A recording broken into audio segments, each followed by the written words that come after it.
so far, and would not be possible without the combined efforts of all of these talented stunt performers and the very best crew in Hollywood, all working together as a team to create what we like to call here on the Indiana Jones set, a little movie magic. Right, guys? Let's do it! You got it, boss. All right. Ready to the hill. Thank you very much, Chaz. You set? We're good, John. Cameras ready, Jason? Standing by. Quiet and set, everybody, please. Roll cameras. Rolling and speed. 16-3 Charlie, is your flight? Take one mark. Playback. Action!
is it?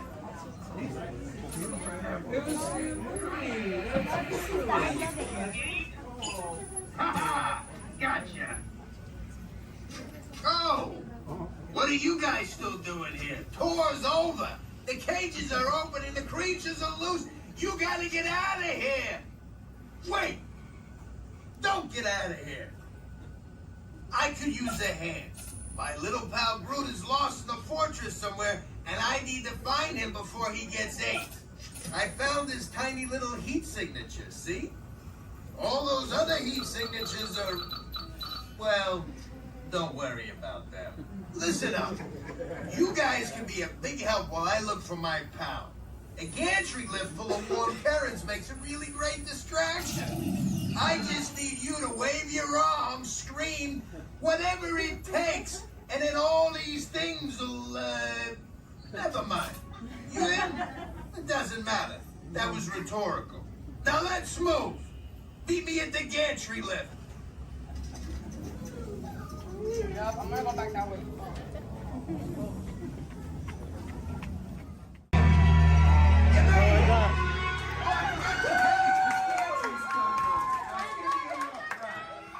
Remember, if you see a scary creature, scream real loud and look delicious.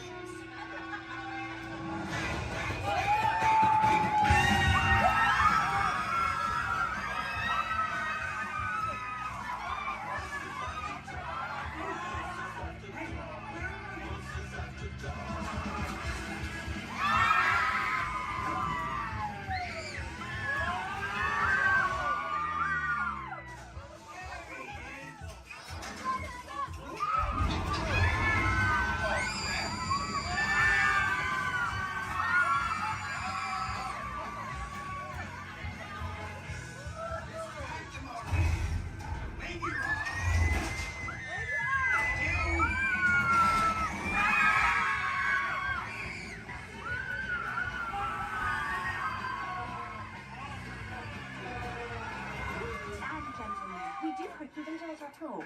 Please gather your personal belongings.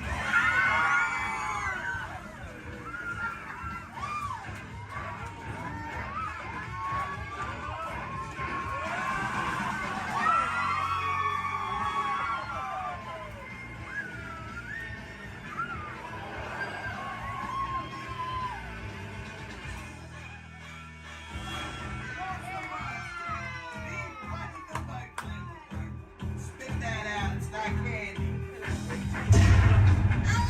Watch your language!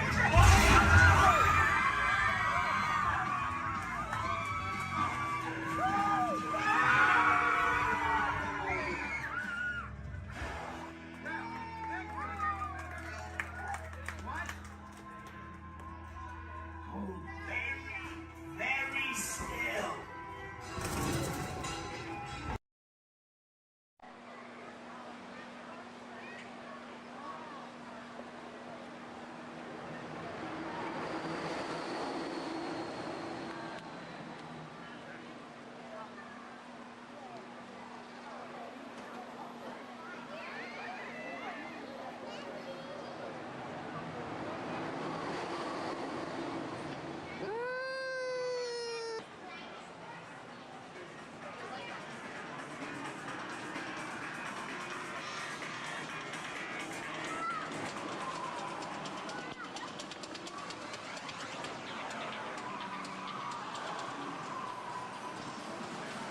Hey, Mom, we can look around a little bit too.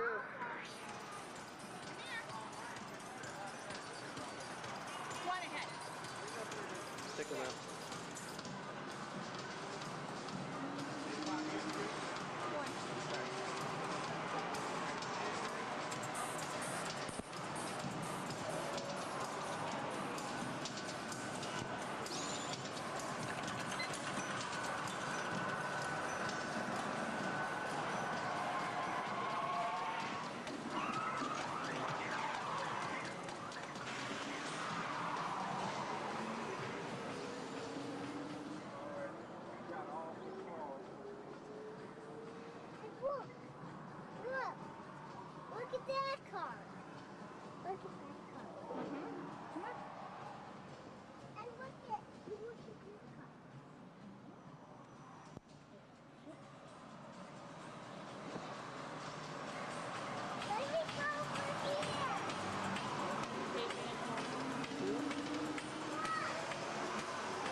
everything's working today. What do you mean?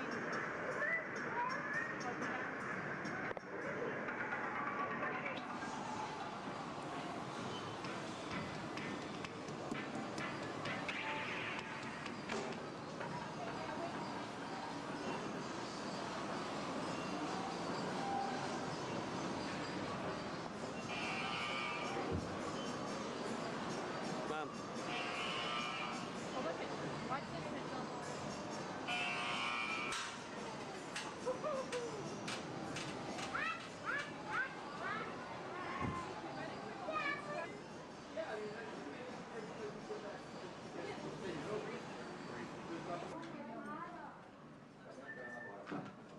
Yeah.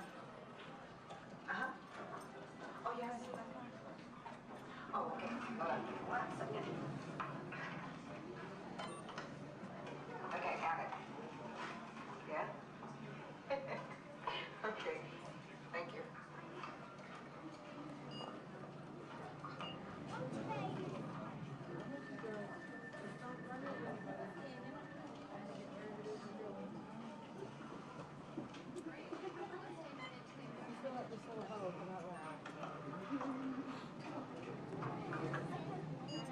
Bill.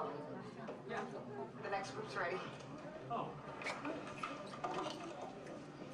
Thanks. Hi, everybody. Welcome to the test track. My name is Bill McKim. I'm up here in the control center. In just a couple of minutes, you're going to be out there on that track.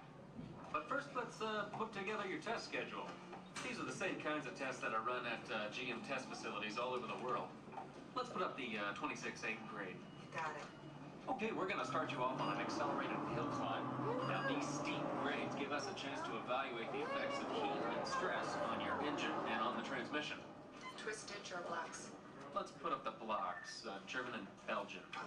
Next, your vehicle is going to go over a variety of rough road surfaces. These are designed to test the integrity of the suspension and the chassis. It's gonna get a bit bumpy. Yeah. Next, you're going to see and feel what it's like when your brakes lock up and you lose control of the steering. Not such a good feeling, but hang in there because we're going to do the test one more time, this time with the ABS or the anti-lock brakes. Okay. All right. What's next? Let's do some environmental tests. Put up 2, 5, and 7. 7. Yeah, 7. Okay. After that, we're going to subject your vehicle to some extremes in temperature, as well as corrosive conditions, to see how it handles nature's worst. And finally, we'll take you out for some handling runs. Off-road or corner? Let's do the I'm going to send you through some hairpin turns, and then we'll take you out and do the high-speed loops. And depending on how your vehicle and you hold up, we'll even throw a few surprise tests in there. Surprise test? Yeah. Pick one. Red? Now, if this whole routine seems a bit extreme, you're absolutely right. That's what a test track is all about. The cars you drive at home are made up of over 15,000 different parts, and every one of them has to pass the test under very extreme conditions before we ever let it off that test track and out onto the road. Now, as you can imagine, safety is a big concern of ours, so we're going to insist that you buckle up your safety belt securely. You'll be glad you did. Oh, we're ready. Oh, great. Well, Sherry says we're ready, so we'll see you out there on the test track. So please make sure your safety belts are securely fastened, as they always should be in your vehicle. We're clear for dispatch. Okay, let's move them up to the test area.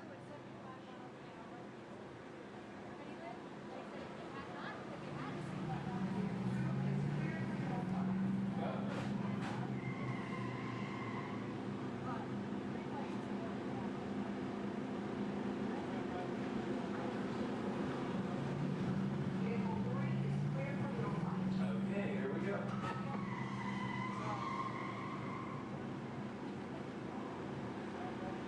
Mitchell? Vehicle 4 is clear for hill climb. Okay, here we go.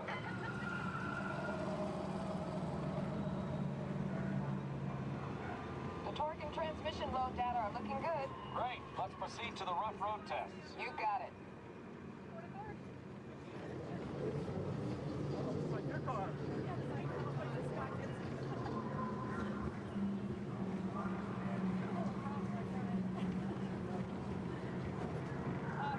Okay, I'm going to take you you right up to the cones, hit the brakes, and see if I can steer you through.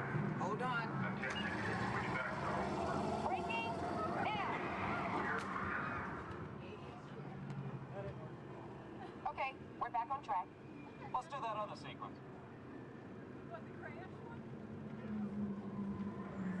one? Okay, let's try it again, this time with the anti-lock brakes. ABS reactivated. Braking. All right, that's the way it ought to be. You see how ABS lets you keep control of the vehicle while braking?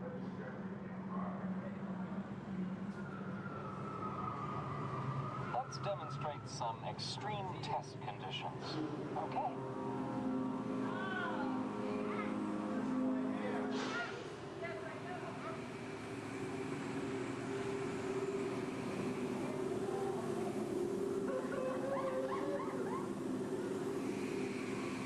Did you remember to turn off those robots?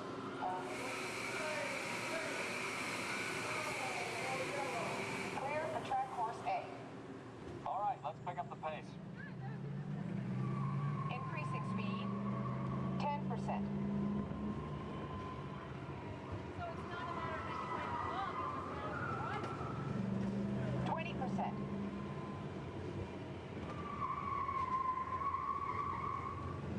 30%. Are you seeing an increase in lateral forces? Sure am.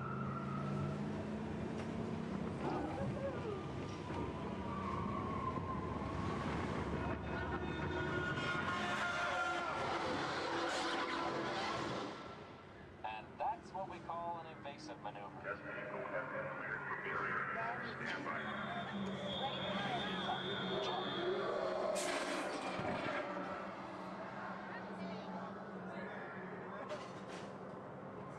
Hang on tight.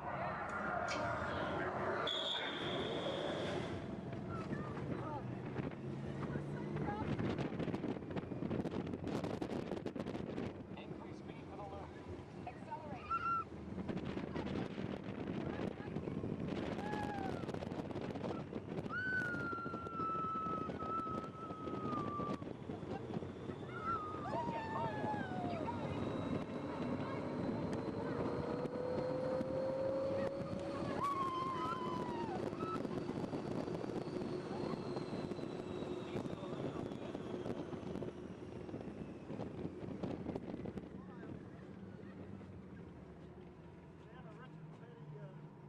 I expected it to be raining when we came out.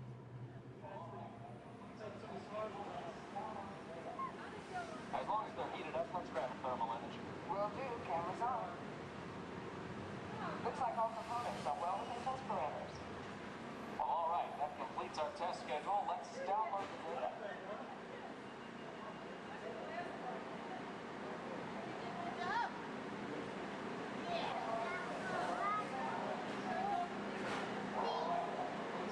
It was better not if you knew what was going on, huh? That wasn't as scary, was it?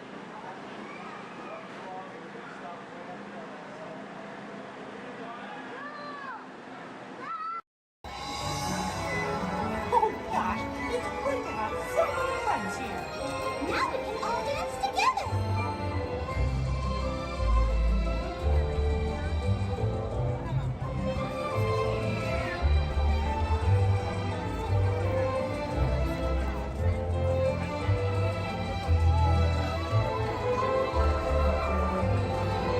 When you smile and you see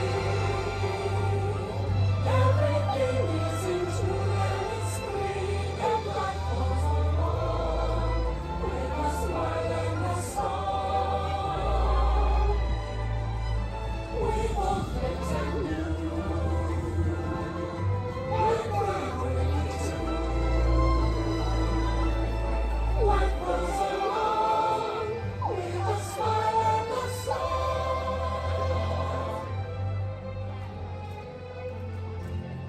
That was so much fun. Yeah. Thank you for the dance. Oh, Nikki, this really has been the best day ever. Discovering new dreams. That's an adventure for sure. Trying something new. And having a swinging good time. You bet. Finding the confidence to be true to yourself. That's right. Here's to all of us, old friends and new. Warm hugs for everyone. Oh, this is what I love about the friendship thing.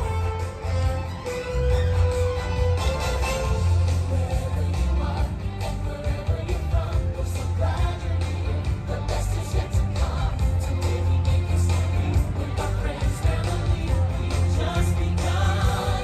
Once in a lifetime, a chance to explore. The future is waiting, like an open door. Open a wish, and off we go to a place we all belong. We're the ones who lives in you and me. We just need to believe, like a shooting star in your heart. Every dream, breaking free. It's a flame that you hold inside. It's a friendship that you uphold. We will celebrate where the magic feels like home.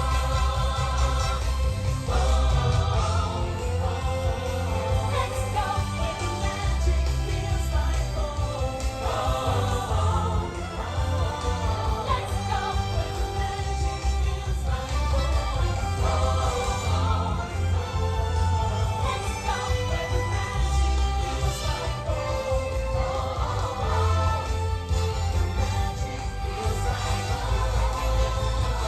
home.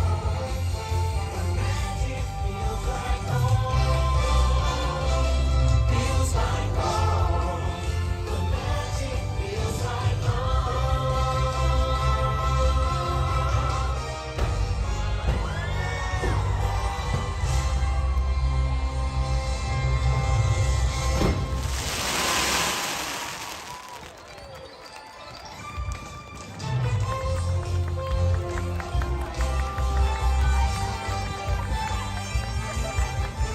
Thanks to all of you, old friends and new, for celebrating with us today. See y'all real soon.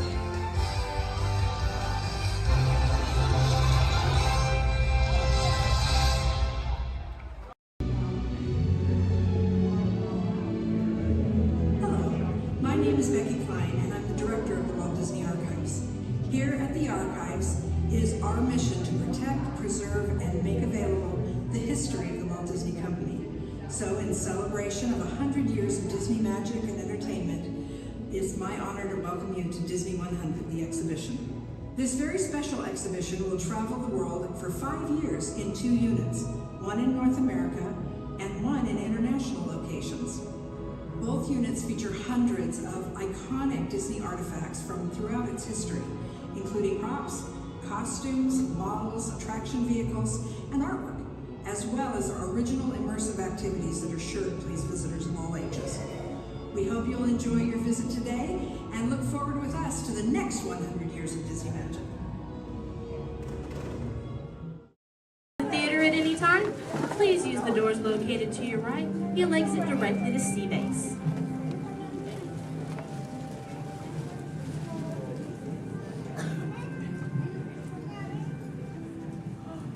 Hi everyone and welcome to Turtle Talk. My name is Andy, and before we begin, I have just a few reminders. Here at Sea Base, there is no eating, no drinking, no smoking, and absolutely no flash photography. Thanks, guys. The piece of equipment you see hanging in the water is called a hydrophone, and it allows us to hear sounds from beneath the sea. And today, it will allow us to hear our very special guest. Does everybody know who it is? Go ahead and shout it out loud. That's right. Crush is coming today to learn about the human world, and we'll get to ask him questions about the turtle world. So go ahead and start thinking of questions you might want to ask him. Right now, Crush is out catching a wave and said we should call for him when we're ready. So on the count of 3, I need everybody to shout out, "Hey, Crush!" 1, 2, 3. Right, Josh, right! creatures! Whoa, dudes! Oh, total wipeout, dudes. But don't worry about me, dudes. The noggin is taking harder hits than that. Whoa, look at all the human dudes in the human tank. Hello, human dudes. Oh, come on, I said hello, human dudes. Oh, awesome. Dudes, I don't mean to freak you dudes out or anything, but there's like no water in your tank. Oh, whoa, look at all the little dudes on this sub-level too. Hey, little dudes. Focus, little dudes. Whoa, look at this little mini man over here, totally smiling and laughing. He's on the front row, almost center. He's second from the center with a white shell and swim goggles on the noggin. Hey, dude, what's your name, dude? Trent. Trent Star, good to meet you, mini man. Who are you from, dude? Iowa. The Iowa. Never heard of it. You having a good day today, dude? Yes. Cool. What's been the best part of your day, dude? Swimming at the Blizzard Beach. Swimming was the best part of your day, dude? Yeah. Dude, this is the best part of my day every day, dude! Awesome! Hey, dude, can you talk the turtle, dude? Can you say, totally? Totally. Can you say, sweet? Sweet. Now put it together and say it really loud, dudes. Totally sweet. Awesome, dudes! Give him a round of fit. He was rocking the turtle talking news. So, Mini Man, who brought you in here on this fine day, dude? My mom and dad. Well, let's talk to those dudes. Where's the mom and dad? Raise up your fence. Oh, there's the big kahuna, the papa son. Let's meet him, dudes. Because he did not think he was going to talk to a turtle today, dudes. What's your name, dude? Jeff. Jester. Is that your little offspring over there, dude? Yes, sir. Awesome. Whoa, don't call me sir, dude. Too formal for me, dude. How many offspring in total do you have, dude? 2. Deuce offspring, keeping it simple. Okay, dude. You know, I'm a parental unit myself, dude. Do you know how many I have, dude? 4. Way more than that, dude. 64. Little more. 164. Way less. I'll help you out, dude. I've got 65 offspring, dudes. Totally. Hey, dude, do your little ones ever ask you questions, dude? All the time. Oh, dude, totally the same over here, dudes. My youngest son, Squirt, is always asking me questions, too. But you know what, dudes? They're always about you humans. And that is totally why I'm here, dudes. To answer his questions and maybe even answer some of yours. If you dudes think you can do that, say chaw. Awesome. Now, dudes, Squirt's #1 question has always been, what do you humans like to do at the beach? So, shout it out. What do you like to do at the beach, dudes? Whoa, major swimmage! Well, how many of you are really good at swimming, dudes? Lots of little swimmers, dudes. I'm not gonna lie. I'm pretty good at swimming too, dudes. In fact, I'm the fastest turtle in the world. You dudes believe me, right, dudes? Well, dudes, if you want a little demo for proof, say chaw. Okay, now I'm gonna need your help here, dudes. I'm gonna go for a little lap, so I need all you dudes to time me, okay? I'll tell you when to start counting, dudes. First, I gotta rev up the motor. Okay, dudes, start counting now. 1. Totally back.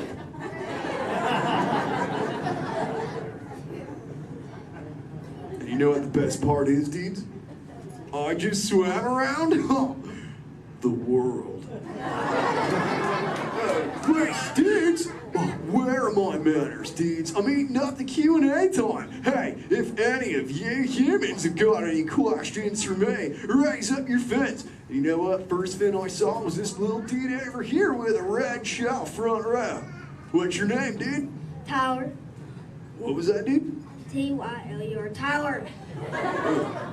Don't get angry at me, dude. So what's your question, Tyler, dude? How are you? How old? I'm good. How old am I? Is that your question, dude? How old are you? Okay, dude. Well, check it out, dudes. On average, us Koreans live about 80 to 90 years. But I'm no average turtle, dudes. I am 150, dudes, and still young. Check out this six-pack. Thanks, dudes. Who else has got a question for me, dudes? Let's talk to this little mini man over here. He's on the front row. He's got like a grayish shell with the short, dark locks on his noggin, dudes. Joel, that's the dude. What's your name, dude? Mitchell. Oh, the Mackin Mitchell. What's your question, mini man? Have you ever been, have you ever been close to being eaten?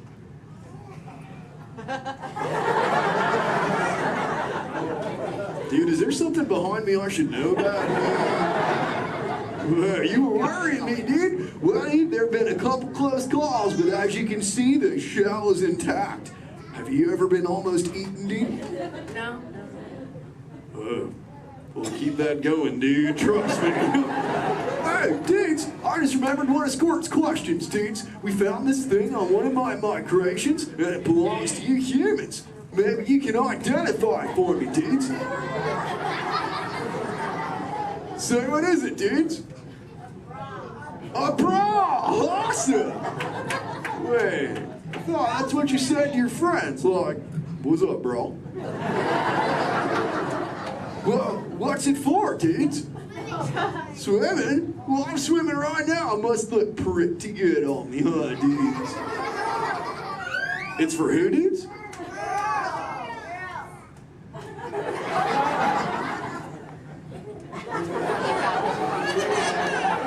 Is this really for girls, dudes? Okay, if this is really for girls, dudes, I have to ask you, dudes, a personal question. Does it make me look fat? I'm just pulling your fins, dudes. Tell you what, I'll put it back up on CBay and we'll move on, dudes. You know, I'm really digging talking to you human dudes. What was that, dudes? Dory. Wait, you saw Little Blue, dudes?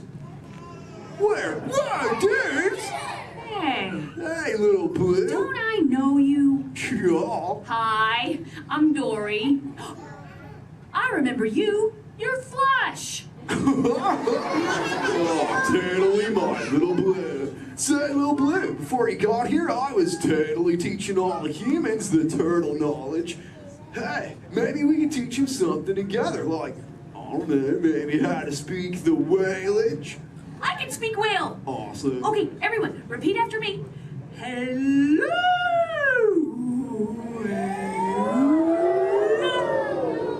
Okay, let's all try it together, dudes. 1, 2, 3. Hello.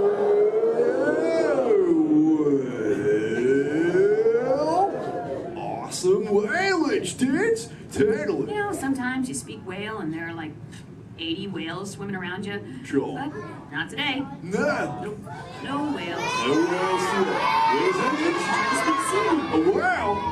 Where's there a whale? What? Little Blue, we call it whale. That's the mountain, man. Little Blue, crop shot, Little Blue.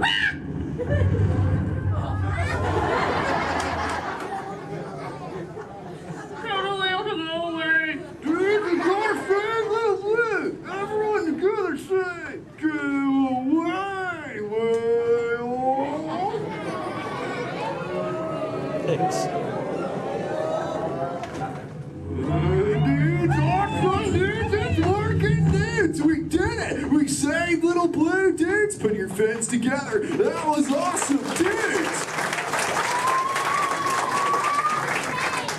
Whoa, seems like that whale totally kicked up some tasty surfage, dudes. I better hit those waves immediately. But before I get going, I want to say something really important, dudes.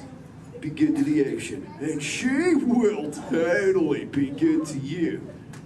Oh, and all you little dudes down here, do me a big favor, little dudes.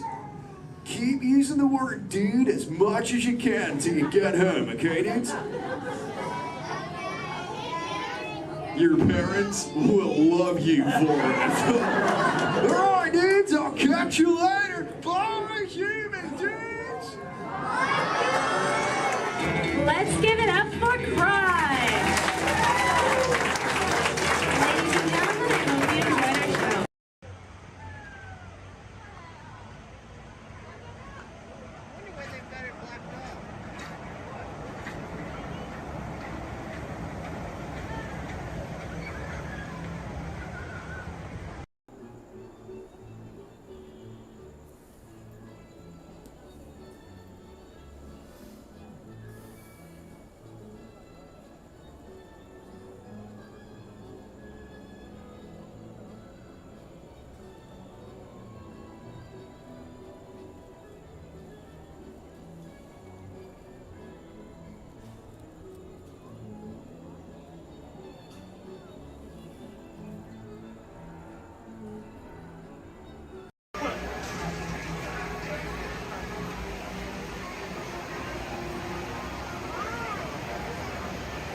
Ladies and gentlemen, I hope you enjoyed our show. Here we go.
Some of the folks might be a little bit slow.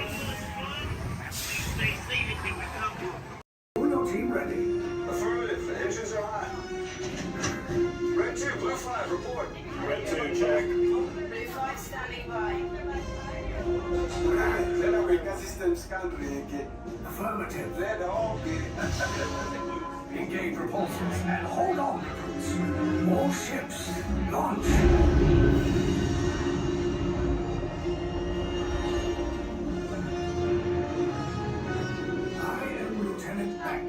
As you heard from Ray, I have been tasked with getting you to Vakara.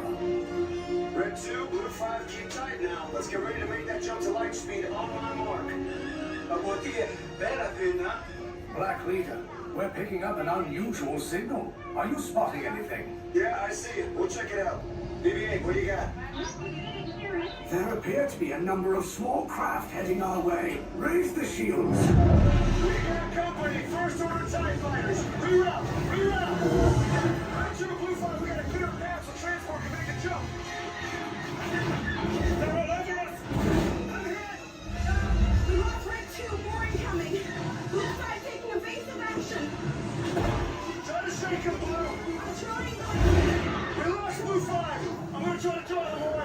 Copy that.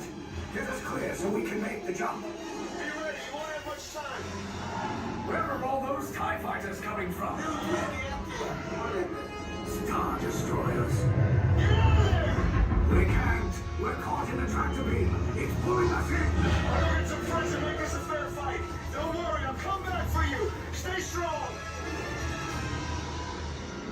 Is there anything we can do, Nine? No, the tractor beam will be too strong. Cargo vessel TR-141, identify yourselves and prepare to be boarded. This is TR-141. We are a civilian vessel. By whose authority are we being detained? By the authority of the First Order resistance scum. Now bring down your shields and prepare to be boarded. There was a location of our secret base. Tell them nothing. The future of the resistance is at stake. I have a bad feeling about this. Stand back from those doors. I'm gonna let everybody else go out. The ship is now under the command of the First Order. You will disembark and proceed to the right for interrogation. You will exit last. Everyone else off. I was going to.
through this land.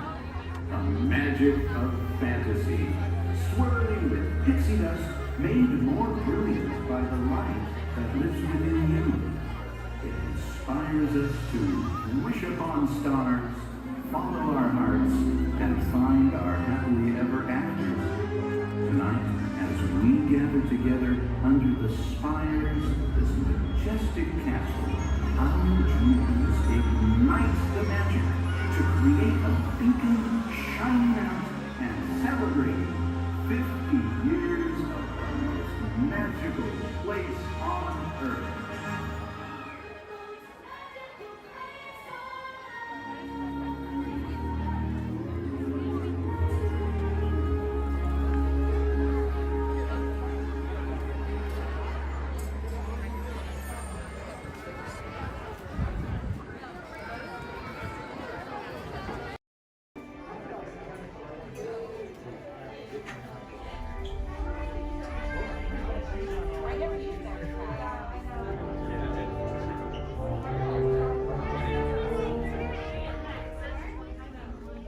Hello and welcome to Soaring.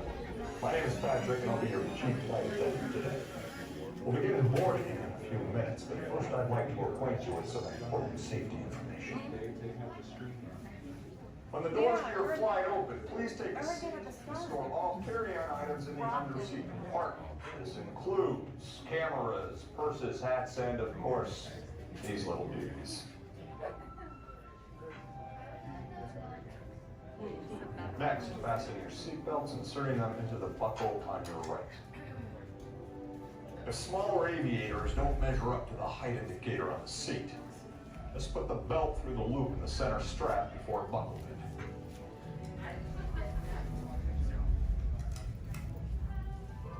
Nice work, pal. Soon you will be airborne. So if you or your little aviators have a fear of flying or of heights, you might want to wait for your party if you like. Okay, let's review. That is seat belt, carry-on item, safety strap, fear of heights, keep your hands and arms inside at all times. Anything else? Yeah. Have a nice flight. Alright, my friends, we're gonna load row 3, followed by 2, then 1. Row 3, please follow me. 2, you're gonna follow 3. 1, you're gonna follow 2.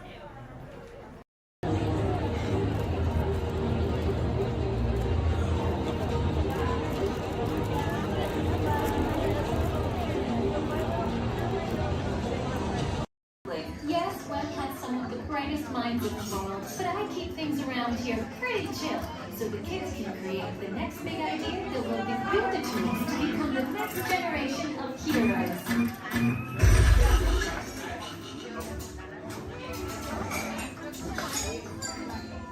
We hope you have a great time on your visit to the Worldwide Engineering Brigade Open House.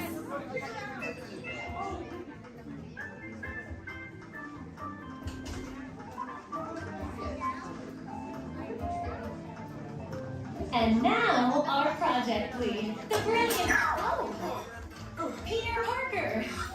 Hey, what's up? I'm Peter Parker. And here at Web, we get access to some pretty awesome tech, like vibranium from Wakanda, or this crazy alien juice stuff. We have Kim particles and Star Tech. It all helps us develop really cool stuff, like these spider bots, for example. Check it out. They have this really cool self-replicating feature. Because? This is awesome. Buddy, you can stop doing that now. But anyway, you guys are here today to help us test the Web Slinger vehicle. Using onboard tech, you will be able to sling webs just like my buddy Spider-Man. Peter, your presentation is getting away from you. Yeah, I'm aware of that, Sharon. If you could just initiate the safety protocols, it'd be great. Problem with that, So Peter. anyway, if you want to sling a web, all you gotta do is sling your arm in the direction you want to shoot the web, and that's it. It's awesome. Peter, your spider bots are continuing to replicate and are consuming everything in their path. They seem to be stuck in self-recognition mode. If you could just handle that for me, please. On it. Contacting Mr. Stark. Don't call Mr. Stark! Don't call Mr. Stark. Sorry, Sharon. Could you just call someone else? Ask them to do it. Okay. Contacting Spider-Man. Here. I'm gonna go find Spider-Man first off, because he's around here somewhere. Okay, goodbye. Spider-Man! As you may have noticed, the spider bots are locked in that awesome self-replication mode. In spite of what you see, they were created to be robotic helpers that can break down raw material and create all kinds of useful tech. But because they are stuck in self-replication mode, the spider bots are currently consuming everything in sight and multiplying at an alarming rate. If left unchecked, my calculations predict this will lead to the devastation of the entire Avengers campus. That should be safe until Spider-Man gets here, as long as they don't get into the alien fluid. This is now a bigger problem. Activating threat level protocols. Hey guys, what's up? I hear you have no problem. I'm here to help. You made it. Great. Threat level is at exponential danger. You might need some help. Perhaps I'll call the Avengers? Don't worry, everyone. I got this. Okay, everybody. Open house is canceled. Wise idea. And I could use some help. Yes, you could. Sharon, prep the Slinger vehicle. Already on. Everyone head to the Slingers and we'll team up to stop the spider bots before they destroy the campus. It's easy. Okay, we have a plan. Please move quickly through the doors and down the hall to the Slinger vehicle bay. Your open house demo has been upgraded to a high-stakes mission to save the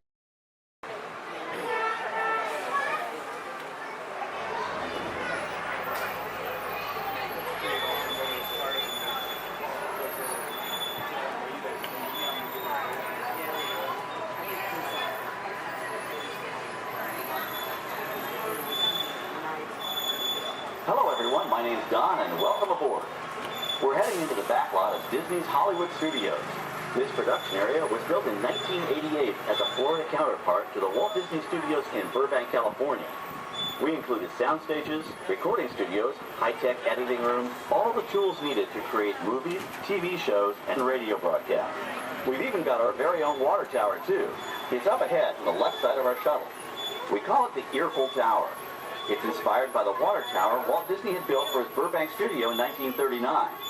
Our Florida tower stands a lucky 13 stories high, and we added our own creative touch, a giant set of Mickey Mouse ears.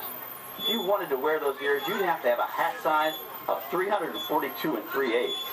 Up ahead, after the next bend in the road, you'll have a perfect opportunity to take a picture of this famous icon. In the world of entertainment, every project starts with a screenplay and a lot of creative ideas.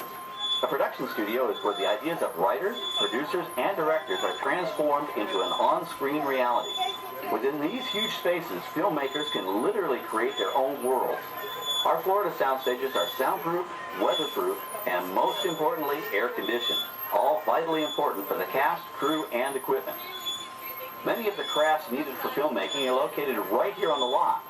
On the left, we have our own greens department. It grows flowers, trees, shrubs, and topiaries.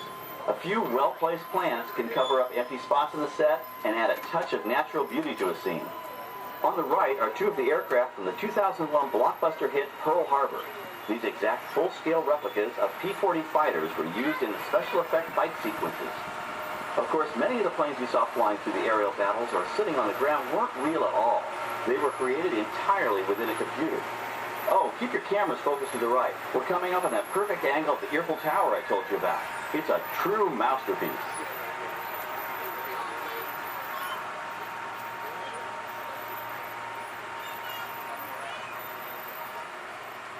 We're entering one of our most glamorous and colorful departments, creative costuming. Every star has to have just the right wardrobe, and it all begins here with a designer's sketch. Our team of designers, seamstresses, and tailors can turn 1.5 million yards of fabric into over 25,000 costumes every year. Many of these costumes will become part of the shows and attractions of the Walt Disney World Resort. In fact, here in Florida, we have the largest working wardrobe department in the world. Why, Mickey Mouse alone has over 175 different outfits to choose from, while Minnie Mouse keeps more than 200 unique costumes in her wardrobe. On the left are costumes worn by the stars in recent studio productions. You'll probably recognize some of those costumes from the big screen. Every story needs a setting, and our design staff can create just about any place a script calls for, from an urban city street to a remote desert canyon. On the left is our scenic shop where large-scale sets and props are built. Our team of set designers, carpenters, artists, and engineers has created caves and caverns, game show sets, even replicas of the U.S. Supreme Court and NASA's Mission Control, all on our sound stages. The shop also provides sets and props for our shows and parades here at Walt Disney World. The same skill and craftsmanship that goes into a movie set can also be used to create magic for our parks. Either way, it's all about making dreams come true.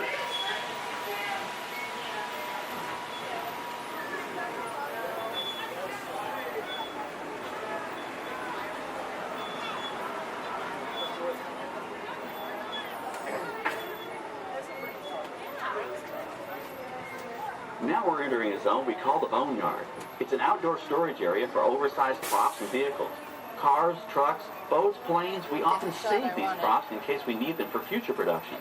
In this backlot collection, you may find real working vehicles, non-working mock-ups, and even large-scale miniatures used in special effects shots. Large-scale models create a more convincing illusion on camera. We even place small cutout passengers in the windows of the plane.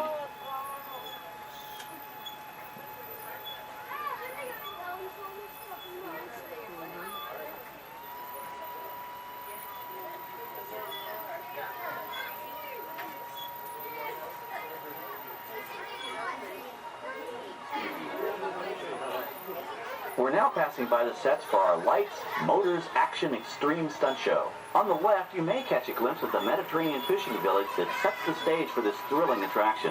We'll get a closer look at it soon, but for now, we're approaching one of the largest standing sets on our back lot. It's over on the right. It may not look like much from this angle, but it's pretty spectacular on the other side.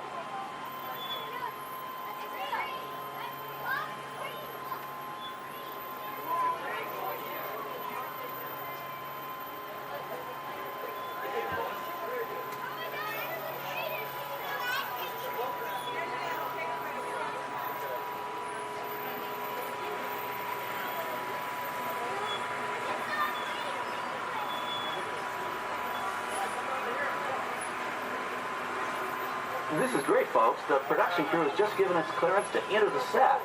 Hello, Backlot Tour. I'm Amy, a production coordinator here at the studios. I can see your shuttle heading toward our canyon set. I've given your driver permission to come in and take a look around. I'm up here with our effects crew, and we're getting ready to shoot a test sequence. Oh, on the way in, you're going to be crossing a wooden bridge, and things may get a little bumpy, so please, hold on to your belongings, especially hats, cameras, and glasses, and keep an eye on any small children in your party. And of course, please remain seated at all times. Welcome to the set. As you can see, we brought the bare, dry deserts of Southern California to green, typically humid Central Florida. This set is based on real locations that our production designer took pictures of. Our set crew spent about 6 months building the canyon, but we've used it for a number of TV shows and specials over the years. For our upcoming production, the script called for a tanker truck. We found this one in our boatyard, but it was too big to drive into place. So we picked it up with a crane and set it down here. We're up on the overhead platforms, and I see our director has arrived. As soon as the rain effect is ready, we'll begin the sequence. This set and shower is really just a special effect. We rigged up a series of water nozzles just above your tram. The water sprays in a crisscross pattern to create a sense of depth.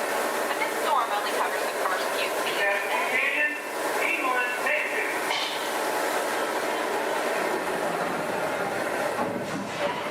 Okay, it's showtime. Everybody stay seated. Hang on to your belongings and watch your children.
By now, you've probably figured out why we call it the actor.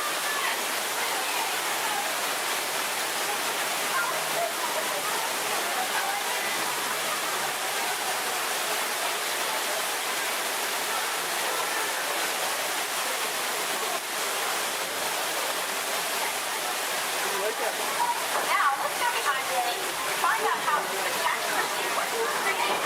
The canyon itself is a facade, a steel structure covered with wire mesh and layers of concrete, sculpted and painted to look like natural rock formation.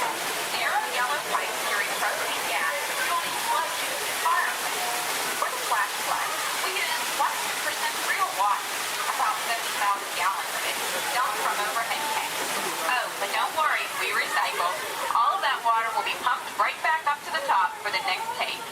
We shoot some of the water through air cannons for an extra dynamic effect. Those air cannons are powerful enough to shoot a basketball over the top of a skyscraper the size of the Empire State Building. To top it off, our shuttle was sitting on hydraulic shaker tables. They provided the shaking, rattling, and rolling sensations for the scene. The entire sequence can be reset in 3.5 minutes. That's just enough time to bring in the next shuttle. Well, I've got to get ready for our next take. Thank you all for being part of the action. Hey, I'm needing back on the set, so enjoy the rest of your tour. Okay, well, thanks, Amy, for giving us access to the set.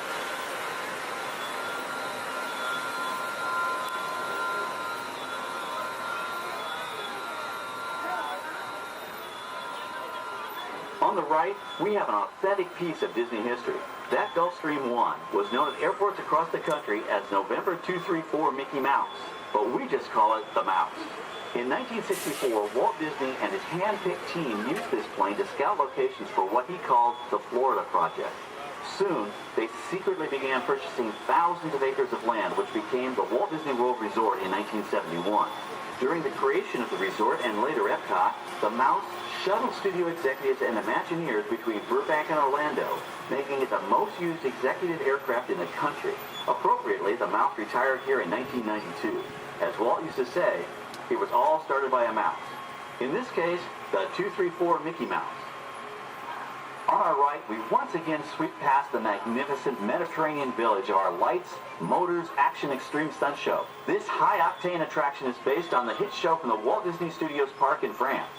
In this action-packed production, you'll feel like you're right there on the set during the filming of a spy thriller, complete with custom-built cars, motorcycles, even jet skis. You'll experience the split-second timing, coordinated driving, and fiery special effects that make action movies a real blast.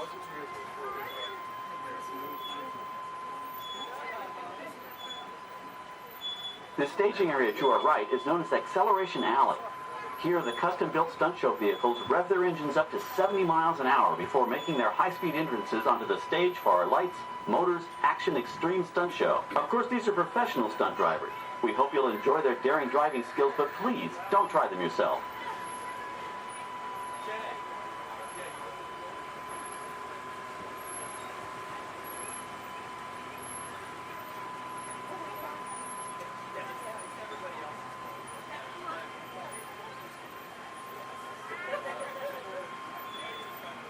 On the left, we've reached our second boneyard with more historic props and vehicles. When we reuse older props in a new production, they're often refitted with custom parts and given a whole new color scheme. You might not even recognize them the next time you see them on screen. For instance, coming up is our friend Herbie the Love Bug. He went through a special demolition derby makeover. Those dents and dings were added on purpose, but he can be polished up as good as new for his next starring role.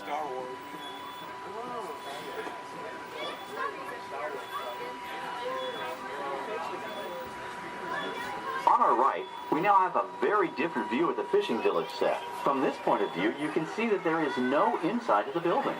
They are just false fronts or facades. In the movie business, set builders only create what the camera has to see. It's an old movie trick dating all the way back to the silent era. To add to the sense of realism and avoid the cost of set building, many of today's television shows and movies film on location in cities and towns across the U.S.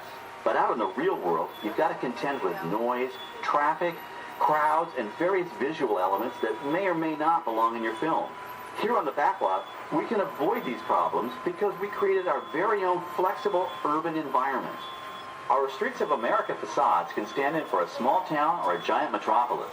As we come around the last corner on our route, you'll see the skyline of New York City in the distance. It's really a series of painted flats, expertly designed to fool the eye and the camera. We can dress and decorate these streets to look like any city we want, from Chicago to San Francisco. Depending on the choice of vehicles, props, and costumes, we can even turn back the clock and set our story in a different time. And what's more, these sets are built with Florida weather in mind. They're made to withstand 100-mile-an-hour winds. You're welcome to visit our Streets of America anytime during your visit today and get an up-close look at the skills of our set designers and builders. We've just about reached the end of our tour. Our final stop is the American Film Institute Showcase, where you can see the actual costumes and movie props used in some of Hollywood's most famous films. There are some pretty amazing items in there, so feel free to take all the time you like. Please stay seated until our tram comes to a complete stop and check around you for any personal items that may have fallen during our trip.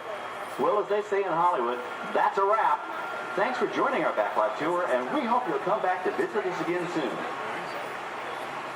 Alright, we're going to stop up here in just a moment. I'll open these doors. I'm going to exit out through those blue automatic doors into the AFI Showcase tour.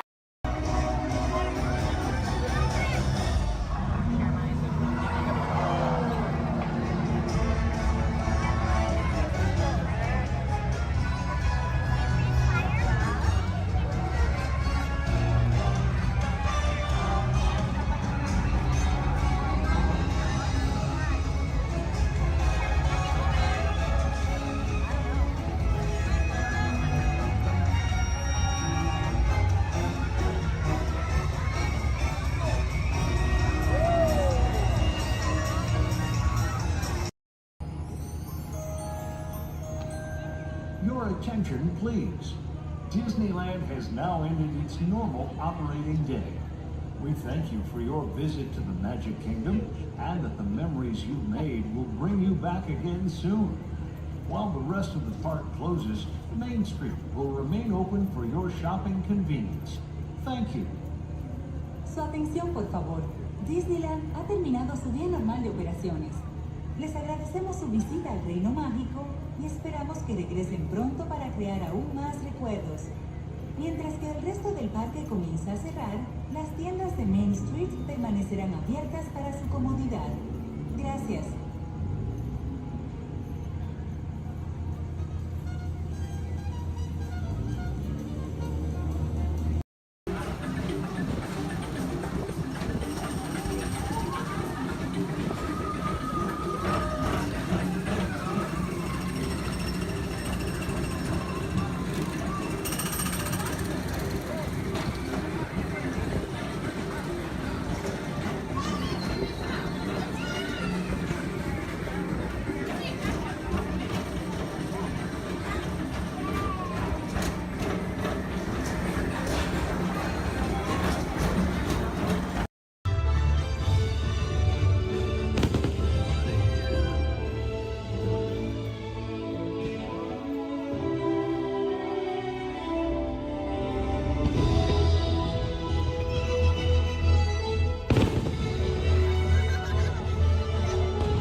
My name is Christina, and here at Seabase I do have a few reminders. There's no eating, no drinking, no smoking, and absolutely no flash photography. Thanks, guys. The equipment you see here hanging in the water is called a hydrophone. Hydrophones help us to hear things beneath the sea. Today this is going to help us hear a very special guest. Does everybody know who that guest may be? Shout it out. That's right. Crush is going to come out and ask us a few questions about the human world, and we may have a few questions for him about the turtle world. So please think about the questions you may want to ask Crush. I do know Crush is out catching a wave, and he asks, on the count of 3, as part of a year of a million dreams, we are going to have Joseph count out from South Carolina. 1, 2, 3, and everybody else, scream out, "Hey, Crush." Ready? Joseph? Hey, Chris. Hey, Righteous! Righteous! Dude! Oh, dude, I totally heard my name while I was catching that totally tasty wave, and I was just totally... Whoa.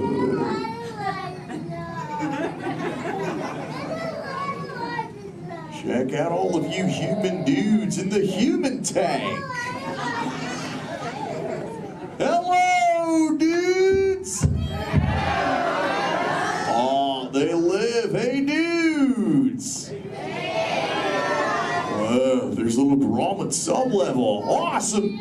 You know, where there's little dudes and dudettes, I bet there's some fellow moms and pops. Let's hear it from all of the moms and pops! Yeah! Awesome!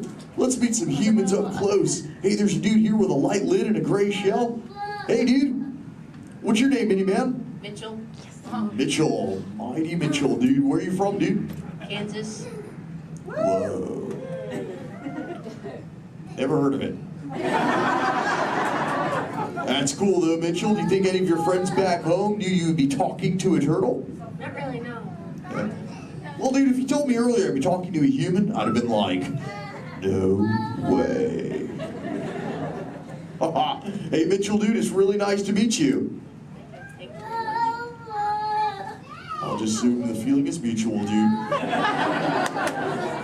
Totally, dude. Hey, there's more humans on this side. There's someone with a blue lid and an orange shell, I think, right in the front here. What's your name, dude? Michaela. Mini Michaela, who brought you here today? Your mom? Where's the mom to Michaela, dudette? Oh, way in the back. Sorry to get stuck with the cheap seat. Standing room only, dudette, sorry. Hi, name's Crush. What's your name? Shelly. Shelly. Oh, that's the name of my wife. Shelly. Yes. It's your little offspring, Michaela. Do you have multiple offspring? Yes, I have 3. Awesome, dudette. Do they ever ask you questions? Yes, I do. They never stop, do they? No. I bet some days you're like, am I right, dudette? You are very right. Sure. You know what, Shelly? What? From one parent to another, we just shared a moment. Totally did do that job. Because my offspring Squirt, he always asks me questions about all of you humans. So if you dudes can answer some of his questions, everybody here really loud say Cha! Cha! Awesome, dudes! Now, dudes, before we can answer any of his questions, we gotta make sure we're all on the same page, lingo-wise. Do you dudes know what the most important word, dude, in the turtle language is, dudes?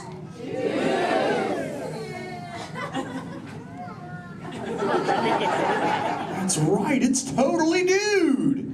Because dude can be used in so many different ways. Example, if something is totally awesome, you say dude like this. Dude! Let's try that, dudes, really loud on 3. Here we go. 1, 2, 3. Awesome! But when you get bummed out, you go, dude. Try that one, dudes. Whoa, you're bumming me out. But no worries, dudes. If something is bogus, yet semi-humorous, you say dude like this. Try that, dudes. Dudes, you are totally talking turtle. Now here's Squirt's question numero 1. He saw some humans at the beach and he came back to me. He said, Dad, what is up with humans? What do you dudes do when you're at the beach? Shout it out, everybody! Oh, you swim, dudes! How many humans here swim? Raise your fin if you're a human that swims, dudes. Lots of human swimmers here today, dudes. Most excellent. There's even a dude sitting on the front row bench on the corner of this side. He's wearing a white shell. Where are you going? There he is. What's your name, dude? Brian. Brian, dude, you swim? Yes. Awesome. Brian, when you swim, do you prefer to swim real fast or to take it easy and take the turtle's pace? The turtle's pace. Turtle's pace. No shame in the turtle's pace, right, Brian? No shame. Awesome, dude. Hey, Brian, I've got a question for you, dude. All right. Does this look familiar? Yes. I'm Brian. Yes. Awesome, Brian. Thanks for your help, dude. Hey, dudes. I just realized I am the only one here asking questions. Does anyone have a question for me, dudes? Raise your fins, and I shall try to find you. Who's got questions, dudes? Let's go up front near the center. There's a dudette wearing a white shell. Right up front here. Hey there, dudette. What's your name? Madison. Minnie Madison. What is your question? How do turtles swim? How do we swim? Oh, we got these awesome flippers that push us through the water, Madison. It's totally awesome. In fact, a sea turtle like me can swim up to about 20, 25 miles an hour. And that's like, whoa. Totally, dude, Chaw. Hey, if you dudes want to see how fast that is, say Chaw! Awesome, dudes. I'm going to swim so fast, you'll be like, no way. And I'll be like, oh, way. All right, dudes. I'm building up the speed now. Here we go, dudes. Check it out. Right. Dude. Whoa, dudes, that was bogus. Yet semi-humorous. What do we say, dudes? Totally. But you know what, dudes? I've got other questions. Who else wants to ask me a question, dudes? Oh, let's go back to the center. Right in that second row, she's got the red shell here. She's got a question for me. Right there in the center with the red shell. What's your name, dudette? Cameron, what is your question? What do you like to eat? Oh, I love to eat green sea grass and green sea kelp. Cameron, what do you like to eat? Chicken. Chicken. Does chicken ever give you bubbles, Cameron? Sometimes green seagrass gives me bubbles, dude. It's kind of hilarious.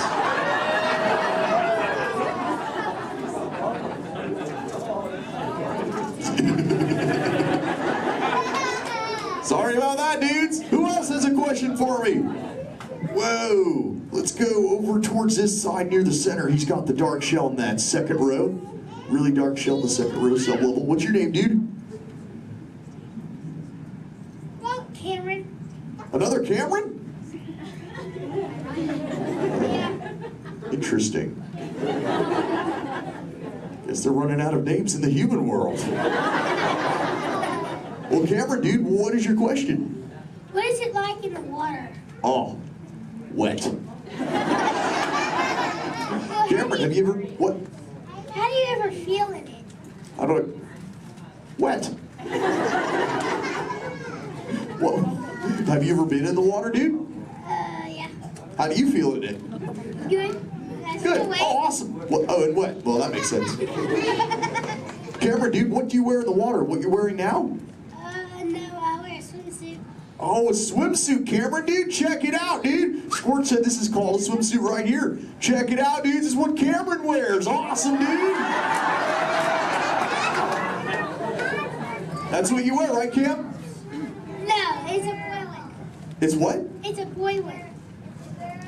This isn't for boys?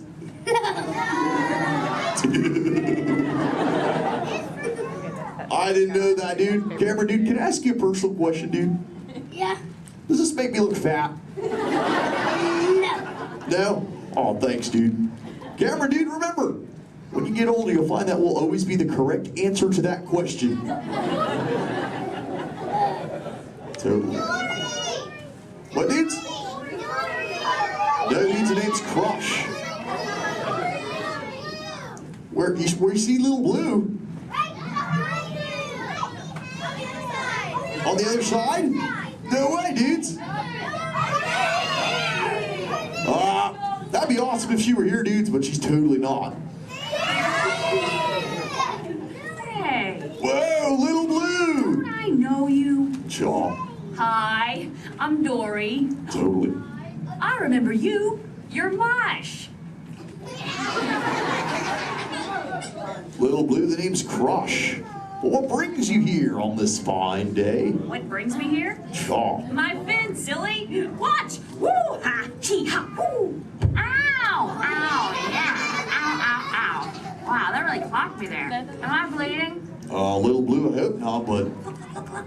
It's a people tank. Hi. Hola. Ooh, bonjour. Welcome. Ni hao ma. Ohio. Hi. You're like a little linguist, Little Blue. You know, I just taught these human dudes how to talk turtle. It'd be so awesome if someone could teach us all how to speak whale. I can speak whale. Awesome. Okay, everyone, repeat after me. Hello.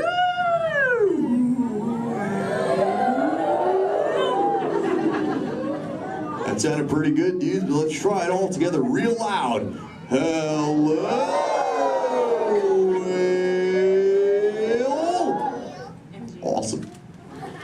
You know, sometimes you speak whale and there are like 80 whales swimming around you. Not today. What do you mean, dude? No whale. Where? You see one behind me?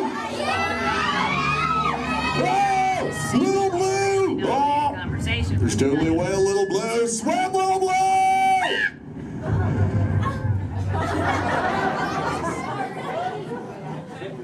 Tell the whale to go away. Help her out, dudes, and say, go away, whale.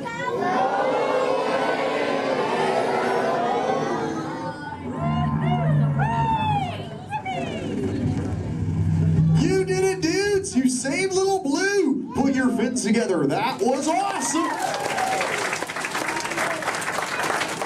You so totally rock, dudes. You know, I can hang out with you all day, but I have to make sure Little Blue is okay. So before I go, remember, do not fight the current, learn to ride it, and it will totally take you where you're meant to go. And little dudes and dudettes, do the Crush Men a big favor, keep using that word dude for the rest of the day. Your parents will love it. Bye-bye, dudes. Let's give it up for Crush!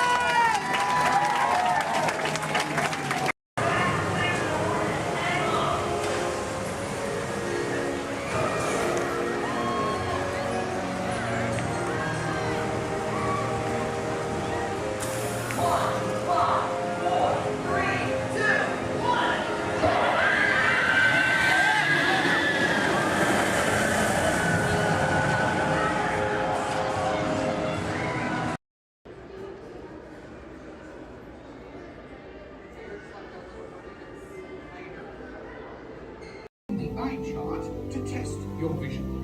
Now, all together, if you would please read line 3.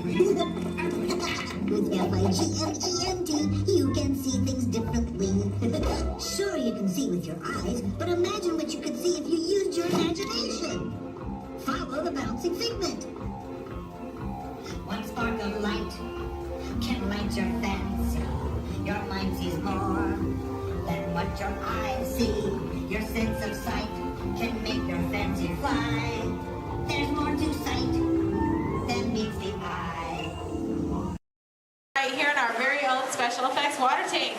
Now water tanks just like this one continue to play a major role in action films. Here the explosive, out-of-control mayhem that you see in movies like Crimson Tide, The Rock, and Pearl Harbor can all be created using large-scale mechanical and physical effects. The action is then filmed as a carefully planned sequence of events. And today you guys are in luck because we are in pre-production for our very own action sequence that we like to call Harbor Attack. We're going to be using some of the same special effects that directors like Michael Bay use in their films. Now, if you'll turn your attention to those overhead monitors, here's Michael to set the scene. In this scene, a patrol boat is on a surveillance mission, searching the skies for enemy aircraft. The crew is caught off guard when the real danger surfaces from beneath the sea. This is going to require a full range of physical effects, split-second timing, and careful direction. We have the lights, we have the cameras. All we need now is the action. And if anybody knows about serious action, it's certainly Michael Bay. Some of the effects that we'll be using in this scene include water cannons, which have been pressurized up to 100 pounds per square inch. We also have bullet hits, which have to be carefully timed and programmed to match the sequence of the visuals as well as the pattern of our sound effects. And the last but probably the most important physical effect in a scene like this is fire, which must be ignited at a precise moment, because it takes a lot of time and work to reset the charges for an explosion. Of course, the number one consideration in the timing of all these effects is the safety of our actors here on the set, and that's where you come in. Everyone, please give Mitchell a big round of applause! Yay! Mitchell, you have been cast as a mechanic in our scene today. Your scene is going to take place way down here in the engine room of our PT boat. Now, you don't have to swim. You can follow Stephanie and she'll show you right where to go. Alright, we're going to be filming 2 scenes today, but not in the order in which they appear in the script. Many movies today are shot out of sequence, which means that actors have to react to a situation which may not have yet been filmed. This can be difficult, so it's up to the director to provide the motivation for the scene. Alright, Mitchell, here's the setup. The boat next to you is going to buzz as 800 gallons of water are going to dump out of those tanks, fly down that chute, and slam into you like a freight train. Are you feeling motivated to hang on? Good. It's actually 1,000 gallons of water, but we find there's a fine line between motivation and fear. Alright, roll, playback, and action! Pick up the phone and talk to your captain. Let him know you just lost your engine. Keep talking. Keep talking.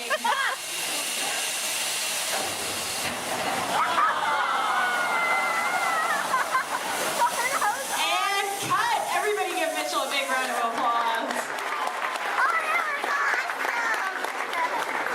Alright, Mitchell, you were fantastic in that last scene. Now I have one more acting task for you to do. I need you to sit there in that blue chair, stare dramatically out at the audience, and act dry. We're going to give you a couple minutes to work on that. We'll insert that shot into our next scene, see how it all ties together in the final sequence. Our next scene takes place on the deck of our PT boat, and here's Stephanie to introduce the rest of our brave crew. Hello, ladies and gentlemen. Can I get a big round of applause for our Captain Jeffrey? And is Wild and Wacky Deck Crew Julie and Brandon. The cast Sunset and the crew standing by. Well, thank you so much, Stephanie. All right, roll playback. Remember, you guys are on a surveillance mission. And action. All right, Captain, pick up those binoculars. Start scanning the skies for enemy fighters.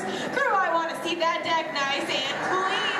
You're going to see an enemy fighter coming in from 10 o'clock. You're surprised. You're stunned. You're terrified. You're running around screaming because you see that plane is coming in for another round. Captain, spin the wheel. Try to get the PG boat out of there. No, it's too late. They just shut out your engines. So, Captain, you're going to pick up the phone, call your mechanic. What's that, crew? You see something coming in fast off the starboard side of the boat? Give it a look. Oh, no, it's an enemy torpedo. Now, just when you think it's all over and you can start to relax, you hear more enemy planes approaching. You point to the sky because you see bombers coming in from 12 o'clock. Bombs away. Everybody head for deck.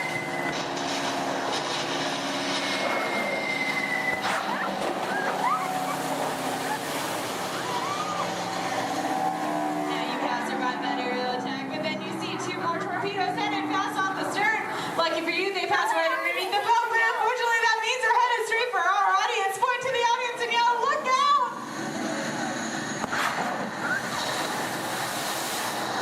And that's a wrap. What'd you guys think? Give a big round of applause. All right, now we're gonna see what that whole sequence looks like when we have some computer-generated images, a couple of lines of pre-recorded dialogue, and an exciting musical score. Ladies and gentlemen, I'm proud to present Harbor Attack.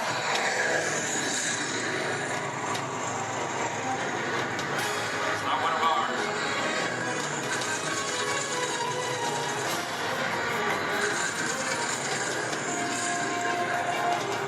Skipper, he's coming around for another run. Engine report. Both engines are gone. Torpedo up starboard. We're taking on water. Numbers at 12 o'clock. Hit the deck.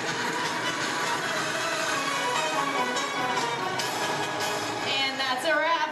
Everybody give them another big round of applause. Thank you so much for being a part of Harbor Attack here at the Special Effects Water Tank. If you're waiting for our brave volunteers, please stay where you are. The rest of you, please turn to your left, head straight down those ramps to the props warehouse. Shuttles will take you on the rest of your behind-the-scenes tour. On behalf of Stephanie, myself, and our brave volunteers,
The technology that makes sonar most famous throughout the galaxy is our universal neural teleportation network.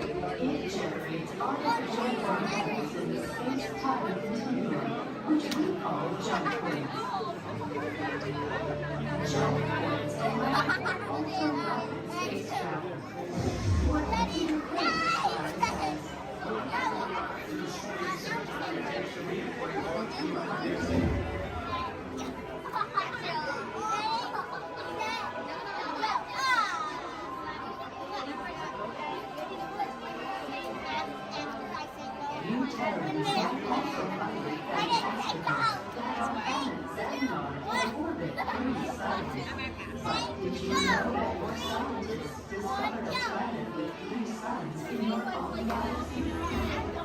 Your scientists Name this planet HD 1319918, which Peter Quill said is a terrible name for a planet. He said that Unitarians should have called it I am still trying to decipher exactly how a name makes a planet's temperature cooler. You may wonder what it is like to live on a planet with 3 suns. Observe.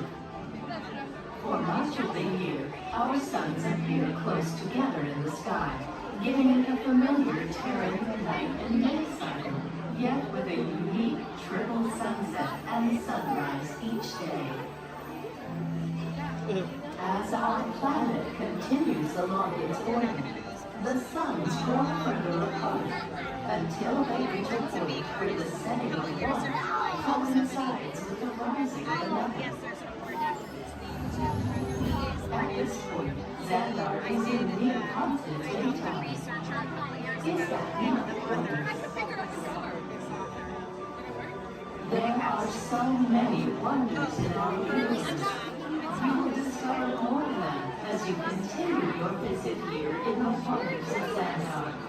We welcome you, Terrans. Okay, so he was.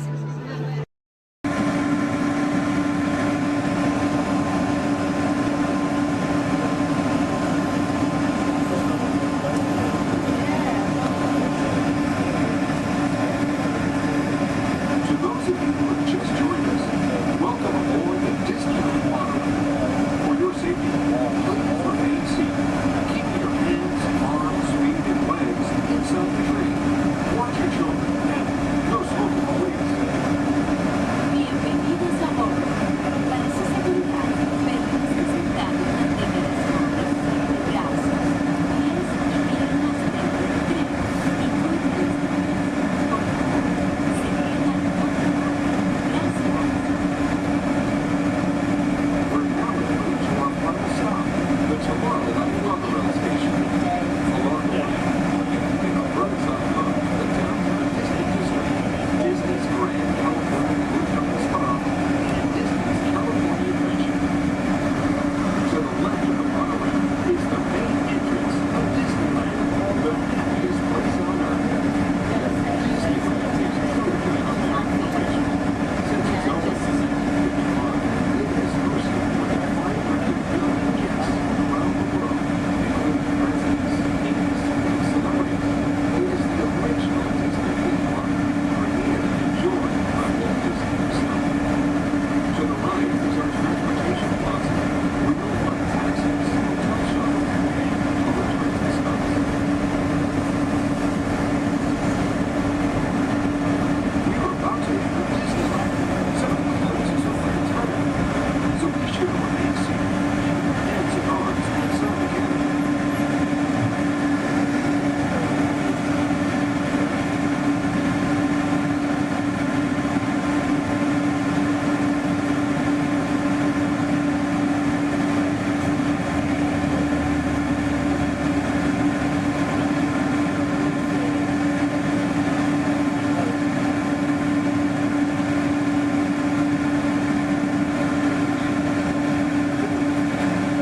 Ladies and gentlemen, before we top this morning, hope you break the call real soon. Anytime for city, please remain seated. Give you an heart inside train all times.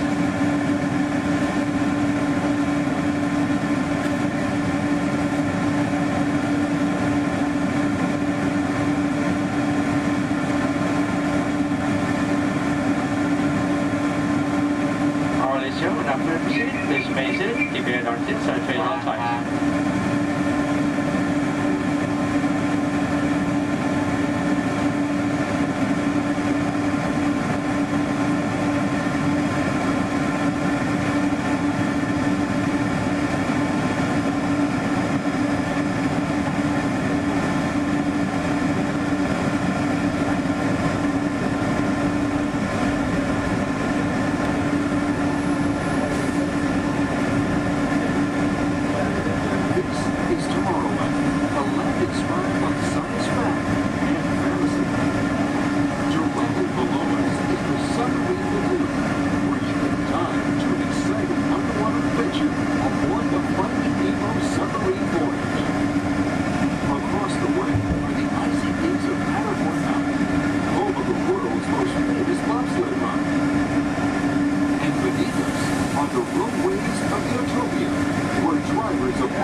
open until 9 o'clock tonight.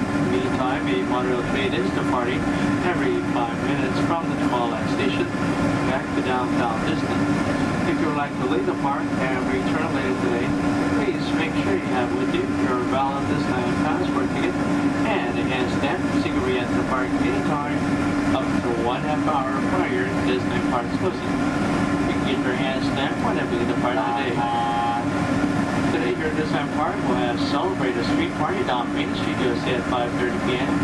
And also tonight, as part of Halloween time at the Disneyland Resort, we'll have Halloween Scream, a bonus surprise in the sky at 8 p.m. Thank you, and have a pleasant day here at the Disneyland Resort.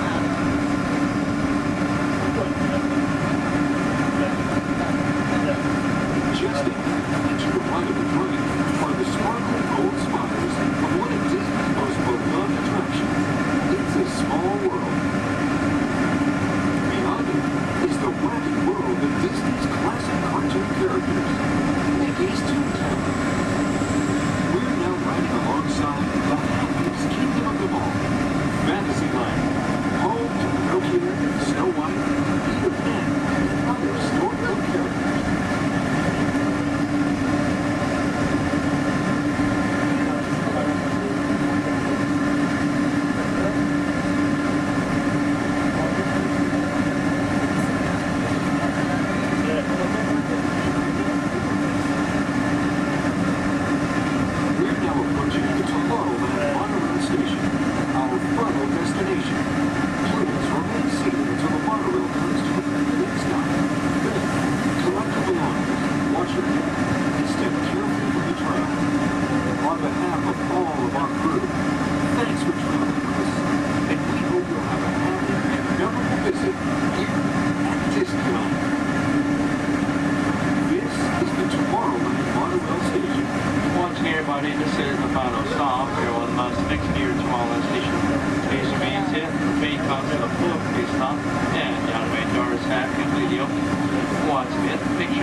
I might be a classic, but I still got a spring in my step. Let's go.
Please stay seated till we come to a complete stop.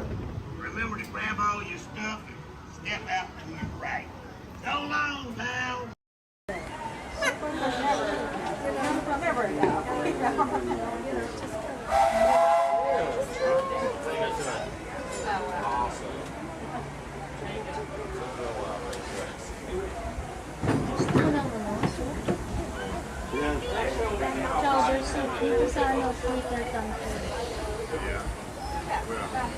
Burgers, chickens, and salad. Barbecue. Hello, folks. Welcome aboard the Disneyland Railroad. We're now embarking on a grand circle tour of the Magic Kingdom, with stops at New Orleans Square, Mickey's Toontown, and Tomorrowland, followed by a visit to the Grand Canyon and Tiny World. We got a lot of traveling ahead of us, so remember, for a safe trip, you need to stay seated, keeping your hands, arms, feet, and legs inside the train. And please, watch your shoes. Bienvenidos a bordo del Disneyland Railroad. Para su seguridad, permanezca sentado y tenga las manos, brazos, pies y piernas dentro del tren. Y puede Gracias.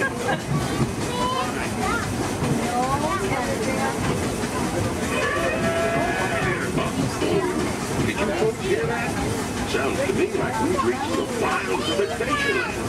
You just might run into a lot of savage critters out there, including lions and tigers and tiki birds. Everybody must be on the lookout. You never know just what could show up. We're approaching our first stop.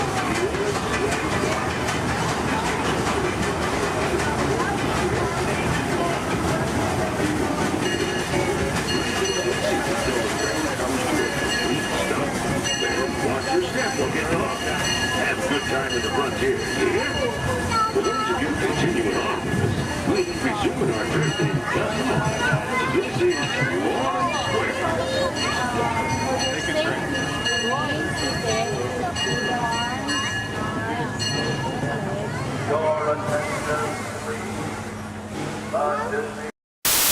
All the way down and not sitting on feet or anything else? All right. Well, here we go. Everyone say bye. Bye. Bye. Bye. Everyone say hi. Hi. Hi. Now say bye. Bye. Bye. Now say hi. Hi. Don't say bye. We're stuck together. 3 months. Yes, 3 months together. Yes, my name is Erin. I'm going to be your skipper, your guide, your social director, and your dance and instructor for all 3 of these months. Now, make sure you stay seated. Keep your hands and arms inside, and be sure you watch your kids, because the crocodiles, be sure they will. Now, we begin our adventure here in the Amazon rainforest. On the left and on the right, you see those beautiful butterflies. Now, they can grow to have a wingspan anywhere from 12 inches all the way up to a whopping 1 foot. Yes, we call them the rulers of the jungle. Over here, we have Inspiration Falls. If you're wondering why it's called Inspiration Falls, it's because if you stare into it long enough, it'll inspire you. Yeah, watch this. Everybody say, ooh. Everybody say, ah. Congratulations, you have now been inspired. Now, if you look right over here on the left, then you'll see nothing on the right. Yep, made you look. We are now in the Congo River in the deepest, darkest part of Africa. Guys, I have a very special treat for you. A pygmy welcoming party to welcome us here to the jungle. Take a look right over here on this beach, and they're gone. Okay, something must have scared them off. So keep your eyes open, guys. Whatever it is could still be around. Yeah, something scary. Something probably like a, it's right behind me, isn't it? Uh-oh, okay. Just a 30-foot python. Nothing to be afraid of, guys. They are actually very, very friendly creatures. Yeah, but they can develop a crush on you. So we're going to stop here by my camp and pick, oh no. Uninvited house guests. That is the worst. But you know what? On the flip side, couldn't get that Jeep started this morning. Looks like they got it to turn over. Oh. Yeah. Well, we are now on the longest river in the world, the Nile River. It is over 4,000 miles long. Yes, if you don't believe me, well, then you are obviously in denial.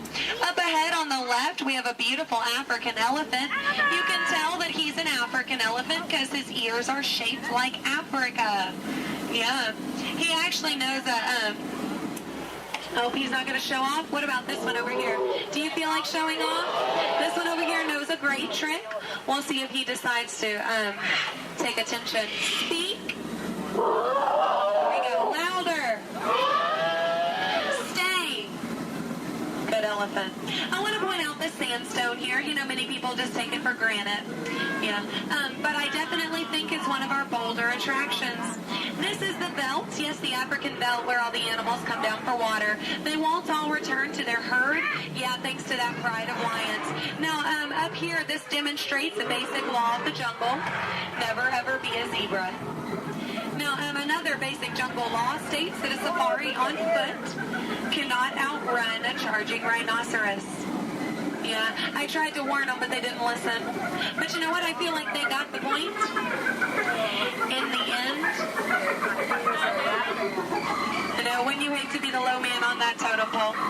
Now, danger lurks around every bend in the jungle. As we come around this next corner, we are entering crocodile country. The big croc on the left, that's Old Smiley. Old Smiley is 75 years old. He just lays there all day looking for a handout. Yeah, I had an English teacher on my boat try to give him one time. Now she's teaching shorthand. Up ahead is Schweitzer Falls. Now, Schweitzer Falls is named for Dr. Albert Falls. Those of you in the back, you might want to lean in. Lean in, guys. Lean in, lean in. It's going to be close. Lean in, or don't move a single muscle. That works too. Paralyzes fear, sir, I understand.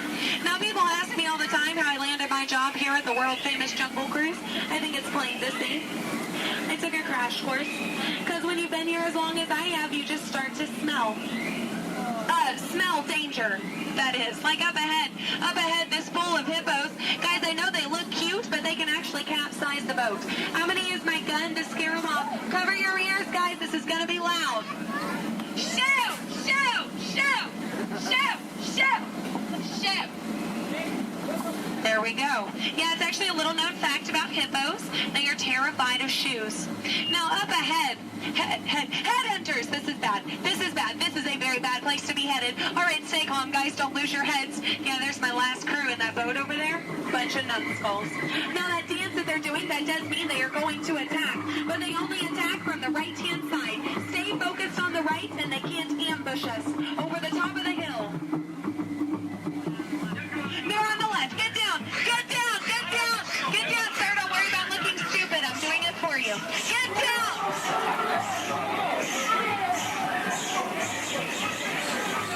All right, we're safe. We made it. Now, this is it, folks. The 8th wonder of the world. The reason you rode the Jungle Cruise today. The backside of water.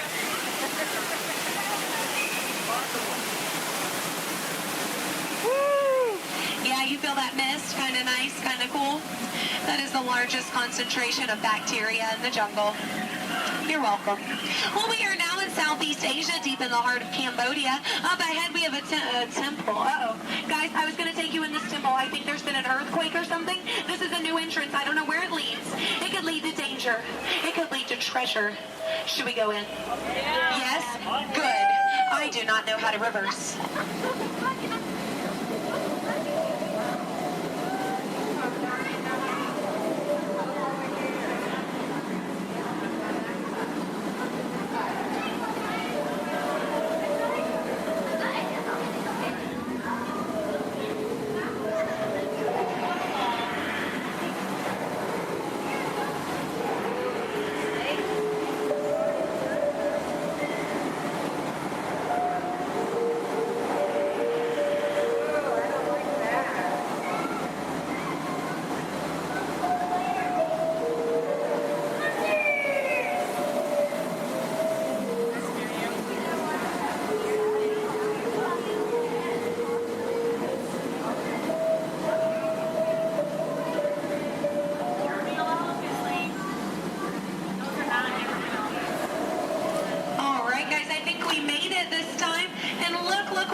is their bathing pool, but feel free to take as many pictures as you'd like because look, they all have their trunks on. It's fine. Now, some of these elephants are very, very friendly, and they might try to spray the boat. So we are just going to scoot on through. Oh, no, up ahead. Up ahead. Get down. Duck, duck, duck, goose. All right. No, oh, no. Oh, no. Both sides. Oh, no. Get down. You fell for it twice. Yeah. No, that one over there, don't worry. He always forgets to pack his trunk. Now, guys, I'm going to take this time to point out some of my favorite jungle plants. That one. That one. And that one. There we go. Those are my favorites. Any questions? No? Good. Over here on the left, you'll see our dear friend Trader Sam. Trader Sam is actually our resident head salesman here at the jungle. Yeah, due to the economy lately, sales have been shrinking. But he is offering a special 2 of his heads for just 1 of yours. Yeah, think about it, because, you know, any way you slice it or dice it, you're going to come out ahead. Yeah. All joking aside, Sam is a really lucky guy. He was the only man from his entire tribe to go to college. Yeah, he actually got kicked out, though, before getting his degree. He got caught trying to butter up one of his professors. Yeah. But he's a nice guy. He actually threw a dinner party last night. Yeah, he invited all the skippers. I got there 20 minutes late, though. All I got was the cold shoulder. Nothing left but finger foods. Yeah, and I was looking forward to it. I mean, his wife makes a great stew. I told him so, and he said, I know. I'm going to miss her. Yeah. You know what Sam's favorite Disney song is? You Got a Friend in Me. Yeah. I'm not making these up, guys. They're actually written in the script. Yeah. Yeah. Now we are approaching the dock, yes, which means it's the most dangerous part of our journey, my attempt to dock the boat. So make sure you stay seated. Watch your elbows over here on this side. We don't want unnecessary peer pressure up ahead. Now, when the boat and the dock reach the same speed, you'll exit out the same way you came in. Everybody over here will use the back door. Everybody over here and in the center will use the front door. Just remember not to cross the crates. Yes, don't cross over the boxes. I don't want you to trip and fall. You'll have 2 bad trips on the same boat. I thought 1 was enough. Now, guys, we've really been through a lot. I have to tell you, out of all the crews I've had today, you guys have been the most recent. There we go. No, really, that is an honor only a few thousand people get a day. So you should feel very, very special. No, really, guys, if you find yourself passing by the Jungle Cruise later, I understand. Yeah. But if you want to stop and say hi, I'll be around. And around. And around. Stay in school. No, I'm kidding, guys, I'm kidding. 4 years of college. Yeah. My mom is so proud of my brother. He's a doctor. I tried to be a doctor, I really did, but I don't have the patience. Yeah, now is that... Those are raindrops I hear hitting the top of the boat. So, yeah, it looks like we're going to get a little wet. Just a reminder, our dock is made out of pure hickory. Yes, so as you exit, you will be stepping out onto a slippery hickory dock. Make sure that you watch your step on the way out. Yes, watch your step, but don't step on your watch. That is just a waste of time. Yeah. Now, guys, if you did enjoy your cruise today, my name is Skipper Aaron. If you did not, the name's not important. No, it's not. Now we are, here we go. Oh, here we don't go. But I'm out of jokes. Ooh, why is Cinderella so bad at soccer? She keeps running away from the ball. Yeah, but I mean, can you blame her? She had a pumpkin for a coach. Yeah. Oh, why does Peter Pan fly everywhere he goes? Because he can never land. Yeah. Why does Tigger bounce everywhere? He would really hate to step in poo. Yeah. What was Aladdin doing in the Haunted Mansion? He was looking for a boo. Yes. Well, I guess if we're still here, I could leave you with a few words from our sponsors. Yes, today's cruise has been brought to you by the Miracle Boat Engine Company. Yes, if this boat made it all the way around the river, well, it must have been a miracle. Yes, and Animal Crackers of the World, teaching children everywhere that all animals taste exactly the same. Delicious. And, the Cannibal Cafe, finding new and interesting ways to serve you every day. Now serving shish kebabs, shish freds, and shish teds. Yes. Now, guys, if you are planning on catching the fireworks tonight, just make sure you let them go. Okay? They're going to be very hot. They can explode in your hands. Yes. All right, here we go. Now, guys, there's a dock on the left and a dock on the right. It is a paradox. Don't let it confuse you. Yeah, but the skipper on the left and the skipper on the right, we just call that a paradorx. Look, they can't even deny it. It's true. Guys, I really don't want to say goodbye to you today, so I won't say goodbye, but I will say this. I mean it from the very bottom of my heart. Get out. Welcome to Turtle Talk. My name's Andrew. Before we get started, there are a few things that I would like to go over with everyone. Now, here at Seabase, there is absolutely no eating, no drinking, no smoking or vaping, and no flash photography. Thanks, guys. Now, this piece of equipment here is known as a hydrophone. It allows us to hear sounds from beneath the sea, and it's also going to allow us to hear from our very special guest today. Does everybody know who our special guest is? Please shout it out. Crush is coming to talk to us to learn more about the human world, and we're going to get the chance to ask him a couple questions about the turtle world. So, little ones, you're thinking of questions that you may get to ask Crush, okay? Now, it does seem like Crush is off surfing at the moment. In order to call him out, we need to yell, "Hey, Crush!" on the count of 3, all right? 1, 2, 3. Hey, Crush! Well, righteous, dude! Well, awesome! Check it out, man! Hey, dude, look! Double barrel, 360, totally tubular. Whoa, look at the humans in the human tank! Hello, humans! Righteous, man! Oh, dude, speaking of most righteous, look at this, bro. Hatchlings, grommets, offspring, totally chillin' sub-level. Look at this, right next to you, you got a little dudette, blue shell, brown noggin, goggles, and extra ears. Yeah, right there on the coral. Hey, bud, what's your name down there, dudette? Bella.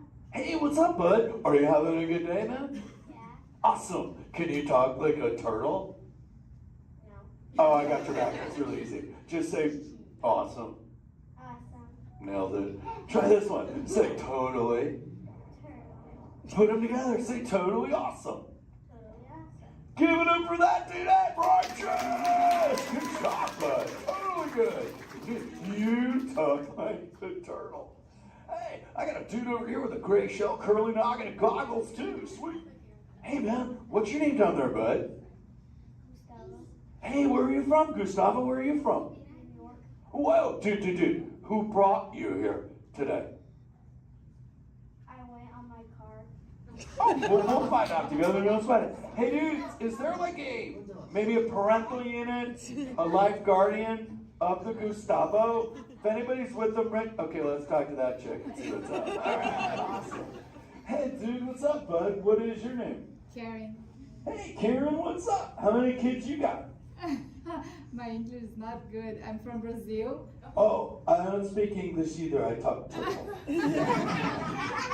Karen, does it freak you out Gustavo has no clue you're here? Don't worry, Karen. They come back when they get hungry. Karen, did you feel it, bud? Did you feel it? We're sharing a moment. Look at you, Karen. Awesome. Dude, my son's smart. He's like this. He goes, Dad, what's up with all the humans? And I go, dude, I do not know. Human dudes, I need human help. Can all of you help out and answer Squirt's questions? If you want to help, say, Chaw! Chaw!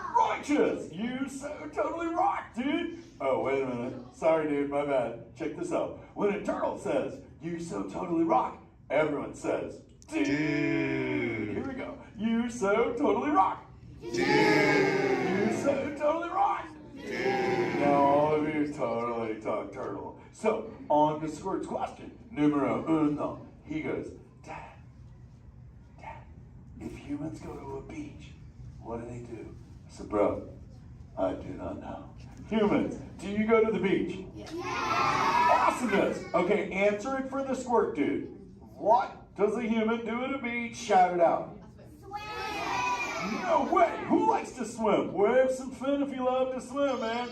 Oh man, I got waivers. Look, even on the bench. What's up, waivers? Nice. Dude, want to see me swim? Say go crush. Go crush. Let's rock. Everyone yell. Rip it. Rip it. Roll it. Roll it. Punch it. Punch it. Rip it. Rip.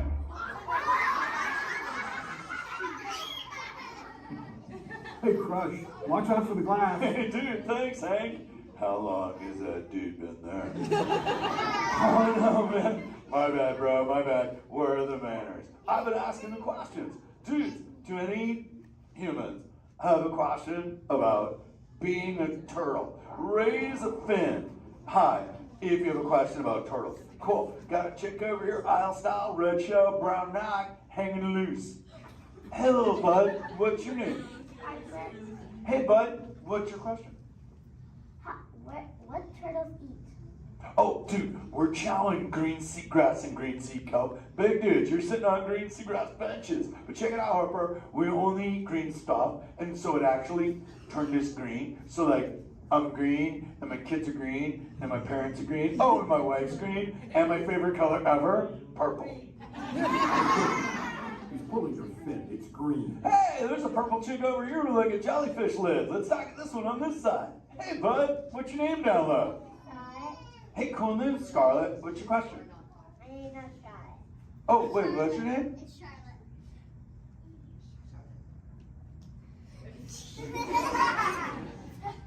You don't have to tell me. Okay, what's your question, little bud? My name's not a bud. Okay. Hey, let's head over here. We got like a little friend on this side. Looks like a light blue shell, brown noggin. Let's talk to this bud. Hey, what's your name, dude? My name's Marley. Hey, Marley, what's up? What's your question? What's your favorite food?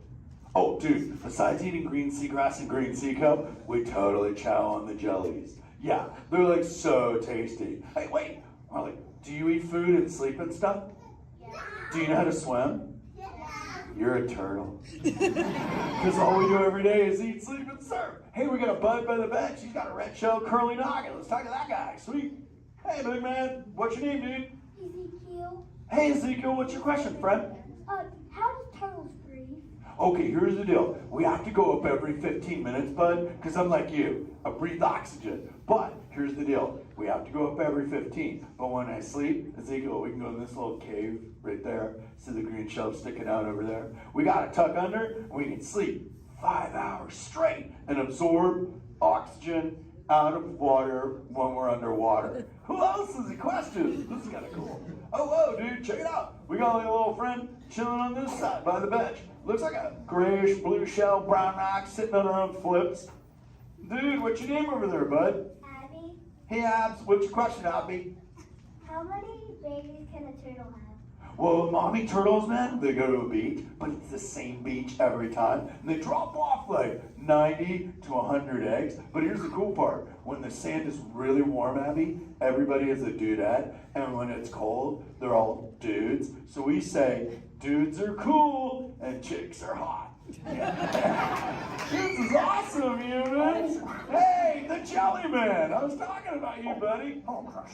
Hey, man. I'm trying to get away from a turtle pile. Marlin, turtle piles are a celebration. Everyone yell, turtle pile!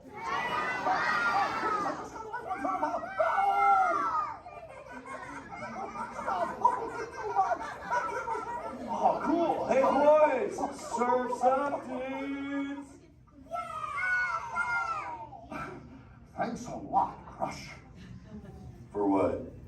The turtle pile? Shout it out, humans! That dude has serious thrill issues. Humans, you rocked it! You so totally rock! Okay, like 4 kids remembered. The rest of you dudes pulled a hard dory.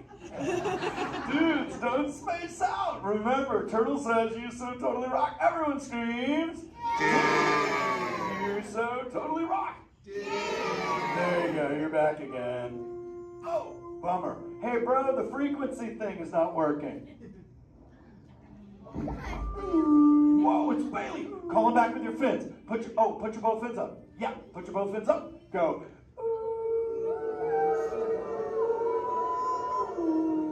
Crush! Hey! Bailey, look at my friends, they're humans. Oh my goodness, funny looking humans, huh? Hey dude, stop. That's not cool, those are my friends that can hear you. No, they can't. Watch this. Hi, humans. Oh, okay. Why didn't you tell me? Dude, I tried, man. You got stoked out. Wait. Ooh. Yeah, that thing. I'm getting something. Ooh. Wow. Some of you have 4 ears. Weird. I'm not judging. Humans. Later, Crush. Later, Bailey. Everyone say, later, Bailey, dude. Bailey's echolocation's awesome. We're going to do it. Everyone, both fins up. Go. Okay, sublevel. Really good. Back bench. Solid. Grandma, in the corner. This is where we put our fins up. Good job, Grandma. Good job. Fins up. Eyes closed. Go. How many fins am I holding up now? No, you gotta go. Yeah, you so totally rock. Squirt, come here. Squirt, look at this. Squirt, I just taught humans your ultimate favorite. Sweet. Dude, go for it. They'll blast you. You so totally rock. Rock on, human dude. Rock on, Squirt. That's my son. I'm in a jam. Oh, wait. Remember this thing. You gotta be good to the oceans. And the oceans will be good to you. And slap the fins together for my man Andrew. Rockin' the mic, man. Oh, righteous. Love you. Use the word dude all day long. Because your parents will love you. Hey, Karen. You're welcome, Karen. Let's go! You so totally rock! Let's give it up for Crush. If you would like to learn more about Crush and his friends like green sea turtles, manatees, or sharks, you can do so up on the 2nd floor of Sea Base. Now, little ones, don't move until your adult comes to get you. Adults, please collect your belongings, collect your children, head on up to those 2 right rear exit doors. In order to safety, please don't stand up.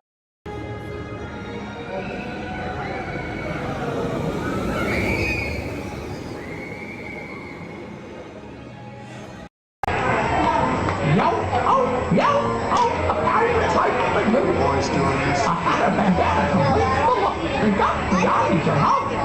With patches of feathers, it's like that can look. They got the eyes, you know. A pirate's life for you. You pick out a hat and you rig it with blue. They got the eyes, you know. Like earrings and medals and dreadlocks to boot. They got the eyes, you know. A pirate's life for you. That's up to you, ladies. That's up to you.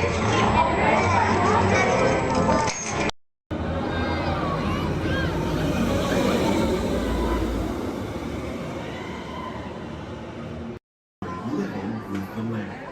Por su seguridad, permanezca sentado con sus manos y brazos, pies y piernas dentro del barco y cuida a los pequeñitos. A manera de recordatorio, no tomar fotos con flash y luz de video antes de llegar a la mujer.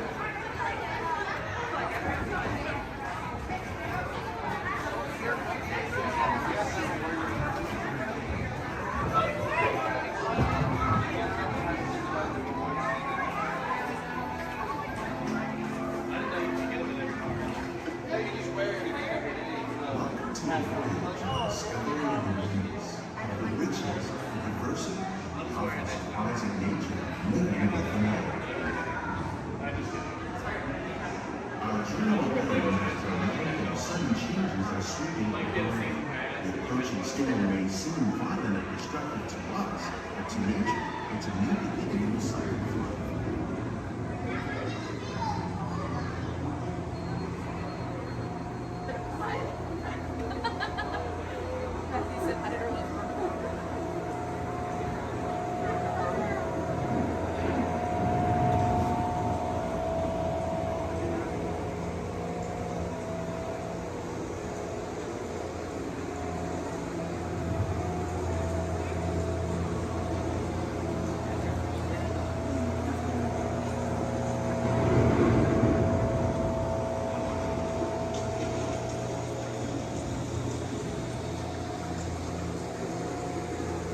the surface of the land, roots trap water from the flowing mud, extracting precious nutrients and minerals. These elements, when combined with sunlight, create the diverse living systems of our planet.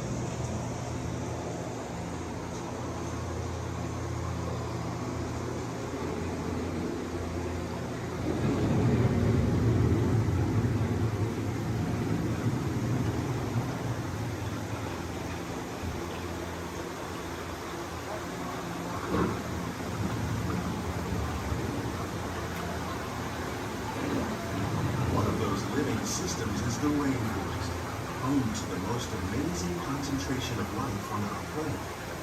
These dense and beautiful forests cover only a tiny portion of the Earth's surface, but they contain more than half of its plant and animal species. Rainforests are also extremely rich in productive living systems, providing us with oxygen, food, medicines, and other elements essential to our lives.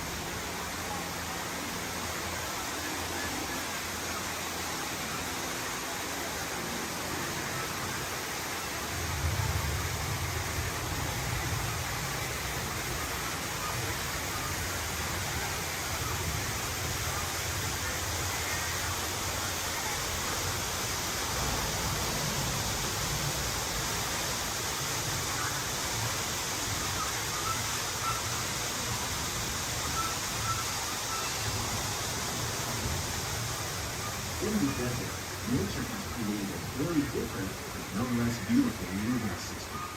And while this arid landscape may seem lifeless, it is very much alive.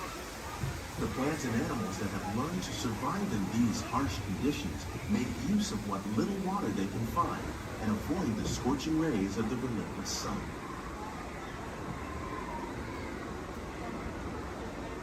The American prairie once appeared as desolate as the desert. But over time, rainwater and nutrients gradually penetrated the hard surface of this land. Even the hooves of the mighty buffalo helped create the rich soil that one day become home to the American farm.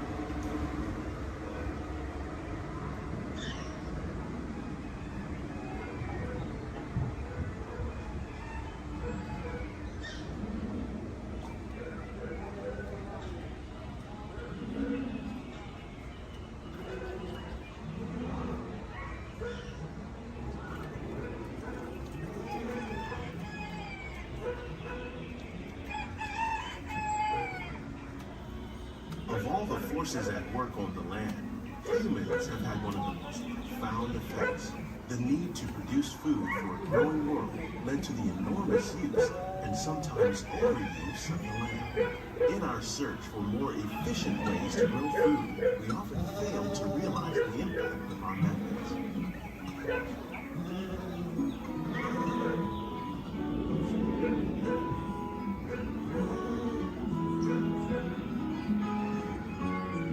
Today, we're learning to live with the land, discovering better ways to grow food that will assure both human and environmental well-being.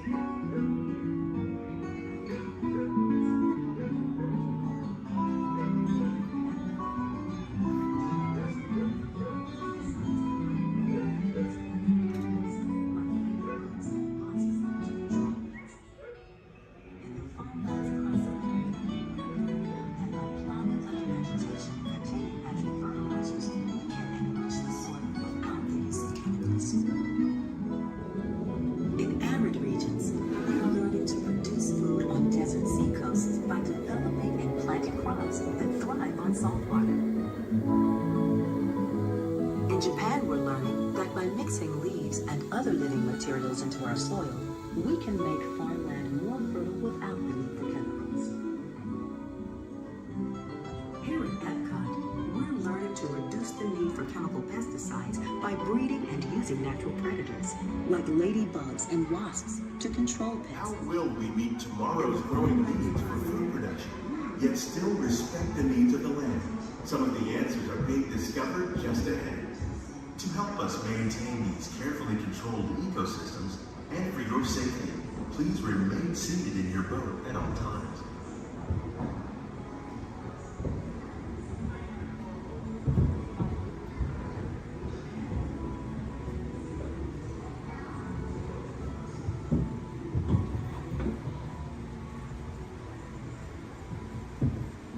to our living laboratory, where scientists from Epcot and the U.S. Department of Agriculture are exploring innovative ways to produce bountiful harvests now and into the future.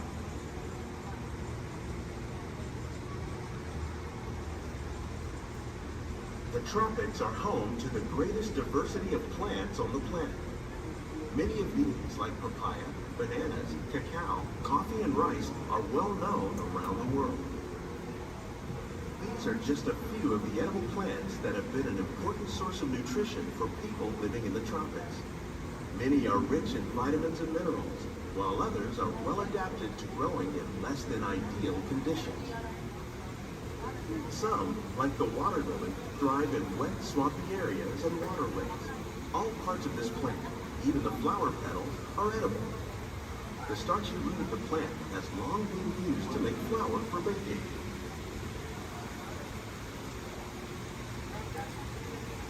One day, many of these lesser-known tropical plants may be as important as the bananas growing on both sides of the boat.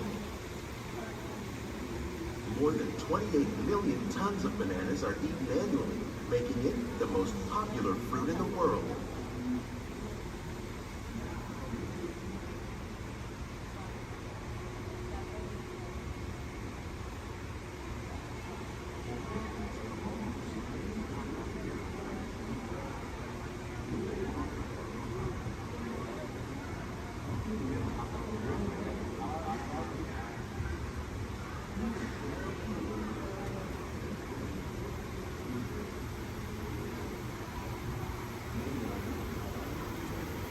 When we mention farming, you probably don't think of fish.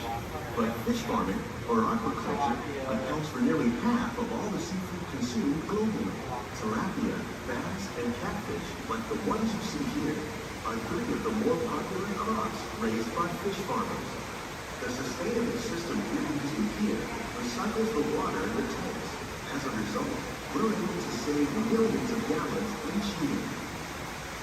Our small fish farm produces nearly 5,000 pounds of fish each year to serve in restaurants around Walt Disney World. Innovations like this one can play an important role in our efforts to produce bountiful harvests and still protect natural resources.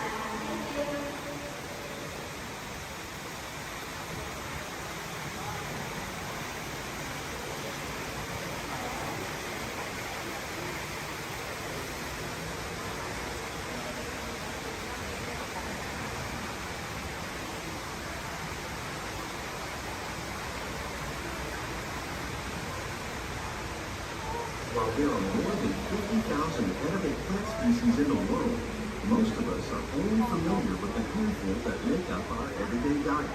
The common grains growing here, maize, sorghum, and millet, plus rice, account for nearly 2/3 of our global food consumption. Learning how to increase yields of these staples is an important goal of research around the world.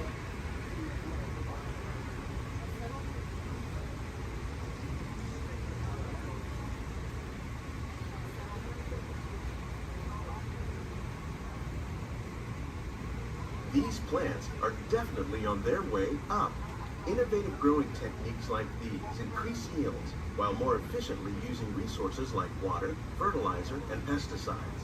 Another innovation at work here is our integrated pest management program.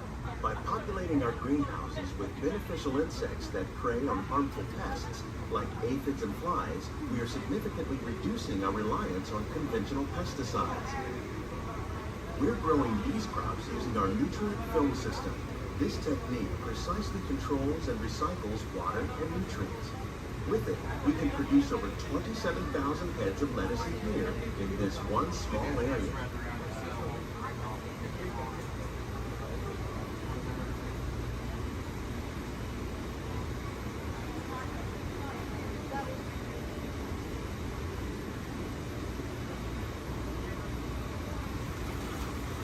Some of our best ideas have been inspired by nature, like these fruit and vegetable trees. By growing these ground plants vertically, we can increase yields and better control diseases. These crops taste as good as they look. In fact, We serve more than 15 tons of produce from our greenhouses in restaurants here at the land every year.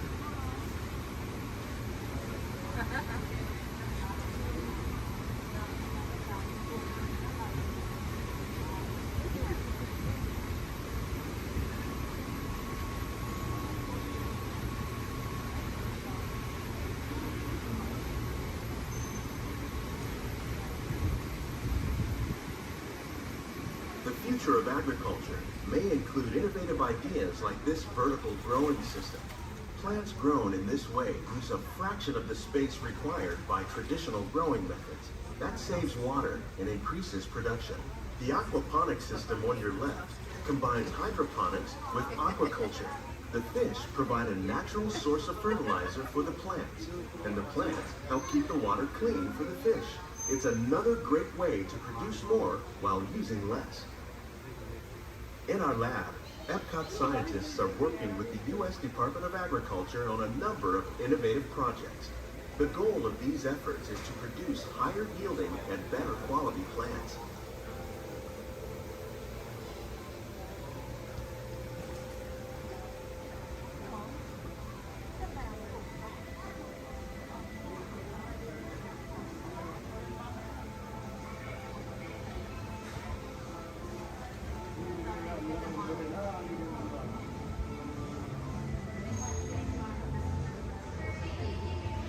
These greenhouses represent just a fraction of the work being done worldwide to produce bountiful harvests for our growing population. Scientists, farmers, and even backyard gardeners are doing their part to improve the quantity and quality of foods that we all rely upon. Together, we can continue to find more ways to increase food production and protect our precious natural environment. Only then will we truly be living with the land.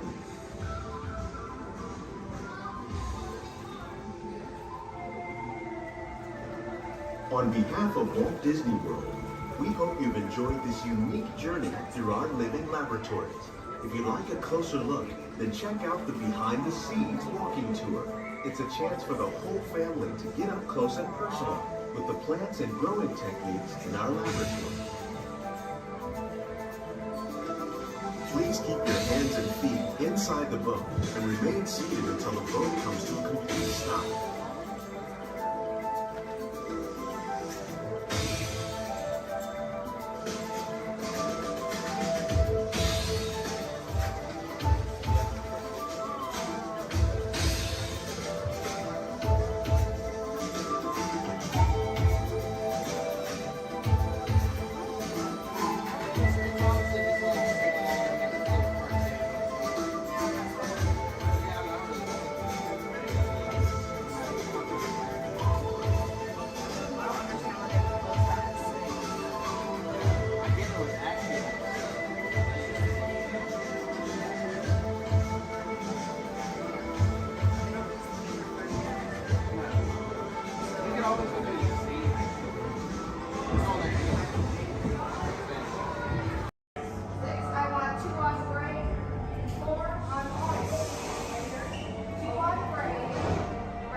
Shoulder to shoulder.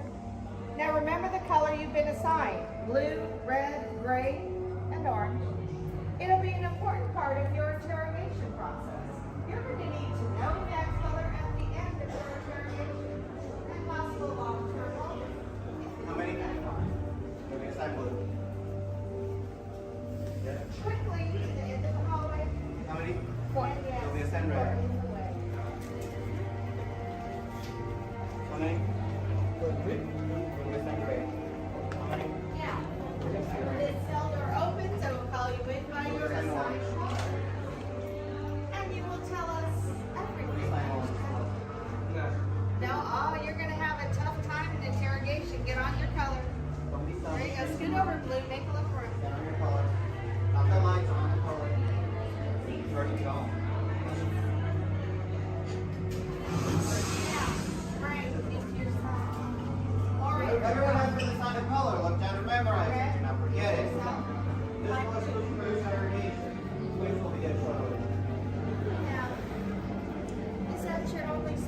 though. Let's move it along.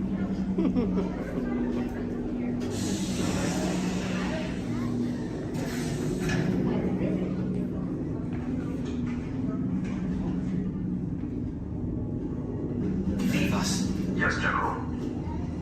Enemies of the First Order. We will soon snuff out your meager resistance. You chose the wrong side, and now you will pay. The Resistance prisoners. You have what I want. You know the location of the secret base, and I will take it from you. We are needed on the bridge. Keep the prisoners here. I will return to finish this personally.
Under the authority of General Hux.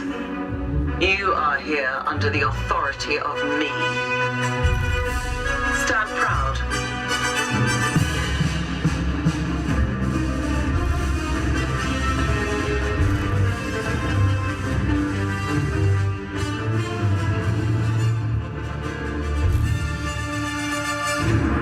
Troops in this division are held to the highest standard.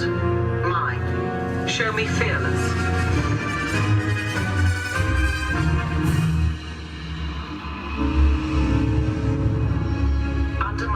You will be proud to wear the armor of a stormtrooper. You will learn discipline, loyalty, and what it means to be a stormtrooper. Battle starts.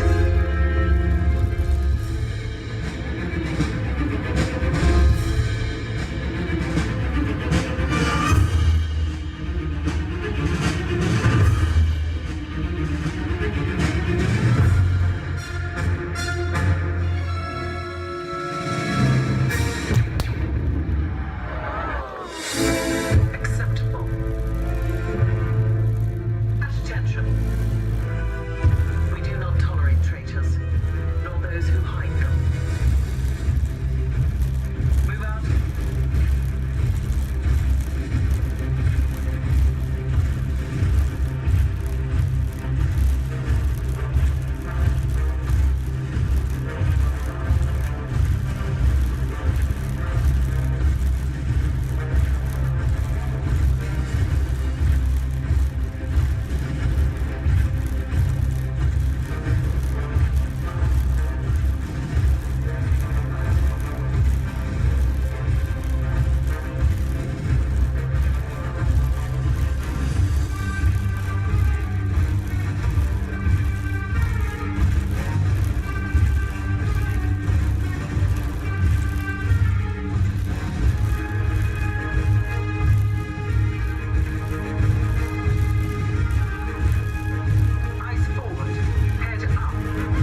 At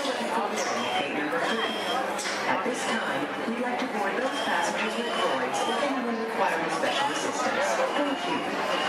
Transport 22, prepare for elevation to passenger boarding level. Boom! That's us on. Stand by for final systems check. Forward lights. Check. Deflector shield. Check. Laser cannons. Check. I said check up. Shut them down before you blow up the whole place. Sometimes, Arthur, I can't understand your logic at all.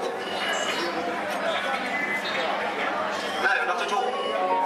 We'd like to continue the boarding of Flight 55 to Endor. All passengers holding confirmed tickets may board at this time ticket number 3. Thank you. Star Tours is proud to introduce the Star Speeder 3000.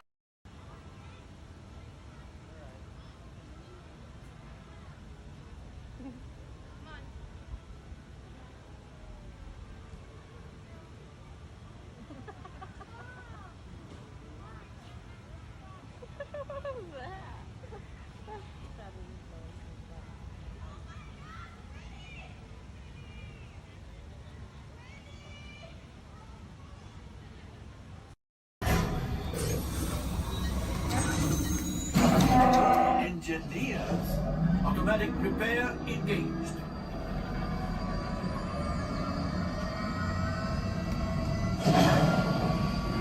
Right, pilot. Push the flashing button to take off. Pilot on the left. Move your stick to fly right and left. I was just about to say that. Pilot on the right. Pull back on the stick to fly out. And push forward to fly down. Oh, watch it. Julie is flying this thing look in the air. Weapons are online. Left pilot, hit the booster. Now let's go get that coaxial. Right pilot, make the jump to light speed.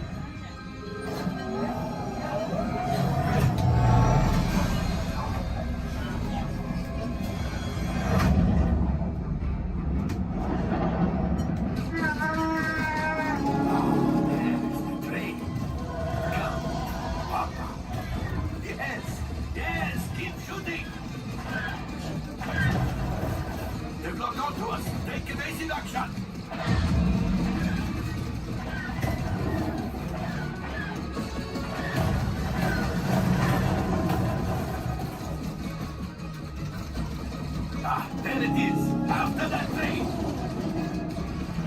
Gunners, fire the harpoon. Excellent, now gunners, shoot the cargo free. Left pilot, brakes. Well, my friends, that could have been much worse. Okay, it's much worse.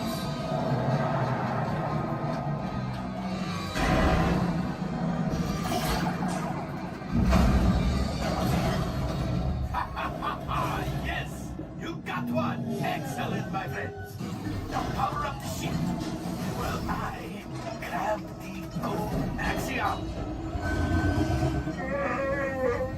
You see, just as I promised, my friend, now that the resistance has what they need, maybe a little something for Hondo.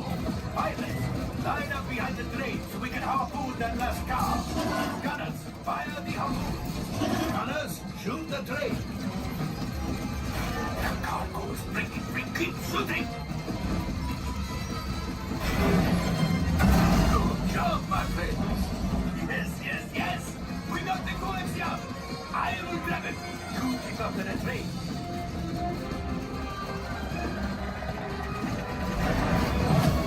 Gunship. Oh, that's ridiculous. Things are getting too hot. We need to get out of here. A distraction. Fire the missiles at the train. Hey!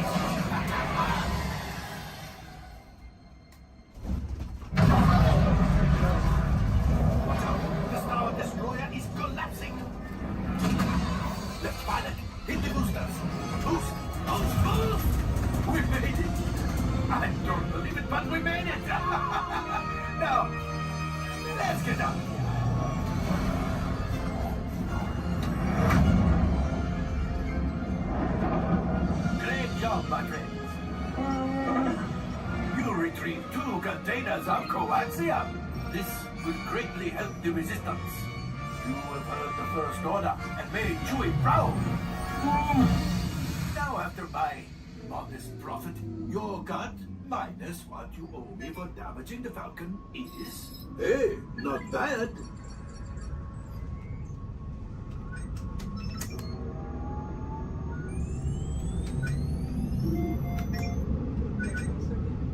R5, damage report. Engine failure. All right. Hyperdrive leak. That is not too good. Multiple hull ruptures. Well, it could be worse. All right, I'm making an executive decision. Everybody out. Go on, get out.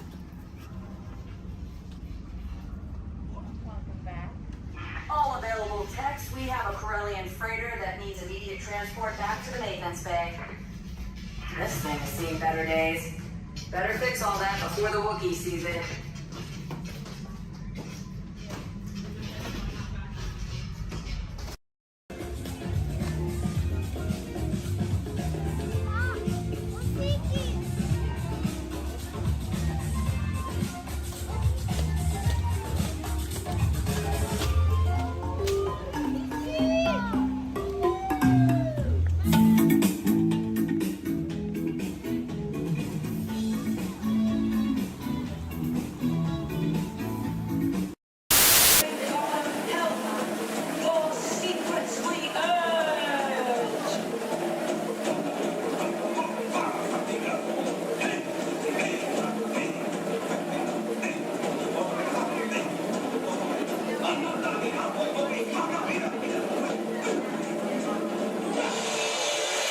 Wowee! Phew, that's almost as much fun as New Year's Eve in the orange groves. Well, we did get the mighty carried away, Yeah. I say, look out there across the water. There's a bit of company. Law me, yes. Welcome, you all. Permit us to introduce ourselves. My name is Claw, and my loquacious cousin over here is... I'll introduce myself if you don't mind. Hi there. I'm, well, now, let's see now. It's right on the tip of my beak. Clyde Birdbrain? Oh, yeah. I'm Clyde Birdbrain. Yaw. I say, perhaps you good people have never conversed with toucan birds before. Well, neither did we, till one day we discovered this magic sunshine pavilion. By Jove, yes, I remember just how it happened.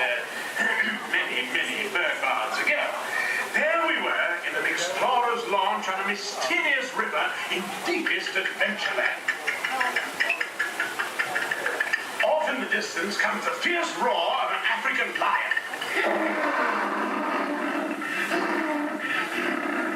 And as we round a bend in the river, a huge bull elephant bellows forth in protest of our intrusion. Suddenly, the treetops explode in a frenzy of outraged birds. Oh, come, you enjoy will do better than that. I can jolly well do one at a time.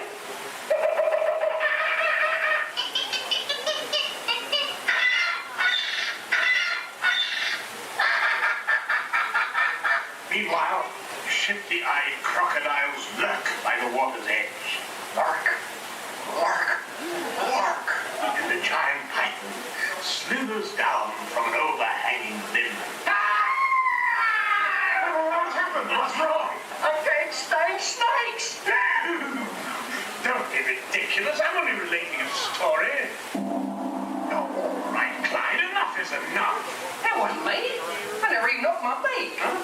Excuse me, I hate to interrupt such an exciting story, but they're calling us for the show. Land's sakes, it's already showtime? Land's sakes, yes, it's already showtime. Well, I believe it's your turn to make the announcement. Righto. Ladies and gentlemen, boys and girls, gather up all your cameras, purses, and other articles, and now turn to your left towards the tall door. When the drums begin, they'll open magically to lead you right into the Sunshine Pavilion. Is everybody ready? I say, show. A real tropical serenade.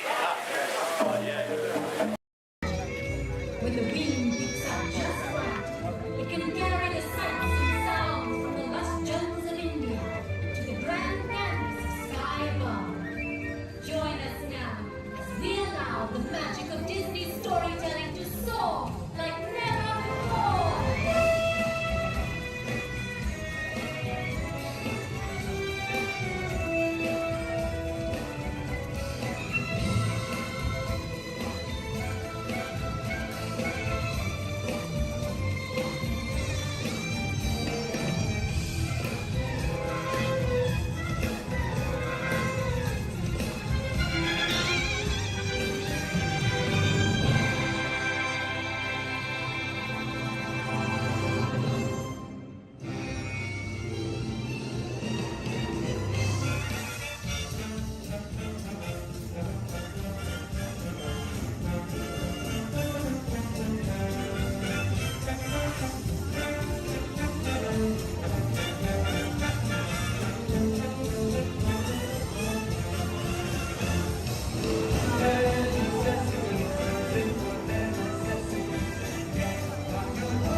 Welcome to the Avatar program. Soon, you're going to have a chance to undertake an amazing Navi rite of passage, flying on the back of this powerful animal called an Ikron, or as we call it, a Banshee. The way you're going to do this is by being matched to something called an avatar. And I'm here to help you guys get ready. But first, we have to scan you for Pandoran microparasites. All right, everyone, stay on your number and move your arms a bit. Okay, start scan. Oh,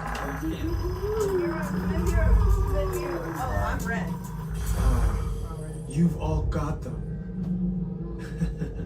But don't worry, they're very common around these parts. Let's start the decon. Initiating GMR decon. Stay still over your number, you're not gonna feel a thing. You're doing great. You're almost done here. They're all clear. Great. Now let's go over how all this works. Like I said before, you're going to be matched to these things called avatars, which look a lot like the Navi. They're created by blending human DNA and Navi DNA. Once we match you to an avatar, thanks to a special link chair, your mind will be able to control that avatar. Using avatars to fly this way was all figured out by my boss, Dr. Jackie Ogden. She leads our science team, which is part of the Pandora Conservation Initiative, and we're here in the Valley of Moara studying banshees and their environment. Over a generation ago, this enormous company called the RDA created a lot of damage to the area through their bad mining practices and conflicts with the Navi. Just like on Earth, it can take decades for ecosystems to recover. One way to understand what's going on with an ecosystem is to study what are called keystone species. These are animals like tigers, jaguars, seals. The banshee is one of these important animals. Okay, to get you flying on a banshee, we need to find each of you an avatar. Let's prep the genetic sampling. I'm on it. Okay, first we need to find the compatible match of your genetic material with the genetic material of one of the avatar bodies that we already have. Once we do that, you'll be able to link to that avatar and fly. Help us out and move around a bit. Almost. Yes, got him. Now, let's find you your avatar matches.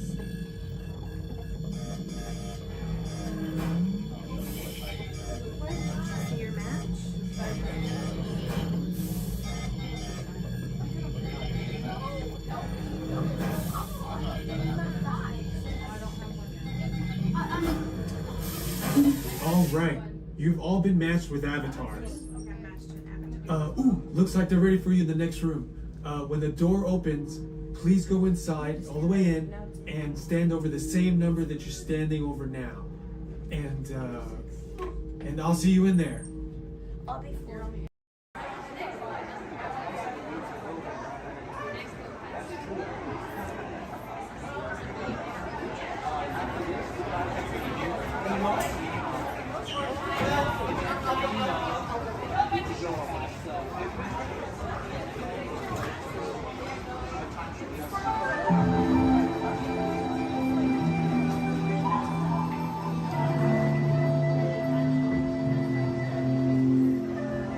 Welcome to a voyage of discovery and awareness of the richness, the diversity, and the often surprising nature of living with the land. Our journey begins as dramatic and sudden changes are sweeping over the land. The approaching storm may seem violent and destructive to us, but to nature, it's a new beginning in the cycle of life.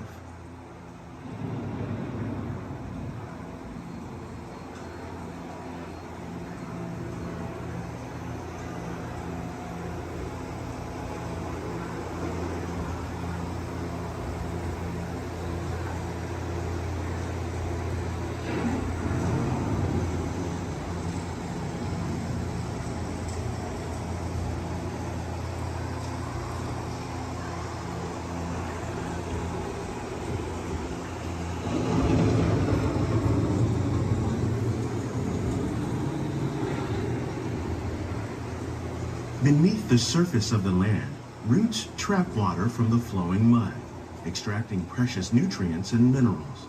These elements, when combined with sunlight, create the diverse living systems of our planet.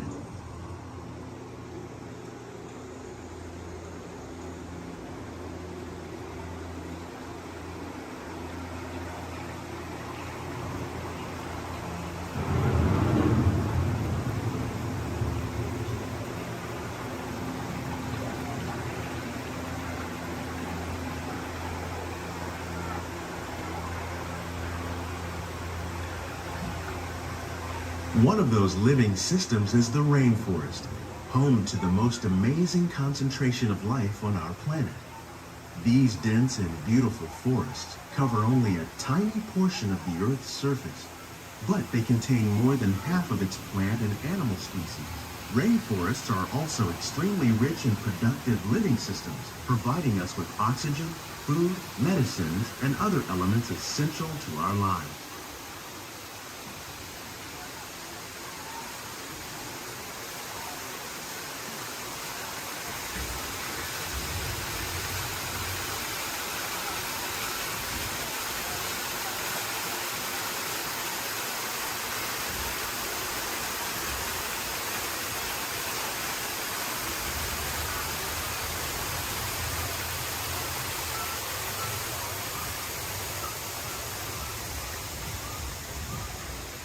In the desert, nature has created a very different, but no less beautiful living system.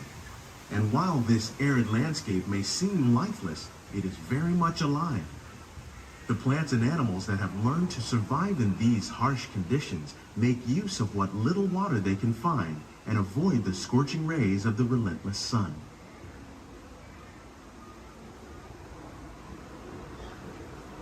The American prairie once appeared as desolate as the desert, but over time, rainwater and nutrients gradually penetrated the hard surface of this land. Even the hooves of the mighty buffalo helped create the rich soil that would one day become home to the American farm.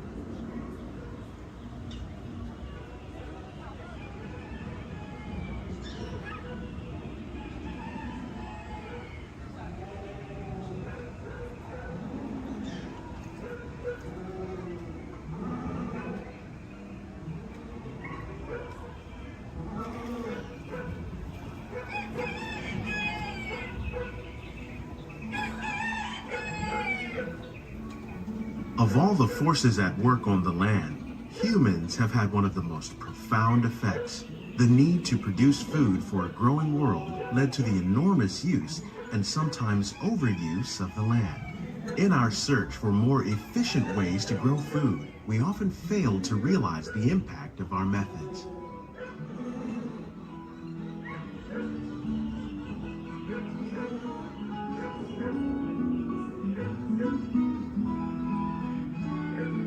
Today, we're learning to live with the land, discovering better ways to grow food that will assure both human and environmental well-being.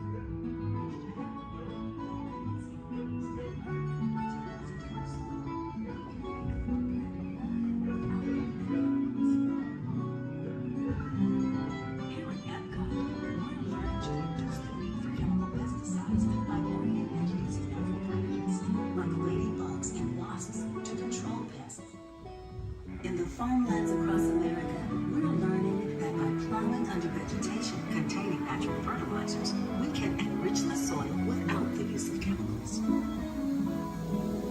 In arid regions, we're learning to produce food on desert seacoasts by developing and planting crops that thrive on salt water.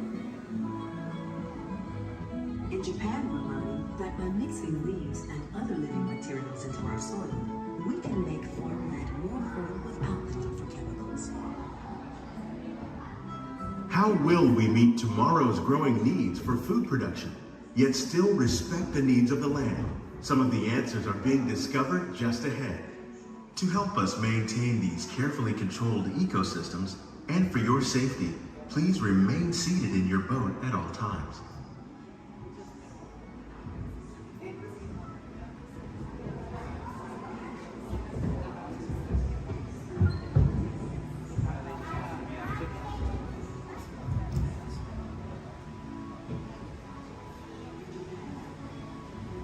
Welcome to our living laboratories, where scientists from Epcot and the U.S. Department of Agriculture are exploring innovative ways to produce bountiful harvests now and into the future.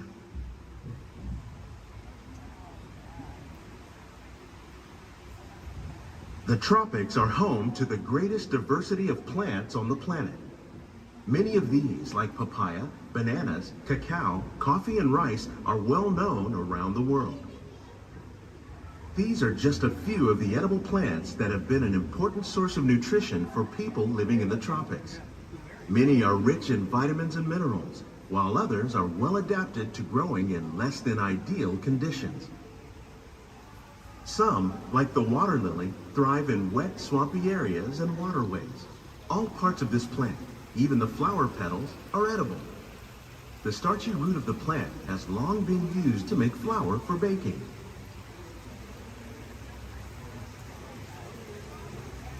One day, many of these lesser-known tropical plants may be as important as the bananas growing on both sides of the boat. More than 28 million tons of bananas are eaten annually, making it the most popular fruit in the world.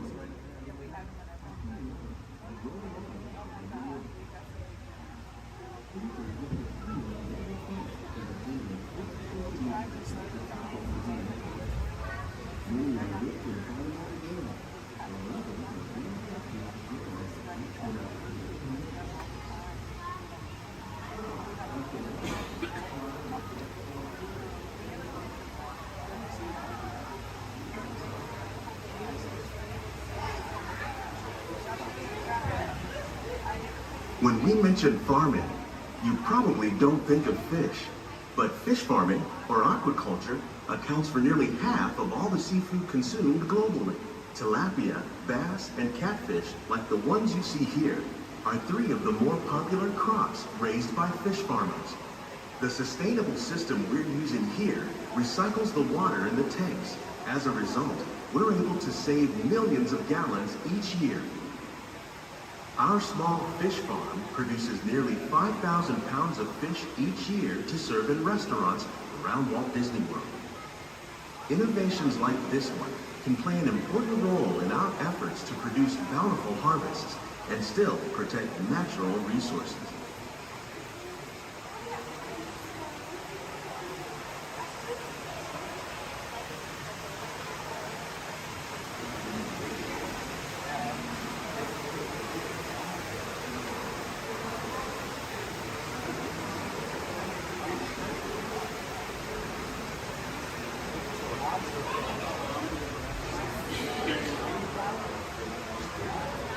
While there are more than 50,000 edible plant species in the world, most of us are only familiar with the handful that make up our everyday diet.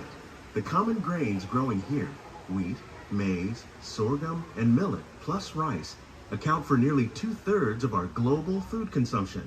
Learning how to increase yields of these staples is an important goal of research around the world.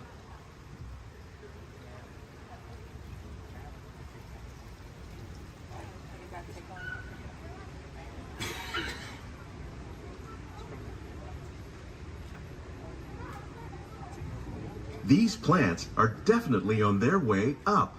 Innovative growing techniques like these increase yields while more efficiently using resources like water, fertilizer, and pesticides. Another innovation at work here is our integrated pest management program. By populating our greenhouses with beneficial insects that prey on harmful pests like aphids and flies, we are significantly reducing our reliance on conventional pesticides. We're growing these crops using our nutrient film system. This technique precisely controls and recycles water and nutrients. With it, we can produce over 27,000 heads of lettuce a year in this one small area.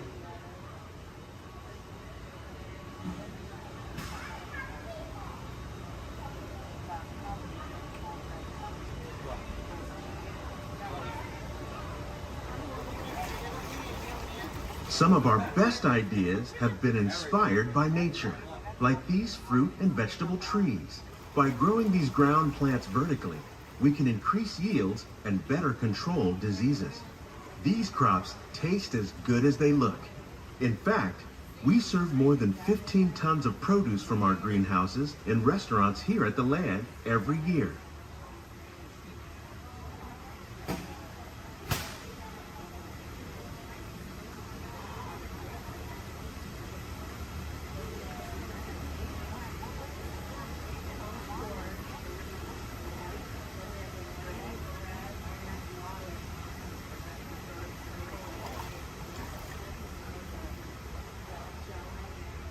The future of agriculture may include innovative ideas like this vertical growing system. Plants grown in this way use a fraction of the space required by traditional growing methods. That saves water and increases production. The aquaponics system on your left combines hydroponics with aquaculture. The fish provide a natural source of fertilizer for the plants, and the plants help keep the water clean for the fish. It's another great way to produce more while using less. In our lab, Epcot scientists are working with the U.S. Department of Agriculture on a number of innovative projects. The goal of these efforts is to produce higher yielding and better quality plants.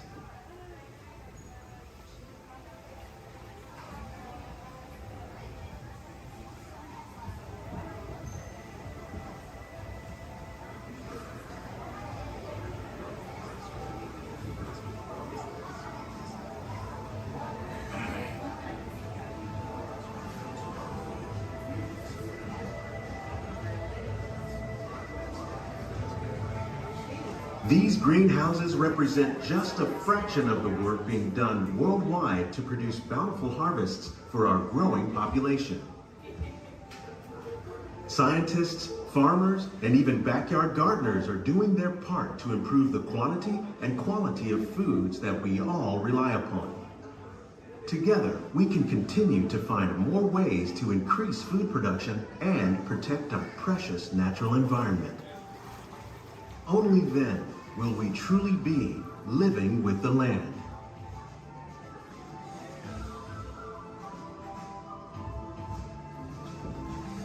On behalf of Walt Disney World, we hope you've enjoyed this unique journey through our living laboratories. If you'd like a closer look, then check out the Behind the Seeds walking tour. It's a chance for the whole family to get up close and personal with the plants and growing techniques in our laboratories. Please keep your hands and feet inside the boat and remain seated until the boat comes to a complete stop.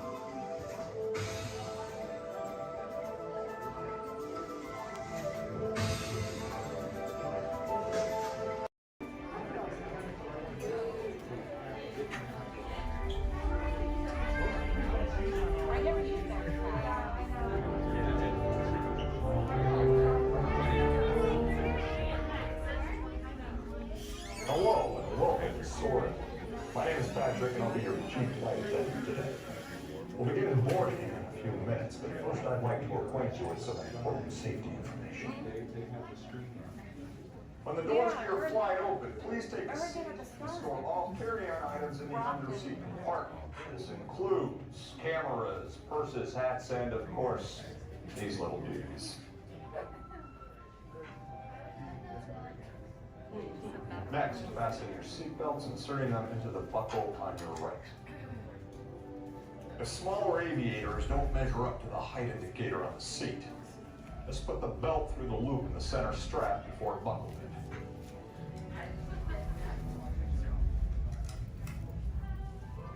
Nice work, pal. Soon you will be airborne.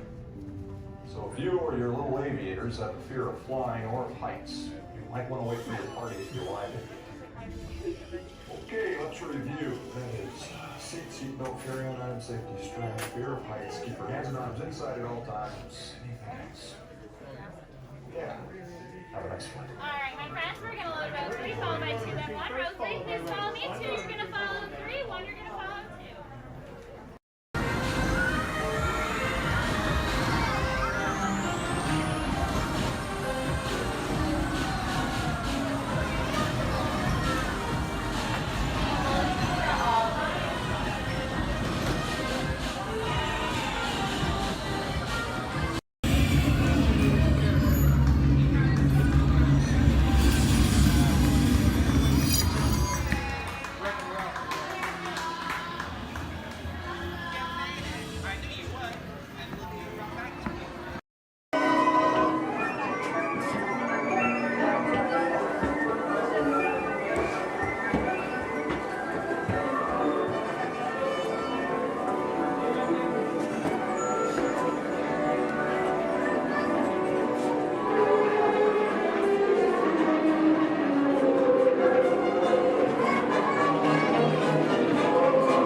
Thank you, we have the unclear twin deck.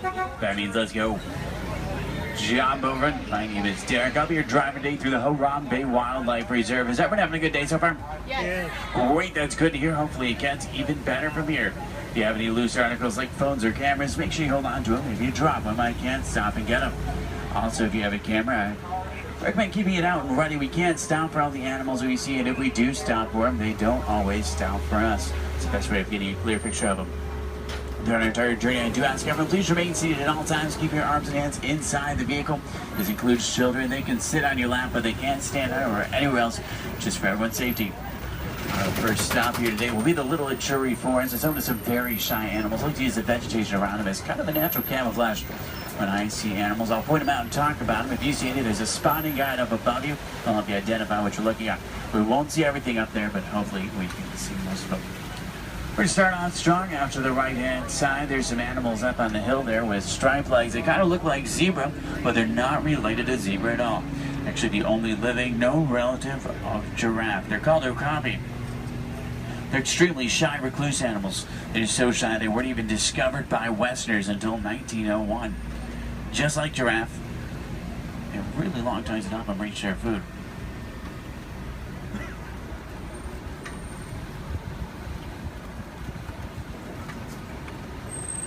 Watering holes like the one out to the left are essential in forests like these. Animals will stay close to them, that way they have a source to drink from.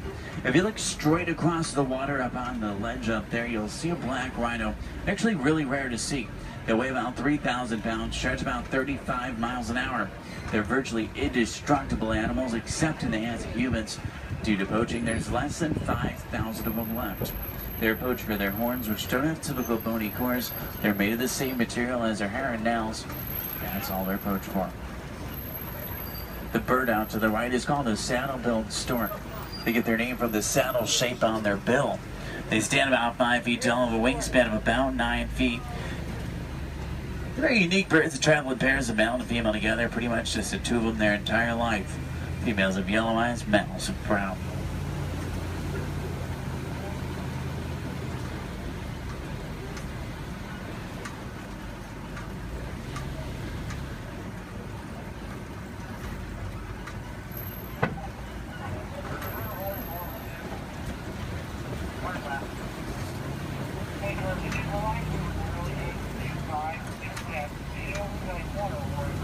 To the left, you'll see some tannish animals. They're called greater kudu.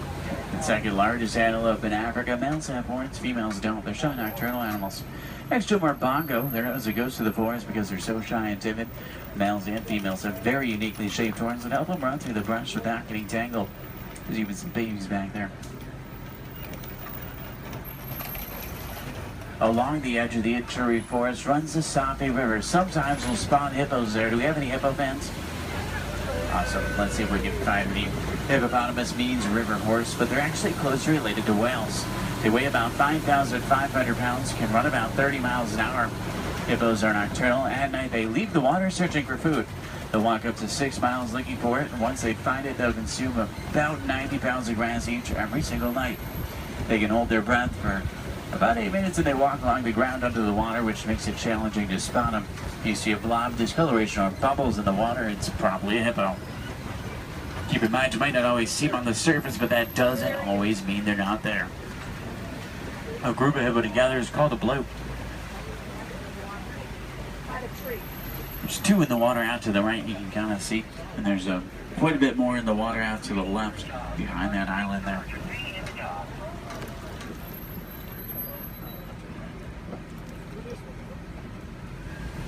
On that middle island are pink-backed pelican. They get their name because they turn a pinkish color during mating season. They nest up in trees. Hippos may seem cute, but they're actually one of the most dangerous animals we'll see all day. They're extremely territorial. If you get too close to a hippo or get in the water without realizing they're there, they become very, very aggressive. You don't want to mess with them.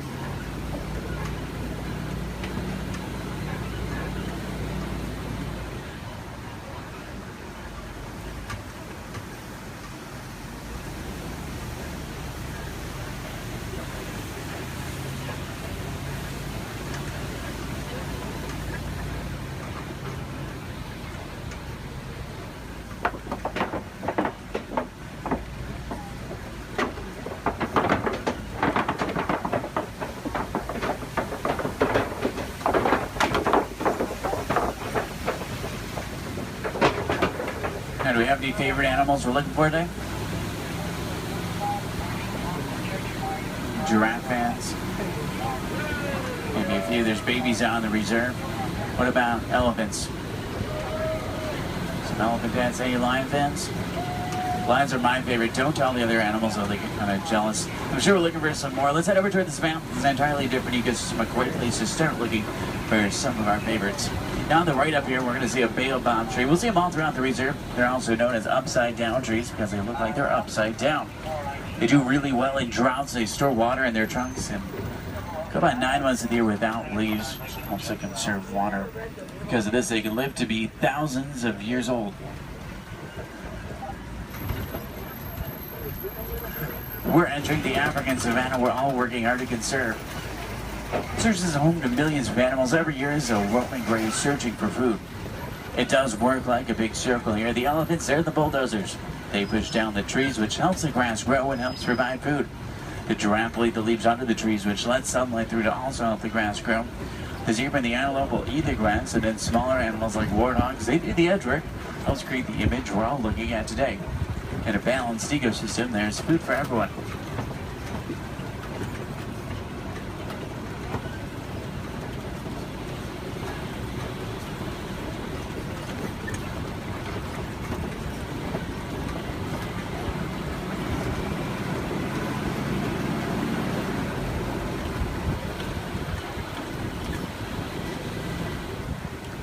You look under the big tree out to the left, kind of in the grass there, you'll see painted dogs. They're also known as wild dogs. They're not your typical dog, though. They're actually the most successful hunters in Africa.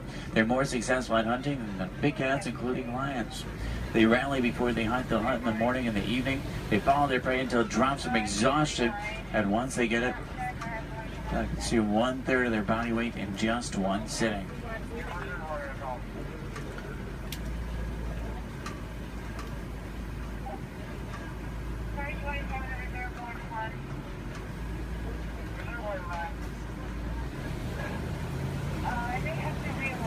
On the left, you'll see Patters and Zealand lying down by the trees back there. They're actually the largest antelope in Africa. They'll stand about 5 feet tall. Their shoulder height can weigh up to about 2,000 pounds.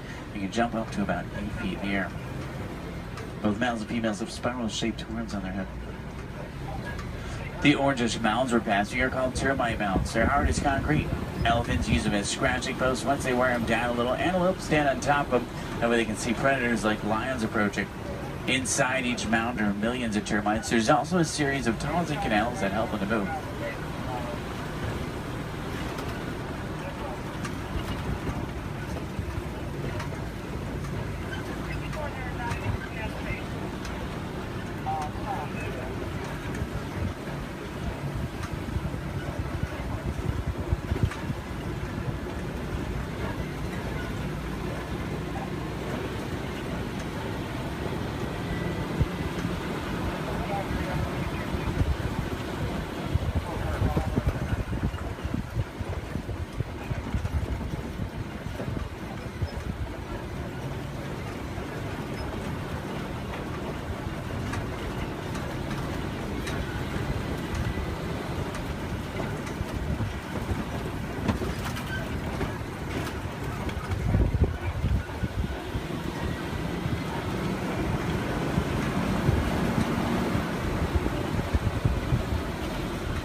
See some Maasai giraffe up ahead. We're going to see them out to the left. You see them about 20 feet tall. They're tallest. There are some babies on the reserve. They're born about 6 feet tall. In human world, that's pretty big, but in giraffe world, it's really not. A giraffe will spend about 18 hours of their day eating, and they sleep very little, sometimes just about 30 minutes a day. When they do sleep, they typically will sleep standing up. They don't really like to lie down. They're too vulnerable to their predators. They have 7 vertebrae in their neck like humans. A giraffe can run about 30 miles an hour, and they have hearts that can reach lengths over 2 feet long. They're known for their irregular patterns. However, every giraffe's pattern is totally different and unique, like a fingerprint. A group of giraffe together is called a tower, as a tower of giraffe. I can't stop for them. There's new animals in the area, so I have to kind of roll by them.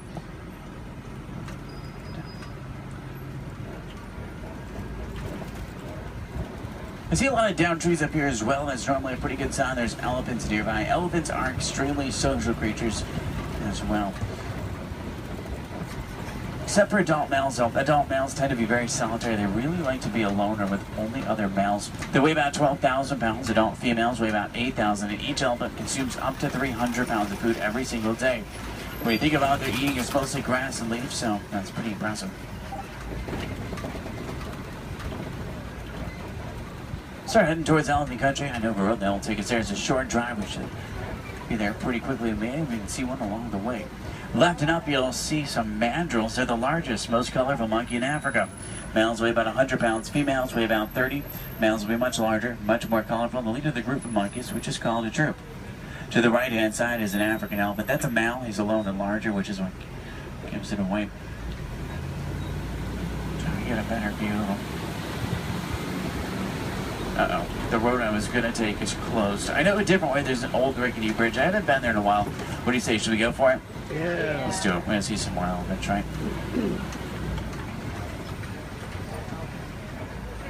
If you're not an African, easy to tell you're looking at an African elephant is from their ears, which look like the shape of Africa. And they flap their ears. Is how they regulate their body temperature.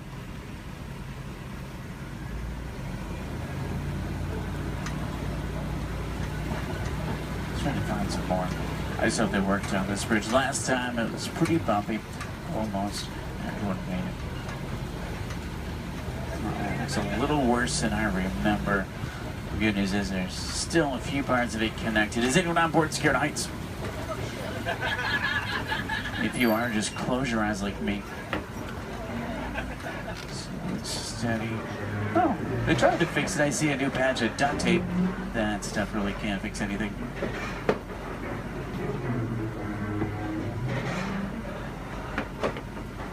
Well, I'm safe. About half of you are. Did everyone make it across with me this time? Yeah. Great, let's try to find some elephants, make it worth the trip. Now you see tusk marks in the clay up here. Elephants will break it off and eat it. It gives them minerals they don't get in their regular diet. It's like a vitamin for them. I think it's pretty cool. For all the moms on board, this fact will be much scarier than average. Female elephants are pregnant for 22 months. I know, that's a long time. Now, young elephants have the second longest childhood to humans, about 15 years. There are young elephants out in the reserve. It's really hard to tell how old they are, though. They grow fairly quickly.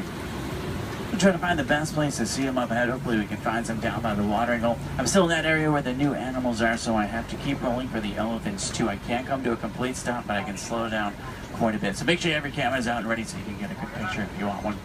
In the meantime, I'm going to try and tune into a local Harambe radio station. I can normally get a pretty strong signal here. That way we can listen to some music while we look for elephants.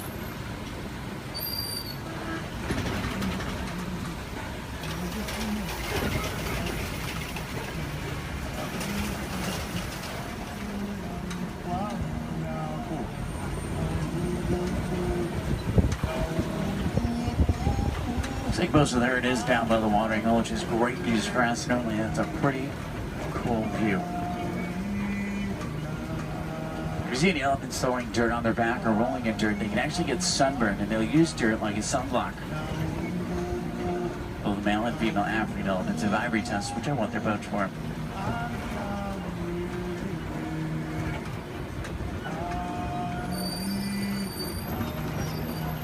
Trunks might not seem stronger, but they're going to be up to 100,000 muscles in just their trunk. It's actually really powerful.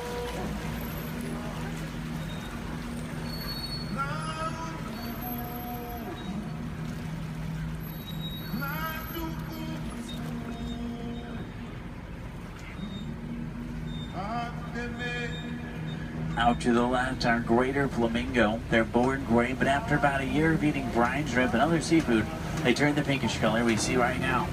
The chemical in the shrimp that turns them pink is beta-carotene. Does anyone know you call a group of flamingo together? It's called the flamboyants. It's pretty funny. They're also known as a stand. I guess flock is just too simple for flamingo.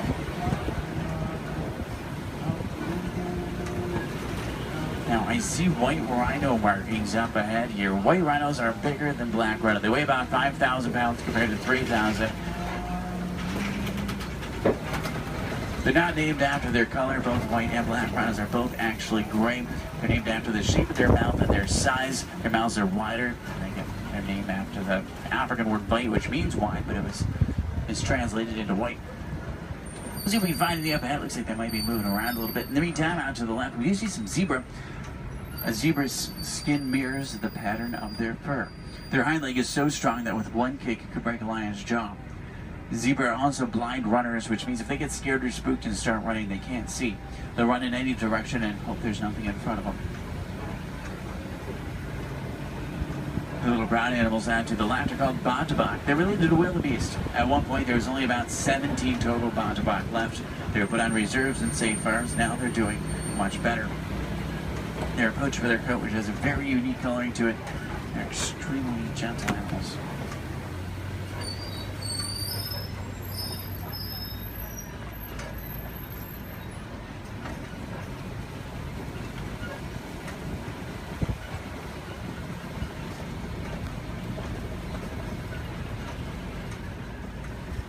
See some spots on the side of the hill here. If you look out to the left and backwards, you might be able to see them.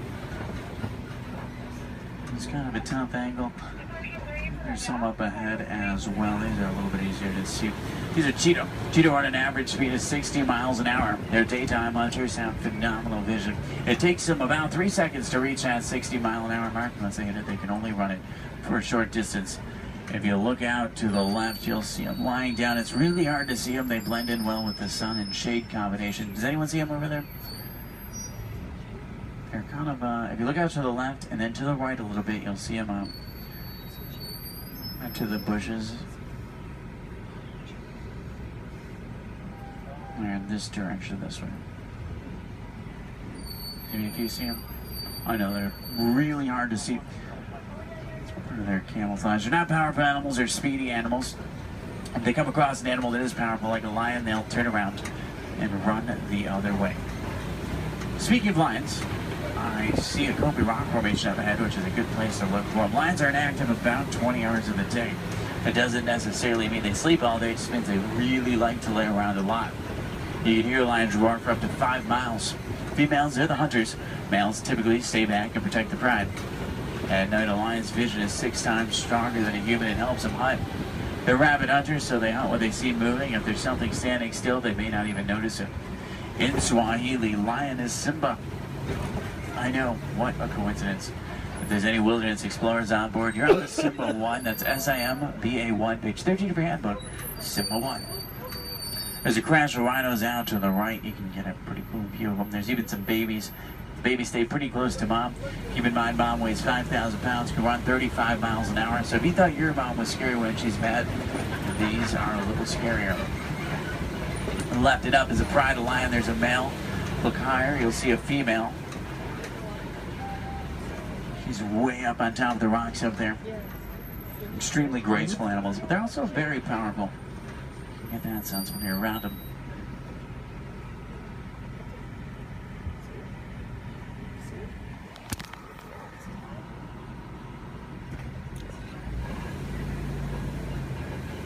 I see some burrows up ahead. Warthogs live in burrows that they typically take over from other animals and make their own.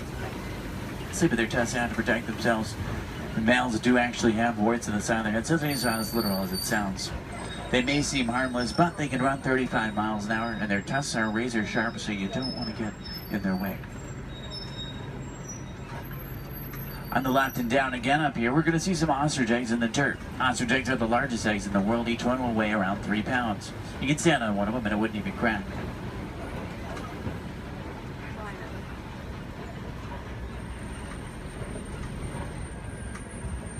If you're wondering what Disney does or what we can do to protect some of the animals we've seen today, the Disney Conservation Fund has been doing research for a long time. And a good example of something we've learned is elephants in Africa migrate quite a bit. There's a problem though, they're migrating onto farms and taking crops from farmers, and the farmers did not have a non-violent way to stop it. Fences don't work, elephants plow right through them. So Disney went over to try to help their conservation partners find a solution, and they found out that elephants are terrified of bees. So they created beehive fences and installed them in Africa. This not only keeps elephants out of dangerous territory, it also benefits the farmers. They can make extra money from the honey. What we can do is recycle old technology like cell phones, cameras, and computers. We can also just learn more about these animals, because the more we know, the more we can help, just like elephants and bees. The animals to the left and right are called scimitar horned oryx. They get their name from the scimitar-shaped horns on their head. They're on the critically endangered list. I think the horns are pretty cool.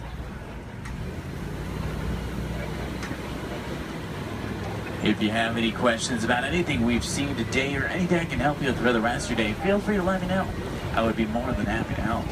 In the meantime, we're going to start to make our way back towards Harambe Village. Once we get back, if you're looking for more fun things to do, I recommend the Pangati Forest Trail. You can see gorillas, baby gorillas, naked mole rats, hissing cockroaches, underwater hippos, meerkats, and more. About a 15-minute hike, but you'll get some great pictures and make some great memories. At the end of Harambe on the right is the Festival of Lion King. It's one of the most popular shows at Disney. By far one of my favorites. It's worth the trip. Make sure you drink plenty of water today, otherwise the heat can sneak up on you. Did everyone enjoy the safari? Yes. Great, that's good to hear. Now the best thing is no two safaris are ever the same. Whether it be a different driver, different animals, or the same animals closer, it's always unique.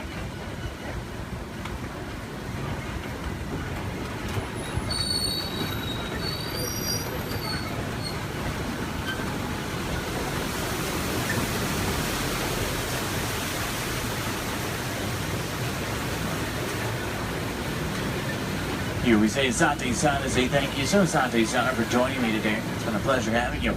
If you enjoyed it, my name is Derek. If you didn't, names really aren't that important. Hopefully you did. I think we saw some pretty cool animals. Hopefully we got to see some of their favorites. If you're looking for tigers today, check out Asia. Sometimes we'll spot them on the Maharaja Trail. If you're looking for crocodiles, head over to Dinoland. You may be able to spot them there. The American crocodile. Sometimes you'll see them there.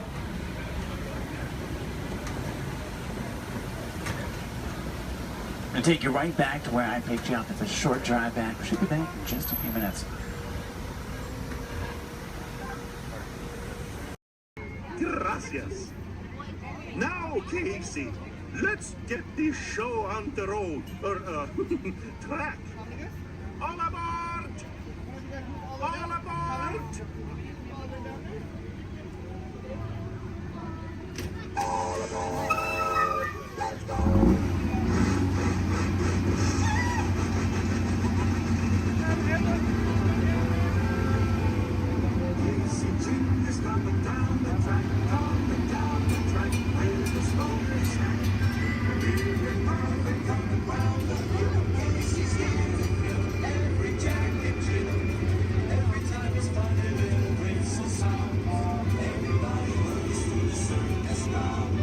Time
That's the end of the lion.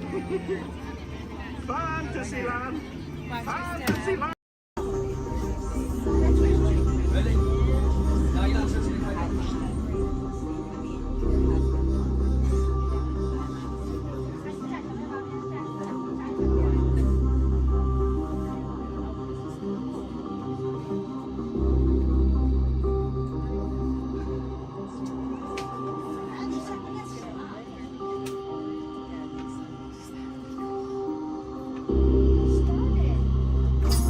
Users, prepare to be digitized into the world of Tron.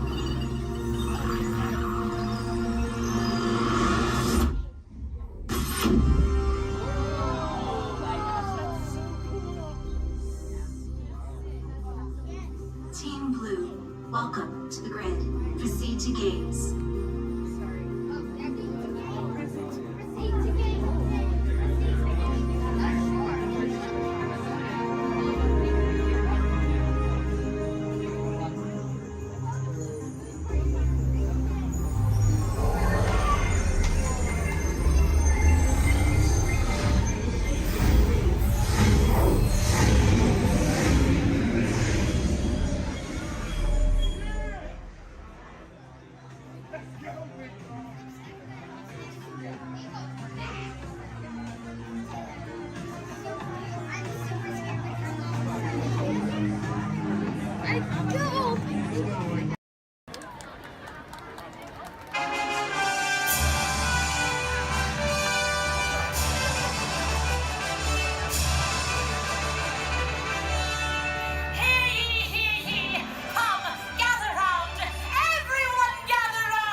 We're all going to say, bibbidi, bobbidi, boo.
slowly and carefully to your first destination.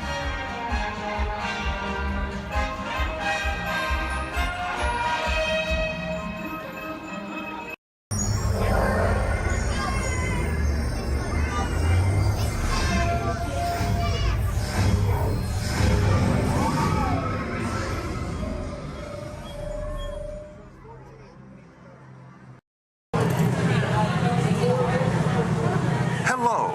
If you are new to the area, the Monstropolis Chamber of Commerce would like to welcome you. While you're in town, be sure We interrupt this program for a special report. A child is on the loose in Monstropolis. A human child! If witnesses are to be believed, there has been a child security breach for the first time in monster history. We can neither confirm nor deny the presence of a human child here tonight. I tried to run from it, but it picked me up with its mind powers and shook me like a dog. It's true! I saw the whole thing! Happy birthday, Schmoopsy Poo! Oh, goodly bear!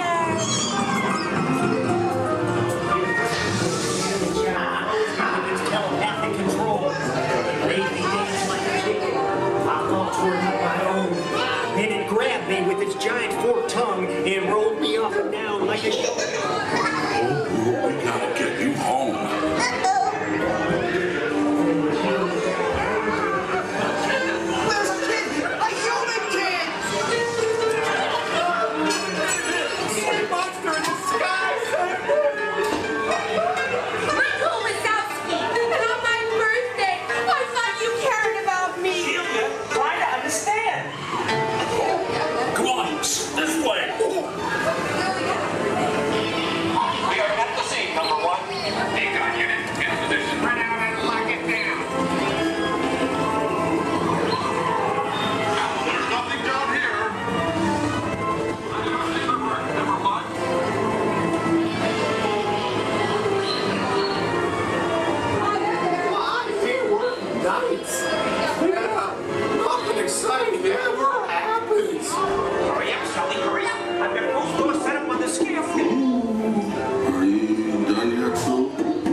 Race you to the scare floor.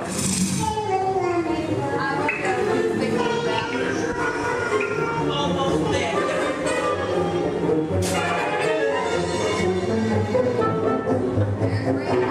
They'll never find her door now.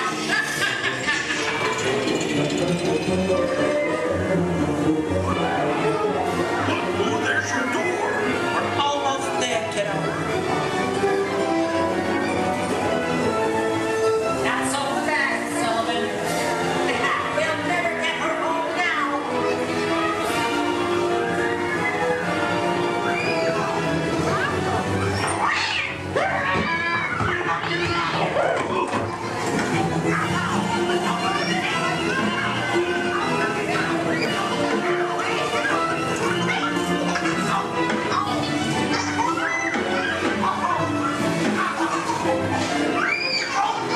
It's been the most terrifying day of my life. But I love you, kiddo. Good night. Kitty's gotta go now. Sleep tight.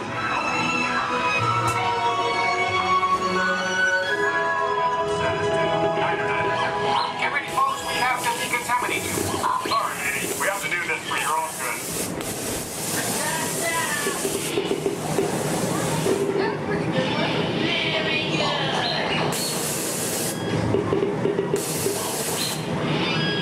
Sorry, sir, you're not my type. Yeah. We can either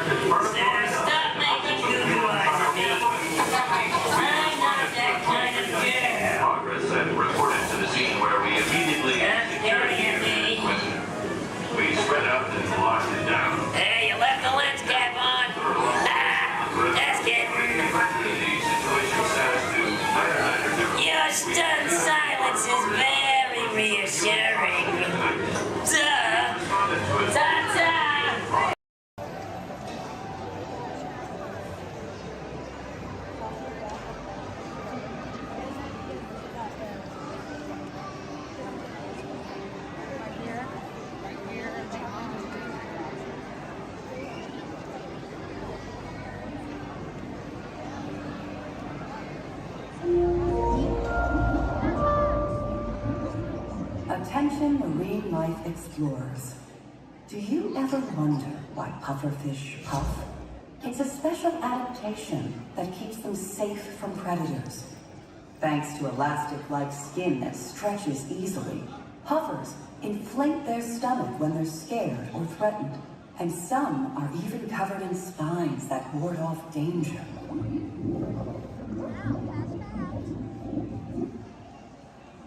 On top of your head, hats, ears, sunglasses. Go ahead and take those off. You want them flying off in a first order ship. Who knows what they would do with them, but they're not going to give them back. This is R5. He's going to help get you guys out of here. We're just waiting for your transmission from Finn. Okay. Good luck. Take this corridor to the turbo lift. Then head down to the escape pod base. Those droids are programmed to return you to Batu. Hurry and don't get caught. Lieutenant Beck will guide you. Recruits, for your safety, stay seated with seatbelts securely fastened. Keep hands, arms, feet, and legs inside the transport and supervise your children. Tell them it's a prisoner transfer. Did it work? Good. Now get a move on. There's a clear path to the turbo lifts at the end of the hallway. Turn right. Probe droid. You're lucky it didn't spot you. Take those turbo lifts and stay out of trouble. Hey, you're not authorized. Wait, those are the prisoners.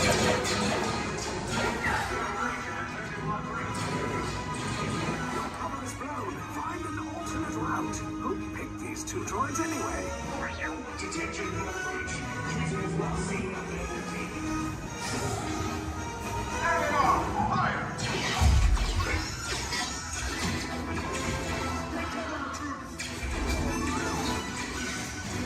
The escape pod is just below us. Take those down. Copy. Hurry! No, not up! I said down!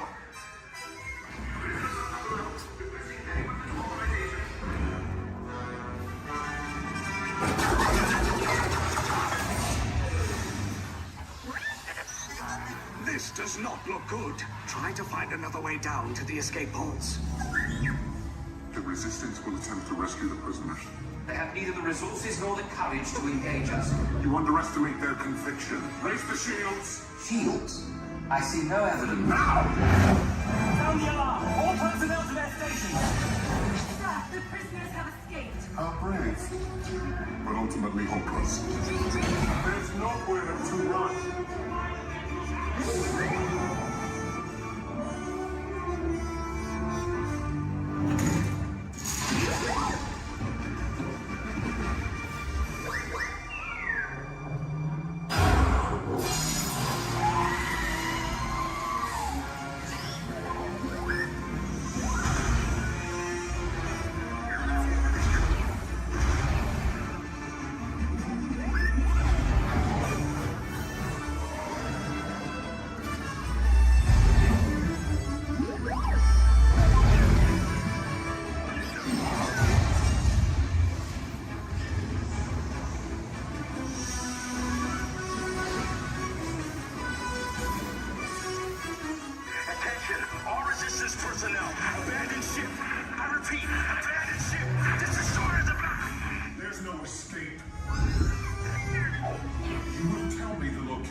Came in a little off target.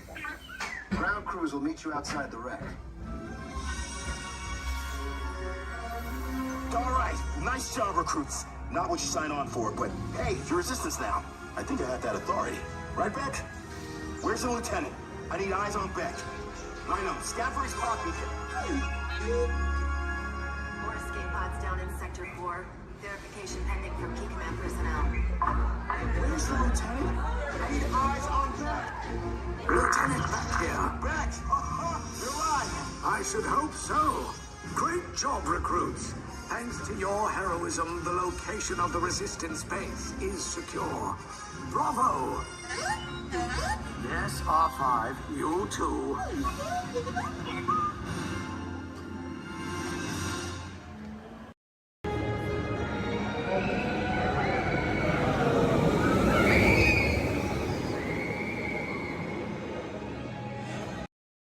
Good luck to you all. You might need it.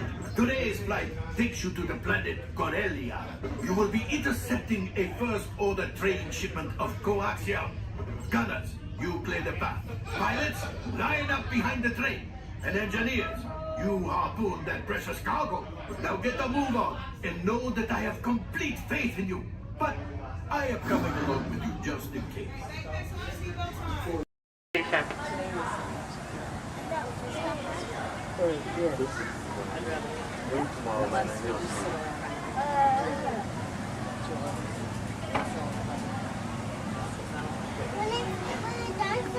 Maybe ride 2 rides.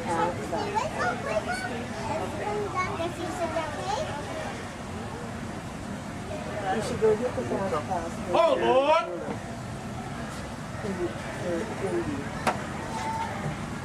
Because they're all right there.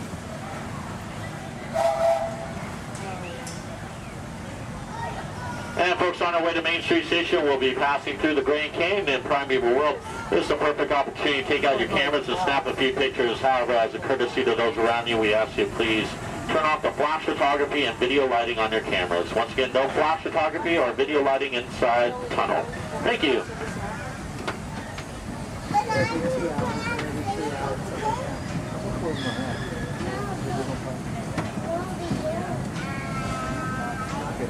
To those joining us, welcome aboard. The next leg of our journey will take us along the rim of the Grand Canyon. It's a mighty long drop to the canyon floor. So for your safety, stay seated with your hands, arms, feet, and legs inside the train. Be sure to watch your kids and no flash pictures, please. Para su seguridad, permanezca sentado y mantenga las manos, brazos, pies y piernas dentro del tren y cuide a los pequeños. Por favor, no tome fotografías con flash.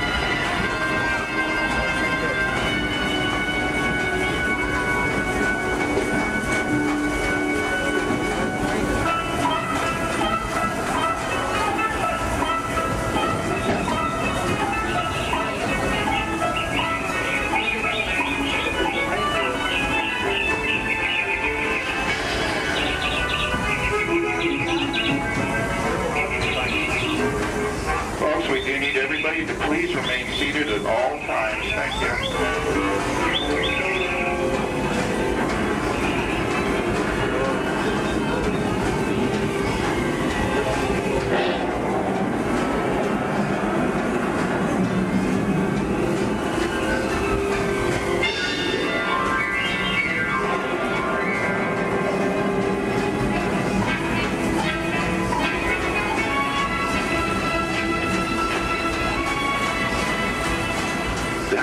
Grand Canyon as we know it today. But it wasn't always that way. Right now, as we travel back in time, back to the fantastic primeval world, land of the dinosaurs.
to Main Street Station, gateway to Disneyland. If you'll be leaving us here, stay in your seat till we come to a full stop. And remember to gather all your personal belongings, including the young'uns if you got any, and step carefully from the train. I'd especially like to thank those of you who've been with me for the Grand Circle Tour of Disneyland. We surely hope you enjoyed your travels with us and that you'll come back and see us again real soon. For those of you traveling on, we'll be on our way again in just a few minutes. This is Main Street Station, Main Street, USA.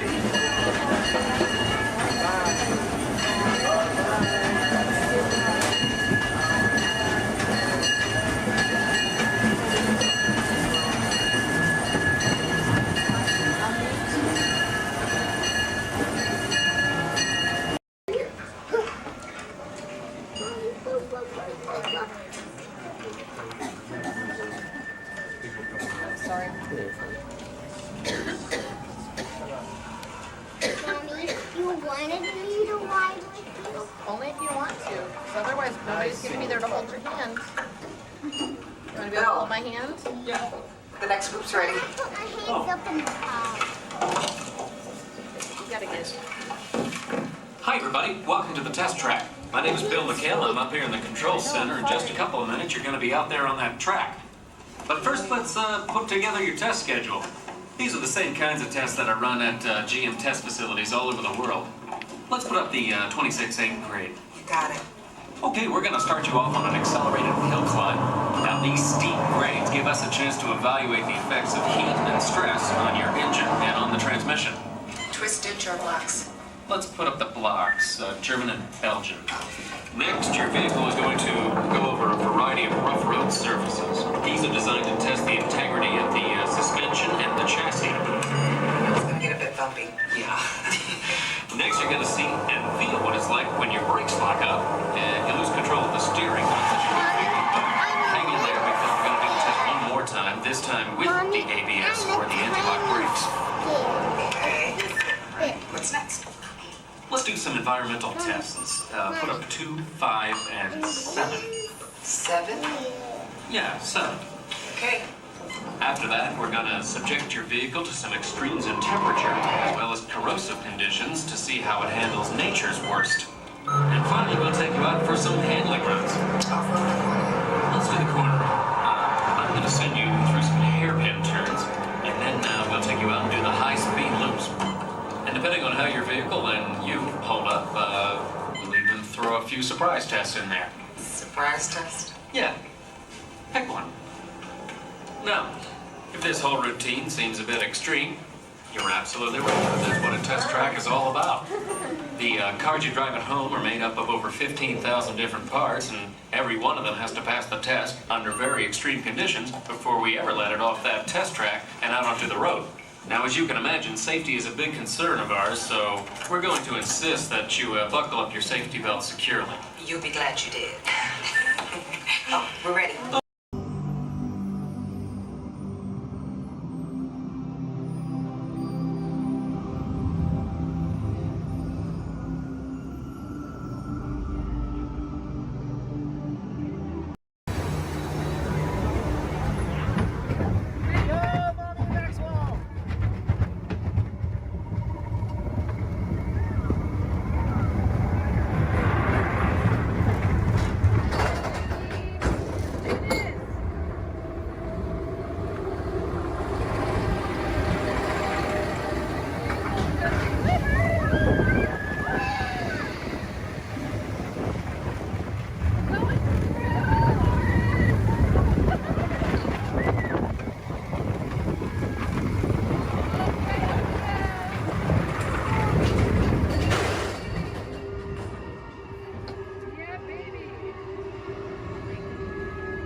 down with your ship? Raise your hand. Awesome, sir. What's your name? Jim, thank you for volunteering for being the captain. I'm a skipper. I skip out at the first sign of danger. All right, and we are clearly out of my mind. Everybody turn around, wave goodbye to the dock. Now wave goodbye to the nice people on the dock. Now wave goodbye to the skippers. Bye, skippers. You're never going to see them again. All right, ladies and gentlemen, my name is Skipper Jason. For your safety and mine, please remain fully and completely seated, keeping all hands, arms, legs, feet, small children inside the boat at all times. Now, not only am I your jungle cruise skipper, I am also your dancing instructor, your cruise director, your lion tamer, your alligator wrestler, and if you don't laugh at my jokes, swimming instructor. All right, guys, we're starting off right here in the Amazon rainforest where it rains 365 days a year. That's almost every single day. That's what makes these bugs larger than life. These beautiful Amazon butterflies, ladies and gentlemen, their wingspan can go anywhere from 12 inches up to a whopping 1 foot. That makes them the rulers of the jungle. True monarchs, true monarchs. And over here, ladies and gentlemen, we have Inspiration Falls. Now, I am told the longer we stare at Inspiration Falls, the more and more we are inspired to go. Deeper and deeper into the jungle. Everybody say, ooh. Everybody say, ah. Everybody say, ooh, ee, ooh, ah. No, I'm just kidding. Don't do that, folks. Anyway, so much inspiration, we are going to not only change rivers, but jump continents. We are now in the continent of Africa along the Congo River. Now, we're going to see how far we can go on this boat with me behind the wheel. Who here wants to see the world-famous Jungle Book? Raise your hand. Awesome, everybody. Because there it is. Now, up here at the beach, ladies and gentlemen, I have arranged for you a welcoming pygmy party. There's going to be music, dancing, singing, eating, drinking, all sorts of fun, all sorts of game, all sorts of craziness, all sorts of... Oh, I can't see anybody canoe. Guys, the jokes are only going to get worse from here, I promise. I wonder what might have scared off my friends, the pygmies. Anybody see anything that might have scared them away? Yes, that giant python could have done it, princess. They can grow up to 33 feet in length, but don't get too close. They can develop a crush on you. They're really friendly. So let's stop by my base camp, guys, and pick up some supplies. Oh. This is what happens, guys, when you leave your door open in the jungle. You get unwanted house guests, and they break every single thing that you own. Good news, though, guys, they got my Jeep to turn over. I wonder if they used a monkey wrencher called 888. All right, ladies and gentlemen, we are now cruising along the Nile River. It is the world's longest river. It goes on for miles and miles and miles. If you don't believe me, you are in... False. You're in disbelief. We are on the Nile River. Right over here, ladies and gentlemen, is Jimbo. He's an African bull elephant. I taught him some tricks. Jimbo, speak. Jimbo, speak. Okay, we're getting the silent treatment. That's fine, that's fine. Esmeralda, speak. Really? What did I do? Come on, guys. Get with the program. There they go. All right, right over here, guys, we got the sandstone rock formation. A lot of people take it for granted, but I think it still rocks. It's one of our bolder attractions here in the jungle. Now, ladies and gentlemen, we got the wildebeest, we got the giraffes, gazelles, impalas, zebras, and lions. Hey, guys, those zebras in the back, they are the oldest zebras on property. You know how I know that? They are still in black and white. Don't worry about that zebra with the lions, everybody. He's just dead. Dead tired. Dead tired. All right, ladies and gentlemen, over here, we're going to say hi to one of my oldest friends in the jungle. Her name is Ina. So as we go by, I want everyone to wave and say hi to Ina for me. Here we go, everybody. Say it. Hi, Ina. By the way, Ina is the zebra in the back. It looks like those guys on that tree are in some trouble. Oh, boy. All right, ladies and gentlemen, we are now cruising along in crocodile country. Crocodile country, there's a lot more dangers than just crocodiles. There's monsoons, there's rapids, and there are these giant things called waterfalls. So if you guys see a waterfall, point it out for me so we can avoid it. We don't want to go over it just yet. We want to go through it later. What's that? Where? Where? Oh, that is Schweitzer Falls, ladies and gentlemen, named after the late great Dr. Albert Falls. As we go by, I want everyone to lean. Lean. Lean. Don't worry about looking stupid. I'm doing it for you. Lean. Lean. Lean. And we will make it. All right. Ooh, that was close. Man. By now, a lot of people will ask me, Skipper Jason, how is it you became a world-famous jungle cruise skipper? And I tell them, quite frankly, isn't it plain to see I took a crash course? Toughest thing about flying, ladies and gentlemen, is the ground. It's totally the ground. So we're going to keep cruising right along, people, into this pool full of hippos. It had to be hippos. Alright guys, cover your ears, this is gonna get loud. They gave me something to scare away the hippos. Cover those ears. Shoo, hippos, shoo! Make way! Be gone! Be gone, hippo, be gone! I showed those hippos who's boss. Alright guys, we're now cruising out of this hippo pool and right into headhunter territory. It is not the greatest of places to be headed. If you don't believe me, you can ask my last crew. Those boneheads did not believe me. Wait, you guys hear those drums? Are those warriors dancing? Yes, they are. That can only mean one of two things. They're either going to attack the boat or they've lost the key to the men's room. Do me a favor, guys. Keep your eyes peeled on this side of the boat for an ambush. If you see an ambush, point it out and let me know. I'm going to look over here. Where? Princess, that's not an ambush. That's an ambush. You can tell by its leaves. Alright, ladies and gentlemen. This is what everybody got up early to come to Disney for. Are you ready? Are you ready? Here we go. The eighth wonder of the world. The backside of water. Kids, do not try this at home. You'll hit your head on the faucet and that hurts. Don't ask me how I know. Alright guys, we're now in the Mekong River here in Southeast Asia. There's this really cool temple I want to show you guys. It's awesome. It's amazing. The entrance is just up over here. It looks like there's been an earthquake since the last time I've been through. What do you guys say? Do we go in? Yeah. There could be danger. There could be adventure. There could be treasure. Or worst of all, it could be another Disney gift shop. Alright guys, stay seated, keep your eyes open. I'm gonna stay seated and keep mine closed. Oh wait, it's just a root canal.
Trader Sam, ladies and gentlemen, is our head salesman of the jungle. Now, sales have been shrinking, but he's got a great deal for you. 3 of his heads for the price of 1 of yours. Any way you slice it or dice it, you're going to come out ahead. Do we have any takers? No? It's all right, guys. It's all right.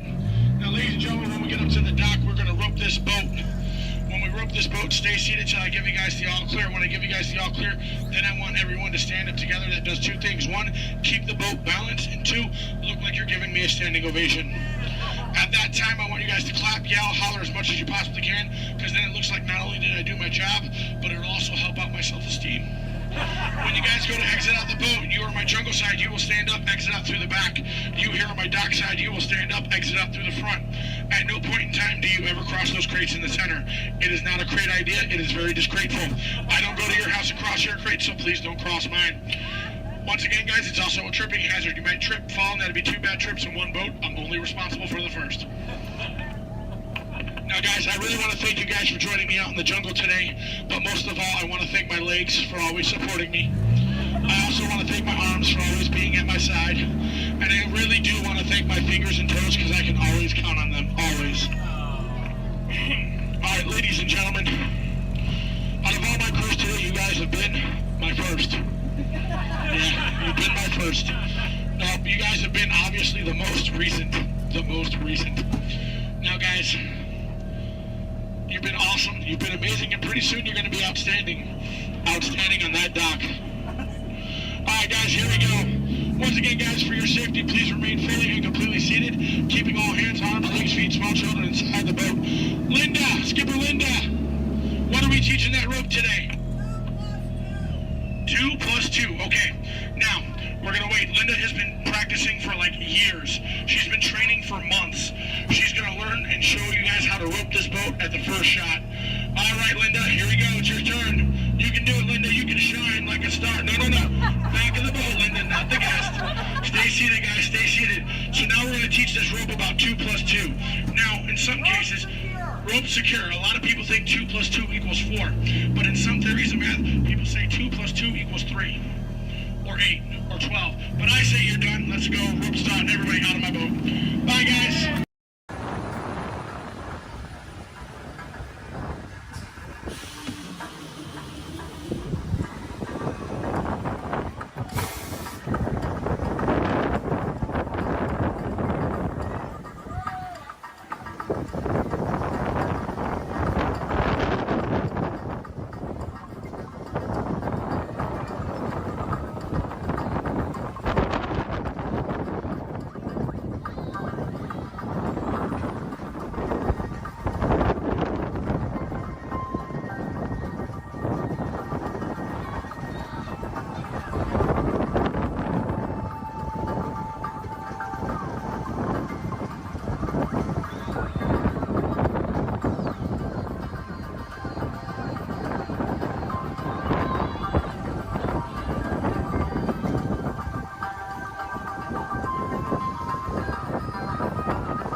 Remain seated until your rocket ship stops and follow the arrows to the flight deck.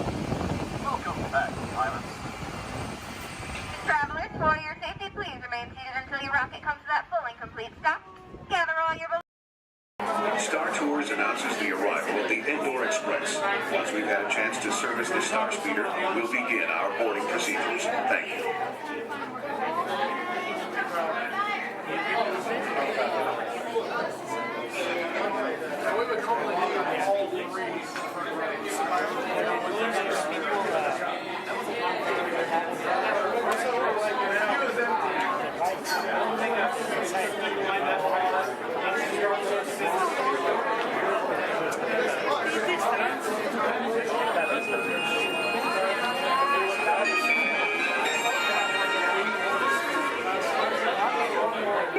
Your attention, please. At this time, I'd like to take a moment to review our boarding process with you. When the automatic doors are open, please proceed directly across the ramp into the cabin. Continue to move all the way across the ramp, filling in every available seat. For your safety, all passengers are required to wear safety restraints throughout the flight. To fasten the restraint, pull the strap out from the right side of the seat and snap it into the console on your left. Lacking regulations require that all carry-on items be safely stowed beneath your seat. While on board, flashing towels is not permitted. And please, no smoking at any time.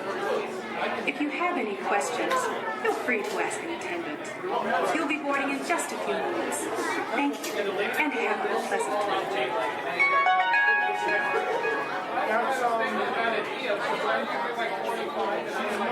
Welcome, space travelers, to the Indoor Express. My name is Eric, and I'll be assisting you this afternoon.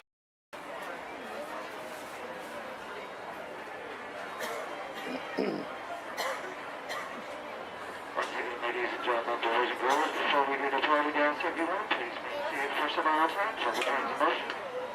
As far as the field much older, if you ask me going, please let me know the sign of the bench. welcome to the carpet and there you go. Our board.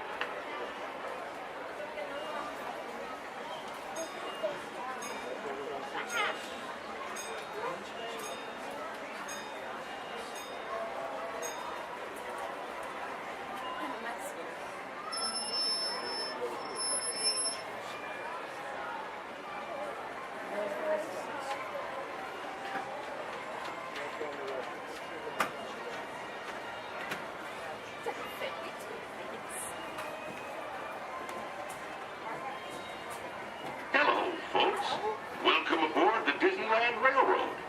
We're now embarking on a grand circle tour of the Magic Kingdom, with stops at New Orleans Square, Mickey's Toontown, and Tomorrowland, followed by a visit to the Grand Canyon and Primeval World. We got a lot of traveling ahead of us, so remember, for a safe trip, you need to stay seated, keeping your hands, arms, feet, and legs inside the train. And please, watch your children. Bienvenidos a bordo del Disneyland Railroad. Para su seguridad, permanezca sentado y mantenga las manos, brazos, pies y piernas dentro del tren y cuide a los pequeños. Gracias.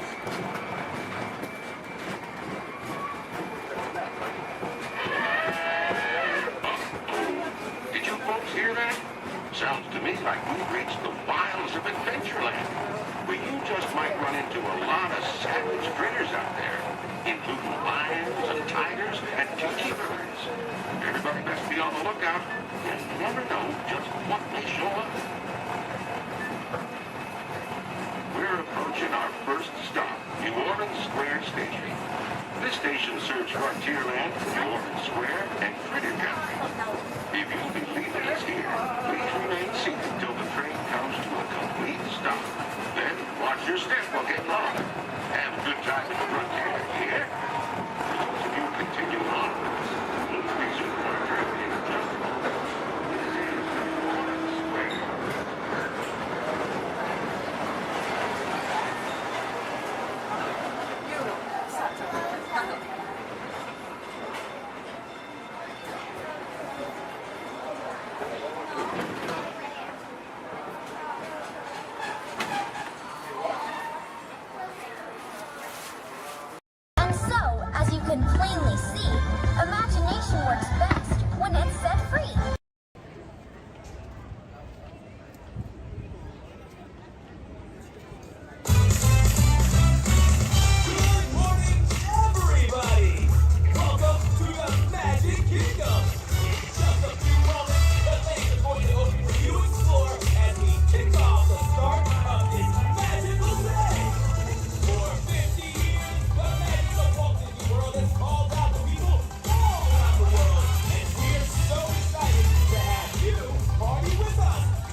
Have a magical day.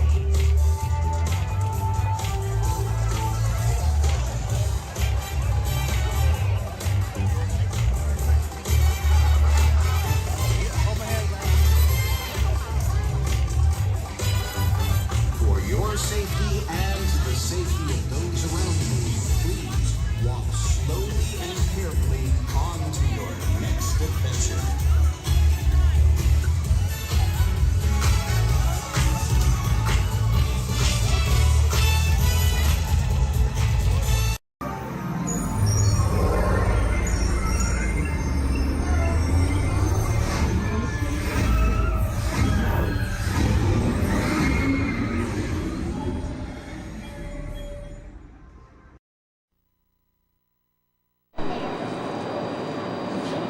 Please stand clear of the doors. Por favor, manténganse alejados de las puertas.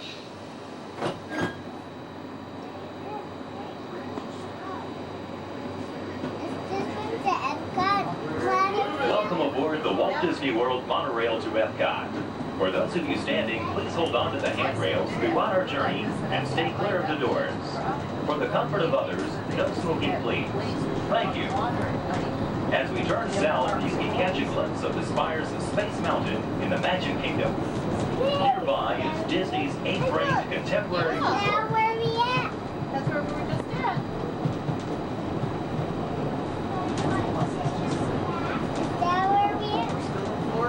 Yeah, we weren't at the Magic Kingdom today, though. What? We didn't go to the Magic Kingdom today, did we? Yeah, we did. Yeah, we did. When? We were at Animal Kingdom. And right now, we're kind of taking a little break.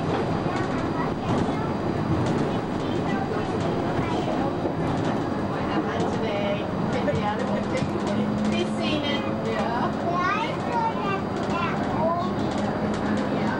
Earlier in the week, we had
separated in the park.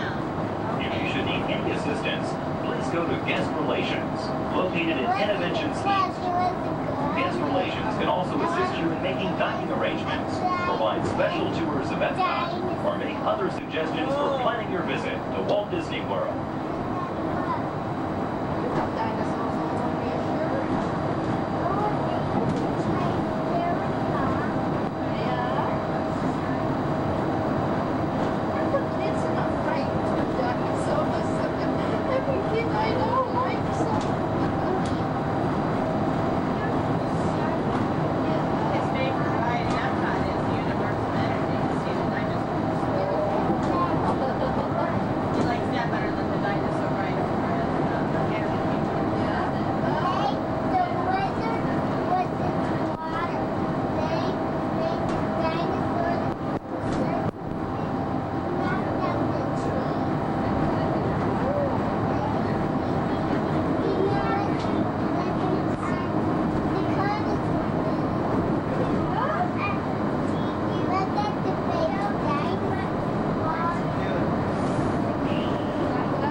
Traveling to Epcot, where nations celebrate human achievement and potential. Is 300 acres are divided into two worlds, Future World and World Showcase. Future World offers fascinating explorations into realms of energy, transportation, and imagination. You'll also find adventures in communications, sea exploration, food production, and other vital topics. World Showcase is a community of nations, highlighting the accomplishments and cultures of people around the world. On the banks of the 40-acre World Showcase Lagoon are Mexico, Norway, China, Germany, Italy, the American Adventure, Japan, Morocco, France, United Kingdom, and Canada. Young adults from each nation represented in World Showcase are among your hosts, making this a true international exchange.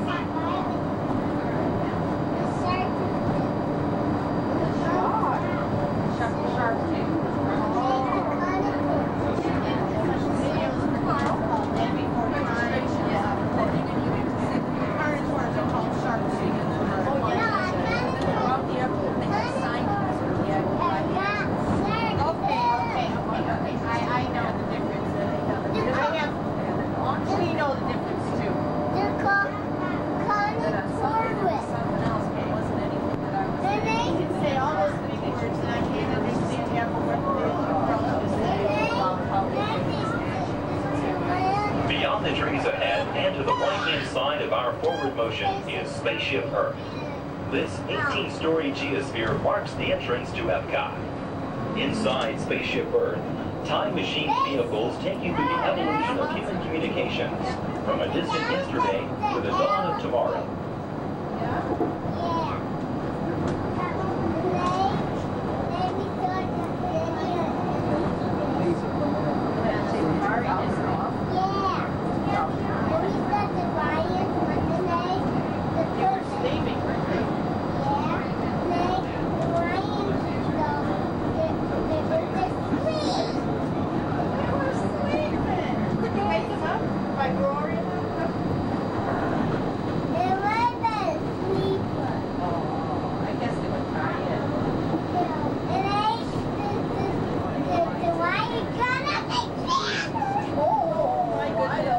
Coming up behind Spaceship Earth is Innovations. Inside this hands-on area, you can explore and interact with the ever-changing technologies and products for everyday living in the near future. To the opposite side is the universe of energy. Inside, you'll find Ellen's Energy Adventure, hosted by Ellen DeGeneres and Bill Nye the Science Guy. Next is The Wonders of Life, where you'll discover Body Wars, which takes you on an amazing trip through the human body. In Test Track, you can experience the exhilaration of test driving a vehicle on the fastest and longest ride ever created for Walt Disney World. Coming into view is World Showcase. Directly across from us on the far shore of the World Showcase Lagoon is our host pavilion, the American Adventure.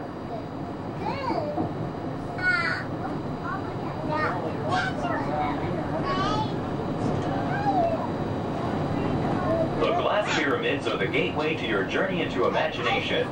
Inside, you can find the 3D adventure, Honey, I Shrunk the Audience. Join Professor Wayne Zielinski as he receives the Inventor of the Year award for his incredible shrinking machine. Next is The Land, where you'll discover creative partnerships between people and the land around the world.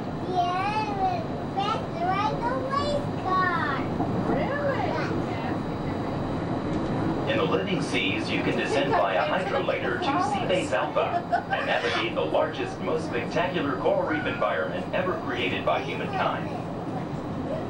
Ladies and gentlemen, we are approaching the Epcot monorail station. Smoking is not permitted at Epcot except in designated areas. Please consult your guide map or ask a cast member the location of designated smoking areas. Please hold on to the handrails and stay clear of the doors until the monorail stops completely and the doors open. On behalf of the cast of the Walt Disney World Resort, we'd like to welcome you to Epcot. There's some of the signs there. We'll just watch and see somebody. I got one to go. Sit down. Sit down, please. I know Ladies and gentlemen, please remember to collect your belongings and take young children by the hand. As you exit, please lower your head and watch your step. Thank you. Too much last night, so bear with me. Tej left me alone today, so yeah, that's pretty much it, you guys. In just a moment, these doors will be closing, and okay, so yeah, you guys want a tour of the wardrobe?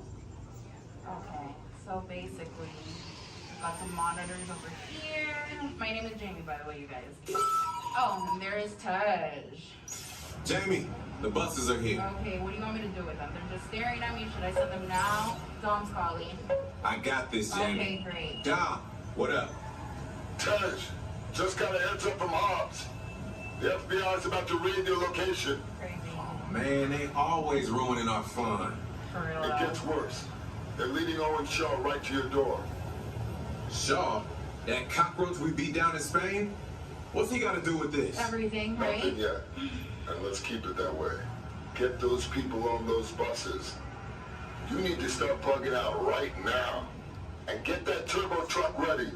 I'm sending Letty there to pick it up. I'll call Letty. I'm on it. Never mind then. Hobbs needs our help. He needs our team. Spread the word. Spread the word, you guys. But keep it in our family. Never mind. Don't listen to me. And keep it quiet. Just keep it in the room. Oh, the other bald guy's calling. Hobbs, my man. What up? Sorry, Brother Tej. No time for chit-chat. I just sent you a brief on FBI agent Novak. Has Toretto filled you in? Yeah. He wants us to get everybody over to the party at Sullivan's. Sounds like a plan. That party is a ready-made diversion. Keep it going. We need to discuss how you're going to get all those civilians out of there without tipping off the FBI. Crazy. Okay, hold on. Let me get everybody squared away, and we'll talk offline. Copy that, Tej, and let everybody know. Shut off your cell phones. Don't listen We to don't want him. Shaw tracking your locations. He's overreacting. Just put it on silent. Okay, Jamie, Yeah. you heard the man. I heard him. It's about to go to a whole nother level. Crazy. Send everybody to the loading dock. All right, you guys. We heard him. Have fun. If anything happens, my name isn't Jamie. Okay? Peace. Every race to let us know what we need to get done back on the road. Spoiler alert, 9 times out of 10, it's either body work or a transmission. Guys, spread on over to this side, left side, left side. People on the left side, step forward, step on up, make a friend. Everybody here looks freshly laundered, okay? You'll be fine. Come on in, right this way, everybody. Keep on coming, folks in the hallway, let's go. I don't want to see anybody end up working on the transmission that doesn't know what they're doing. Come on in. Hey, oh, look at that, there's Mia. What's up, Mia? Hey, Pat, I see our party goers have arrived. Yeah, they're still coming in, but say hey, everybody. Hey, I'm Mia, Dom's sister.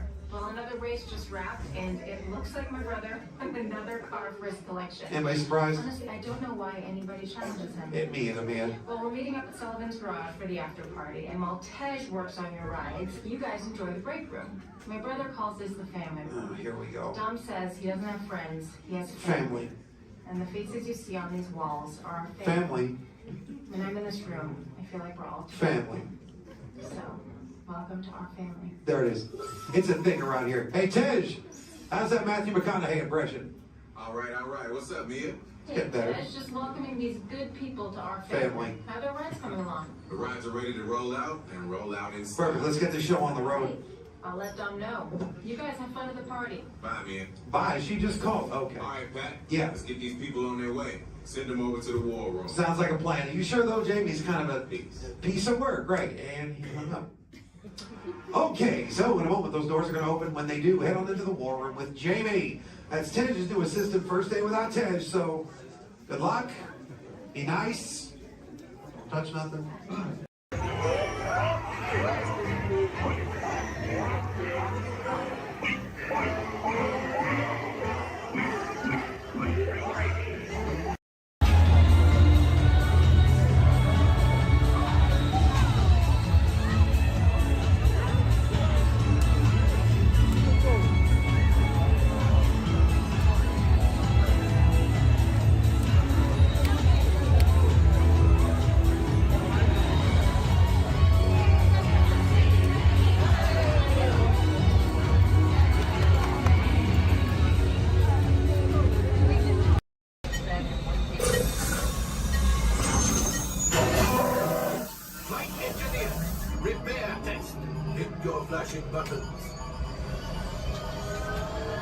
Better be faster when we get in real trouble. Whenever they like you, press them.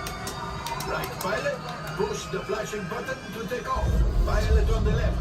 Move your stick to fly right and left. I was just noticing that. Pilot on the right. Pull back on the stick to fly up. And push forward to fly down. Oh, watch it! Really makes flying on the stick look easy, eh? Weapons are online. Left pilot, hit the booster. Now let's go get that coaxium. Right pilot, make the jump to light speed.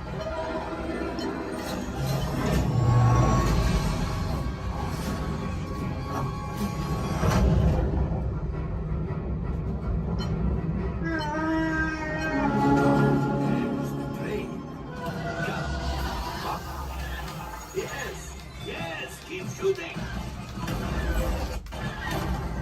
You knock onto us. Take evasive action.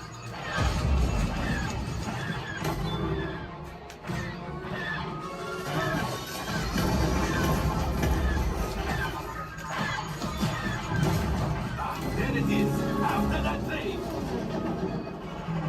Flight engineers, fire the harpoon. Hey, now gunners, shoot the cargo free. Pilot brakes. Well, my friends, that could have been much worse. Okay, it's much worse.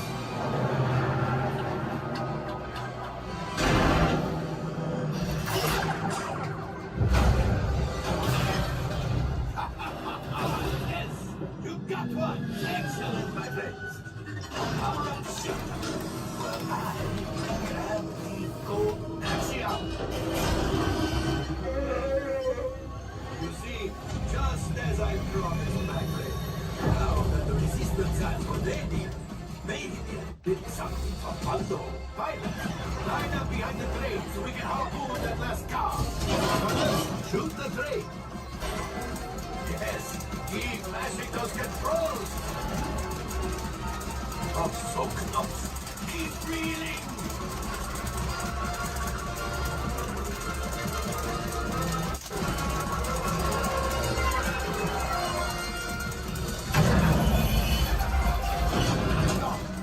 I thought you had it.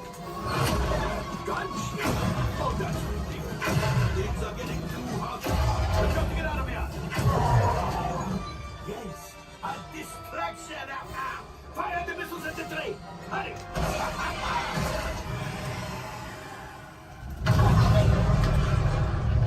It's coming down. Left pilot, hit the boosters.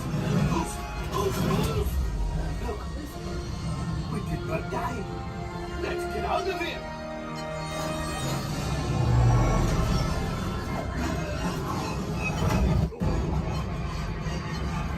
Your hyperdrive has failed. Pilots, evasive maneuvers. We've got company. True is right. If we lead them back, they may find the resistance. He's the last minute. Watch out! Oh, that's going to be the hard. Great job, my friends. You retrieved one container of coaxium. This would greatly help the resistance. You would heard the first order and made Chewie proud. Now, after my modest profit, your cut minus what you owe me for damaging the Falcon is, hey, not bad.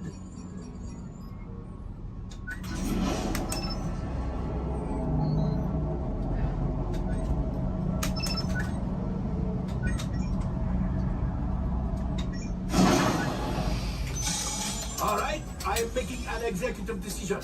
Everybody out. Go on, get out.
Can you believe that?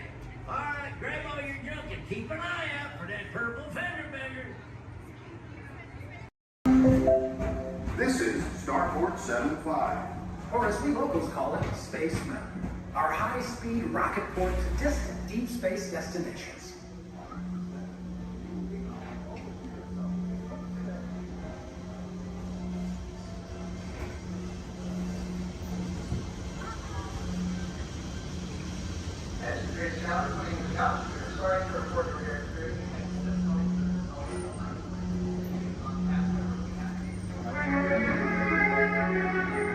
Let relaxation wash over you at the most refreshing retreat in the galaxy, the coral rooms of Pisces 7. You H2O it to yourself. Book today.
Another word that we say here on the reserve is Twin Day, and Twin Day means let's go.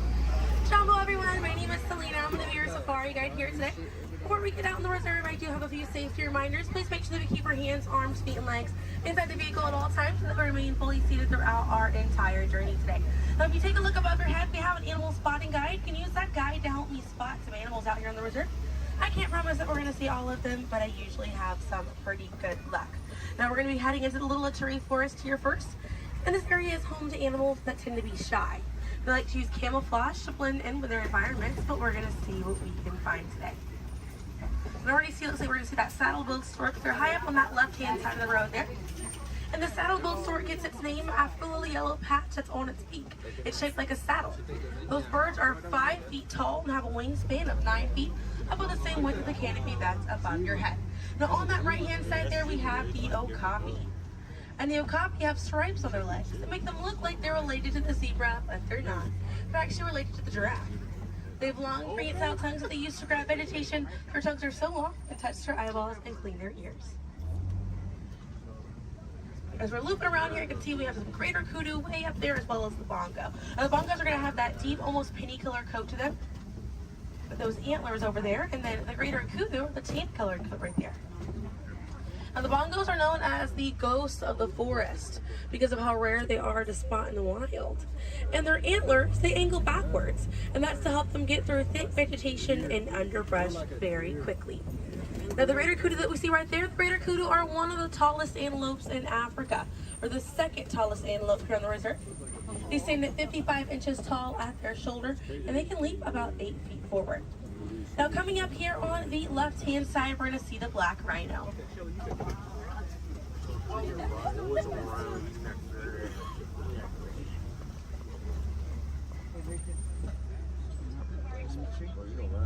Now, black rhinos are the smallest rhino in Africa.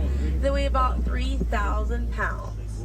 Rhinos are poacher hunted for their horns. Some people believe that they have medicinal value, but they do not. Their horns are not valuable at all, made out of keratin. And that's the same thing that our fingernails are made out of. Really good view of that bongo there on the right-hand side as we're passing by here.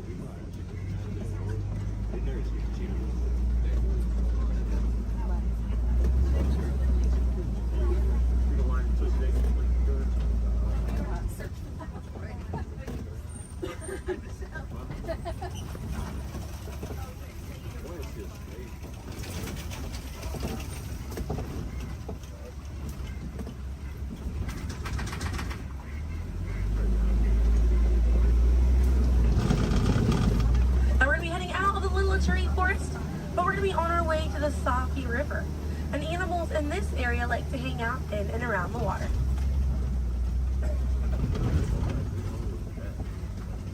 Now, coming up on the right hand side, we're going to see some pink-back pelicans.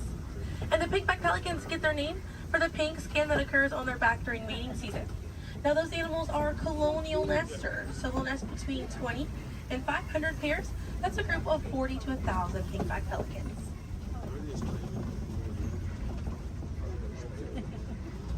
A view of the Savi River coming up on the left, and we have some Nile hippopotamuses.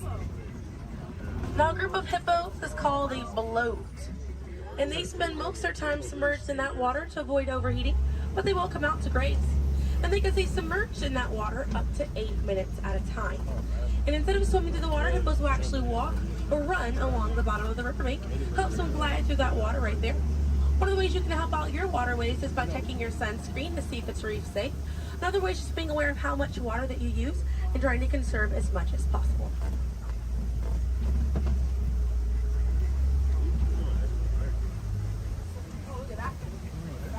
Another one there, taking a nap on that left-hand side.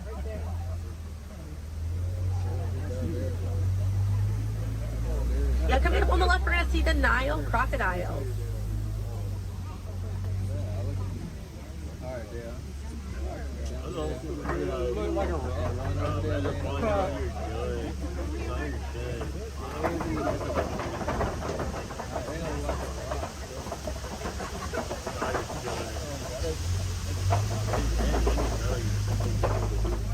Now, the Nile crocodiles can eat half their body weight in one sitting, and they can go months without eating if food is scarce. Now, mother and father crocodiles are great parents, and they'll gently roll their eggs in their mouth. It softens up their shell, and it makes it easier for their babies to hatch. But we're going to be heading into the savannah now, and the savannah hosts millions of migrating animals every year. And it's home to Africa's most well-known animals, such as zebras and giraffes. I'm hoping that we'll be able to spot some today, but as we're getting out here, we have a pretty good chance to identify some animals with that animal spotting guide. We have lots of wide open spaces. Already see, looks like you can see the elands are out there. Wondering what other animals. I'm hoping it'll be a pretty busy day out there.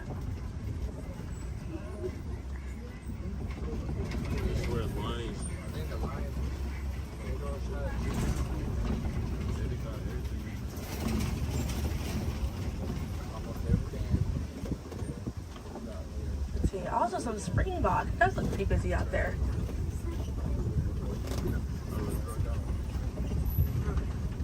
So we're still looking around here. Keep an eye on the right. They're going to be past this kind of rocky area.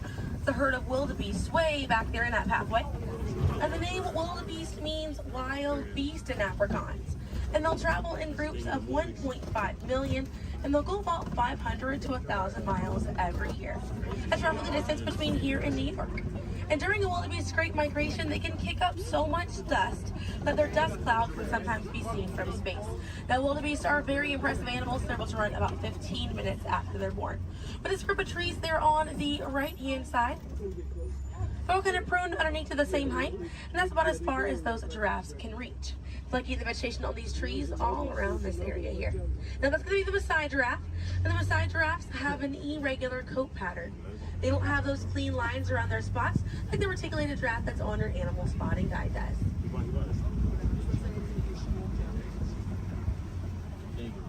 Now on the left-hand side, we do have the African painted dogs. There might be a little bit more viewable once we're a little bit further up here. Now, African painted dogs get their name after their fur pattern. It kind of looks like they have paint on them. It's unique to each animal, and that's how they identify each other. African painted dogs are Africa's most successful hunters. They have a catch rate of 90%. Now, right here on the left-hand side, we're going to have a really good view of the Ankole cattle. We're going to sneak on by here. The Ankole cattle are the only domestic cattle breed that we have here on the reserve. They're in the bovine family, same family as buffalo and bison. And their horns right there, they grow about 3 to 4 feet in length, and they're filled with a honeycomb-like structure. It allows for blood circulation, and it helps keep them cool on hot days. Now, further back, that's a sable antelope in that back left corner. And the sable antelope are very special because of the symbol of the Harambe Wildlife Reserve, because of how courageous they are.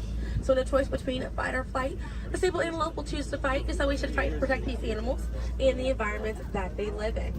And their antlers are angled backwards to deter animals like lions from jumping on their backs. And we have a really good view there of that Maasai giraffe. We're going to have another pretty good view there on the right up ahead too.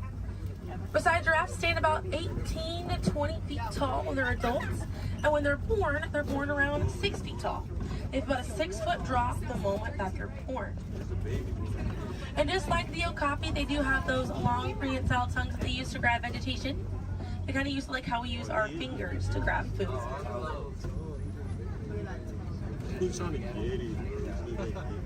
Really good view of them right there. They're actually the same number of neck bones or vertebrae in their neck as we do in ours. Theirs is just bigger.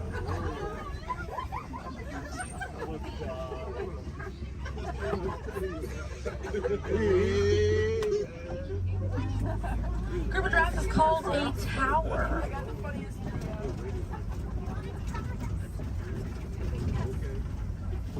Now we're going to see on the left-hand side we have the elands. Now the elands are right next to the springbok. The elands are the tallest antelope on the reserve. They stand at 6 feet tall at their shoulder. One of my favorite eland facts is they'll make a flower crown with their antlers to impress the females during mating season. Now it's not a perfect flower crown. They'll kind of root up at plants and bushes, but it's the thought that counts. Another eland right there, a couple of elands right there. And then we have the springbok, and the springbok are the smallest antelope on the reserve. They're able to jump 6 feet straight up into the air repeatedly and about 13 feet forward. And they're a symbol of a lot of sports teams over in South Africa. Now those elands right there, they can weigh up to 2,000 pounds.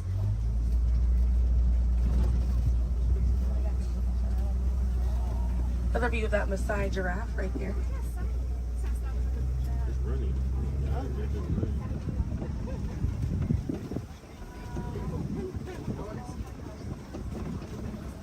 See what else we have waiting around the corner for us.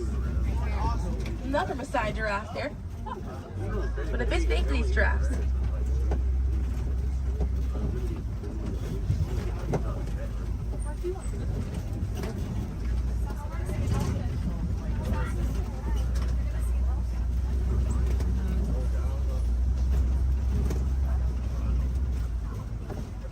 We're going to see the African elephant up here. It's going to be on the right-hand side of the truck.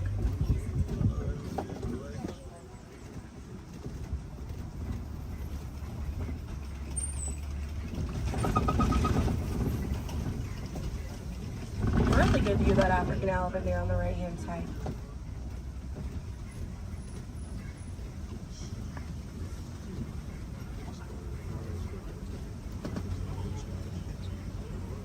And on the left we have the mandrill. That's the male mandrill on the left. Lots to look at right here. Male mandrills weigh about 100 pounds. Females grow up to 30 pounds. And they can bare their teeth at each other as a sign of aggression, but they usually don't. They usually do it as a friendly gesture. So it's kind of like the mandrills are smiling at each other. Now we got to see that elephant back there. And elephants are social creatures. That's going to be the African elephant.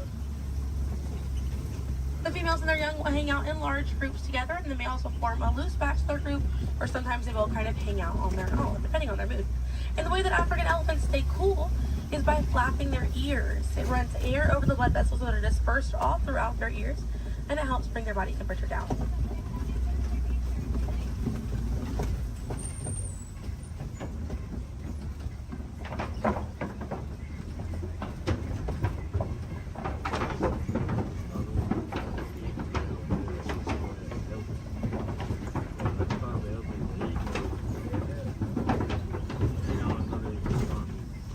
We're going to be looping around this area here. We have lots of red clay on this right hand side. And if you keep an eye out, we'll be able to see some tusk marks right around the corner here.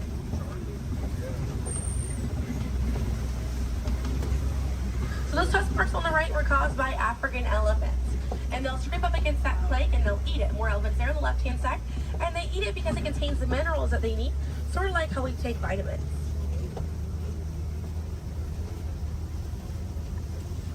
They're way out there on that left hand side. They kind of look kind of tiny from here. We'll see if we can get another view of them a little bit further up.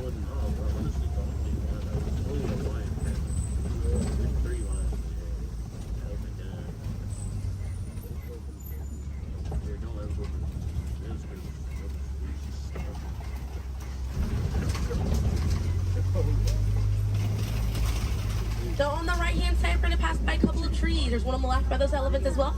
And these trees are baobab trees. And baobab trees survive by storing water in their trunk, and they stay leafless about 9 months out of the year. Now, baobab trees have a few different nicknames. One is the upside down tree, and the other one you might be familiar with is the tree of life.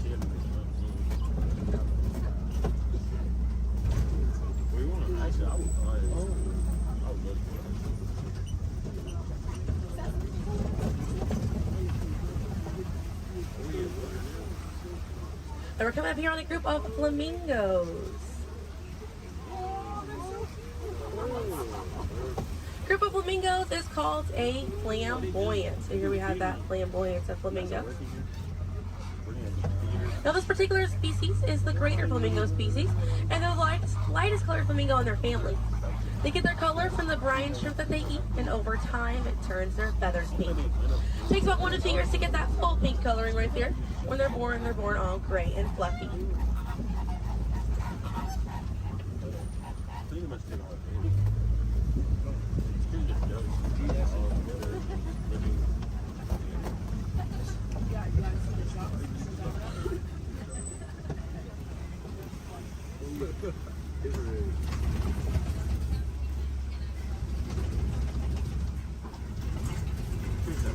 We have some white rhinos right around the corner here.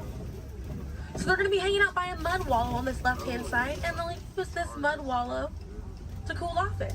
And they'll coat their skin in the mud to act as a natural sun protectant, sort of like how we use sunscreen.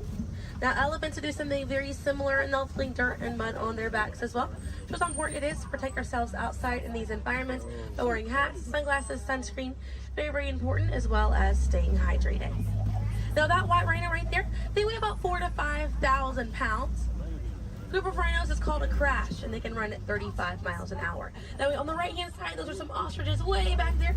Ostriches are the largest bird. They have wings, but they do not fly. They use those wings for balance and to help them change direction. Comes in handy because ostriches can hit speeds up to 40 miles an hour.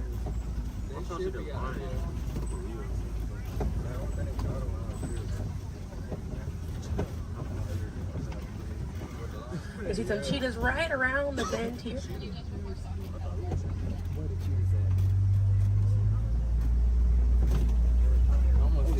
That's a good view of that cheetah there on the left. Now cheetahs are the fastest land animal. They run a little over 60 miles an hour. And they have 2 black lines on their face. Those black lines are called tear marks. And they help reflect the sun. Benefits cheetahs because cheetahs are daytime hunters. Now cheetahs do not roar. Instead of roaring, they'll meow and they'll purr. And their claws are not retractable, so they're out all the time. Now we're coming up here on some Kopi rocks. And Kopi rocks are rocks that jut out from the savannah. And a lot of times animals like lions will use these Kopi rocks as a vantage point to kind of scope out their territory and their prey. Really beautiful view of that male lion right there. Now at full volume, their roar can be heard up to 5 miles away. And they can sleep about 16 to 20 hours a day. Really impressive view of them posing right there. Now, female lions will do most of the hunting for the group, and the male lions will stay back and kind of guard the territory and guard their cubs. And the Swahili word for lion you're probably already familiar with. The way that you say lion in Swahili is Simba. Now we're going to see some more ostriches. We have some white rhinos over here too, and the lioness is there on the left.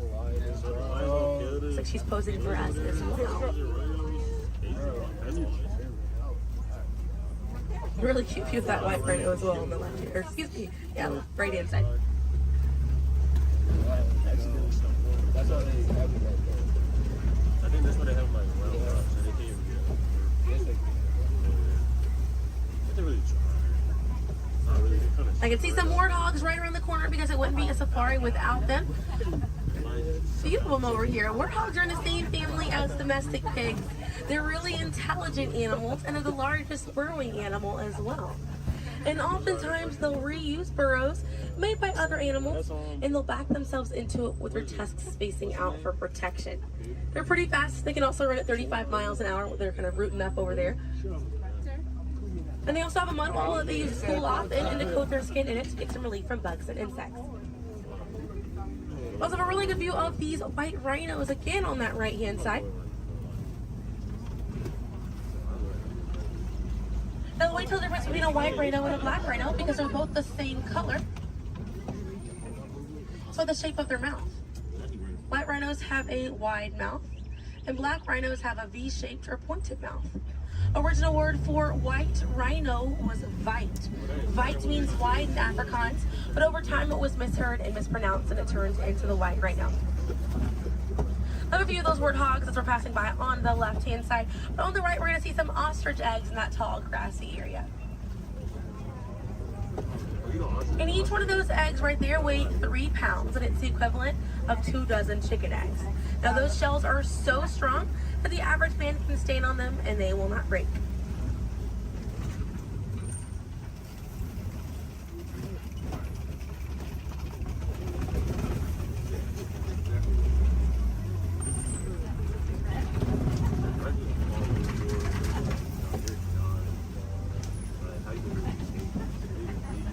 We're going to see, looks like we have some Nigerian dwarf goats over here.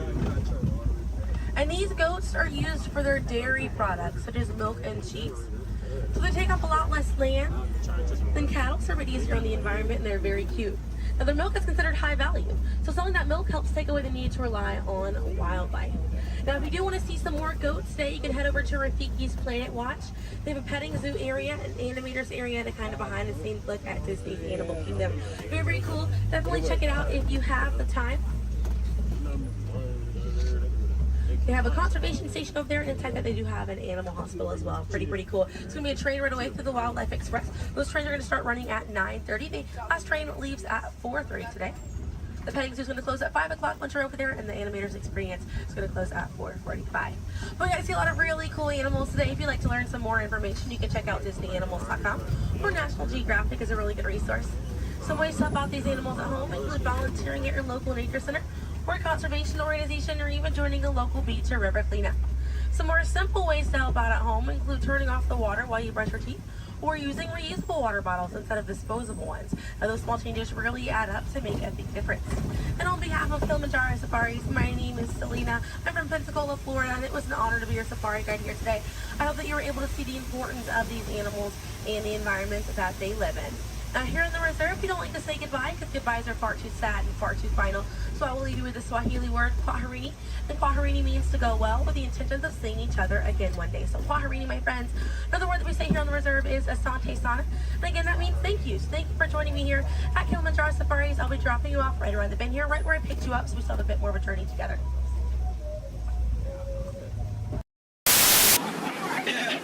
Just kidding, you'll never see them again. Yeah, but chances are you probably never saw them before, so who cares? Ladies and gentlemen, welcome aboard the world-famous Jungle Cruise, world famous for being world famous. My name is David, and I'll be your skipper, your tour guide, your social director, your dance instructor, and if you don't laugh at my jokes, your swimming instructor for the next 2 weeks. All right, the first river we're entering is the Amazon River, where everything is larger than life. You can tell to the left and to the right of the boat by these butterflies coming up over here. Now, these butterflies, just to let you know, have a wingspan ranging between a mild and tiny 12 inches to a whopping and amazing 1 foot. And over here to the right is Inspiration Falls. Now, people usually ask me in unison, why do you call it Inspiration Falls? How odd of you guys to ask. Well, the longer you stare at it,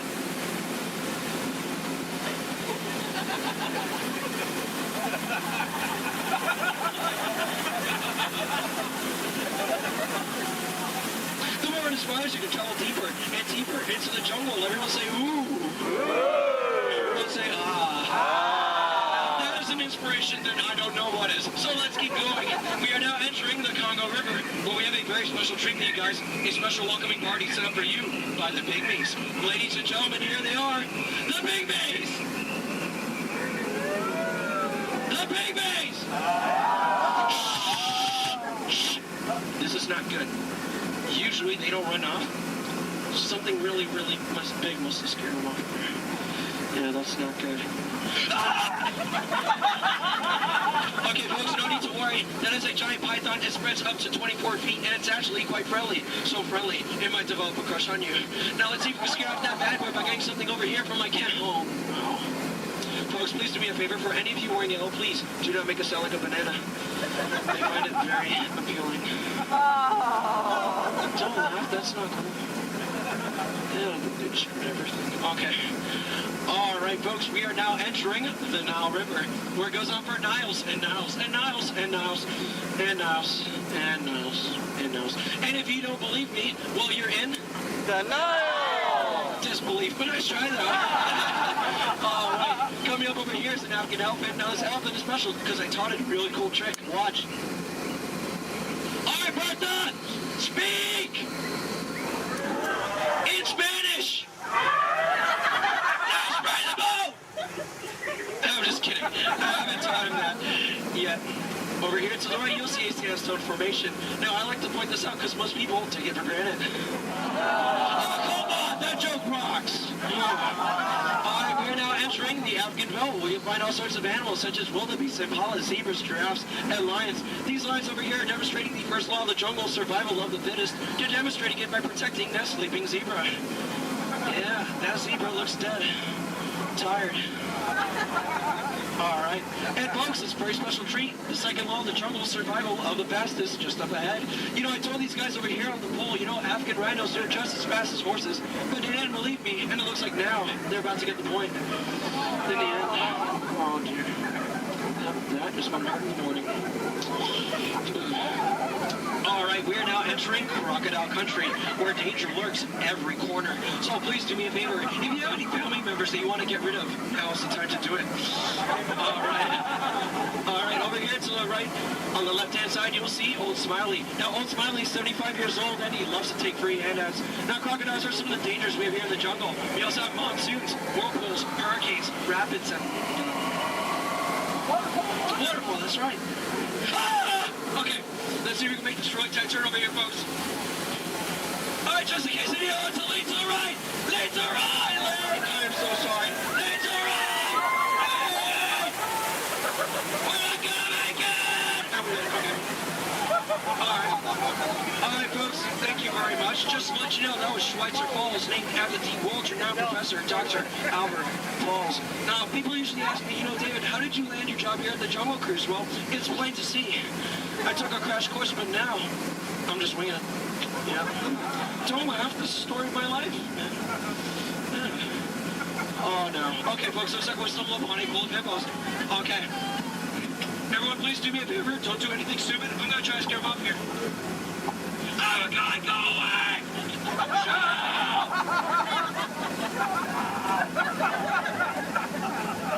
Thank you. All right. Oh, no. Oh, no, folks. Looks like we're now heading into headhunter territory. This is not a good place to be headed. You can ask my last crew over there. Yeah, they were just yelling the entire time. Alright, from my years of experience, I know when the natives are dancing like that, that means they're going to attack the boat. Usually they attack this side, so there's nothing to worry about if you're on this side of the boat. So, you know, keep your eyes peeled and see if we can avoid the attack here.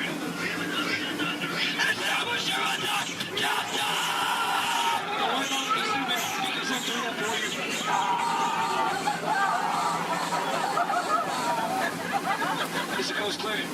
Alright, good. Ladies and gentlemen, here's something you don't see every day. What you've all been waiting for. The amazing, the stupendous, the colossal, the eighth wonder of the world.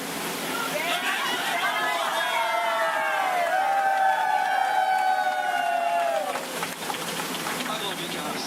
I love you guys. I'm just thank you. Thank you. Alright, we are now entering the Mekong River, deep in the heart of Cambodia, where the Khmer Empire used to rule for over 7 centuries. And they used to build temples just like this one. Although I clearly remember the entrance being right here. Okay, I don't like the look of this at all. Alright, this path could lead to danger. It could lead to treasure. It could lead to doom. Should we go in? Yeah! Really? Oh, no? Well, I agree with you, but it looks like we don't have a choice, so... keep your eyes open, because I'm going to keep mine closed.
Looks like we made it. Is there anybody missing?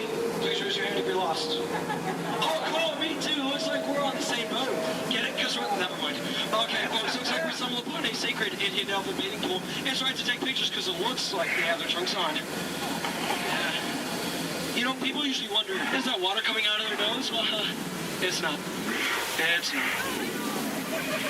Hey, guys, look. On a beautiful night, we have a full moon. All right. Wait, what's he doing? What's he doing? No, no, no, no, no! No, bad boy, no! He's gonna try to squirt the boat, so everyone on this side of the boat, get ready to duck. Duck, duck, duck, duck, duck, duck, duck, duck, duck, duck! Ah! That was close. Hey, my friend, everyone on this side of the boat, duck, duck, duck, duck! I'm just kidding, that's an elephant. Alright, ladies and gentlemen, listen up. We're now entering the educational part of the tour, where I love to point out my favorite plant life. Ready? Listen up. Ready?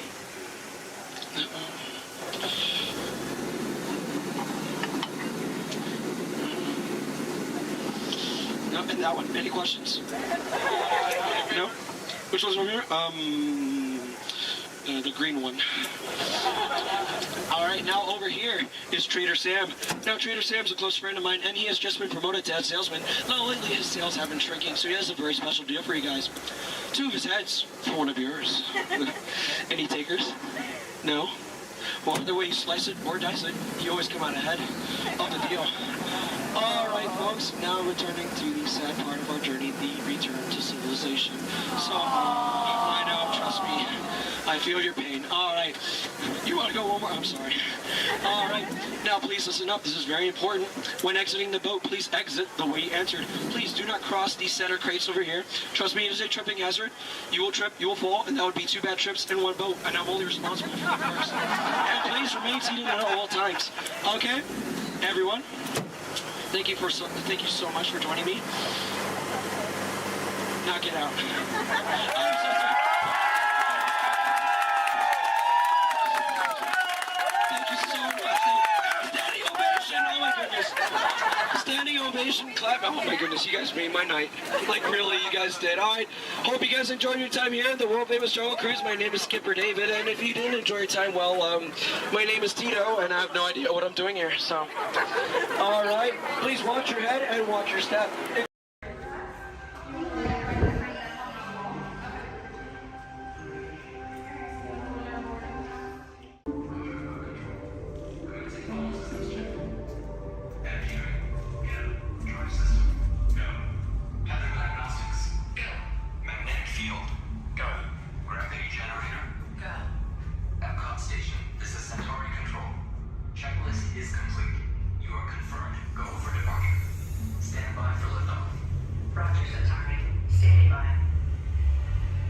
Welcome aboard this elevator. In just a few moments, you'll be on your way up to Space 220 aboard the Centauri space station. Enjoy the ride. SV1, you are clear for departure. Initiating in 3, 2, 1, liftoff. You're riding aboard the Mark V Stellarator, the latest in space elevator design and technology. Today, you'll have a spectacular view of Florida and the eastern seaboard. Enjoy the ride. I'll be back in a bit with arrival information.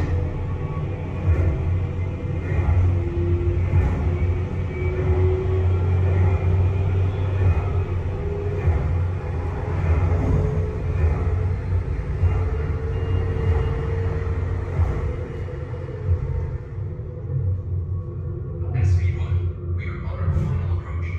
Roger that. If you look above, you'll see Centauri space station coming into view. Once we dock, gather your belongings and exit through the open airlock. A Space 220 agent will be waiting for you. SV1, clear for arrival. Gravity generator active. Airlock activated. Docking complete.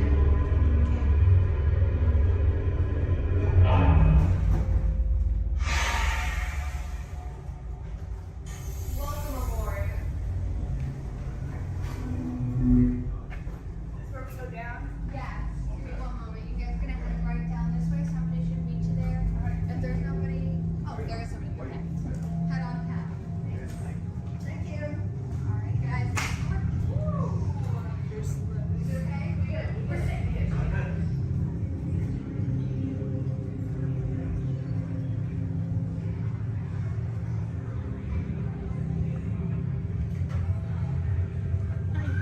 Hello guys, we'll Hello. take that boarding pass.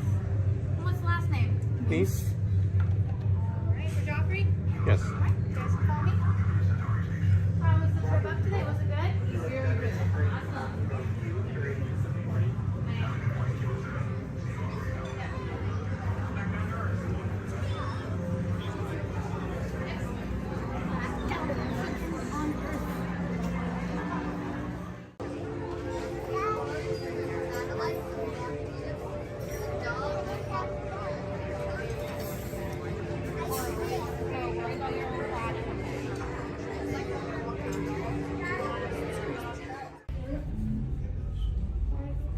SV2, you are cleared for departure. Initiating descent in 3, 2, 1.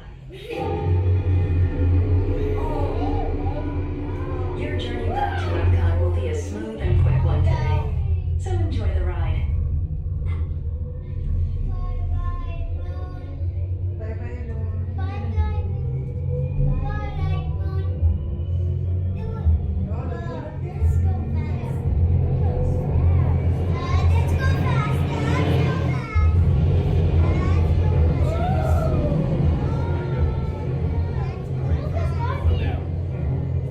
Epcot is now coming into Plato. Gather your belongings, exit through the open airlock, and watch your younger travelers. Yeah, I was way back. SV2, cleared.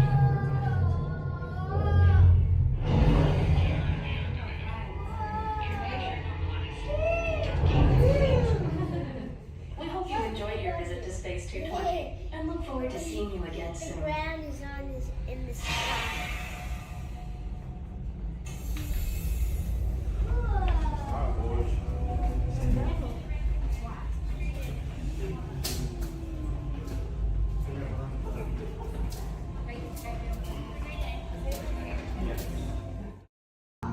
Okay, take this corridor to the turbo lift, then head down to the escape pod base. Those droids are programmed to return you to Batu. Hurry and don't get caught. Lieutenant Beck will guide you. Recruits, for your safety, stay seated with seatbelts securely fastened. Keep hands, arms, feet, and legs inside the transport and supervise your children. Tell them it's a prisoner transfer. Did it work? Good. Now get a move on. There's a clear path to the turbo lifts at the end of the hallway. Turn right.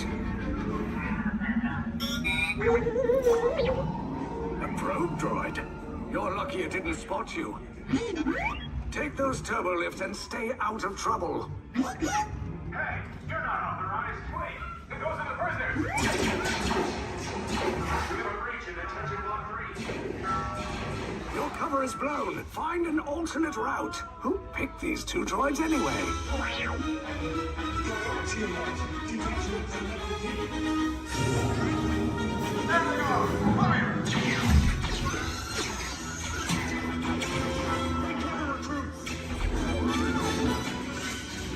The escape box just below us.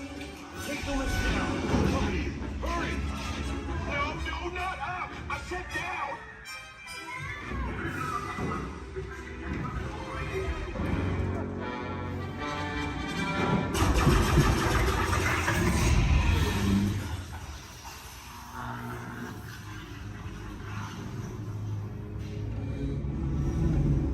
The Resistance will attempt to rescue the prisoners. They have neither the resources nor the courage to engage us. You underestimate their conviction. Raise the shields! Shields? I see no evidence. Now! Sound the alarm! All personnel to their stations!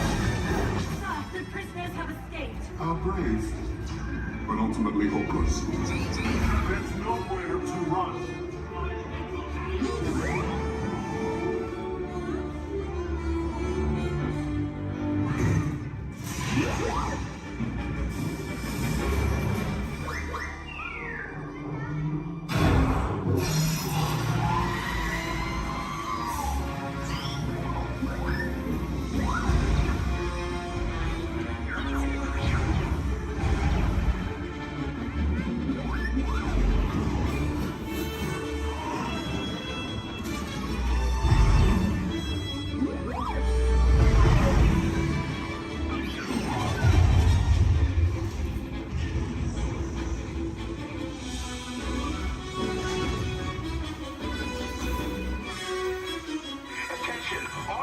Personnel, abandon ship. I repeat, abandon ship. This is short as about. There's no escape.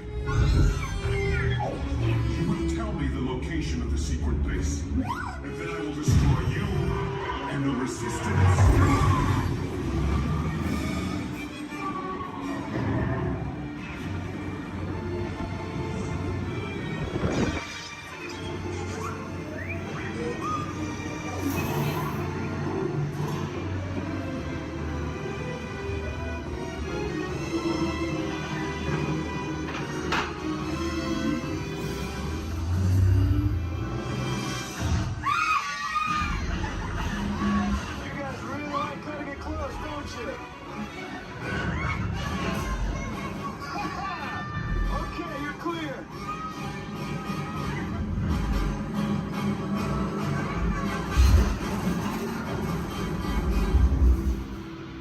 Escape pods came in a little off target. Ground crews will meet you outside the wreck. All right, nice job, recruits. Not what you signed on for, but hey, you're Resistance now. I think I have that authority. Right, Beck? Where's the lieutenant? I need eyes on Beck. I know, Scaffold's pod beacon. More escape pods down in Sector 4. Verification pending from Key Command personnel. Lieutenant Beck here. Beck! You're alive! I should hope so. Great job, recruits. Thanks to your heroism, the location of the Resistance base is secure. Bravo! Yes, R5, you too.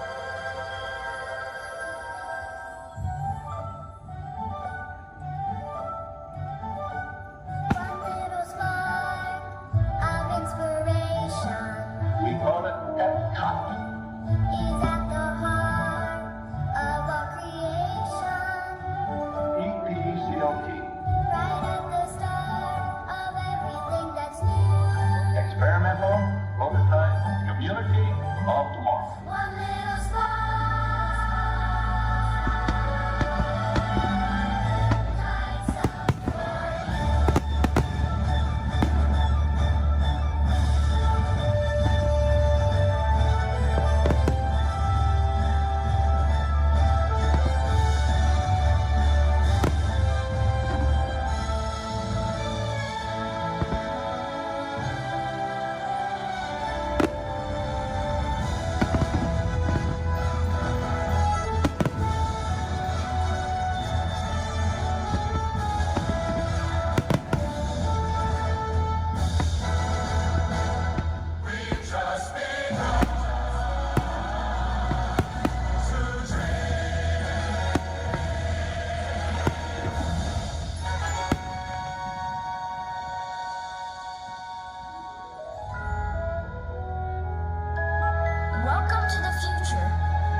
last for Epcot forever.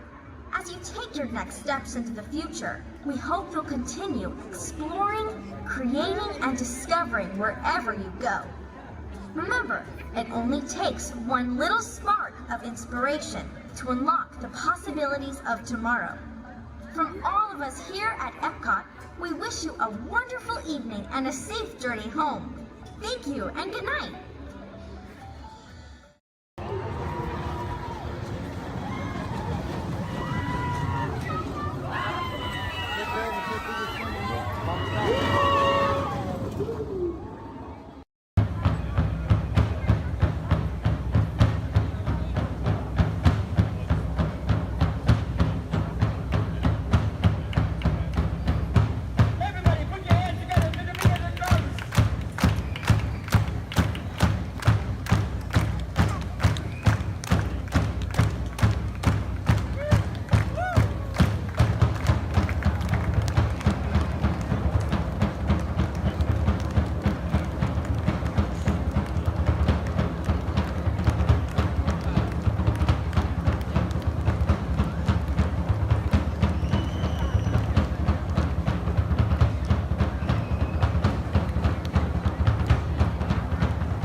Boys and girls, this concludes our cultural ceremony. Thank you for attending and please enjoy the rest of the evening. Mahalo and aloha! Aloha!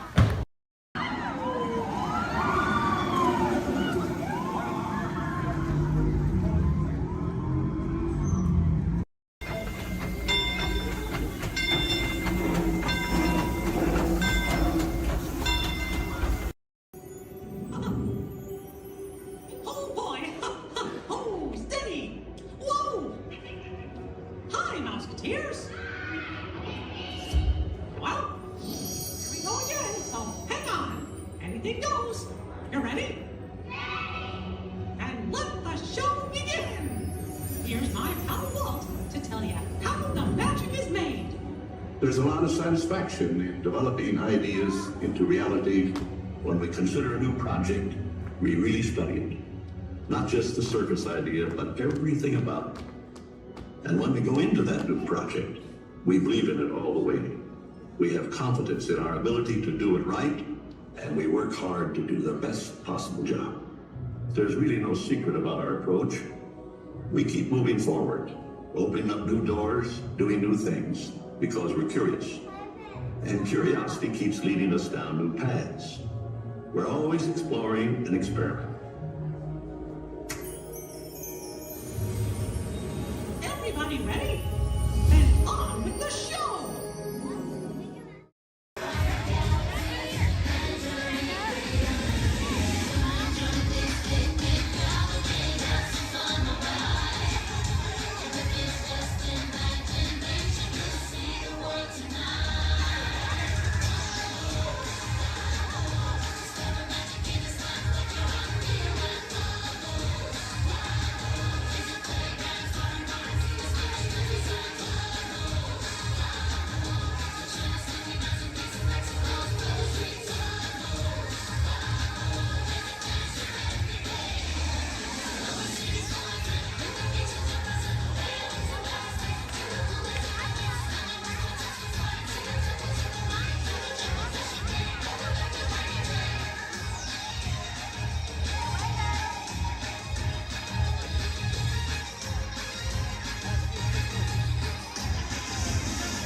have just joined us, greetings, Terrans.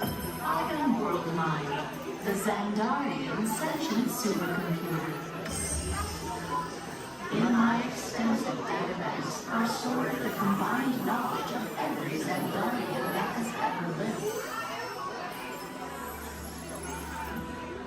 Recently, I have been learning so much more about you Terrans. We Xandarians and Terrans have much in common, including our mutual love of exploration. Xandarians have explored many celestial bodies, what you Terrans call planets, and many fascinating life forms.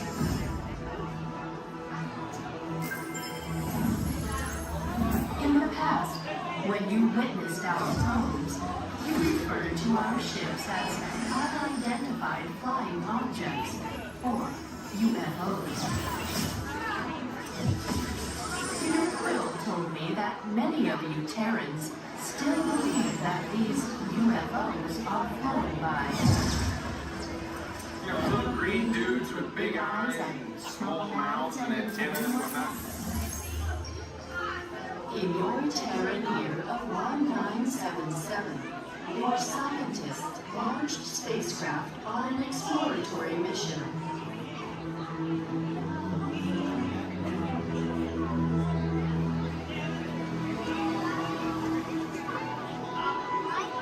In the Terran year of 2012, Voyager 1 made the historic entry into interstellar space, the outer limits of your sun's gravitational pull.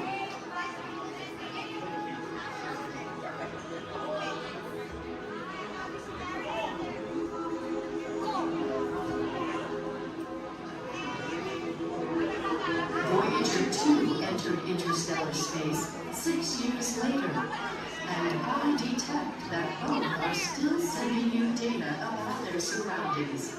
Most impressive.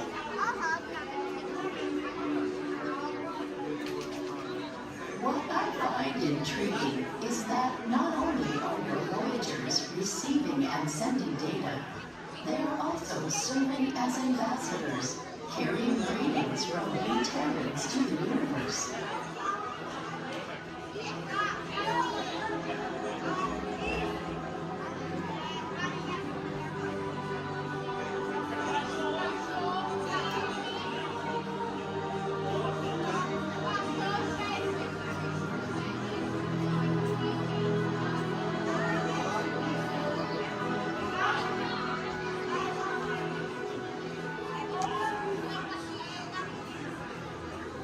When we Xandarians first detected your planes, we scanned them and discovered on board a golden disc containing sounds, images, and messages from the people of Terra, or Earth, as we would call it.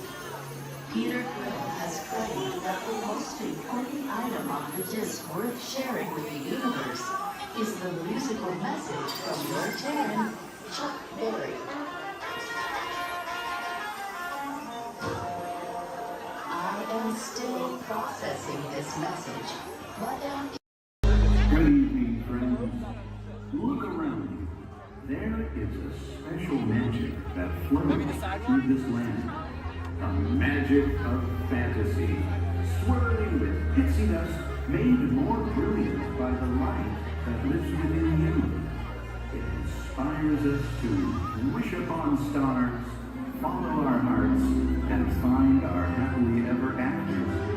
Tonight, as we gather together under the spires of this majestic castle, our dreams ignite the magic to create a beacon shining out and celebrating 50 years of the most magical place on Earth.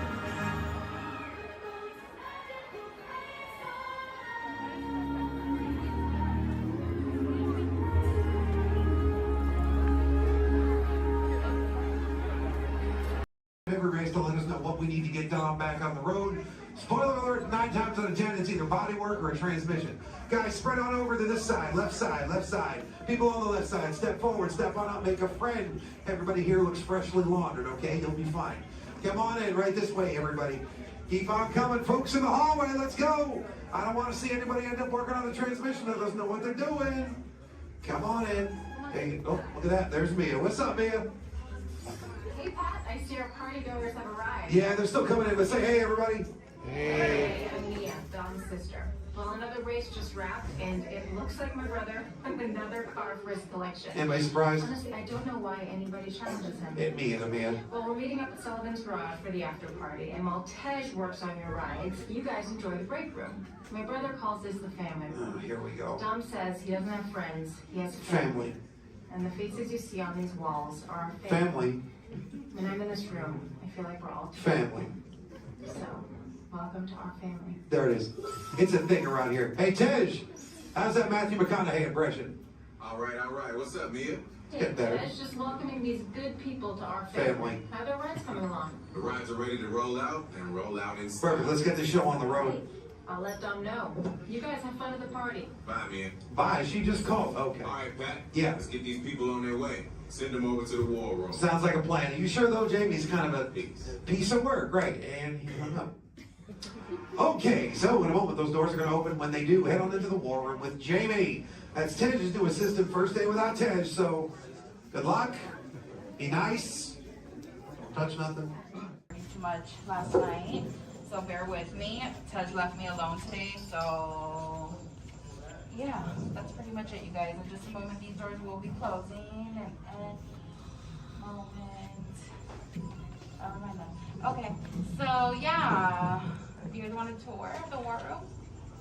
Okay, so basically, got some monitors over here. My name is Jamie, by the way, you guys. Oh, and there is Tej. Jamie, the buses are here. Okay, what do you want me to do with them? They're just staring at me. Should I send them now? Dom's calling. I got this, Jamie. Okay, great. Dom, what up? Tej, just got a heads up from Hobbs. The FBI is about to raid your location. Man, they always ruining our fun. For real. It gets worse. They're leading Owen Shaw right to your door. Shaw? That cockroach we beat down in Spain? What's he got to do with this? Everything, right? Nothing yet. And let's keep it that way. Get those people on those buses. You need to start plugging out right now. And get that turbo truck ready. I'm sending Letty there to pick it up. I'll call Letty. I'm on it. Never mind then. Hobbs needs our help. He needs our team. Spread the word. Spread the word, you guys. But keep it in our family. Never mind, don't listen to me. And keep it quiet. Just keep it in the room. Oh, the other bald guy's calling. Hobbs, my man. What up? Sorry, Brother Tej, no time for chit-chat. I just sent you a brief on FBI agent Novak. Has Toretto filled you in? Yeah. He wants us to get everybody over to the party at Sullivan's. Sounds like a plan. That party is a ready-made diversion. Keep it going. We need to discuss how you're going to get all those civilians out of there without tipping off the FBI. Crazy. Okay, hold on. Let me get everybody squared away, and we'll talk offline. Copy that, Tej, and let everybody know. Shut off your cell phones. Don't listen We to don't him. want Shaw tracking your He's locations. overreacting. Just put it on silent. Okay, Jamie, Yeah. you heard the man. I heard him. It's about to go to a whole nother level. Crazy. Send everybody to the loading dock. All right, you guys. Well, you heard him. Have fun. If anything happens, my name isn't Jamie. Okay? Peace.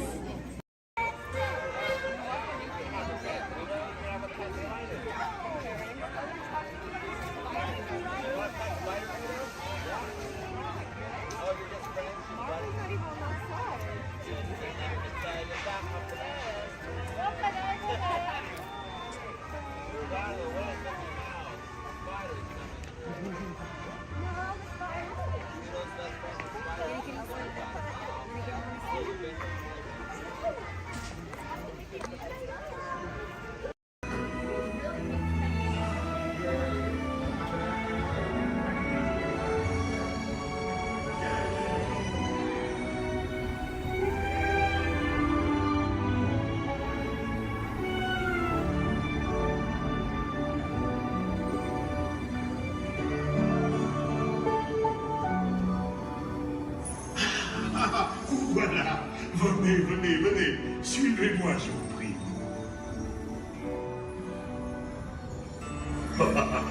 Chef Rally is waiting for you. This way. Détendez-vous.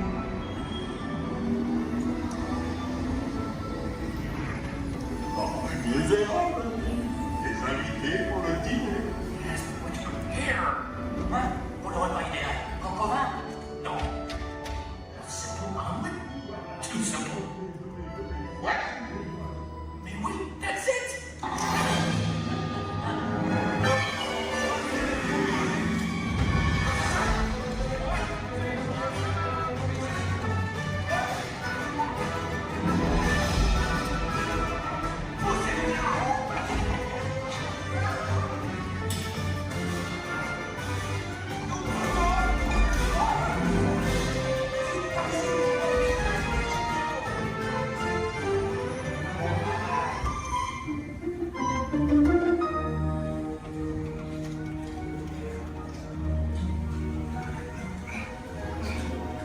C'est pour nourriture et pour nos invités, pas pour vous. Hey guys, the food is for them, not you.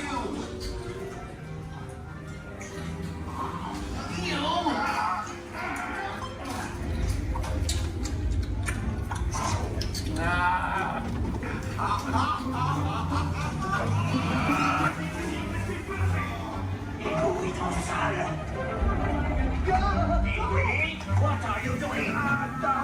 Que manigocez-vous? Out of my way!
Vous serez toujours les bienvenus, chez nous.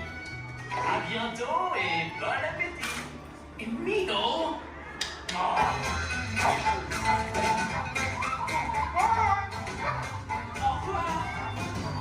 And for you, and this way, you are always welcome at Bistro Shade.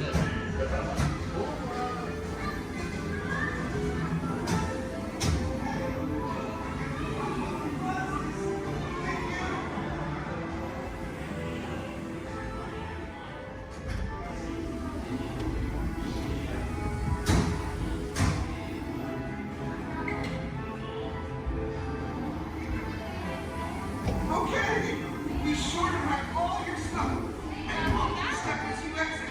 Goodbye. On top of your head, hats, ears, sunglasses. Go ahead and take those off. We don't want them flying off in a first order ship. Who knows what they would do with them, but they're not going to give them back. This is our 5. This can help get you guys out of here. We're just waiting for a transmission from Finn. Okay. Good luck. Take this corridor to the turbo lift. Then head down to the escape pod base. Those droids are programmed to return you to Batu. Hurry and don't get caught.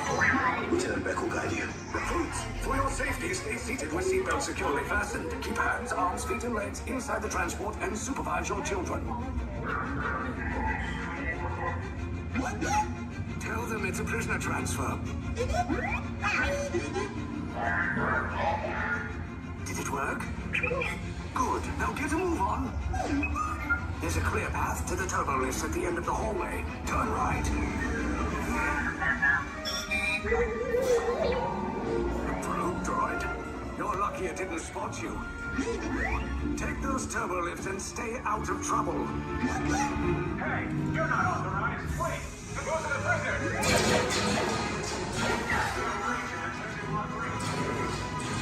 Your cover is blown. Find an alternate route. Who picked these two droids anyway? Detention breach. Prisoners not seen at the Fire!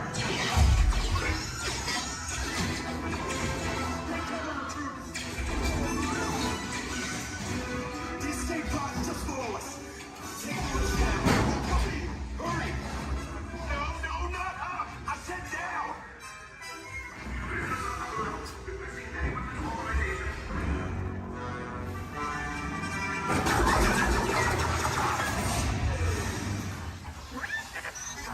This does not look good. Try to find another way down to the escape pods. The Resistance will attempt to rescue the prisoners. They have neither the resources nor the courage to engage us. You underestimate their conviction. Raise the shields! Shields? I see no evidence. Now! Sound the alarm! All personnel to their stations! Sir, the prisoners have escaped. How brave. But ultimately hopeless. There's nowhere to run.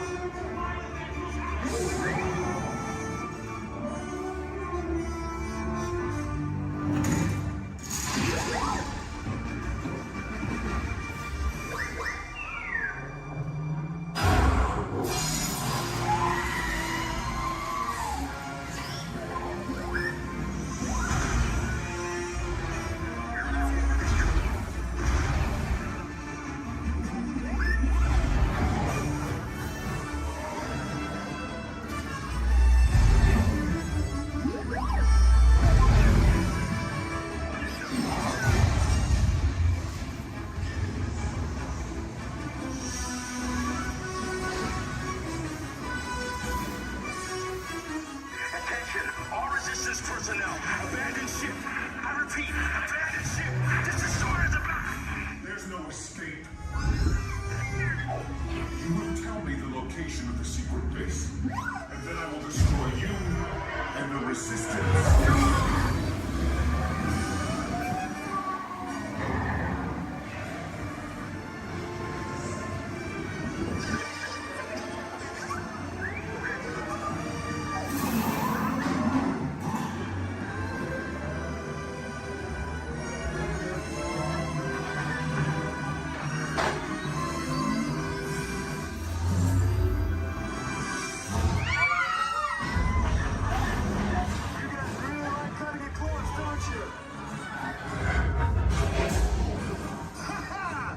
Okay, you're clear.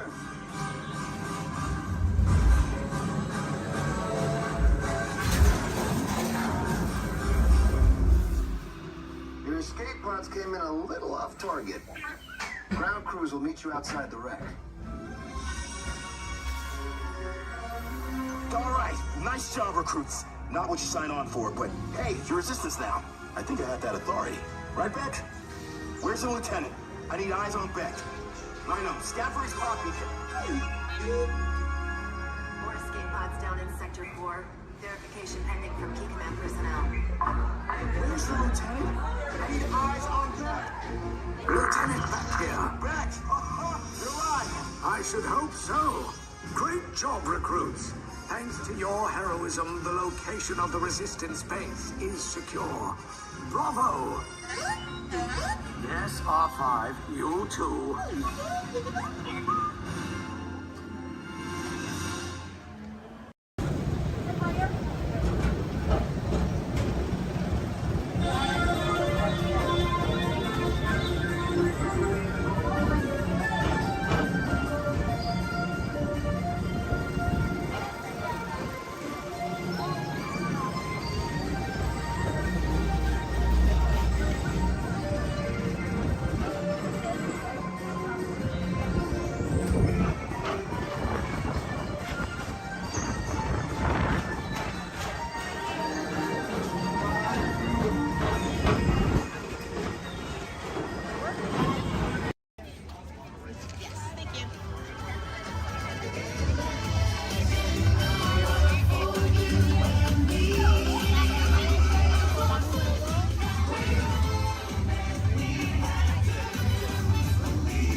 assembled? Good. Should we be in flight prep? Recruits, thank you for joining the cause. A covert resistance team led by my friend Finn has infiltrated a First Order Star Destroyer that is now headed to this system. Your outpost on Batu is no longer safe. We have transports waiting to take you to General Organa's secret base on Pucara. I'll regroup with you there. The Resistance desperately needs your help in our fight against Kylo Ren and the First Order. Remember, it is vital that you keep the location of the Pucara base secret. Lieutenant Beck, one of our top commanders, will lead you. Affirmative. Transport is ready. 9 nominal shall personally see them delivered. Thank you, Lieutenant. Welcome to the cause. May the Force be with us. Commander Poltam and a squadron of X-Wings shall escort us to the rendezvous point on Pucara. Roger, this is Black Leader. I hear you're a fine-looking group of recruits. Well, no time to waste. Let's get you on your way to the General. Stand clear. Deck doors opening now. Hurry, all recruits to transport. No need for safety gear, it'll be a smooth ride. Ground crews, deck is in motion. Recruits crossing to transport. Initiate pre-flight sequence on Deck 3 for Pucara.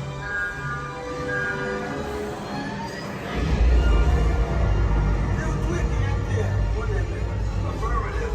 Deck 3, you are clear for launch.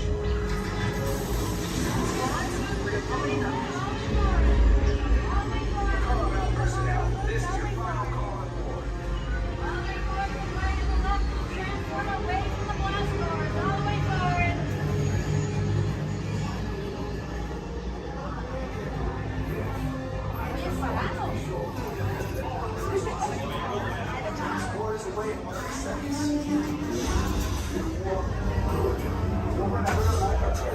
Yes, check the hyperdrive also. Transport takes off in 20 seconds. Good. Airspeed sensor? Thank you, Nina. Black Leader, are you and your team ready? Affirmative. Engines are hot. Red 2, Blue 5, reporting. Red 2, check. Blue 5 standing by. Engage repulsors and hold on, recruits. More ships. Launch.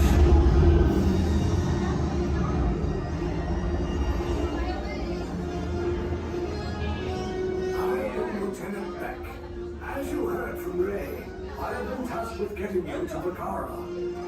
Red 2, Blue 5, keep tight now. Let's get ready to make that jump to light speed on mark. Black Leader, we're picking up an unusual signal. Are you spotting anything? Yeah, I see it. We'll check it out. BB-8, what do you got? There appear to be a number of small craft heading our way. Raise the shields. We got company. First Order TIE fighters. Reroute. Reroute. Red 2, Blue 5, we got a clear path for transport and make the jump. They're all over us. We lost Red 2, more incoming. Blue 5 taking evasive action. Try to shake him, Blue. I'm trying. We lost Blue 5. I'm gonna try to draw him away. Copy that. Get us clear so we can make the jump. Be ready. You won't have much time. Where are all those TIE fighters coming from? Star Destroyers. Get out of there! We can't. We're caught in a tractor beam. It's pulling us in. Our lives are friends and make this a fair fight. Don't worry, I'll come back for you. Stay strong. Cargo vessel TR-141, identify yourselves and prepare to be boarded. This is TR-141. We are a civilian vessel. By whose authority are we being detained? By the authority of the First Order, Resistance scum. Now bring down your shields and prepare to be boarded. They'll want the location of our secret base. Tell them nothing. The future of the Resistance is at stake. I have a bad feeling about this. Stand back from those doors. Attention, passengers of the TR-141. You have been identified as enemies of the First Order. You will disembark immediately and prepare yourself for interrogation.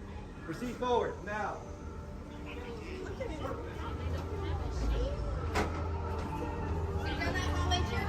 interrogation. Keep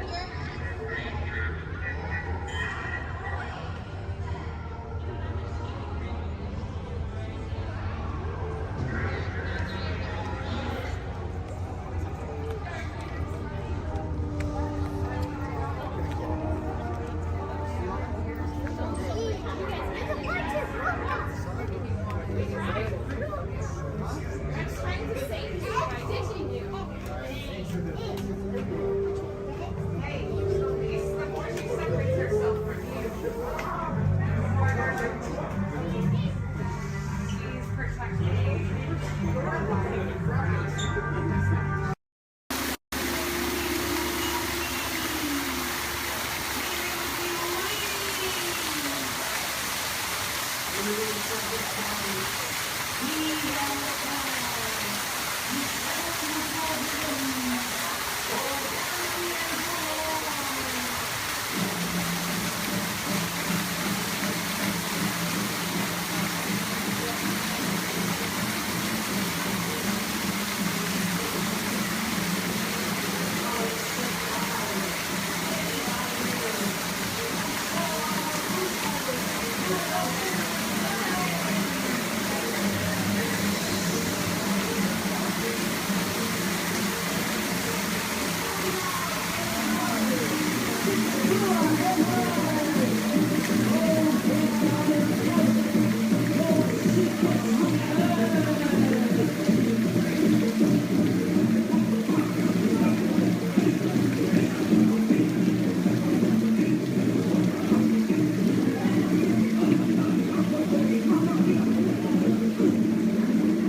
Wowee!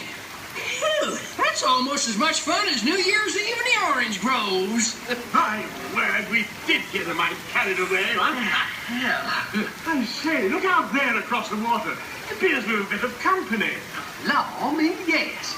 Welcome, you all. Permit us to introduce ourselves. My name is Claude, and my loquacious cousin over here is... I'll introduce myself, if you don't mind. Hi there. I'm, now, let's see now. It's right on the tip of my beak. Clyde Birdbrain. Oh, yeah. I'm Clyde Birdbrain.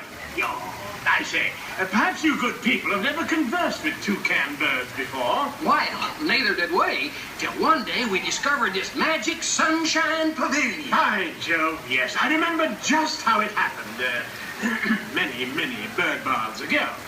There we were in an explorer's launch on a mysterious river in deepest Adventureland. Off in the distance comes the fierce roar of an African lion. And as we round a bend in the river, a huge bull elephant bellows forth in protest of our intrusion. Suddenly, the treetops explode in a frenzy of outraged birds. Oh, come, you can jolly well do better than that. I can jolly well do one at a time.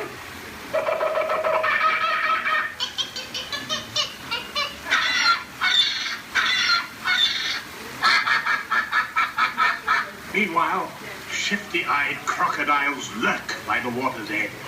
Lurk, lurk, lurk. And the giant python slithers down from an overhanging limb. What's happened? What's wrong? I think snakes. Don't be ridiculous. I'm only relating a story. Oh, all right, Clyde. Enough is enough. That wasn't me. I never even opened my beak. Huh? Excuse me, I really hate to interrupt such an exciting story, but you're calling us for a show. For sakes, it's already showtime? And say yes, it is already showtime. And now, Claude, it is your turn to make the announcement to all our guests. Righto. Ladies and gentlemen, boys and girls, gather up all your cameras, purses, and other articles, and now turn to your left towards the tall doors. When the drums begin, they'll open magically to lead you right into the Sunshine Pavilion. Is everybody ready? Follow me, please.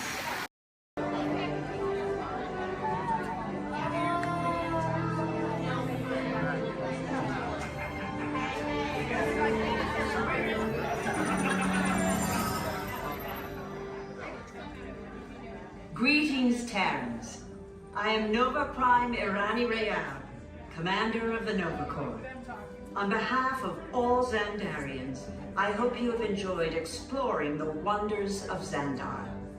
As you have seen, your world and ours were born of the same moment, one which you refer to as the Big Bang. As such, we are all galactic neighbors in a vast universe which we and countless others share. For you to travel to Xandar would take 2.5 million years, assuming you had a ship that could fly at the speed of light. So we decided to come to you. But even we could not have reached you so easily were it not for the Cosmic Generator, an advanced piece of Xandarian technology that creates jump points, artificial tunnels that act as shortcuts, linking distant points in space. It is our desire to share this wondrous technology with your people so that together we might explore new worlds and create a brighter tomorrow. And now, as the culmination of the wonders of Xandar, you will be teleported to a Nova ship above your planet for a demonstration of the Cosmic Generator.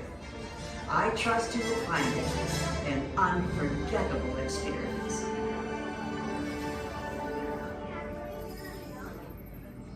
Welcome, people of Epcot. Epcoters. Epcotians. Citizens of Epcot. Does anyone know what they call themselves? What? Someone needs to tell me when I'm on. Welcome, Epcot Terrans. I am Centurion Talmeric, and we're just about ready to teleport you up to the ship for the demonstration. As you're about to enter a secure Nova area, I must ask you to put away your Terran communication devices at this time. Recording of any type is strictly prohibited. I am very serious about this. Now, please step forward into the chamber. You're gonna love this. You're on! That was the best. That was like probably highlight. You're on! Someone get that guy back. I should warn you that we have never teleported Terrans before. But since your molecular structure is very similar to Xandarians, it should work. It'll work. So long as you are standing inside the lighted ring. You do not want to know what happened last time someone did not stand where I told them to, okay? Stand by the teleportation. Here we go.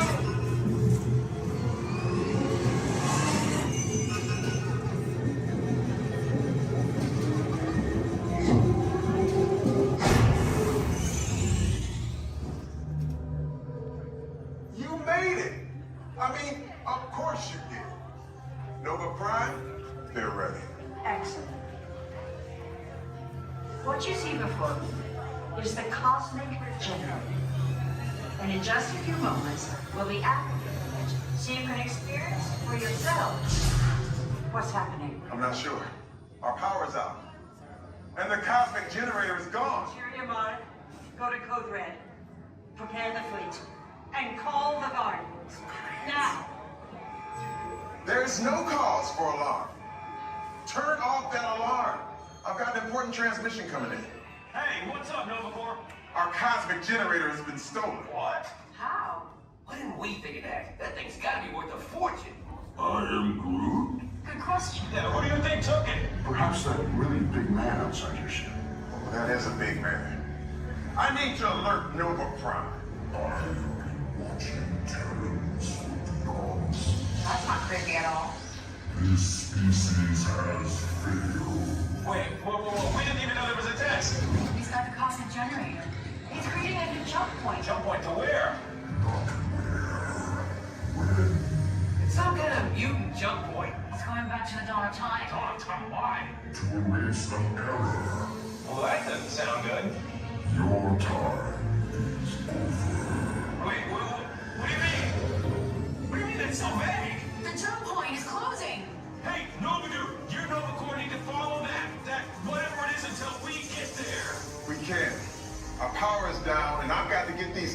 down to evacuation shuttles. I got it.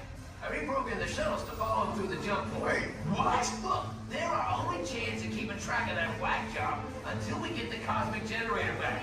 Piece of cake. What? There's King. Where's this King? The odds are impossible. Yep. But it's our only shot. Good luck. Are you sure you can control it? Come on, it's me. We got this. We're all toast. First there was cake, now there is toast. This plan is making me so hungry. Terrence, listen up. We need to make our way to the evacuation shuttles now. We'll follow the plane and get our power. Please pay attention to the following safety information. When the automatic doors have opened, please proceed directly across the ramp into the cabin. Continue to move all the way across your aisle, filling in every available seat. Galactic regulations require that all carry-on items be safely stowed beneath your seats. To fasten your restraint, use the yellow strap to pull the belt out from the right side of the seat and snap the belt into the buckle on your left. For your safety, remain seated throughout your flight with your restraints securely fastened, and please watch your children. Para su seguridad, permanezcan sentados, con el cinturón de seguridad ajustado, y cuiden a los pequeñitos. Do not put on your flight glasses until instructed to do so by a crew member. One final reminder, smoking and photography are never permitted on any Star Tours flight. If you have any questions, don't hesitate to ask a Star Tours agent. You'll be boarding in just a few moments. Thank you.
around a bit during docking. If you are standing or sitting on the stairs, we ask that you please clear the stairway. Everyone else, please remain where you are until we've completed our docking. Once again, please clear the stairway. You'll be given an all clear when it is safe to travel stairs and go ashore. Por favor, manténganse alejados de las escaleras.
That's where the lesson is, over there.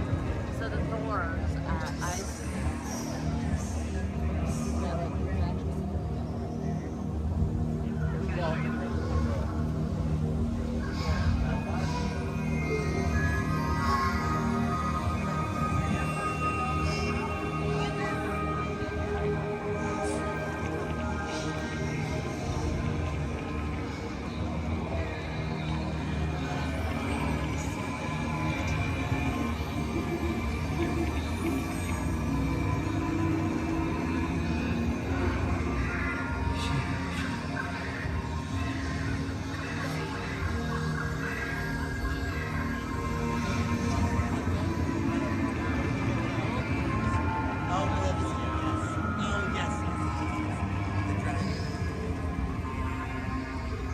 Oh, that's neat.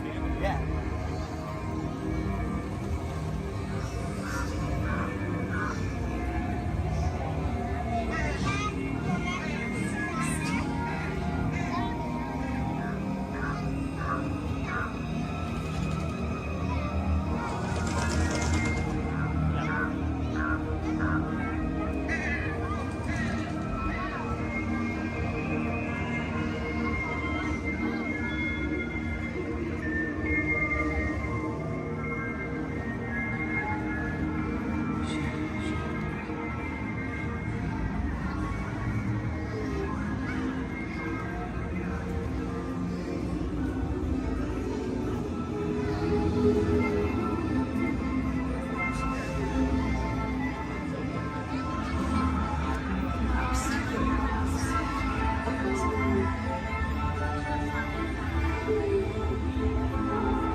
75. Or as we locals call it, Space Mountain. Our high-speed rocket port to distant deep space destinations.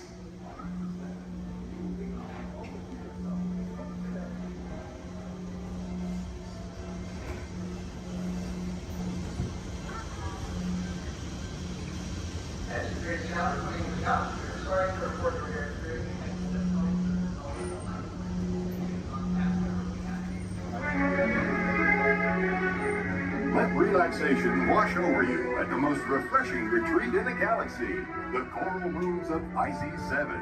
You H2O it to yourself. Book today.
In 1923, a young man from the American Midwest, along with his older brother Roy, started a cartoon studio in the back rooms of a small real estate office in Hollywood, California.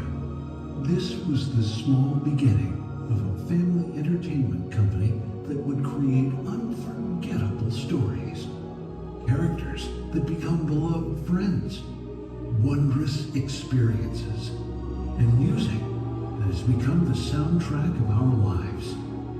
That young man was Walt Disney, a master storyteller whose imagination knew no bounds and who delighted in making the impossible possible.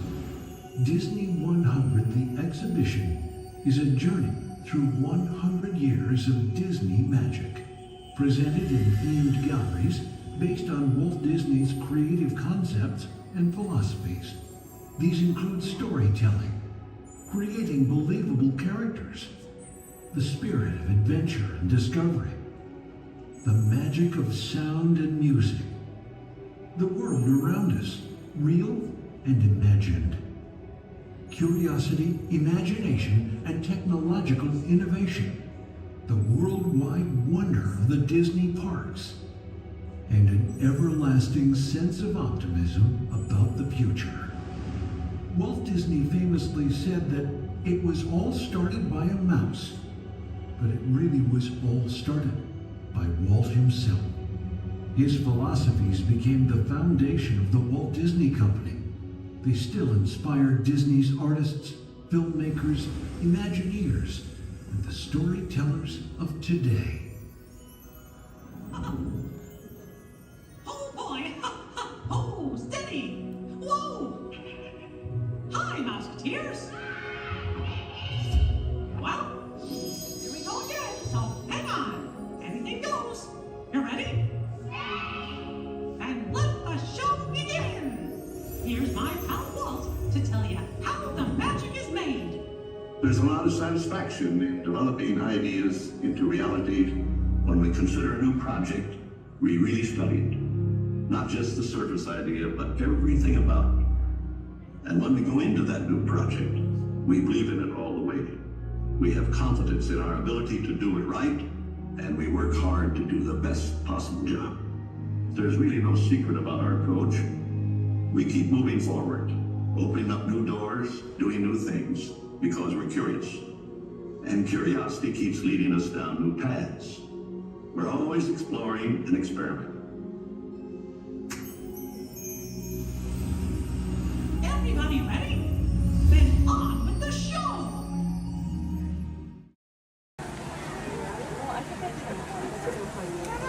Hey Zach, happy birthday!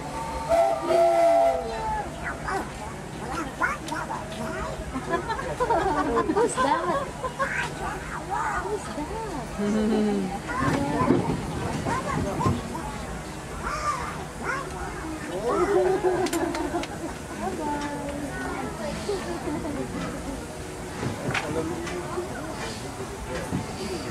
To those who just joined us, welcome aboard the Disneyland Railroad.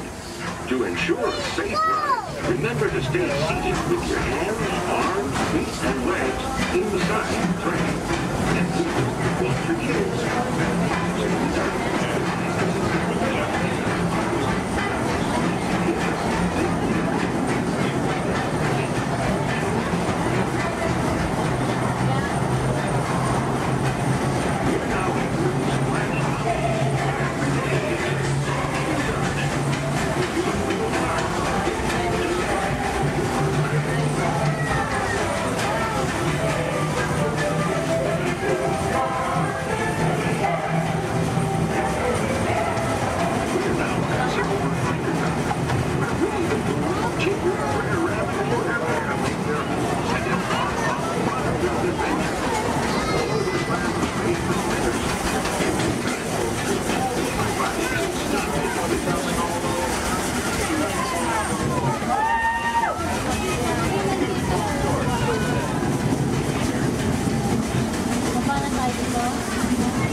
boys and girls, we're on our way to Toontown Depot.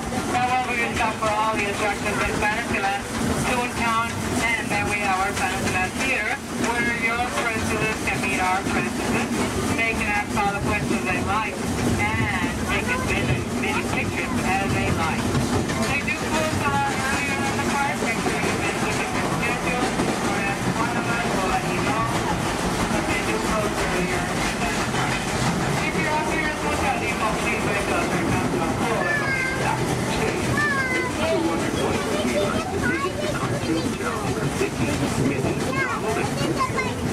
Well, just a few minutes, find out for yourself. Next stop is Toontown Depot, official train station for Mickey Toontown. This is also the next stop to Fantasyland, where you'll find many of your favorite Disney animated characters and stories. If you'll be leaving us here, please wait until the train comes to a full stop. Remember your personal belongings, then step carefully from the train. Y'all have fun and say hi to Mickey for me.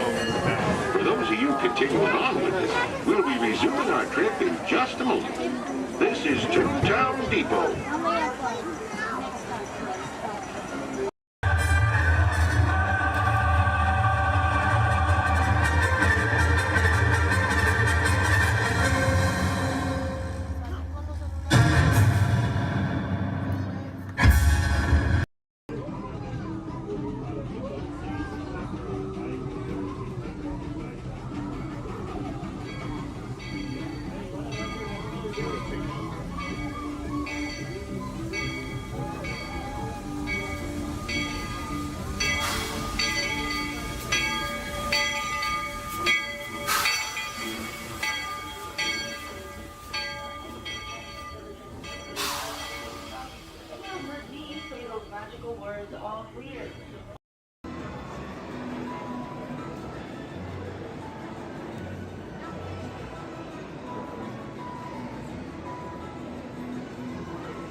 Hello, Aqua Adventurers.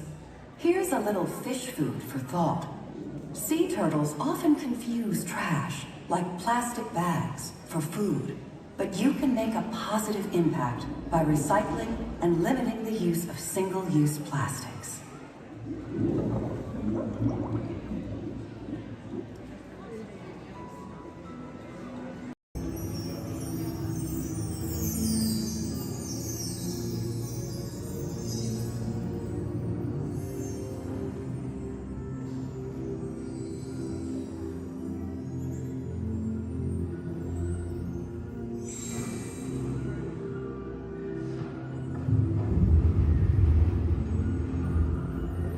Please remain fully seated.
Please remain fully seated.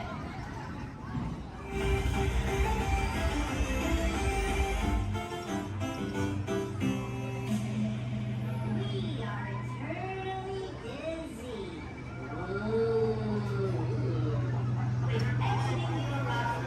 Sure is fine in autumn. There's nothing like the breeze and the falling leaves. A blue sky above, the one that you love. I saw a scarecrow smiling, winking his eye as we were walking by. I caught him. Then he looked my way, said, "Enjoy your day. It's the magic that can happen when it's autumn. Changing leaves of red and gold, all is in the air. You can see it on every autumn street. And if you find that someone warms your heart every time you meet, you should remind them that you find them positively sweet."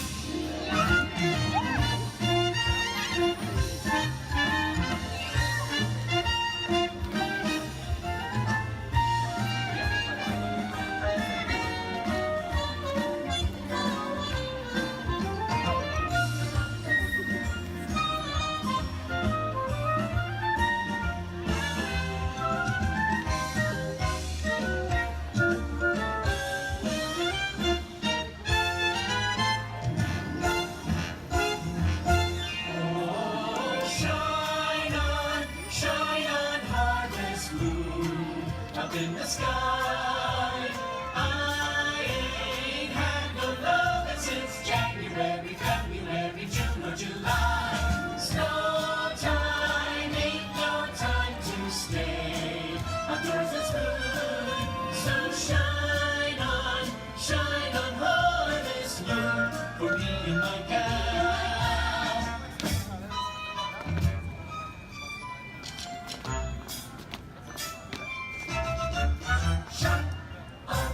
Shine on, harvest moon. It's autumn, wonderful, beautiful autumn.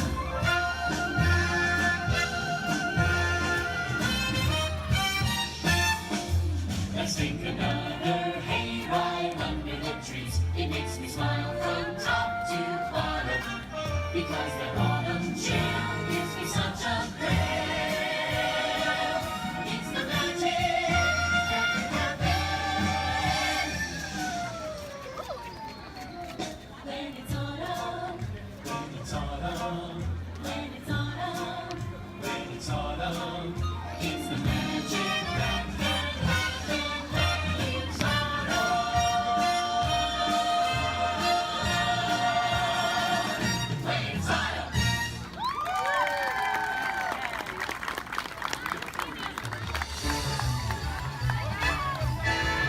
Thank you for joining us on Main Street, USA.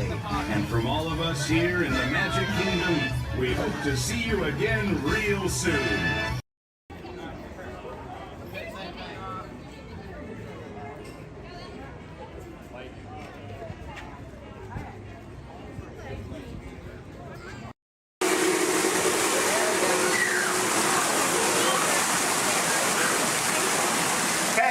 What are you doing here, Morris? I just flew in from Hollywood. My client's the new owner of this bird cage. What?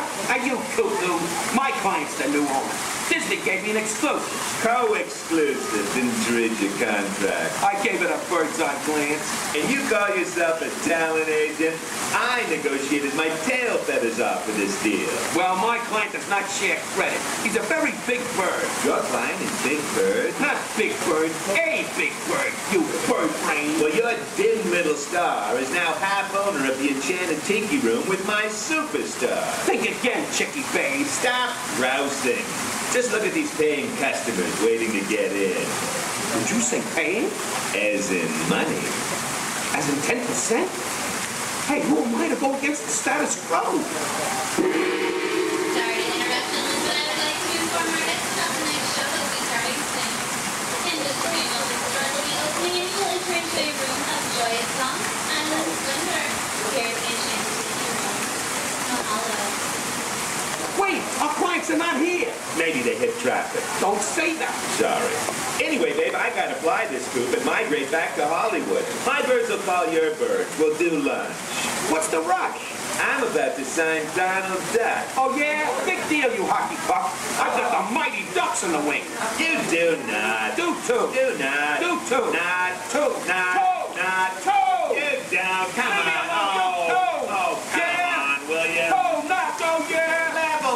Put the bubble between the lines. You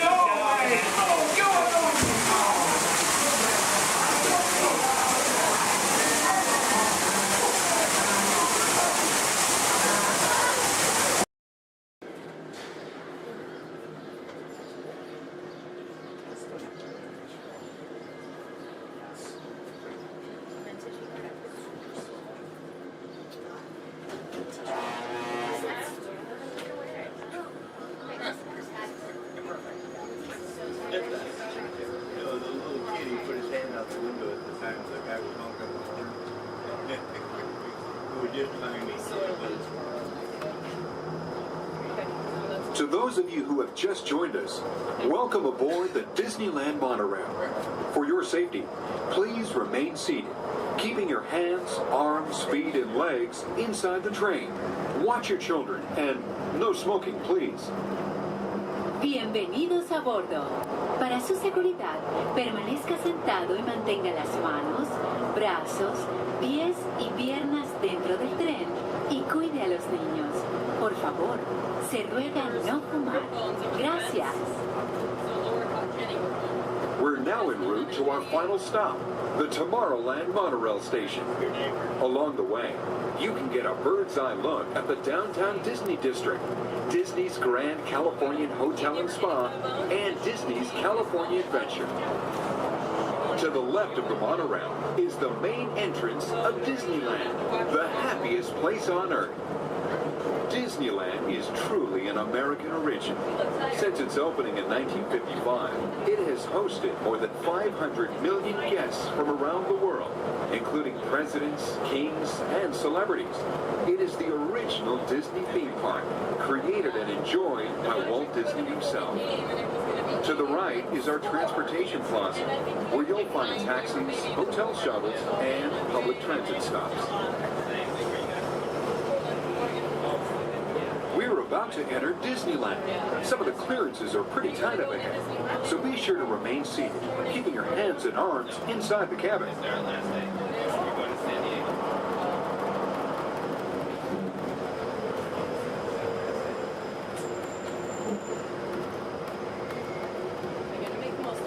This is Tomorrowland, a land inspired by science fact and fantasy. Directly below us is the Submarine Lagoon, where you can dive into an exciting underwater adventure aboard the Finding Nemo submarine voyage. Across the way are the icy peaks of Matterhorn Mountain, home of the world's most famous bobsled run. And beneath us are the roadways of the Utopia, where drivers of all ages can ride the road to tomorrow. As we cruise over Tomorrowland, our pilot would like to share a few program reminders. Alrighty folks, thanks for flying aboard Monorail Red, your highway in the sky. Just a few reminders. Disneyland will remain open today until 12 o'clock midnight.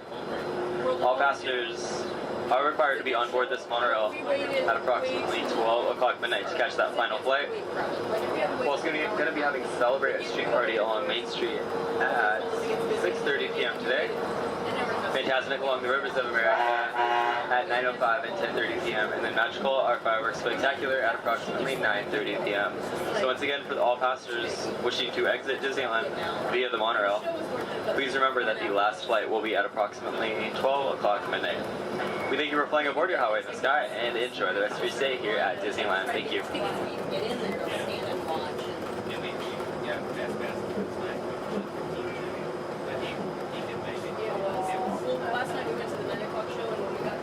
Just ahead and to the right of the train are the sparkling gold spires of one of Disney's most beloved attractions, It's a Small World.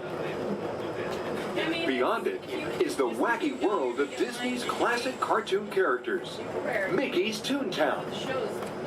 We're now riding alongside the happiest kingdom of them all, Fantasyland, home to Pinocchio, Snow White, Peter Pan, and other storybook characters.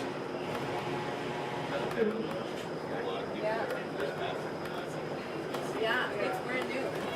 Supposedly it said we're going to try it, but so many people interested in it, and it's so popular, I'm sure they'll. We're now approaching the Tomorrowland monorail station, our final destination. Please remain seated until the monorail comes to a complete stop. Then, collect your belongings, watch your head, and step carefully from the train. On behalf of all of our crew, thanks for traveling with us, and we hope you'll have a happy and memorable visit here at Disneyland. This is the Tomorrowland monorail station.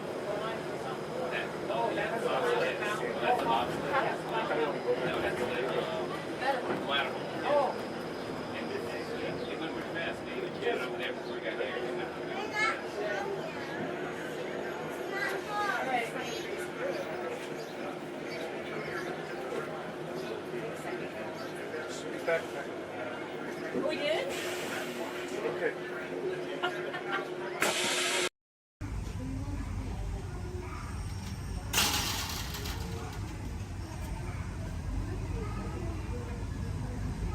Aboard!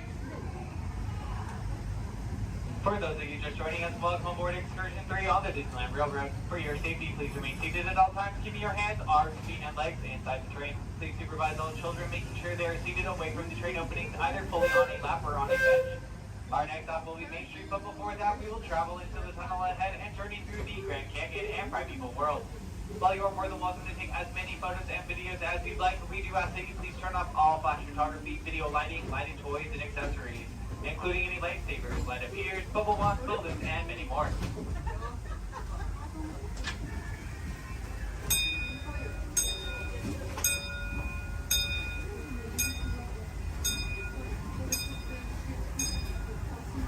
To those who have just come aboard, welcome. The next leg of our journey will take us from the fantastic world of the future to the breathtaking beauty of nature's own design, the Grand Canyon. For your safety, stay seated with your hands, arms, feet, and legs inside the train. Watch your children and no flash photography. Para su seguridad, permanezca sentado y mantenga las manos, brazos, pies y piernas dentro del tren y cuide a los pequeños. Por favor, no tome fotografías con flash.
That was the Grand Canyon as we know it today.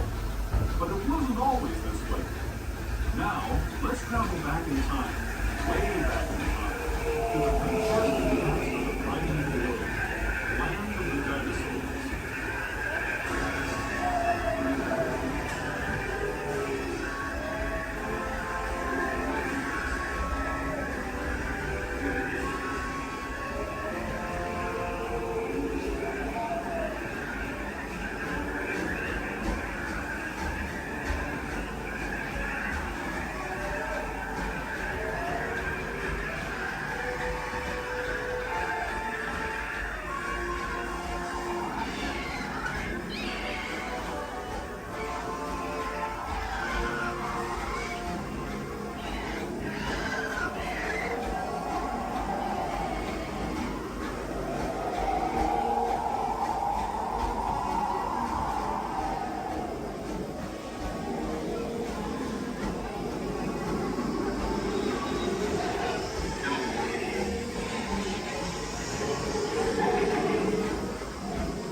We're now returning to our own time and to Main Street Station, gateway to Disneyland.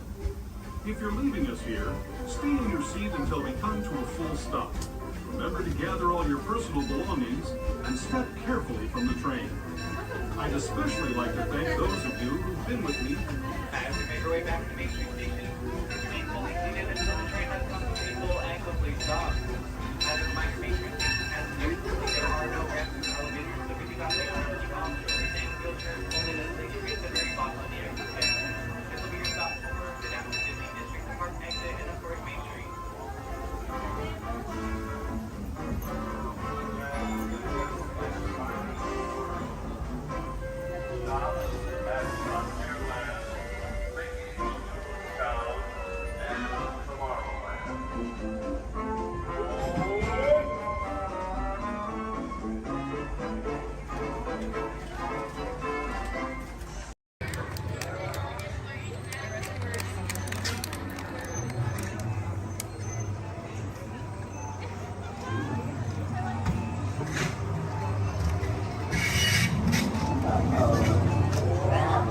We've got some unauthorized people entering the base. Wait, they got E.T. They're getting away. Unit 3, cut them off.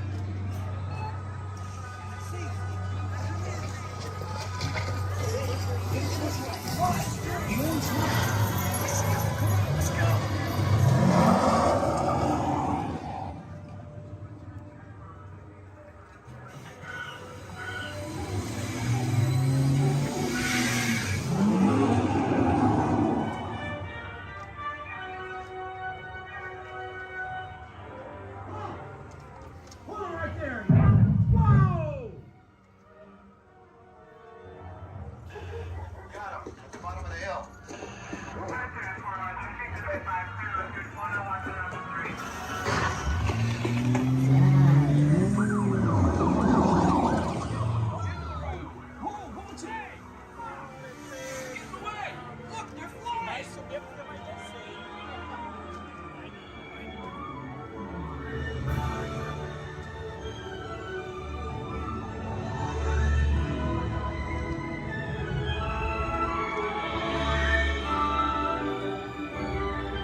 E.T., go to Disney. Hurry.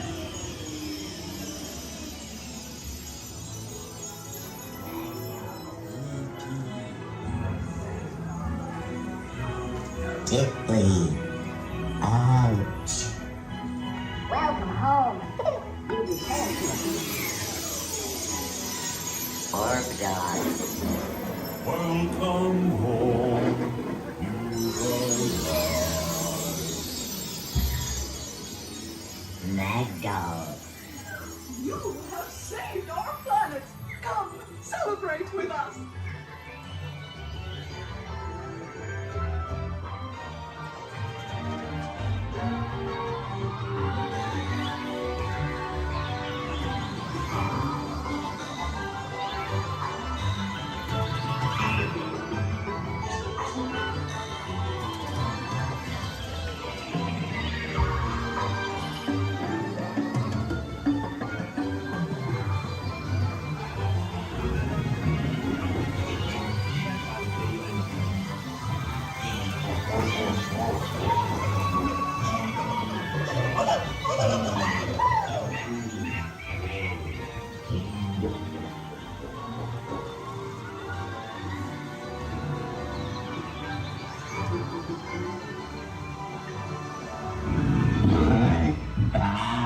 Dinosaur, Riley, Fran, Loopy, Pete, Tara, Brandon, Amanda.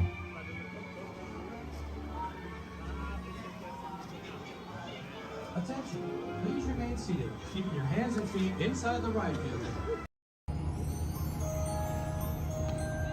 Your attention, please. Disneyland has now ended its normal operating day. We thank you for your visit to the Magic Kingdom and that the memories you've made will bring you back again soon. While the rest of the park closes, Main Street will remain open for your shopping convenience. Thank you.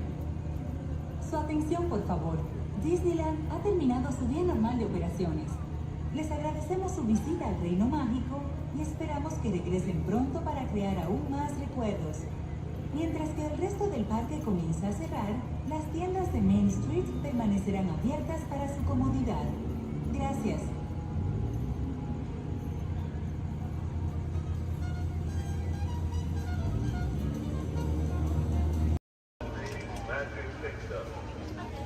Passengers will stand by to board.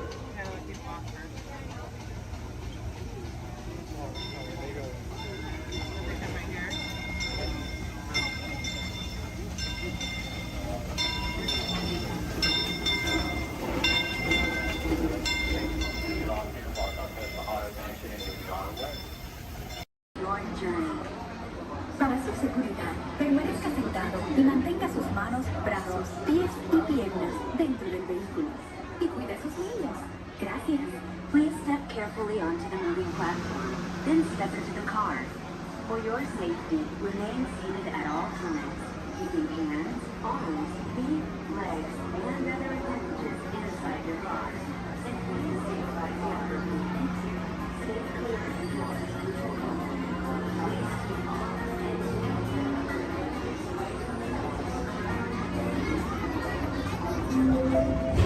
This is the TTA Blue Line, non-stop service around the world.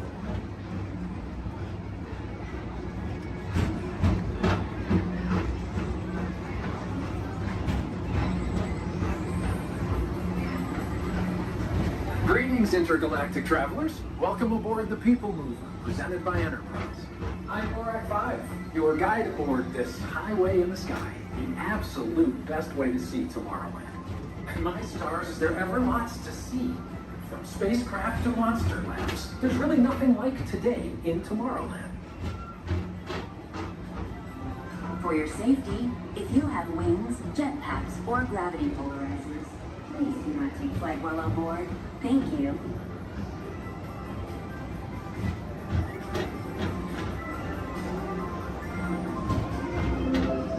The next station is Tomorrowland Urban Planning and Star Traders. Transfer to green and red lines. Don't worry, your express train keeps on rolling through the future, right by two of my favorite spots.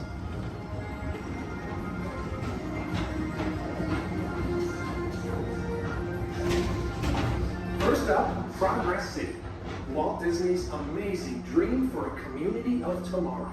Did you know Progress City inspired Epcot? And a lot of the visionary ideas throughout Walt Disney World. Look, there's even a tiny people mover. I wonder if that means there's a tiny board.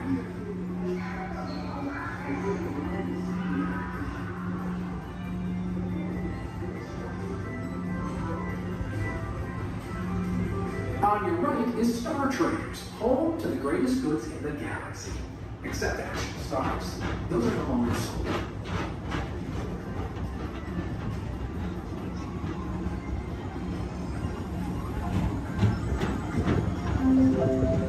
Now approaching Tomorrowland Speedway and Tron Light Cycle Run. I love a good circuit, and these are two of the best tracks of the cosmos for a bit of light, speedy competition.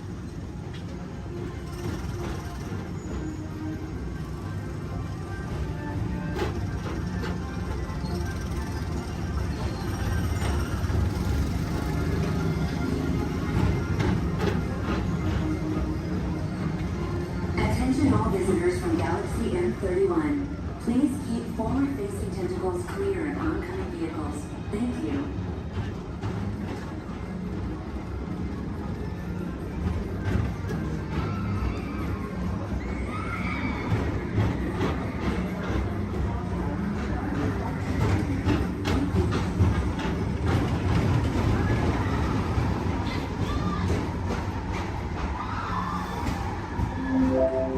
This is Starport 75.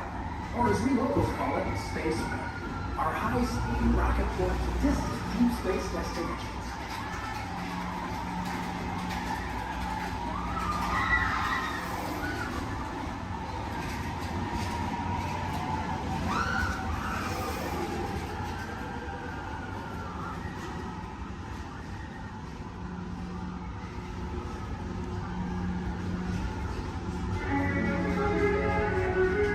Let relaxation wash over you at the most refreshing retreat in the galaxy, the Coral Rooms of Pisces 7. You H2 owe it to yourself. Book today.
Mr. Tom Morrow, please contact Mr. Johnson in the control tower to confirm your flight to the moon.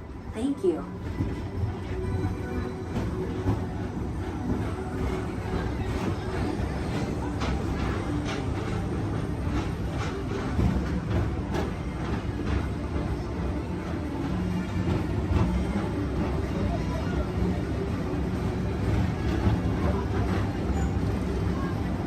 Attention all visitors from Galaxy M31. Please keep forward-facing tentacles clear of oncoming vehicles. Thank you.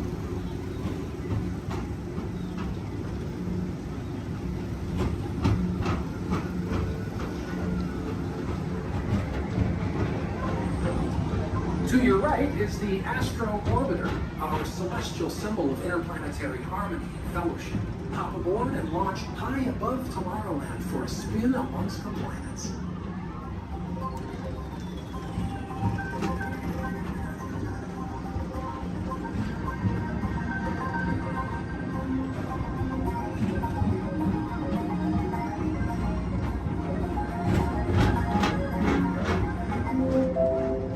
station is Walt Disney's Carousel of Progress. As usual, and so does the carousel. Like progress itself, this theater never stops, inspiring new generations to dream of a great, big, beautiful tomorrow.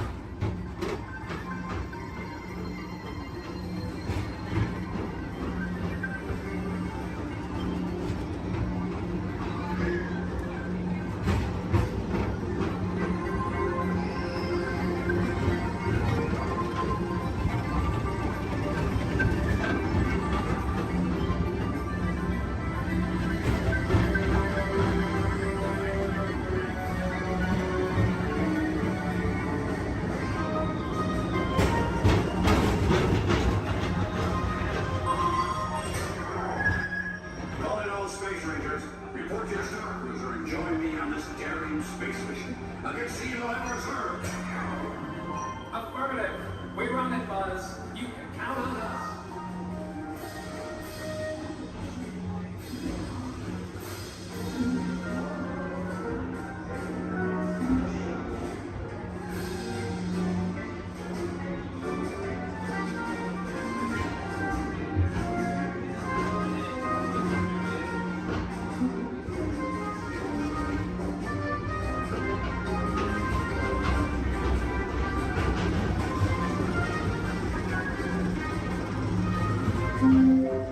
Now approaching Monsters Incorporated Laugh Floor. Mike Wazowski has brought in some real monsters of comedy. Whether you have one eye or nine, take the time to see this show. Now approaching Tomorrowland Transit Authority Station. My fellow sentient life forms, our people mover journey has nearly come full orbit. Thanks for riding with us. It's been a pleasure to have you aboard. And even though we're concluding, this is always my favorite part. Because now is the time. Now is the best time to go out and explore tomorrow. Today. See you in the future.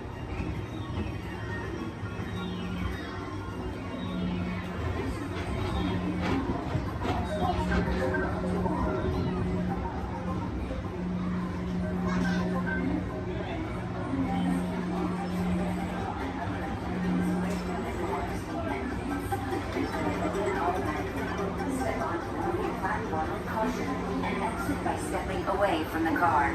Thank you. Please keep arms and please supervise children. Thank you. La estación de control de cinturones de seguridad está a la vuelta de la esquina. Por su seguridad, mantenga sus manos, brazos, pies automated driving technology activated. Welcome to the sim track.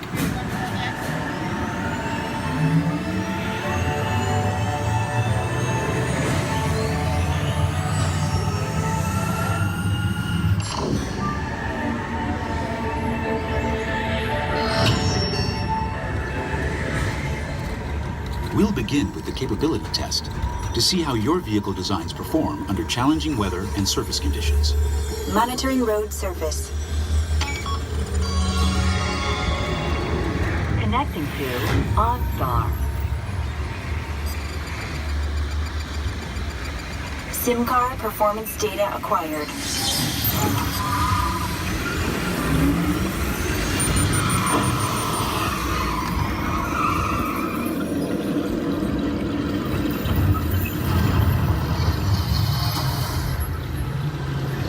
Let's see how your designs hold up now. Commencing SIM car off-road and extreme weather sequence.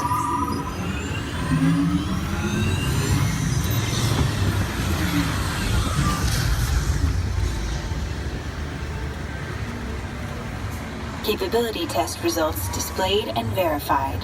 Now let's see how your vehicles compare when it comes to their efficiency. Scanning SIM car for optimal eco-efficiency.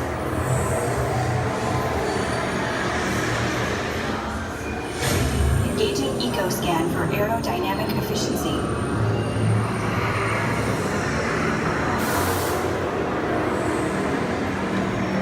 Drive systems analysis. Hyperspectral imaging in progress. Calculating total enviro impact.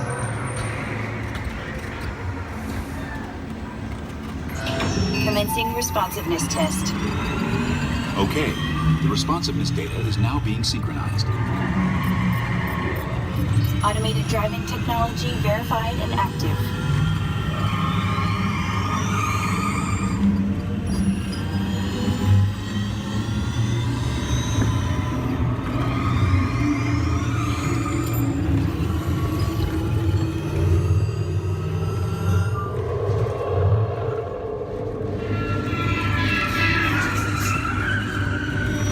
Automated crash avoidance technology disengaged. Displaying responsiveness data. Here comes the final test. Energizing for power test.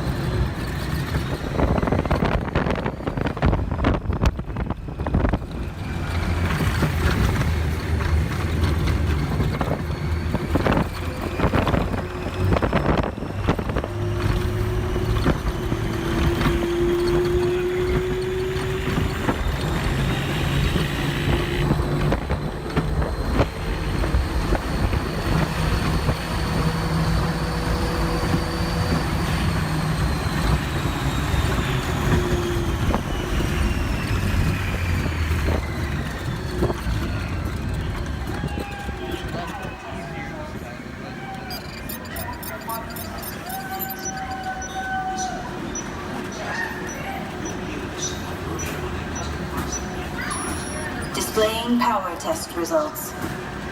SimTrack performance testing complete. This concludes your performance testing. You'll be able to see how your Chevrolet custom concept vehicle designs compared with the sim car after you disembark. Please watch your step as you exit and remember. Okay, I'll put it for you guys. What?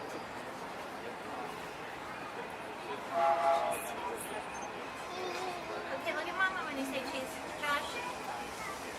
Oh my gosh, dude. This train could probably take us to the roller coasters. Hey. But it always seems up. So Scott is done with his deadline. To those who just joined us, welcome aboard the Disneyland Railroad. To ensure a safe ride, remember to stay seated with your hands, arms, feet, and legs inside the train. And please, watch your kids. Para su seguridad, permanezca sentado y mantenga las manos, brazos, pies y piernas dentro del tren. Y cuide a los pequeños. Gracias. We're now entering Splash Mountain, where every day is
to a full stop.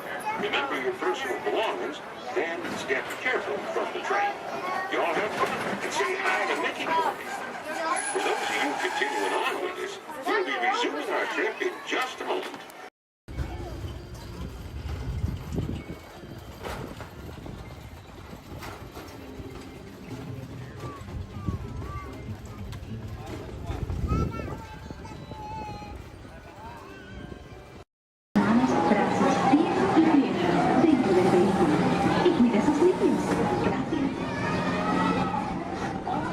Step carefully onto the moving platform and step in. For your safety, remain seated throughout your journey, keeping your hands, arms, feet, and legs inside the car. And supervise your journey. Remember to stay clear of the doors, but all will not close automatically. Enjoy your trip aboard the Metro Liner.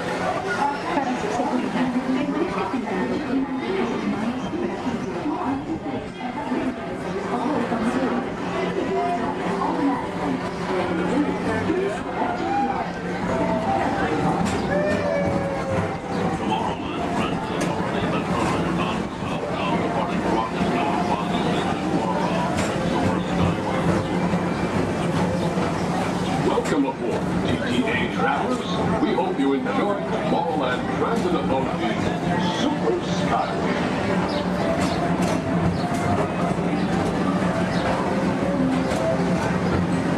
Now approaching Tomorrowland Interplanetary Convention Center. The convention center is home to a galaxy of wonders from Tomorrowland.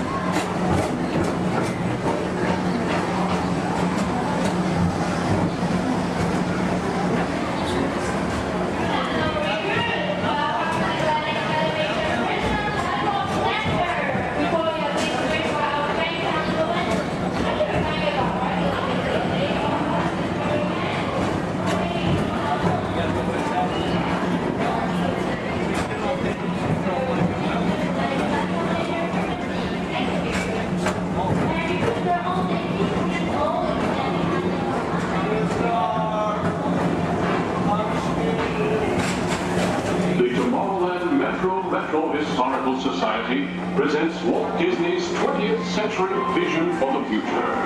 This model city dared to dream the perfect community in which to work, live, and play.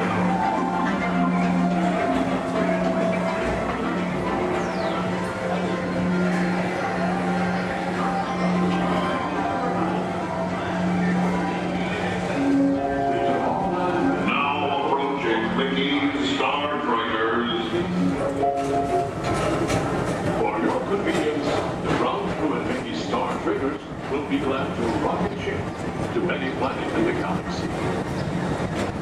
Hi there, Tomorrowland travelers. This is Mr. Johnson and Sky Eagle Hovercraft One, bringing you the latest Tomorrowland traffic report. As usual, everything is perfect on Tomorrowland Superhighway. Back to you at DTA Center.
airline transportation service provided by the Tomorrowland Transit Authority.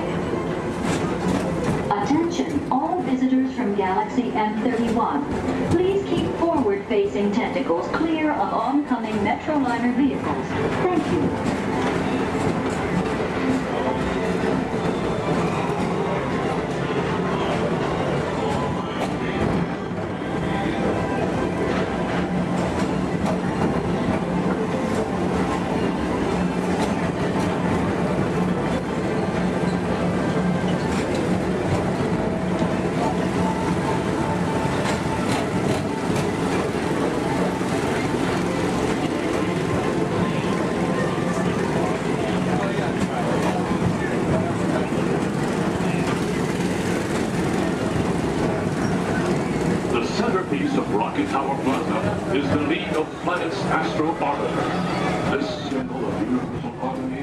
Interplanetary fellowship provides all beings with an exhilarating spin around the planets.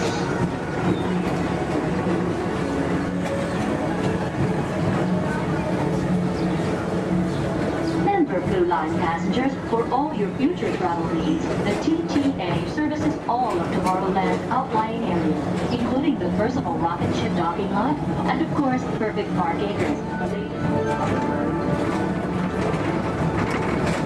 Paging Mr. Morrow, Mr. Tom Morrow. Your party for the Saturn has arrived. Please give them a ring. Now approaching Walt Disney's Carousel of Progress.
Rejoin us and believe in the promise of tomorrow.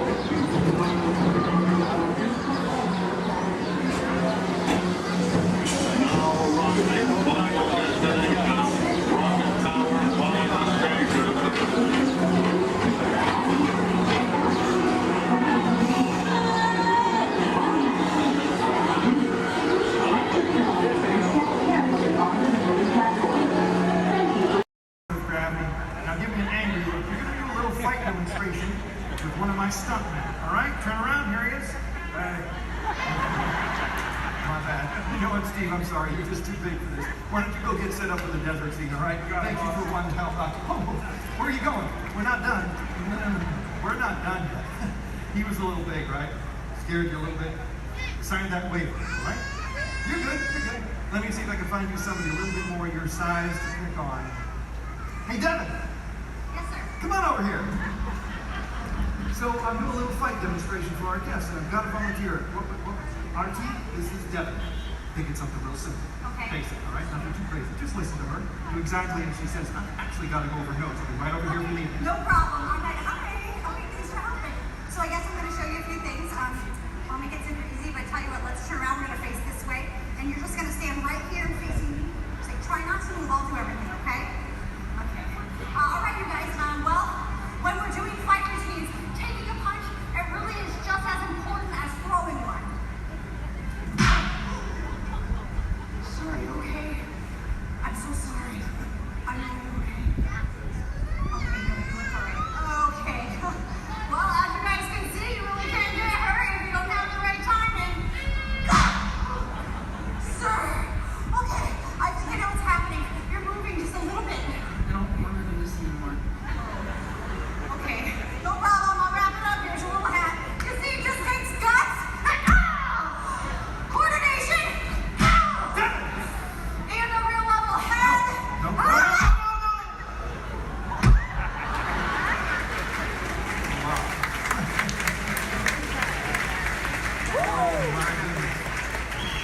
it all what I had in mind.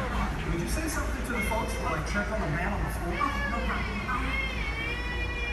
So obviously something like this does take a lot of practice. Yeah, or a lot of extras. Let me try to get boss. Oh, no. Stay away from those nice folks and help this poor man up off the floor, please. Sir.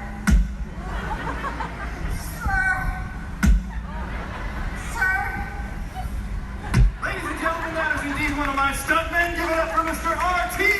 Lovato! Keep that applause going for all of our background extras!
creeps have crept from their crypts to join the swinging wake.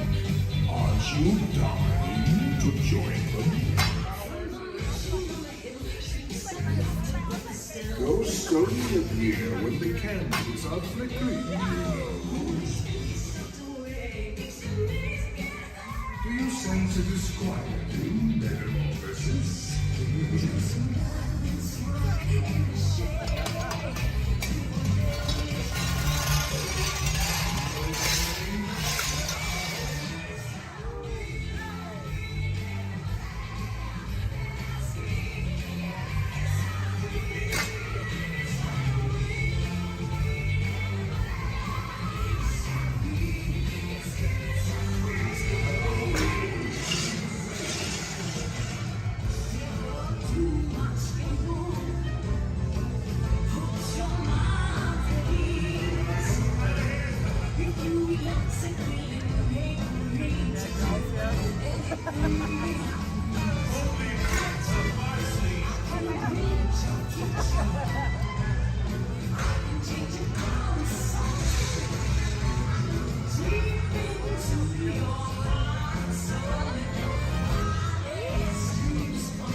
White is the fattest one of all.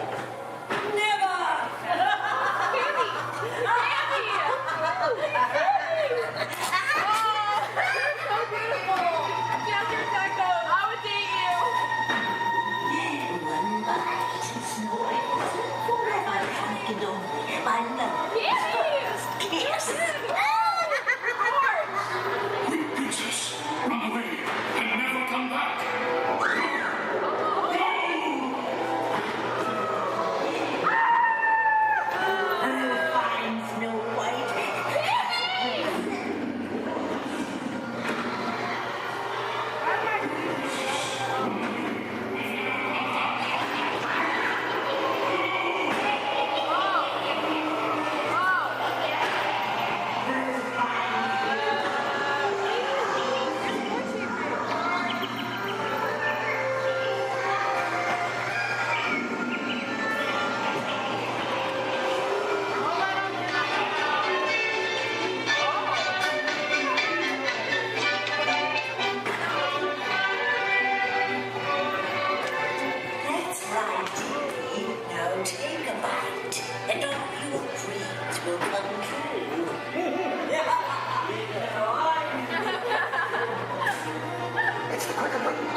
She went red.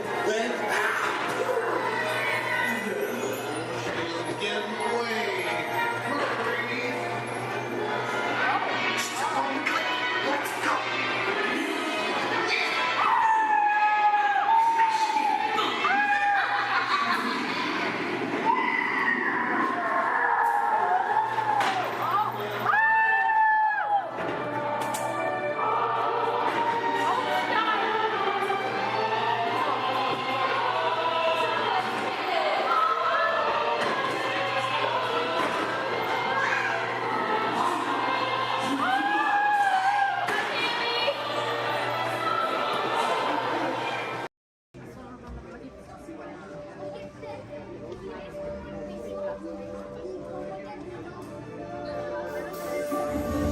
I see we have new visitors.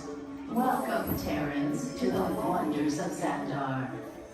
I am World Mind, sentient supercomputer of Xandar.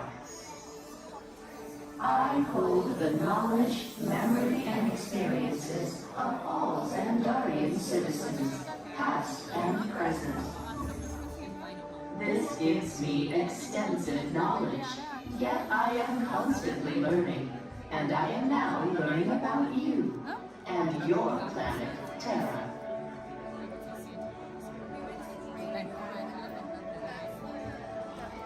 Much of my knowledge of your world came from your great scholar, Peter Quill.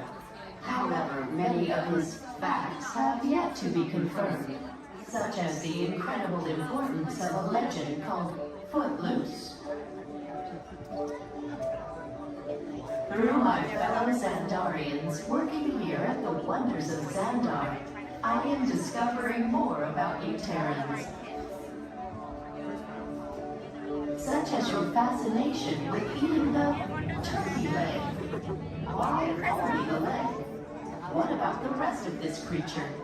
We are eager to learn the answers to these questions and so much more about your world. In return, we Xandarians hope to share with you more about ours.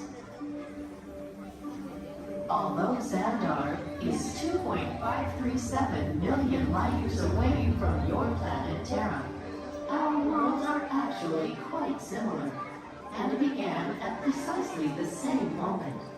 We refer to this as time zero, before the existence of anything.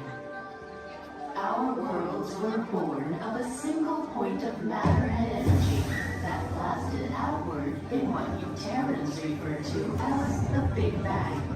And from nothing came the beginning of everything.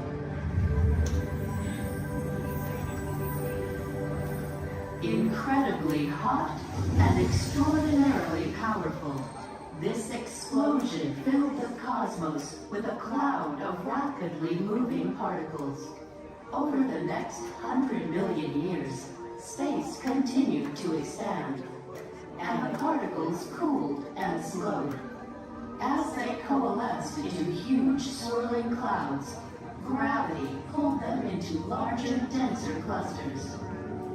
At the heart of these clusters, the temperature rose, and the particles were compressed so tightly they fused, releasing enormous amounts of heat and light. This is how the very first stars in our shared universe were born.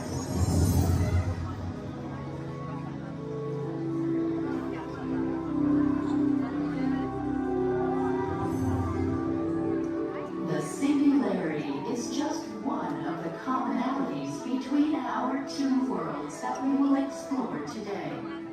Welcome, Terrans, to the wonders of Xandar.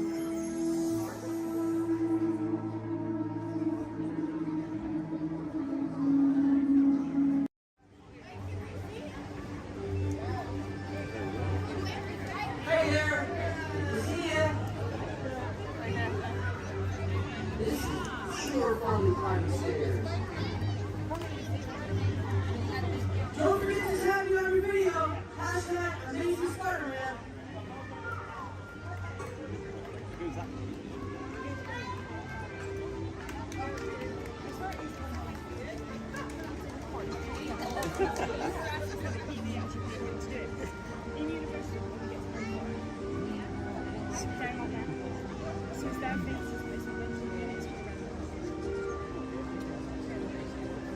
Hey everyone! Looking good down there! Wow, this is a friendly neighborhood. Welcome to Avengers Campus. Hey, what's going on, guys? Oh, me? Ah, you know, just spider stuff. Okay, time to run some tests. Spider-Man, Oh, hey, Sharon. shall we conduct an altitude test? Yeah, I guess I should do some work. Always good to have the data. On my way. Just need to find a clear path and something to swing from. Oh yeah, it's go time. Field testing, here I come.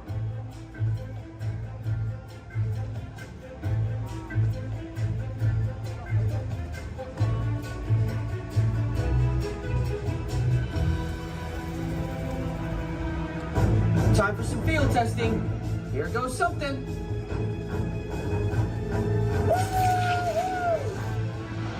Brace for impact. What?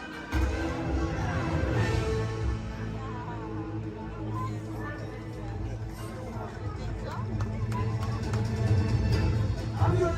I'm good. That was less amazing than I thought. Woo! Sure. Did you get that? I got the data. Okay. Try to test. Check. Hang on, I'll be right down. This is cool.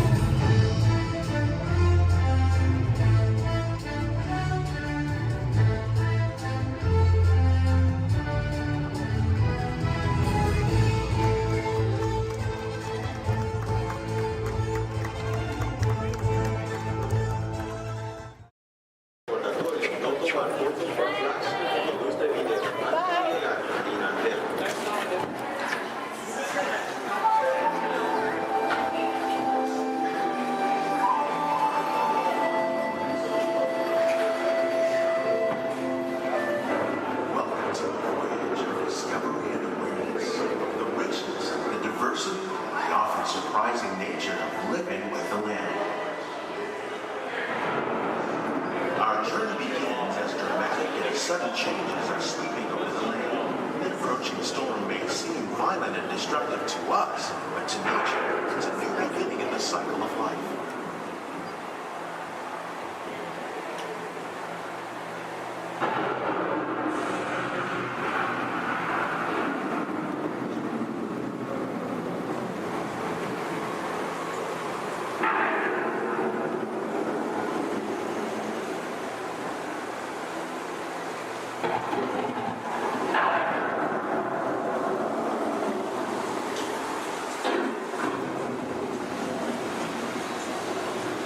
the surface of the land, roots trap water from the flowing mud, extracting precious nutrients and minerals. These elements, when combined with sunlight, create the first living systems of our planet.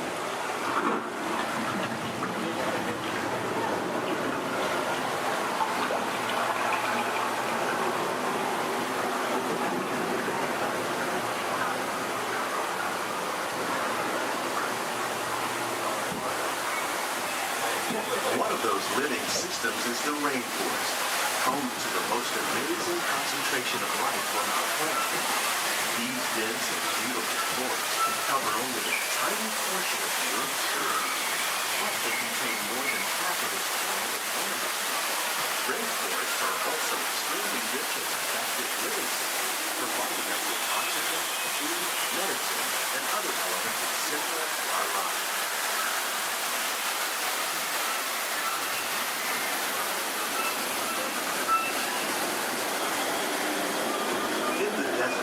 Nature has created a very different, no less beautiful living system. And while this arid landscape may seem lifeless, it is very much alive. The plants and animals that have learned to survive in these harsh conditions make use of what little water they can find and avoid the scorching. The American prairie once appeared as desolate as the desert, but over time, rainwater and nutrients gradually penetrated the hard surface of this land. Even the hooves of the mighty buffalo helped create the rich soil that would one day become home to the American farm.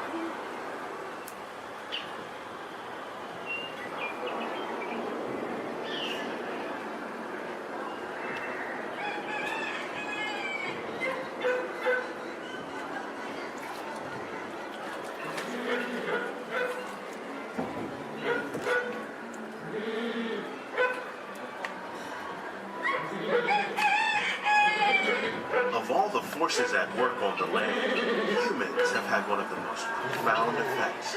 The need to produce food for a growing world led to the enormous use and sometimes overuse of the land. In our search for more efficient ways to grow food, we often fail to realize the impact of our methods.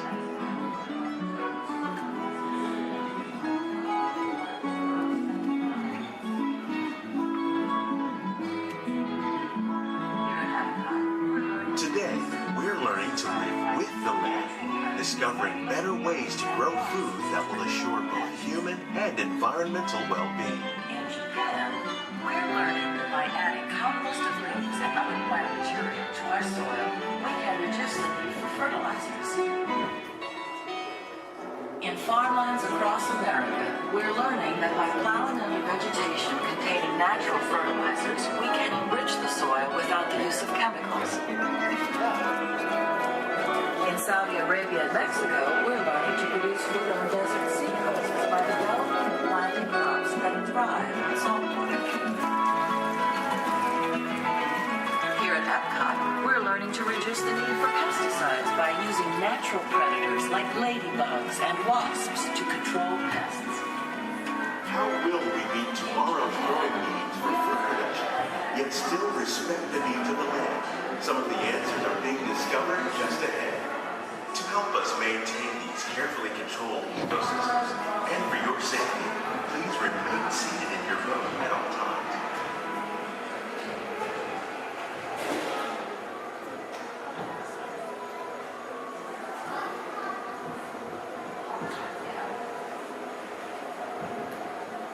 Welcome to our living laboratories, where scientists from Epcot and the U.S. Department of Agriculture are exploring innovative ways to produce bountiful harvests now and into the future.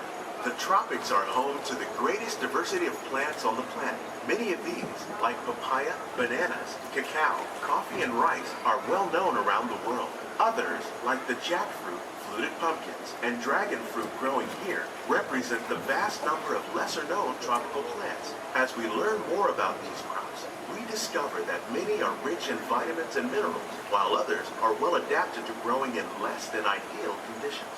For instance, the fluted pumpkin thrives in the poorest soil conditions of Africa. With its edible seeds and leaves, the pumpkin could become an important staple for areas where other crops don't grow easily. The unique-looking dragon fruit is is actually a member of the cactus family. The fruits are high in vitamin C, rich in antioxidants, and have a light, sweet taste. The fruit originated in Mexico or Central America, but is already becoming popular in Asia. It could become a source of important nutrients for people living in many areas of the world. These and many other lesser-known crops may one day be as popular as the bananas growing on both sides of the boat. More than 28 million tons of bananas are eaten annually, making it the most popular fruit in the world.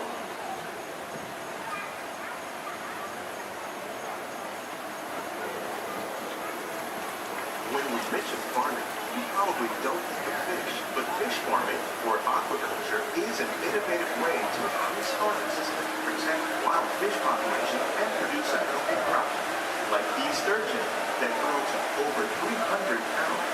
Now that's a lot of catfish. Tilapia, bass, and catfish are really popular crops raised by fish farmers around the world. Most are grown in open ponds, but innovative recirculation systems like ours can conserve water and improve food. More than 200 different species of aquatic animals and plants have been successfully farmed. Even these American alligators can be successfully raised in controlled environments like ours. Nearly half of all fish consumed worldwide is now raised on farms, making aquaculture an important part of our efforts to produce a balanced harvest and protect natural resources here at the land. We grow about 5,000 pounds of fish each year, many of which are featured in restaurants around Walt Disney World. This greenhouse is full of some of the best ideas for improving plant yields. Disease and pests are two of the biggest problems facing farmers around the world. By careful selection and crossbreeding, we can grow crops like these sunflowers and winter melons that are more resistant to pests and diseases. Scientists have even been able to breed plants that can flourish in marginal areas where water and nutrients are in short supply. The result of these efforts is higher yields with less impact on the environment.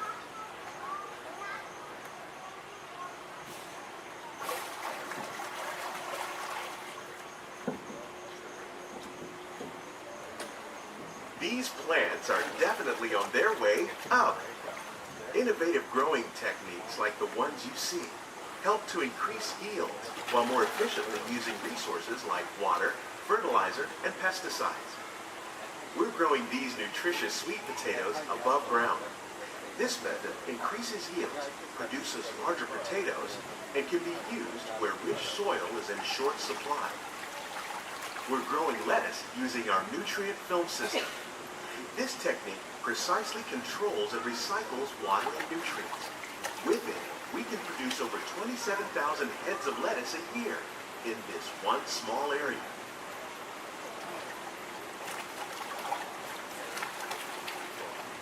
Here's something you don't see every day. Tomatoes growing on trees. These plants were originally developed by Chinese scientists. Tomato trees live longer and produce many more tomatoes. One of ours lived 16 months and produced over 32,000 fruits. Much of the produce you see growing in our greenhouses is served in the restaurants here at the land.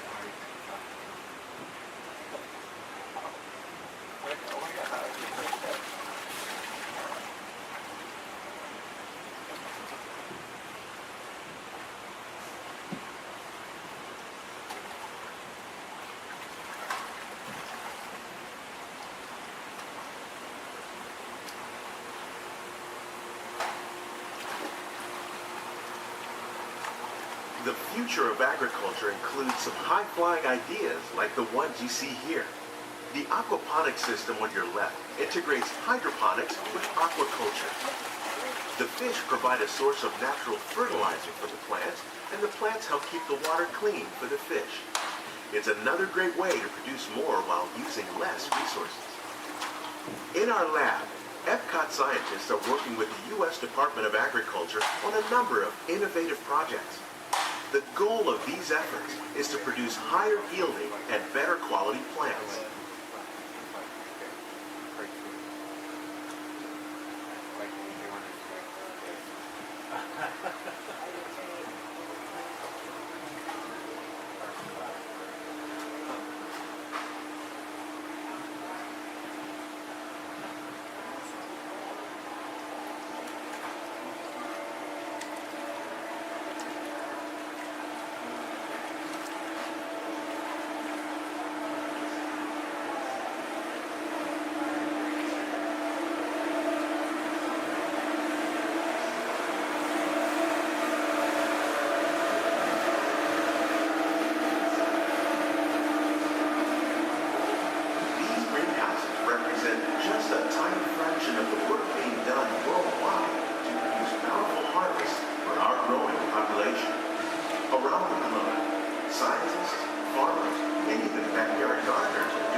behalf of Walt Disney World, we hope you've enjoyed this unique journey through our living laboratory.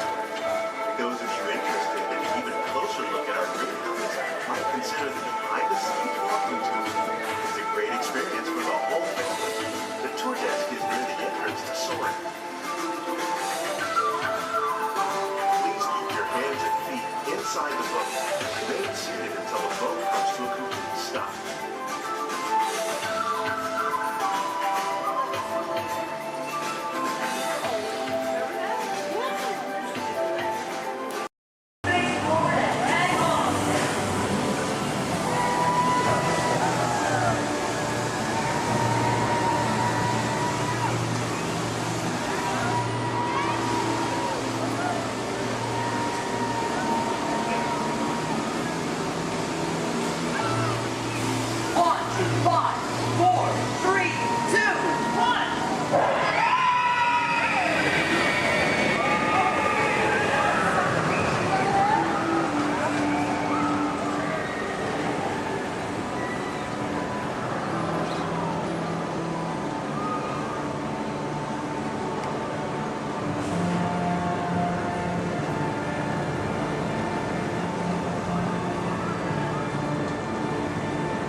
Disneyland Limited, now arriving from a trip around Walt Disney's Magic Kingdom. Passengers will stand by to board.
Yes.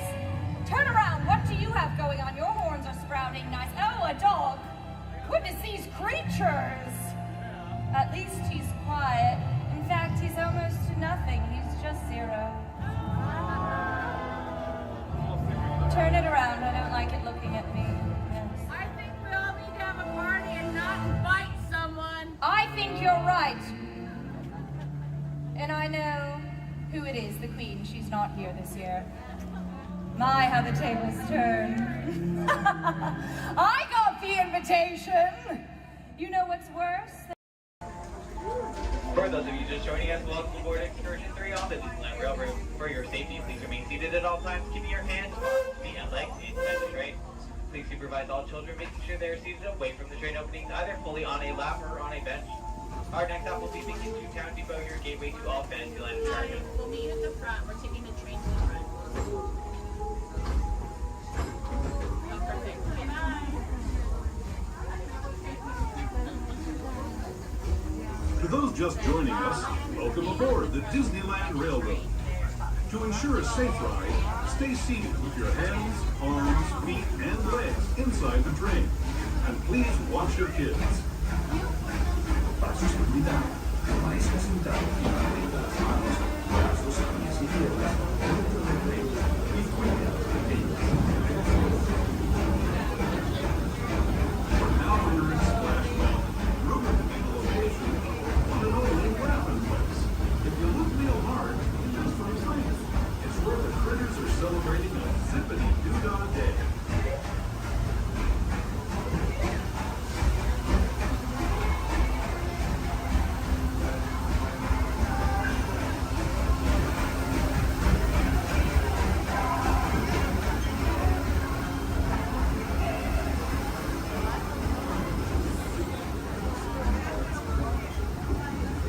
Speaking of critters, this place we're passing over is home to a whole bunch of them.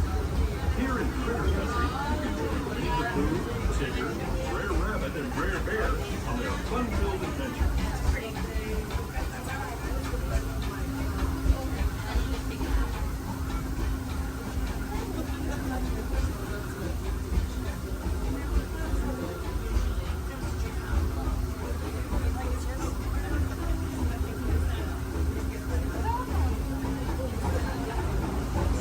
As we steam past Hungry Bear Restaurant, the last outpost in these parts, we're now joining up with the Rivers of America and entering the frontier as it looked more than a century and a half ago. This is my favorite part of the journey. Around every bend, there's natural beauty as far as the eye can see.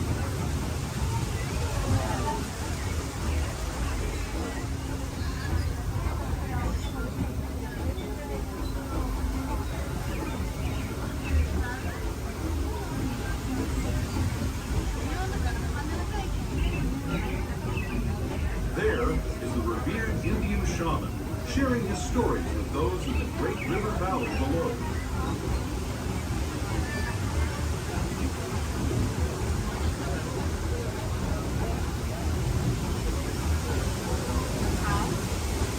People like me have been riding these rails since the 1800s, traveling through nature's wonderland in a matter of days, rather than the months it used to take by mule or stagecoach.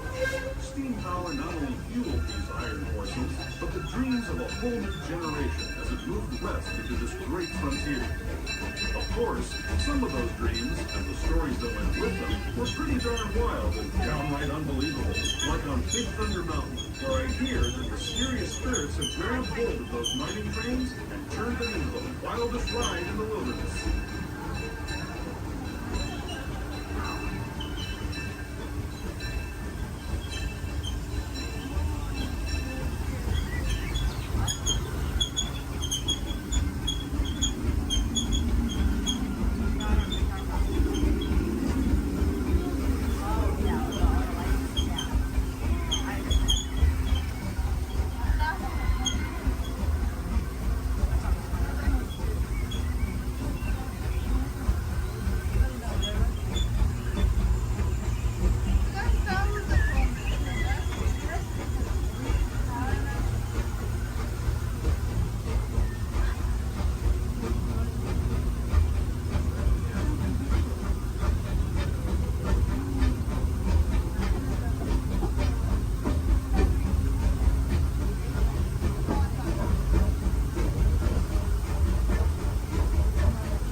where you'll find many of your favorite Disney animated characters and As we make our way to Mickey's Food Depot, we do ask you please remain fully seated until the train has been vehicle and complete stop. Some of your stuff are all masculine attractions, including Into Small World, Alice in Wonderland, Peter Pan's Flight, and our other favorite little train, Casey Jr. Once again, please remain fully seated until we have come full and complete stop. Home Depot, Mickey's Toontown.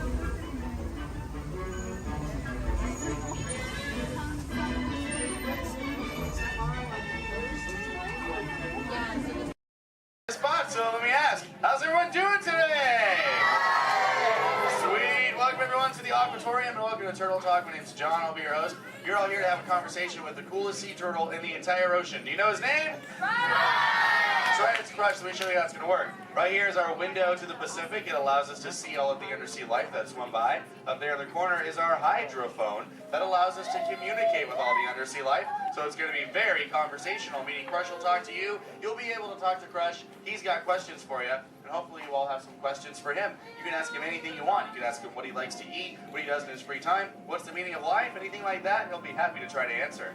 If you do need to leave at any time, it's okay. Just use the doors on the opposite side of where you went to, right back here. Back there's my pal Brian. Everyone say hi, Brian! Hi! Brian will be back there to assist you if you should need any assistance during the show. I'm going to lower the lights and lower the music here so we can see and hear just a little better. My friends the Moonfish are going to be coming out here and showing you some rules. First rule inside, please no eating during the show. And no drinking. No smoking.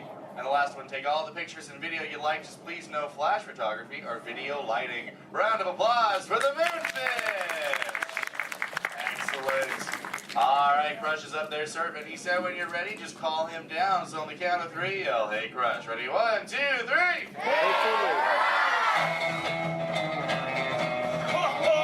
Righteous! Righteous! Yeah! Dude! Scope out that double spinner intro by the turtle, dude. Yeah. Chaw. Whoa, dude. Check out all the humans in the human tank. Hello, human dudes. Oh, hey, dudes! Oh, dude, there's even little grommet dudes, sub level. Hello, little dudes. Focus, little dudes. Awesome. Dude, it's John. What's going on, dude? Hey, dude. Hey, do you think you can help me talk to a grommet right over here? Right down front, kind of in the middle, wearing like a greeny color shell, dude. Brown moss on the noggin. Hey, what's your name, dude? Rudy. Nice to meet you, Rockin' Rudy, dude. Hey, do you know how to talk like a turtle? No. Oh, no worries. I'll teach you. Can you say totally? No, I can't. Okay, then. Let's go over here, John, dude. Yeah, let's talk to the dudette right here in the pinky shell, dude. Let's see if she can say totally. Hey, what's your name, dude? Gabby. Nice to meet you, Groovy Gabby, dude. So can you say totally? Totally. Whoa, you're good. Okay, now can you say sweet? Sweet. Okay, put both those words together, Groovy Gabby, and say totally sweet. Totally sweet. Whoa, dude, you dude, put your fins together for Groovy Gabby for totally talking turtle, dude. Dude, you're like bilingual. Hey, so like, where do you come from, Gabby, dude? Where do you live? Canada. Ooh, dude, you come from Canada, dude. That's excellent. I have no idea where that is. So how's the surf in the Canada, dude? Why are we whispering? Well, no worries, dude. Hey, so like, who brought you here on this fine day from the Canada, dude? Who'd you come with? With my family? Oh, excellent, dude. You brought the whole familia. Wouldn't it be cool if I talked to, like, your parental units? Totally say chaw. Chaw. Awesome. Okay, let's find out where they are. Parental units of Groovy Gabby, where are you at? Raise your fin. I want to talk to you. Over here, dude. Oh, dude, excellent, dude. They're, like, way over there. They're, like, Taking a mini vacay from the little one over there, dude. And hey, what's your name, dude? Walt. Nice to meet you. What relationship are you to the groovy Gabby, dude? Father. Oh, you're the Papa Bear. Excellent. Hey, so how many little ones do you have? 2. Oh, you're just getting started. Excellent. Dude, the Crush Man's got 65. You should totally try that. Well, hey, I was wondering, do your little ones ask you a lot of questions? Oh, yeah. Do you always have the answers right? Never. Oh, dude, I'm totally the same way, dude. My youngest son, Squirt, dude, he asks me questions all the time, and I'm like, I do not know. In fact, human dudes, that's totally why I'm here today, to answer all those questions Squirt has about you human dudes. So if you can help me, and so I can take it back to him, totally say cha. Oh, dude, you so totally rock! Dude! Whoa, dude, we got some advanced turtle talkers out there. Excellent. But for the rest of you dudes, whenever a green sea turtle says you so totally rock, you reply by saying, dude, really loud. So, you so totally rock! Dude! Excellent, now you're all talking turtle. Let's move on to Squirt's first question. Numero uno. Squirt saw you human dudes at the beach the other day, and he wanted to know what you dudes do when you go to the beach. So shout it out, human dudes. What do you do when you go to the beach? Dude, kill the motor, dude. I heard some surfers, swimming, tanning. One little dude over here was like, boogie board.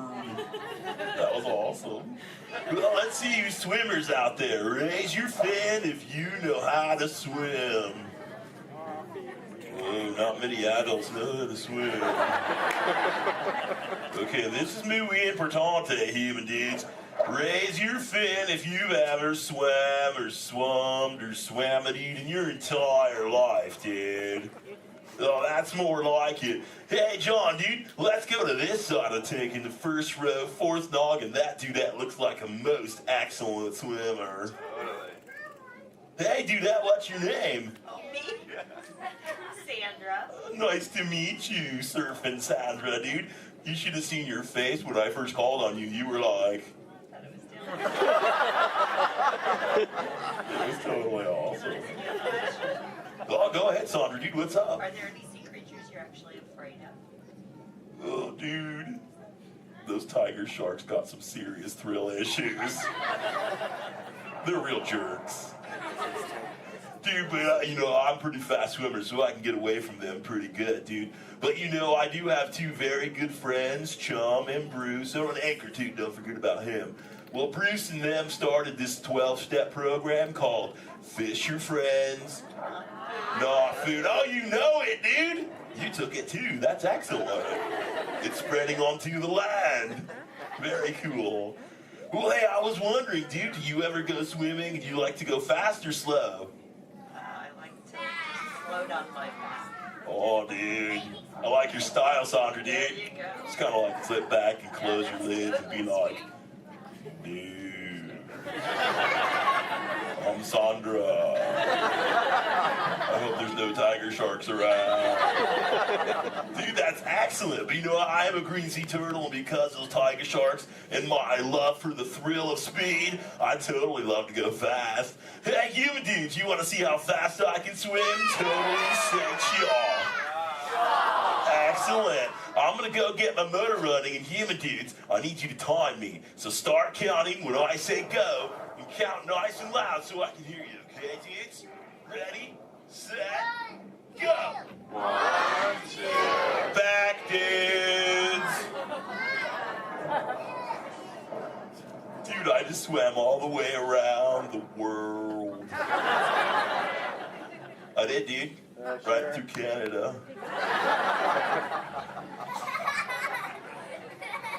Dude, I can't even keep a straight face. I'm totally pulling your fin, dudes. Actually, dude, we can swim up to what you human dudes call 20 miles per hour, dude. But if I'm totally riding like a gnarly, awesome current, like the EAC back there, the East Anaheim current, I'll totally go up to like 45, John will tell me, dude. It's excellent. Well, dude, but where are my manners, human dudes? I'm totally doing all the talking. So if you have a question for me, dudes, totally raise your fin nice and high, human dudes. And keep your fin high so I can totally see it. Excellent, dude. All right, hey, John, dude, let's go to this side of the tank, right in the top part of the lily pad. Looks like a little dude with a stripy colored, multicolored shell, dude. Totally, dude. Excellent. Hey, dude, what's your name? Robert? Nice to meet you, Rockin' Robert, dude. So what's your question? Do you have a favorite toy? A toy? Dude, what's a toy? I don't know. Something you play with? Oh, dude. Yeah, dude, when I first got into the ocean from the beach, dude, I totally loved to play with this sea star, dude. It was excellent. We used to, like, totally have fun together. Do you have a favorite toy, dude? Yeah. What is it, dude? A stuffed animal?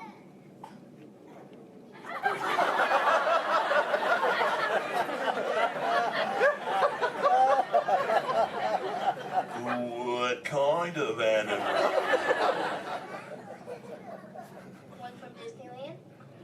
What's Disney? You know what, dude? You got some serious thrill issues, dude. We're just gonna stop it right there before I go any further. Dude, that's excellent. Hey, actually, dude, you think you can help me with something? Say chomp. Chomp. Okay, the other day I found this thing. I don't know what it is. It's hoping you can tell me, dude. What is this, dude? A Buzz Lightyear toy. Oh, dude, so this is a toy, dude? Excellent, dude. So, like, what does he do? He flies. No way. Let's see if I can make him fly.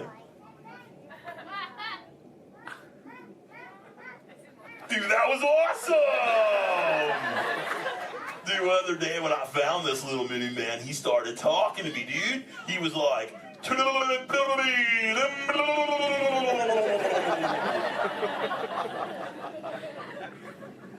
what that means, and he doesn't say it anymore. So do you think Squirt will like this for his next hatch day, dude? Say chaw. Chaw. Excellent, I'll totally give it to him. And thanks for your help, dude. You so totally rock. Dude. Does anyone else have a question for the Crush Man? Raise your fin, dude. Oh, dude, let's just go right to the other side, right down front. Looks like a little dudette in a white shell right here, dude. Totally. Hey, what's your name, dude? Mallory. Nice to meet you, Mallory, dude. So what would you like to know? Well, if I could breathe underwater, would you let me ride on your back? Dude, totally, dude. That'd be the most excellent ride ever, dude. I've always wanted to know what it's like to ride on my shell. I'm always riding in my shell. Dude, I bet so too. Well, if you ever learn the superpower of breathing under the water, dude, totally find me in the Pacific Ocean. I'll be waiting. I'll try. Excellent, dude. You're awesome. Hey, it was totally nice meeting you, dude. And for the rest of you humans, this has been excellent. I've learned so much. But I gotta give all this Mondo knowledge back to Squirt. But before I leave you, let me give you some of my ancient turtle wisdom. Remember, human dudes, in the big ocean of life, never make an enemy out of a sea anemone. A sea anemone.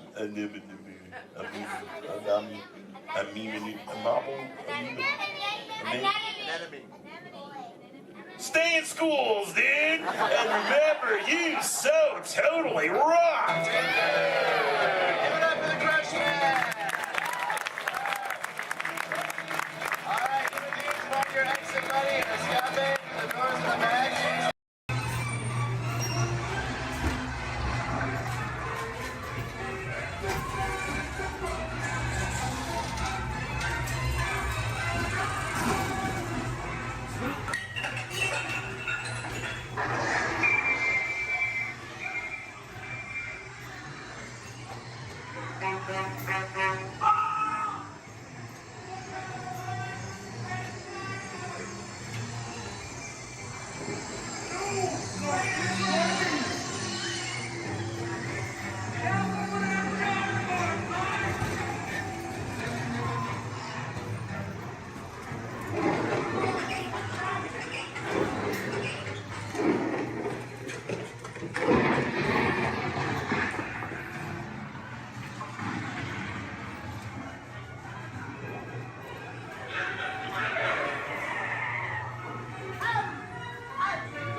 Hello.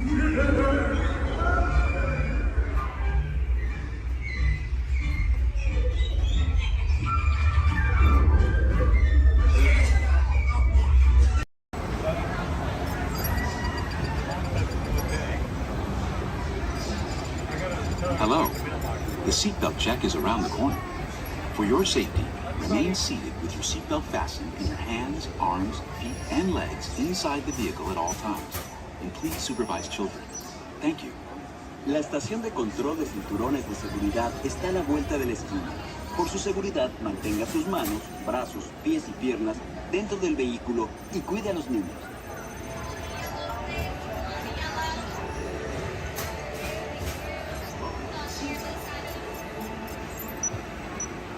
Automated driving technology activated. Welcome to the sim track.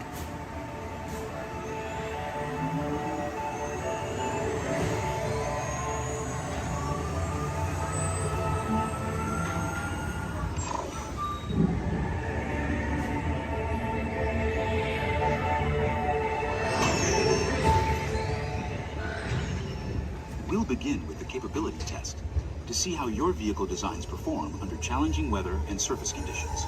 Monitoring road surface. Connecting to OnStar. SIMCAR performance data acquired.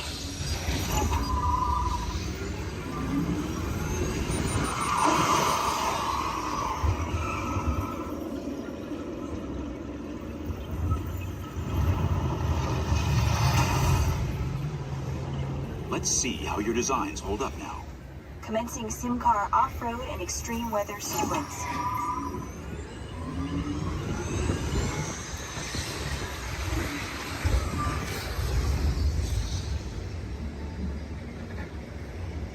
Capability test results displayed and verified. Now let's see how your vehicles compare when it comes to their efficiency. Scanning SIMCAR for optimal eco-efficiency.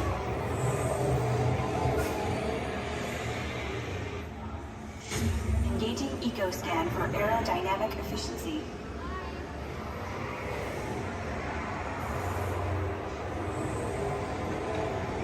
Drive systems analysis. Hyperspectral imaging in progress. Calculating total enviro impact.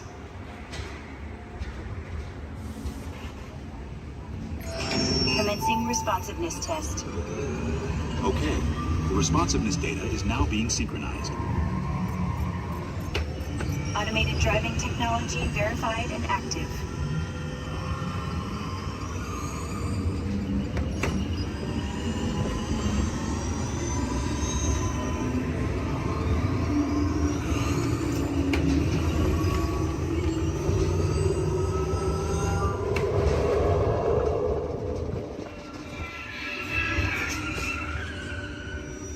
Automated crash avoidance technology disengaged. Displaying responsiveness data. Here comes the final test. Energizing for power test.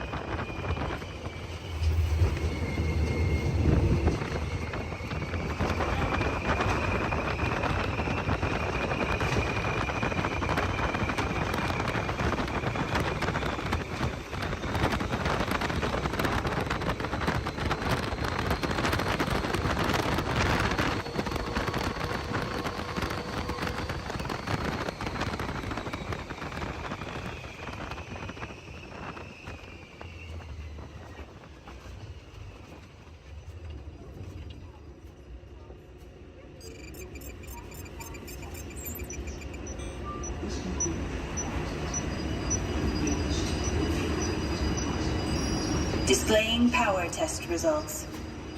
SimTrack performance testing complete. This concludes your performance testing.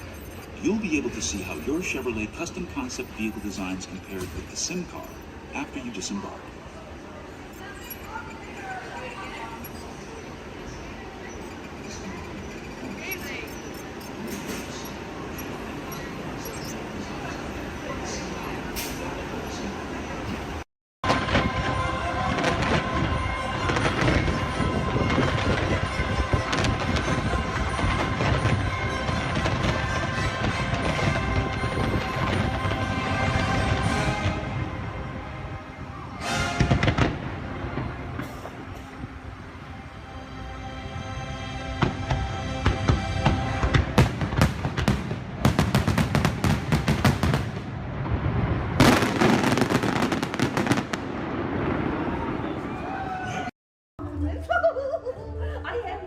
Well, I love boasting that I'm the world's greatest sorcerer, magician. Unlike Walt, he just goes around telling everybody everything. And now look at you. Oh, you're frozen. Now he doesn't even talk. It's perfectly dreadful, isn't that right, Archimedes? He's a little shocked if you can't tell. On your journey, keeping your hands, arms, feet, and legs inside the car. And please, supervise your children. Remember to stay clear of the doors, which will open and close automatically. Enjoy your trip aboard the Metro Liner. Para su seguridad, permita recordado y mantenga sus manos, brazos, pies y pies dentro del canal y cuide sus niños. Gracias.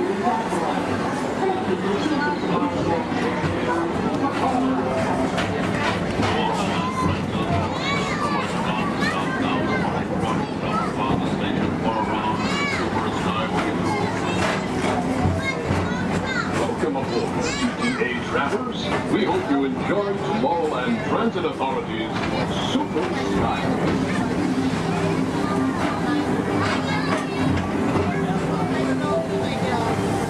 Now approaching Tomorrowland Interplanetary Convention Center.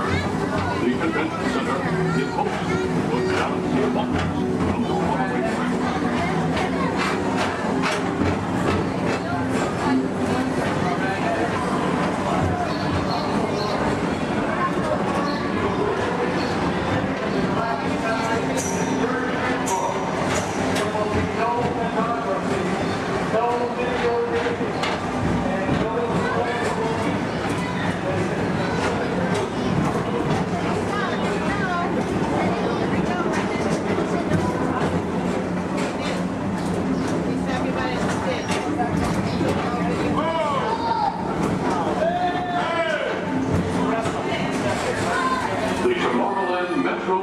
Historical Society presents Walt Disney's 20th Century Vision for the Future. This model city dared to dream the perfect community in which to work, live, and play.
visitors from Galaxy M31, please keep forward-facing tentacles clear of oncoming Metroliner vehicles.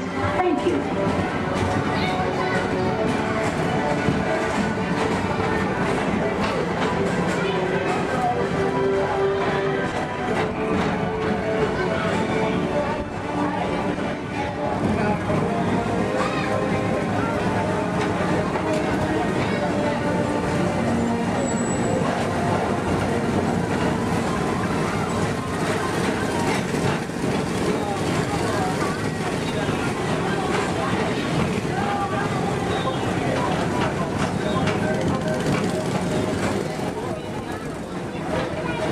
The centerpiece of Rocket Tower 1 is the League of Planets Astro Orbiter.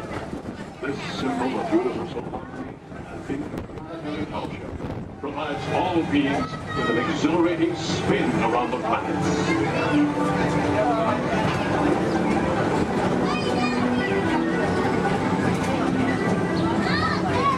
Remember, Blue Line passengers, for all your future travel needs, the TTA services all of Tomorrowland's outlying areas, including the personal rocket ship docking lot, and of course, perfect parking, the latest Paging Mr. Morrow, Mr. Tom Morrow. Your party staff has arrived. Please give them a ring. Now approaching Walt Disney's Carousel of Progress.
assembled. Good. Should we be in flight prep? Recruits, thank you for joining the cause. A covert resistance team led by my friend Finn has infiltrated a First Order Star Destroyer that is now headed to this system. Your outpost on Batu is no longer safe. We have transports waiting to take you to General Organa's secret base on Pucara. I'll regroup with you there. The Resistance desperately needs your help in our fight against Kylo Ren and the First Order. Remember, it is vital that you keep the location of the Pucara base secret. Lieutenant Beck, one of our top commanders, will lead you. Affirmative. Transport is ready. 9 and I shall personally see them delivered. Thank you, Lieutenant. Welcome to the cause. May the Force be with us. Commander Poltam and a squadron of X-Wings shall escort us to the rendezvous point on Pucara. Roger, this is Black Leader. I hear you're a fine-looking group of recruits. Well, no time to waste. Let's get you on your way to the General. Stand clear. Deck doors opening now. Hurry, all recruits to transport. No need for safety gear, it'll be a smooth ride. Ground crews, deck is in motion. Recruits crossing to transport. Initiate pre-flight sequence on Deck 3 for Pucara.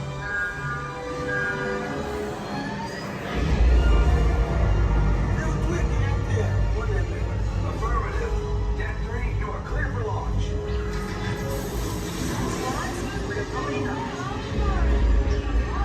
Pucara personnel, this is your final call on board. Transport away from the blast doors, all the way forward.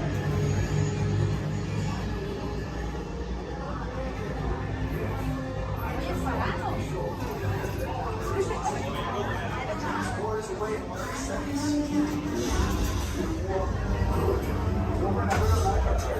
Yes, check the hyperdrive also. Transport take off in 20 seconds. Good. Airspeed sensor? Thank you, 9. Black Leader, are you and your team ready? Affirmative. Engines are hot. Red 2, blue flag, reporting. Red 2, check. Blue 5 standing by. Engage repulsors and hold on, recruits. All ships, launch.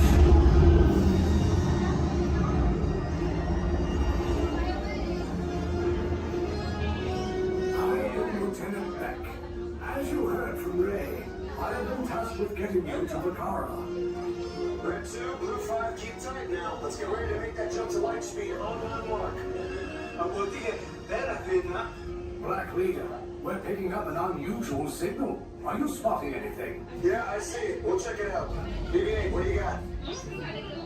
There appear to be a number of small craft heading our way. Raise the shields. We got company. First Order TIE fighters. Reroute. Reroute. Red 2, blue 5, we got a clear path for transport. Make the jump. They're all over us. I'm hit. We lost Red 2, more incoming. Blue 5 taking evasive action. Try to strike a blue. I'm trying. We lost the blue 5. I'm going to try to draw them away. Copy that. Get us clear so we can make the jump. Be ready. You won't have much time. Where are all those TIE fighters coming from? Star Destroyers. Get out of there. We can't. We're caught in a tractor beam. It's pulling us in. Our lives are friends and make this a fair fight. Don't worry, I'll come back for you. Stay strong. Cargo vessel TR-141, identify yourselves and prepare to be boarded. This is TR-141. We are a civilian vessel. By whose authority are we being detained? By the authority of the First Order, resistance scum. Now bring down your shields and prepare to be boarded. They'll want the location of our secret base. Tell them nothing. The future of the resistance is at stake. I have a bad feeling about this. Stand back from those doors. Attention, passengers of the TR-141. You have been identified as enemies of the First Order. You will disembark immediately and prepare yourself for interrogation. Proceed forward, now.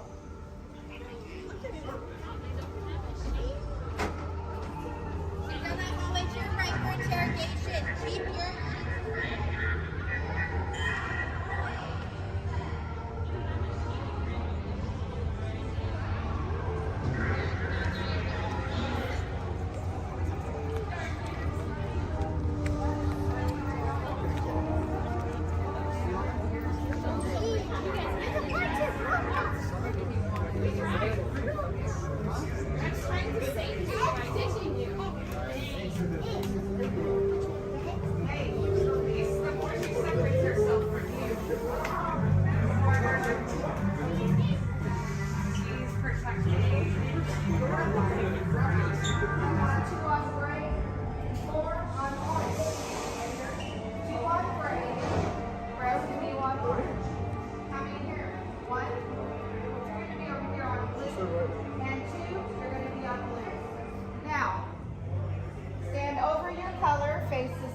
Shoulder to shoulder.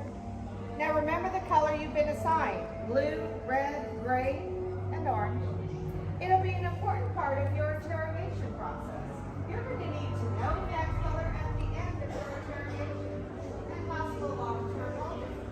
How many? Maybe assign blue. Yeah. Quickly to the end of the hallway. How many? 4. Maybe assign red. How many? Now, this cell door opens, I will call you in by your assigned color. And you will tell us everything.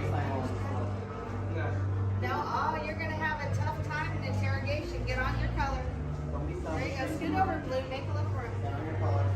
Not the lights, on the color. Ready to go.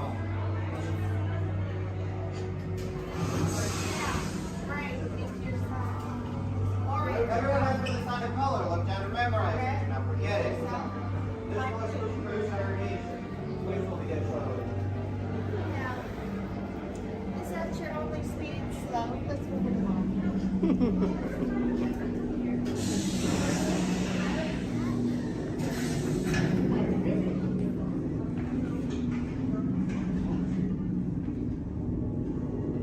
Leave us. Yes, General. Enemies of the First Order, we will soon snuff out your meager resistance. You chose the wrong side, and now you will pay. The Resistance prisoners. You have what I want. You know the location of the secret base, and I will take it from you. We're needed on the bridge. Keep the prisoners here. I will return to finish this personally.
To the escape pod base. Those droids are programmed to return you to Batu. Hurry and don't get caught. Lieutenant Beck will guide you. Recruits, for your safety, stay seated with seatbelts securely fastened. Keep hands, arms, feet, and legs inside the transport and supervise your children. Tell them it's a prisoner transfer. Did it work? Good. Now get a move on. There's a clear path to the turbo lifts at the end of the hallway. Turn right. Probe droid. You're lucky it didn't spot you. Take those turbo lifts and stay out of trouble. Hey, you're not authorized. Wait, those are the prisoners.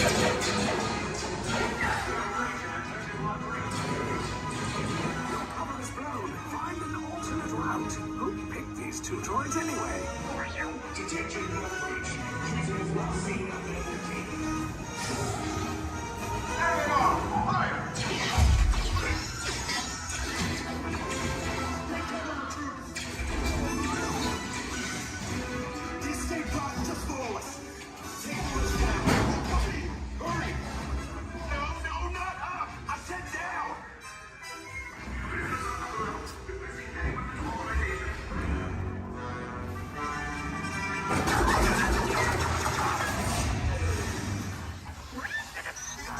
This does not look good.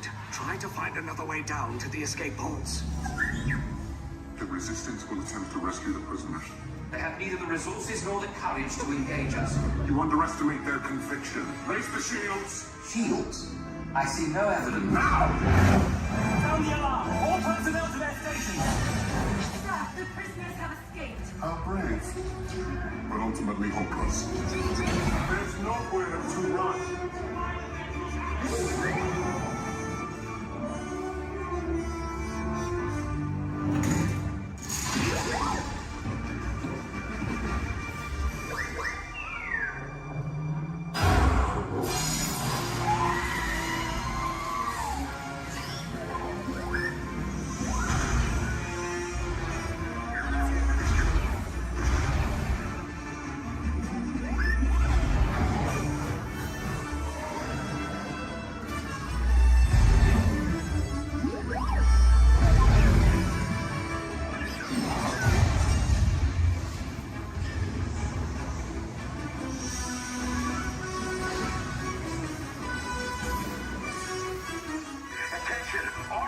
Personnel, abandon ship. I repeat, abandon ship. This destroyer is about. There's no escape. You will tell me the location of the secret base, and then I will destroy you and the Resistance.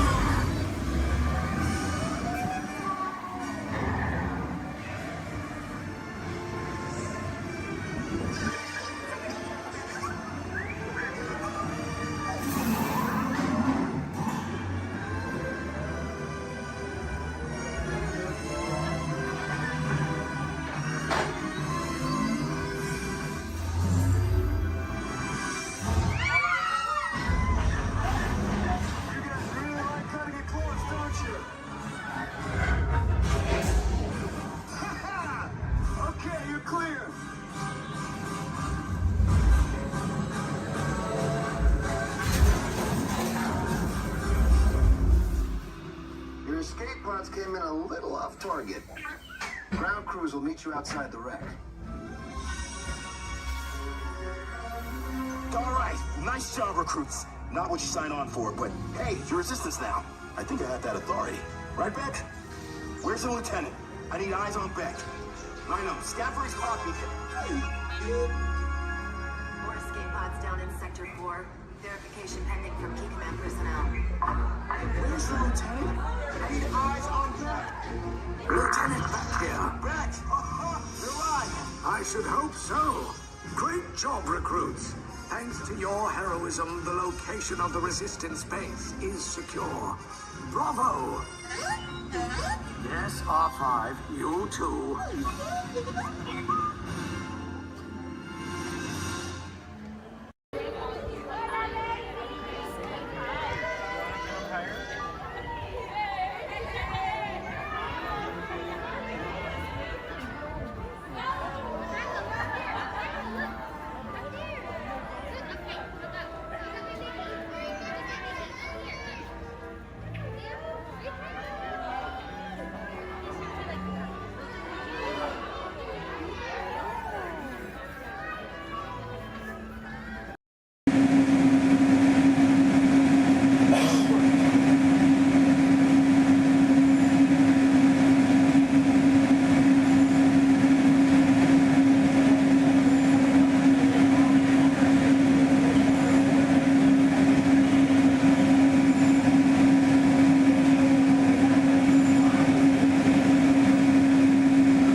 speaking like to welcome everyone on board monorail Blue, Brown, or Red. In just a few moments, we'll be departing the Tomorrowland Mono Station. Our first stop will be the downtown Disney Mono Station, located by the Disneyland Resort Hotels, and the downtown Disney Shopping and Dining District. And then we'll be returning here to Tomorrowland. Tomorrowland will be our final stop.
That's not creepy at all.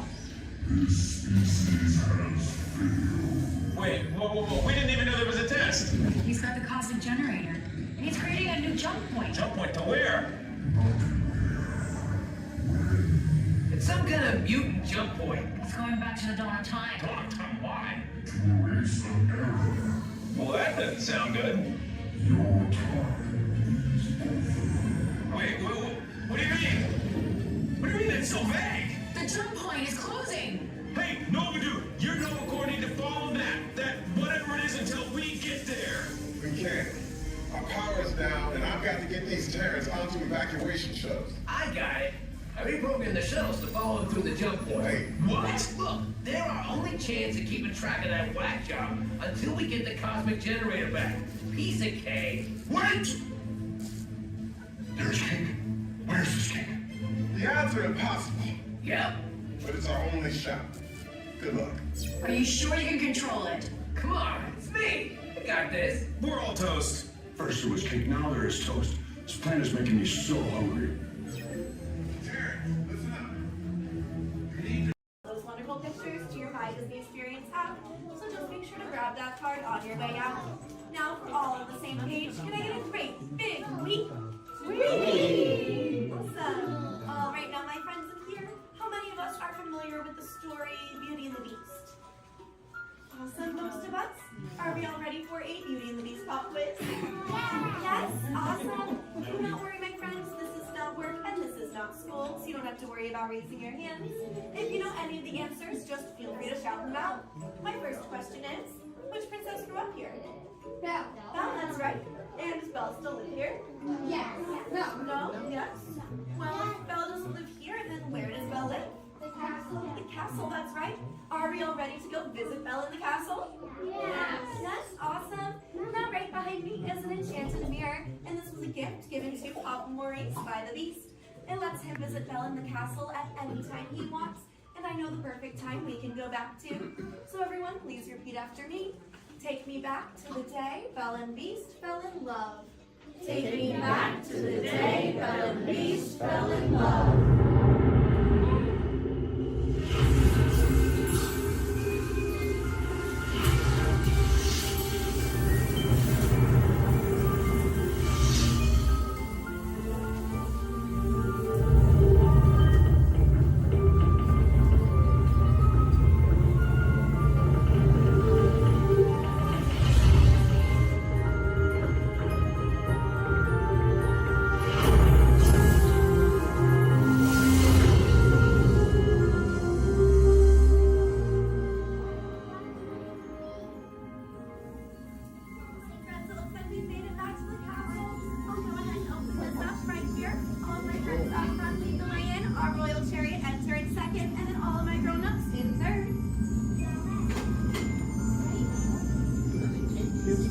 Here we go.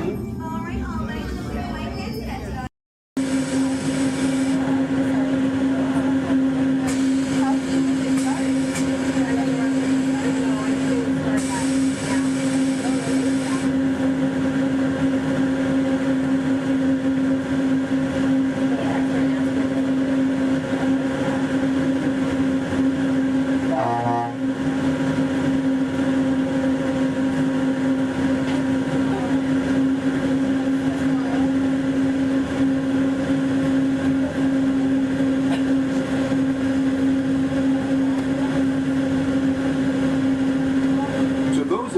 Just joined us. Welcome aboard the Disneyland monorail. For your safety, please remain seated, keeping your hands, arms, feet, and legs inside the train. Watch your children and no smoking, please. Bienvenidos a bordo. Para su seguridad, permanezca sentado y mantenga las manos, brazos, pies y piernas dentro del tren y cuida a los niños. Por favor, se deja no faltar. Gracias. We're now en route to our final stop, the Tomorrowland monorail station. Along the way, you can get a bird's-eye look at the downtown Disney district, Disney's Grand California Hotel and Spa, and Disney's California Adventure. To the left of the monorail is the main entrance of Disneyland, the happiest place on Earth. Disneyland is truly an American original. Since its opening in 1955, it has hosted more than 500 million guests from around the world, including presidents, kings, and celebrities. It is the original Disney theme park, created and enjoyed by Walt Disney himself. To the right is our transportation plaza, where you'll find taxis, hotel shuttles, and public transit stops. We're about to enter Disneyland. Some of the clearances are pretty tight up ahead, so be sure to remain seated, keeping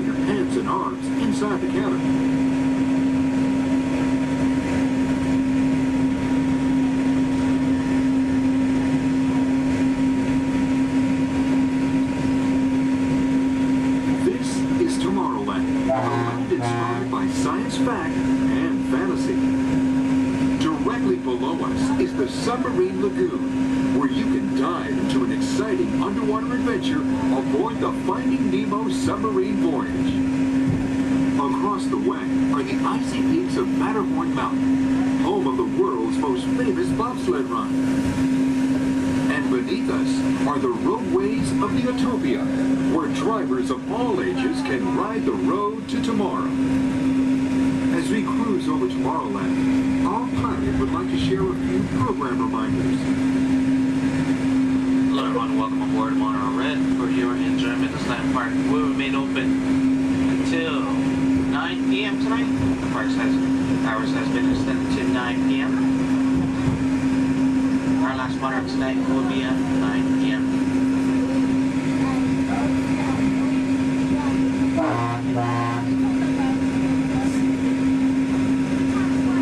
Later today we have Celebrate H Street Party stepping off at 5:30, coming from Main Street, USA, back up to It's a Small World. And later tonight we have Halloween screens at 8 p.m. in front of Sleeping Beauty Castle. Hope you enjoy the rest of your stay here at Disneyland Resort. Thanks for joining us on that fabulous guy.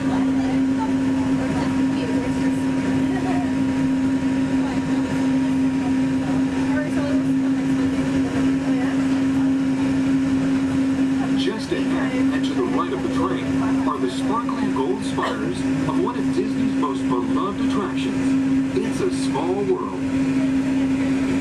Beyond it is the wacky world of Disney's classic cartoon characters, Mickey's Toontown.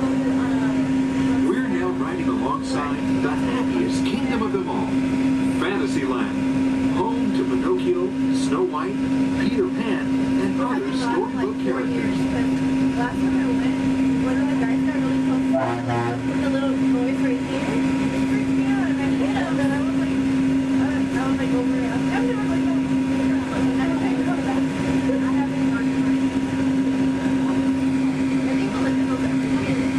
We're now approaching the Tomorrowland monorail station, our final destination. Please remain seated until the monorail comes to a complete stop. Then, collect your belongings, watch your head, and step carefully from the train. On behalf of all of our crew, thanks for traveling with us, and we hope you'll have a happy and memorable visit here at Disneyland. This is the Tomorrowland monorail station.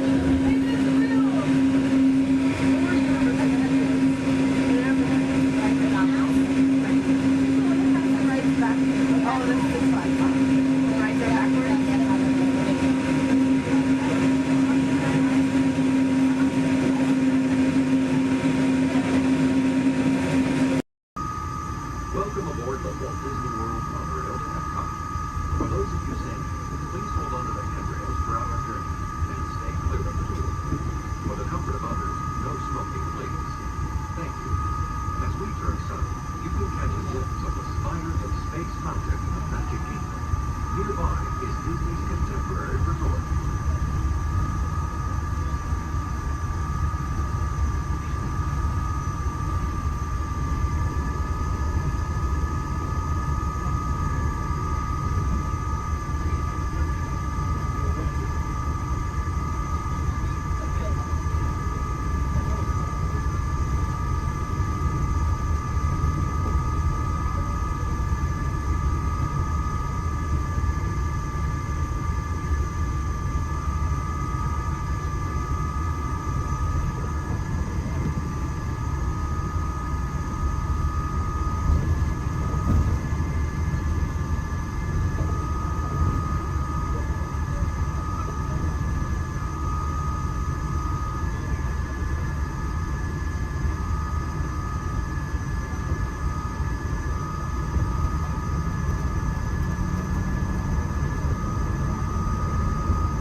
fastest ride ever created at Walt Disney.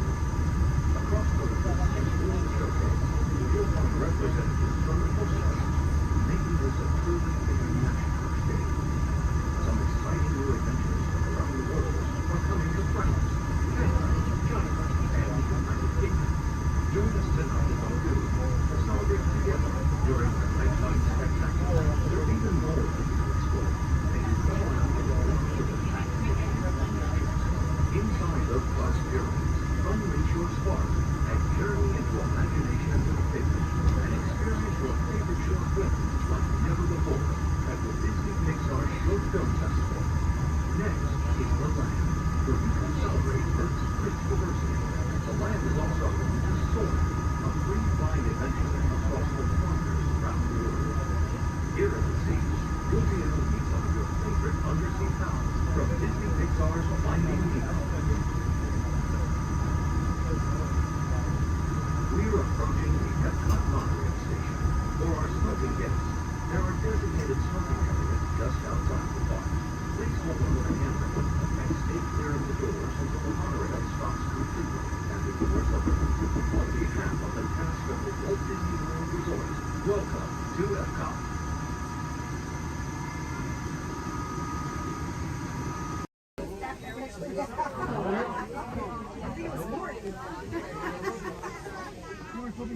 Looks like we're on our way, and I'm so glad to have you with us. The next leg of our journey takes us to Main Street, USA. We'll head for Frontierland after that. Stay seated and keep your hands and arms, feet and legs inside the train at all times. Oh, and please keep an eye on your children. Para su seguridad, permanezca sentado y mantenga las manos, brazos, pies y piernas dentro del tren y cuide a los pequeños. Gracias. Next up is a place that's always ahead of the curve, and not just because we're on the straightaway. Our metropolis of mechanical marvels, Tomorrowland.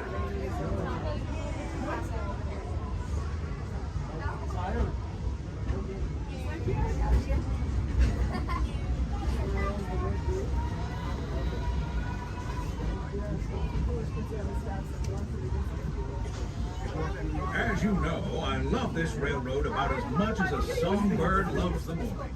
But I'm still awed by the rockets and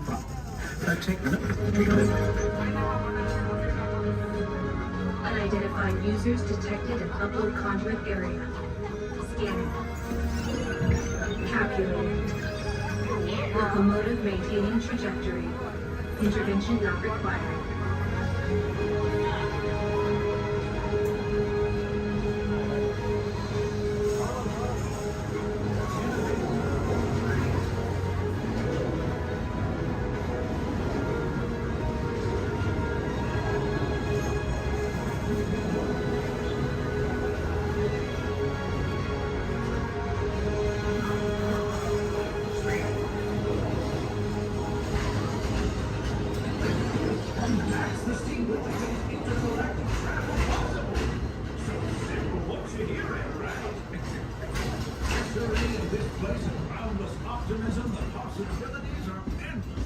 You might say the sky's the limit, but even that is no obstacle in Tomorrowland.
Magic Kingdom is almost complete. I can't thank you enough for spending part of your day with me. And I hope you've enjoyed your journey as much as I've appreciated being a part of it. We're now approaching our most charming destination, Main Street, USA. A place where the only thing sweeter than the townsfolk is the treats. After our stop, we'll be heading for Frontierland, followed by a visit to Fantasyland.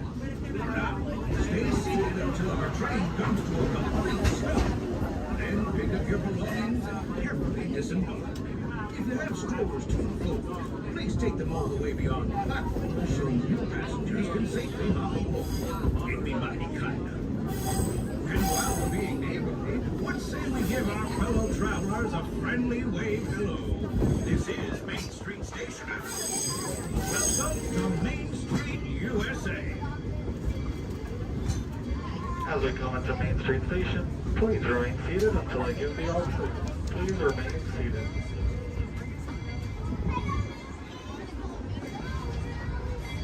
Please remain seated, everybody. Please remain seated until I give the all clear.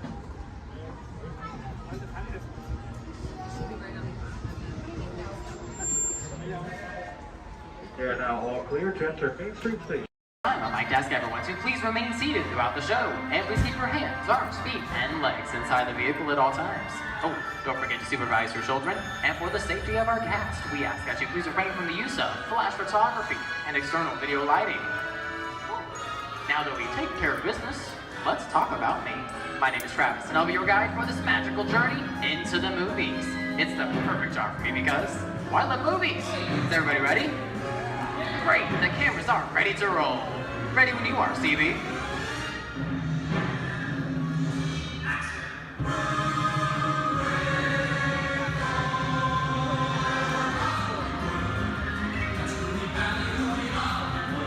And we are rolling.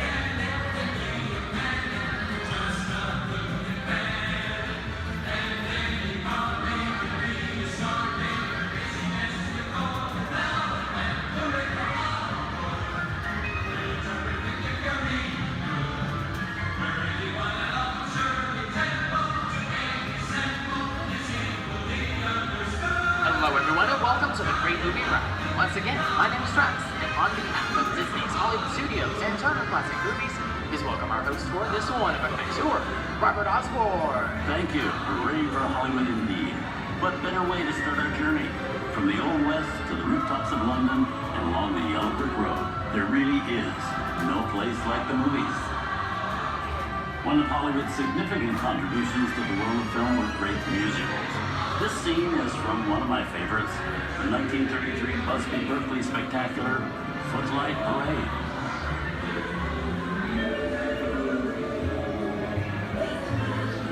Here's one of the most famous of all dance sequences. It's from the 1952 musical classic, Singing in the Rain. Here's Chick Kelly singing in the rain. Literally.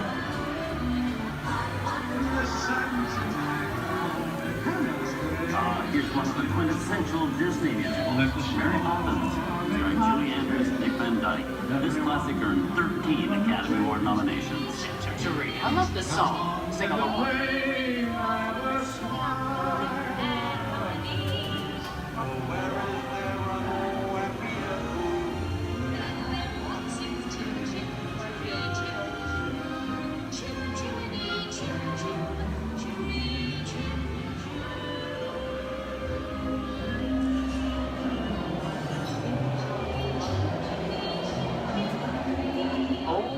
Those wallets and purses, folks. This doesn't look like a very good neighborhood. Here's the birthplace of the gangster film, the seedy underbelly of Chicago, from The Public Enemy, starring James Cagney. Released in 1931 before strict censorship rules were enforced, Public Enemy is a gritty, realistic, and violent look at the world of gangsters of the Depression era. I love this movie. In one famous scene, James Cagney shoves a grapefruit in May Clark's face. She can never look at breakfast in the same way again. These tough guys could turn anything into a weapon.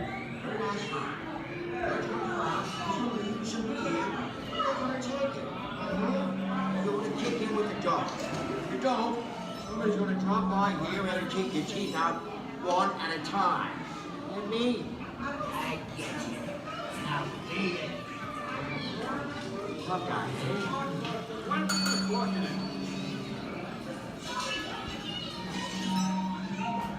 Sorry about the delay, folks. I don't want to run a red light, even in the movies. I'm not allowed to leave my vehicle. I think it's time for a visit to a concession stand. Bye. So I was born waiting. Okay, Muggsy, whatever you say. Hey, I should know my name anyways.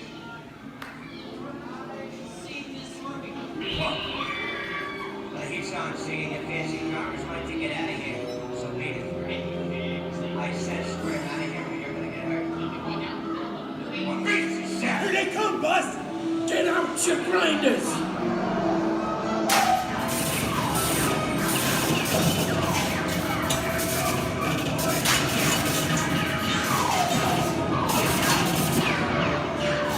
I'm hit! I'm hit! Muggsy! They got win! Muggsy! Muggsy! Win!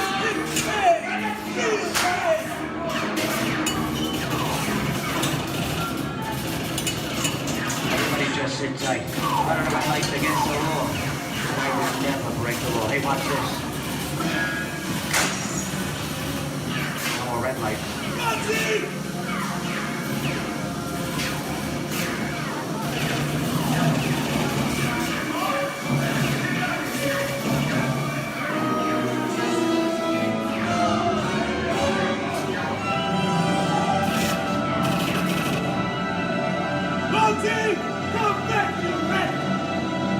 Sorry, boys, I'm making my getaway. Give my regards to the warden. Suckers. What are you looking at? Everybody just mind your P's and Q's and, maybe you won't get hurt. Oh. This must be the west side of town, huh? Western films depict the legendary American wild frontier, where cowboys and their loyal steeds maintain order in towns against the untamable wilderness. John Wayne and Clint Eastwood are two of the iconic stars who epitomize this ideal of the stoic gunslinger.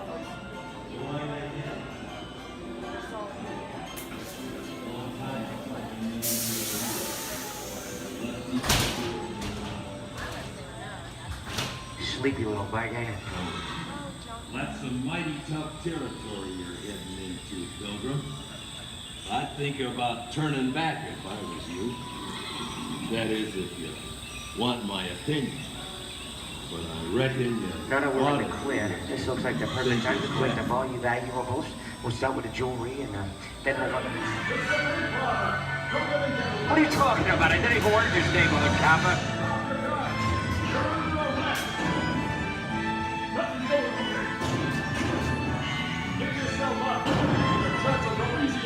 This is nuts.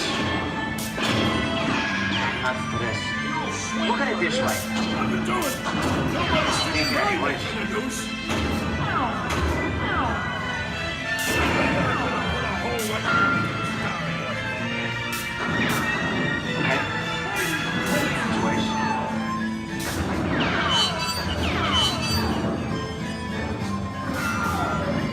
don't know about you guys, but this is starting to get kind of creepy.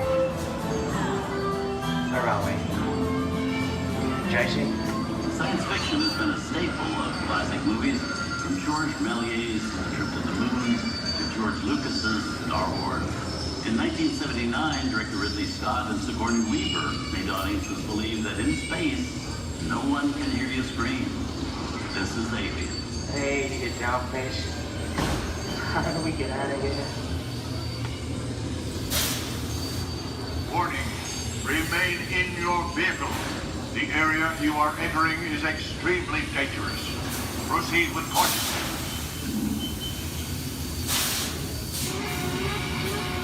Danger. The emergency disrupt system is now activated. The ship will detonate in T-minus 10 seconds. The option to override automatic detonation expires T-minus 5 seconds.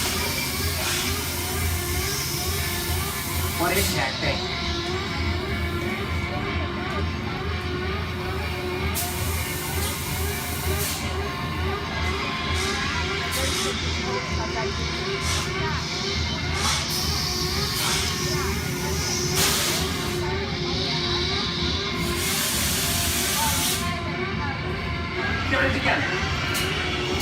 I'm getting out of here. That's enough creepy crawly things for one day, right? Wrong.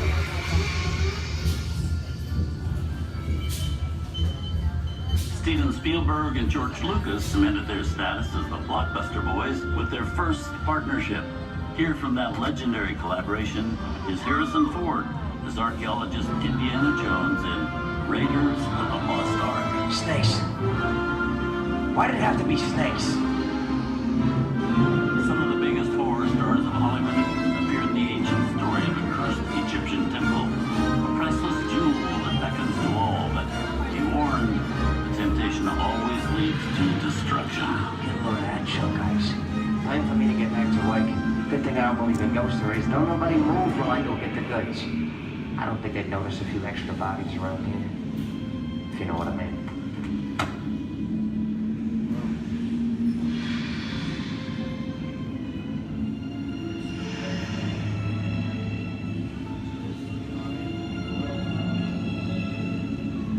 I've seen enough movies to know that you really shouldn't even think about trying to steal a jewel.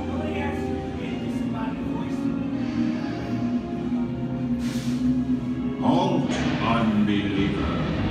Disturb the treasure of the gods, and you shall all pay with your lives.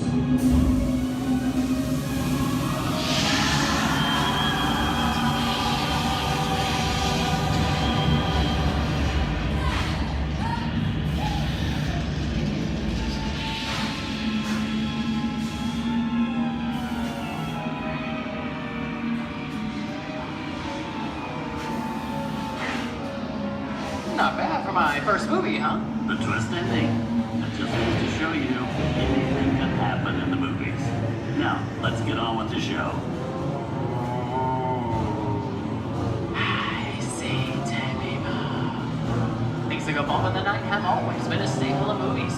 One of the first horror films was a silent short featuring a dancing skeleton, written by the Lumiere brothers in 1897. Both audiences and filmmakers were really interested in the cop, but there was no horror was used to describe a film until the 1930s. Wow, there's really a jungle out there. Where are we? This is the jungle home of one of the most famous movie characters of them all, Tarzan. The movie's most popular Tarzan is undoubtedly Johnny Weissmuller, who's run through 12 films as the King of the Jungle. Over there is Reno Sullivan as Jay, and Tarzan sidekick Cheetah, who was portrayed by over a dozen chimpanzee actors over the years.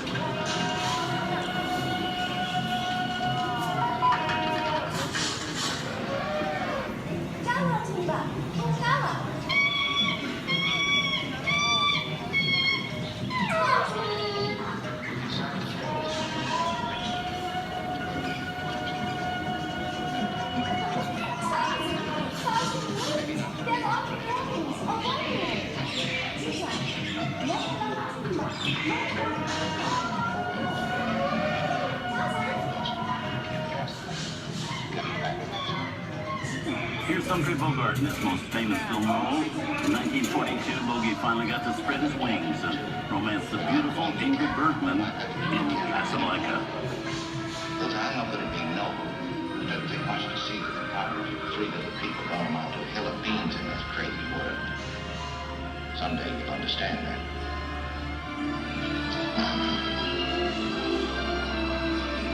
He's looking at you, kid.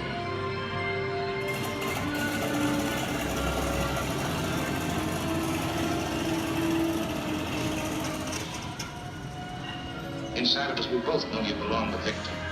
It's work the thing that keeps you going. That thing keeps you around. You're not with it. And now, one of the most famous movie stars in one of his greatest roles, Mickey Mouse, is the Sorcerer's Apprentice in Fantasia. When the film came out in 1940, Walt Disney promised to add new musical sequences in the future. His nephew Roy kept that promise 60 years later with the release of Fantasia 2000.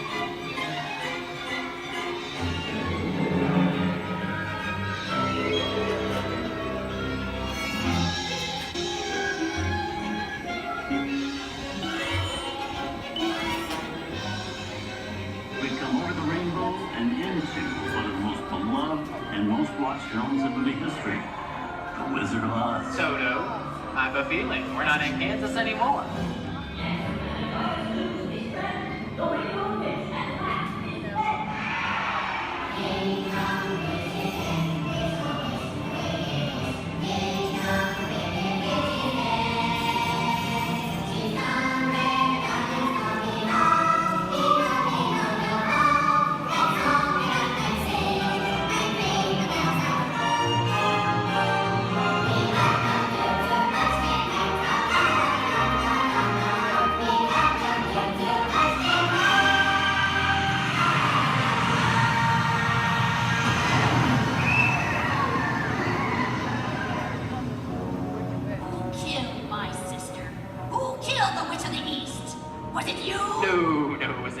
I didn't mean to kill anybody. Well, my little pretty, I can cause accidents too. Oh, rubbish. You have no power here. You'll be gone before somebody drops a house on you, too. Very well. I'll bide my time. But just try to stay out of my way. Just try. I'll get you, my pretty. And your little dog, too. I wonder how we get out of here. What do you folks think? Which way do we go? Follow the yellow brick road. Follow the yellow brick road. Follow the yellow brick road? Oh, why would I think of that? Sing along, folks. You know the words.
From all of us here at Disney's Hollywood Studios and Turner Classic Movies, we hope you've enjoyed our tour through some of my favorite films.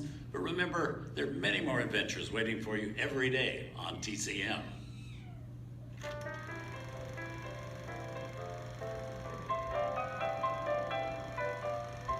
We didn't need dialogue. We had to face it. Wait a minute. You ain't heard nothing yet. Step in time!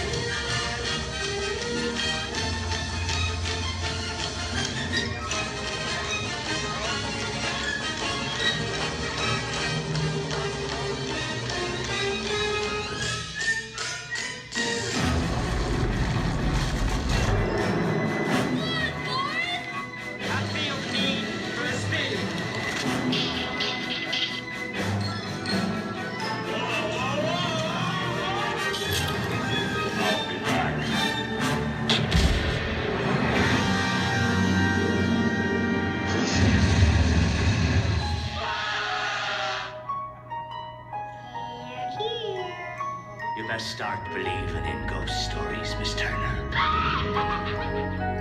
Is it safe? I have a feeling we're not in Kansas anymore.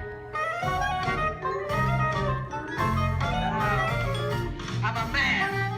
Well, nobody's perfect.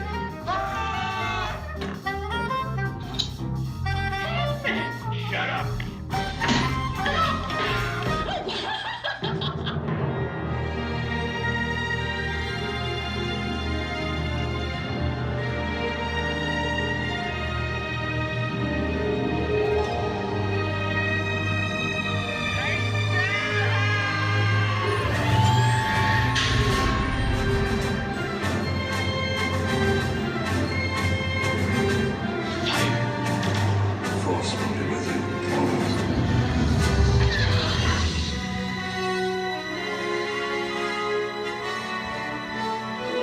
heartbreak out with you.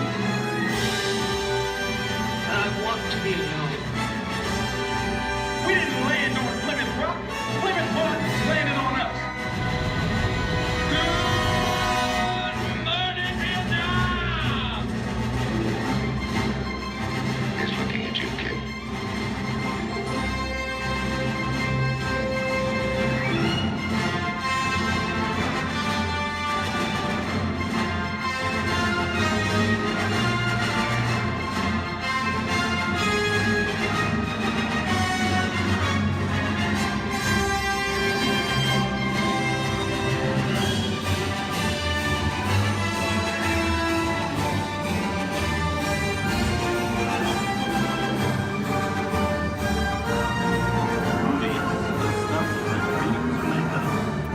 Enjoyed our ultimate celebration of classic movies, and remember, you can find many more beloved stories and legendary stars on Turner Classic Movies. On behalf of Disney's Hollywood Studios and Turner Classic Movies, we'd like to thank you for joining us on The Great Movie Ride. Now please remain seated until the vehicle comes to a complete stop. Please take small children by the hand and gather your personal belongings. And once these doors have opened, rise dramatically to your feet and make a frantic exit towards the rear of the vehicle. Oh, and one more thing. When I yell action, don't forget the thunder is the law for yours truly. Okay, quick, everybody. And action! Thank you. Have a wonderful afternoon at Disney's Hollywood Studios. Ladies and gentlemen, this is Disney's All-Star Sports Resort. Please collect your belongings, watch your head and step in this park, and take small children by the hand. Thanks for riding with us, and welcome home.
Ladies and gentlemen, the voices of liberty. Strike up the band, strike up the band, strike up the band, strike up the band, strike up the band, strike up the band, strike up the band.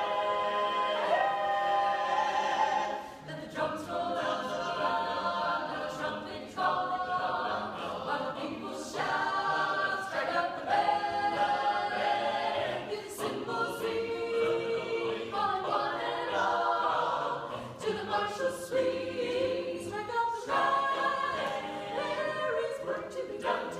There's a prize to be won. Come, you son of a god. Take your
in the next few moments, we'll be singing some of your favorite Americana music, but I promise you'll enjoy that music so much more if you'll listen to it under the dome. The acoustics are incredible up close, so while our singers take a step back to give you lots of room, come on up to the edge of this red circle all the way up here. You guys can just closer.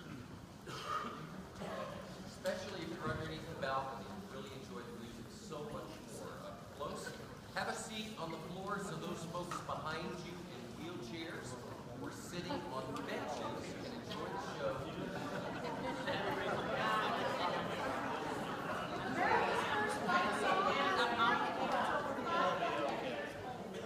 Warren Holland, during the Revolutionary War, the British preferred music for our ragtag troops. We liked it. We liked it so much we sang it in every camp and battle, and we turned it into a song that the British later regretted. In fact, during the war, one British general was quoted saying, "I hope I never hear that song again." But he did at Yorktown when the British Army surrendered to General George Washington. Yankee Doodle, keep it up. Yankee Doodle dandy. Mind the music and the step, and with the girls be handy. Yankee Doodle, keep it up. Yankee Doodle dandy. Mind the music and the step, and with the girls be handy. Mind the music and the step, and with the girls be handy. Yankee Doodle went to London just to buy a pony. Stuck a feather in his cap and called it macaroni. Yankee Doodle, keep it up. Yankee Doodle dandy. Mind the music and the step, and with the girls be handy. Yankee Doodle, keep it up. Yankee Doodle dandy. Mind the music and the step, and with the girls be handy. Mind the music and the step,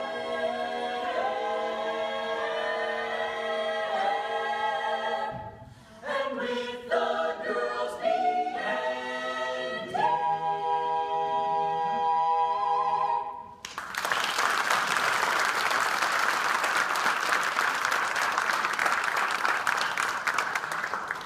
Well, there was a time not too long ago when many in our country knew full well the meaning of the word oppression. And out of that oppression were born songs of hope, songs of a better day.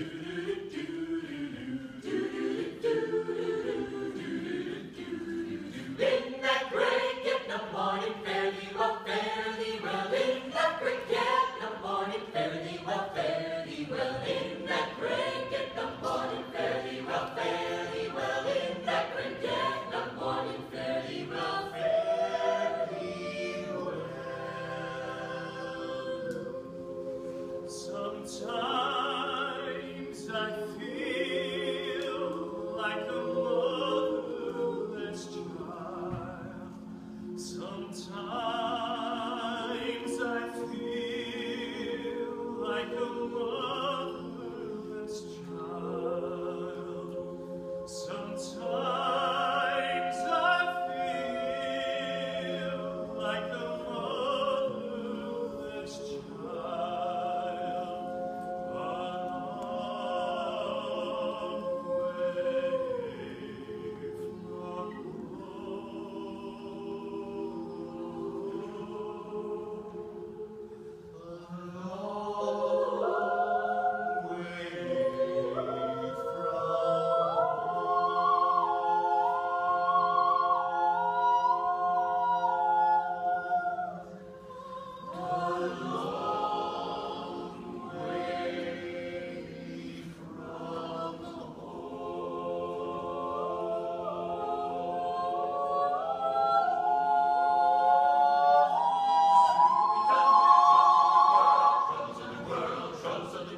Sooner we'll be done with the troubles of the world. Going to live with God. No more reaping and wailing. No more reaping and wailing. No more reaping and wailing. I'm going to live with God. Sooner we'll be done with the troubles of the world. Troubles of the world. Troubles of the world. Sooner we'll be done with the troubles of the world. I'm going to live with God. Going to live with God.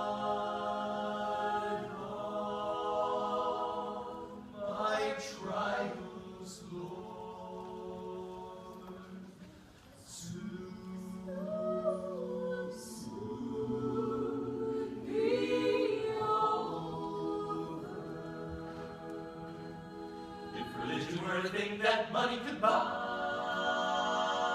The rich live die.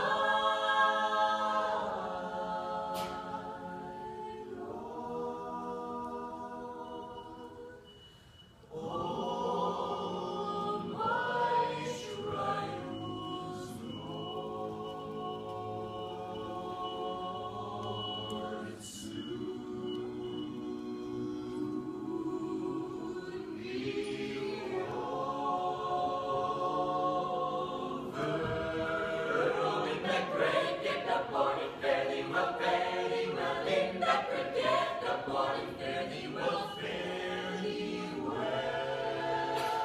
nobody knows the trouble I see.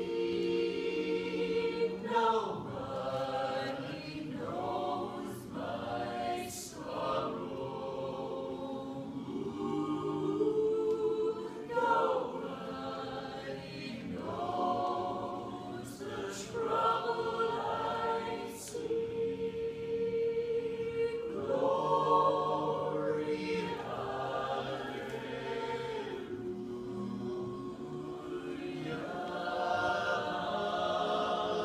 My home is on Jordan.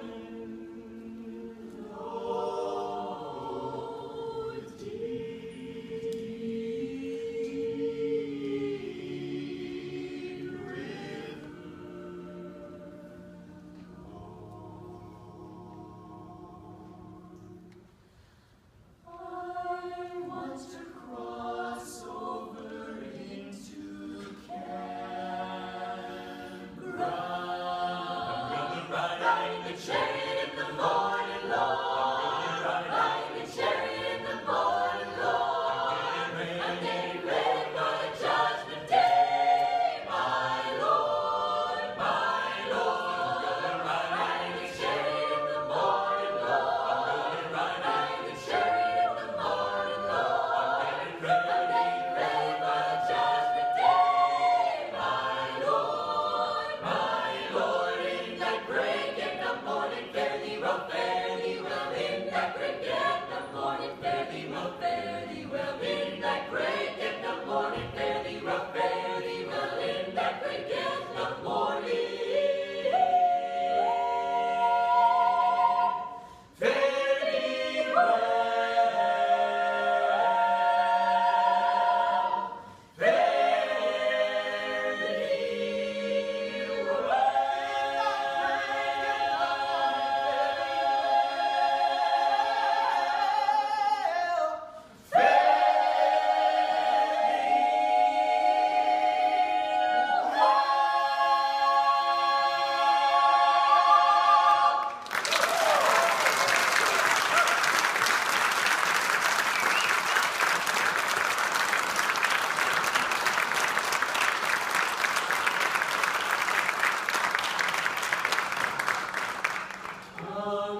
1,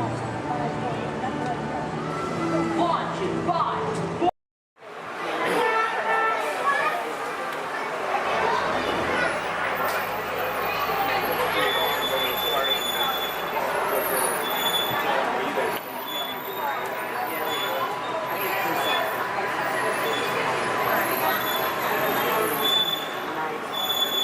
Hello everyone, my name's Don and welcome aboard. We're heading into the back lot of Disney's Hollywood Studios. This production area was built in 1988 as a Florida counterpart to the Walt Disney Studios in Burbank, California. We included sound stages, recording studios, high-tech editing rooms, all the tools needed to create movies, TV shows, and radio broadcasts. We've even got our very own water tower too. It's up ahead on the left side of our shuttle. We call it the Earful Tower. It's inspired by the water tower Walt Disney had built for his Burbank studio in 1939. Our Florida tower stands a lucky 13 stories high, and we added our own creative touch, a giant set of Mickey Mouse ears. If you wanted to wear those ears, you'd have to have a hat size of 342 3/8. Up ahead, after the next bend in the road, you'll have a perfect opportunity to take a picture of this famous icon. In the world of entertainment, every project starts with a screenplay and a lot of creative ideas. A production studio is where the ideas of writers, producers, and directors are transformed into an on-screen reality. Within these huge spaces, filmmakers can literally create their own worlds. Our Florida sound stages are soundproof, weatherproof, and most importantly, air-conditioned, all vitally important for the cast, crew, and equipment. Many of the crafts needed for filmmaking are located right here on the lot. On the left, we have our own greens department. It grows flowers, trees, shrubs, and topiaries. A few well-placed plants can cover up empty spots in the set and add a touch of natural beauty to a scene. On the right are two of the aircraft from the 2001 blockbuster hit Pearl Harbor. These exact full-scale replicas of P-40 fighters were used in the special effect fight sequences. Of course, many of the planes we saw flying through the aerial battles or sitting on the ground weren't real at all. They were created entirely within a computer. Oh, keep your cameras focused to the right. We're coming up on that perfect angle of the Earful Tower I told you about. It's a true masterpiece.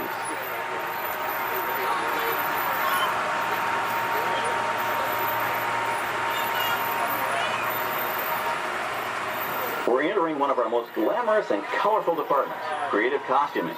Every star has to have just the right wardrobe, and it all begins here with a designer's sketch. Our team of designers, seamstresses, and tailors can turn 1.5 million yards of fabric into over 25,000 costumes every year. Many of these costumes will become part of the shows and attractions of the Walt Disney World Resort. In fact, here in Florida, we have the largest working wardrobe department in the world. Why, Mickey Mouse alone has over 175 different outfits to choose from, while Minnie Mouse keeps more than 200 unique costumes in her wardrobe. On the left are costumes worn by the stars in recent studio productions. You'll probably recognize some of those costumes from the big screen. Every story needs a setting, and our design staff can create just about any place a script calls for, from an urban city street to a remote desert canyon. On the left is our scenic shop where large-scale sets and props are built. Our team of set designers, carpenters, artists, and engineers has created caves and caverns, game show sets, even replicas of the U.S. Supreme Court and NASA's Mission Control, all on our sound stages. The shop also provides sets and props for our shows and parades here at Walt Disney World. The same skill and craftsmanship that goes into a movie set can also be used to create magic for our parks. Either way, it's all about making dreams come true.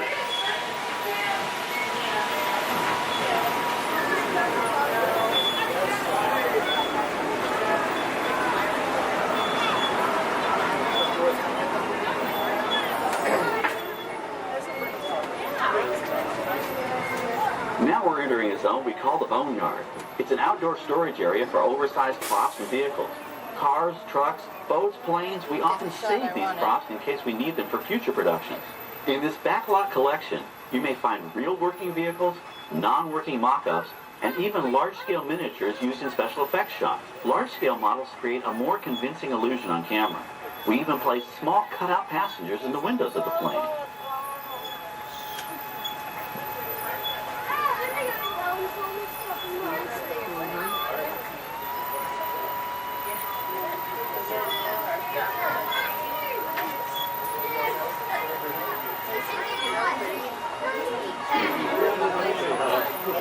We're now passing by the sets for our Lights, Motors, Action Extreme Stunt Show. On the left, you may catch a glimpse of the Mediterranean fishing village that sets the stage for this thrilling attraction.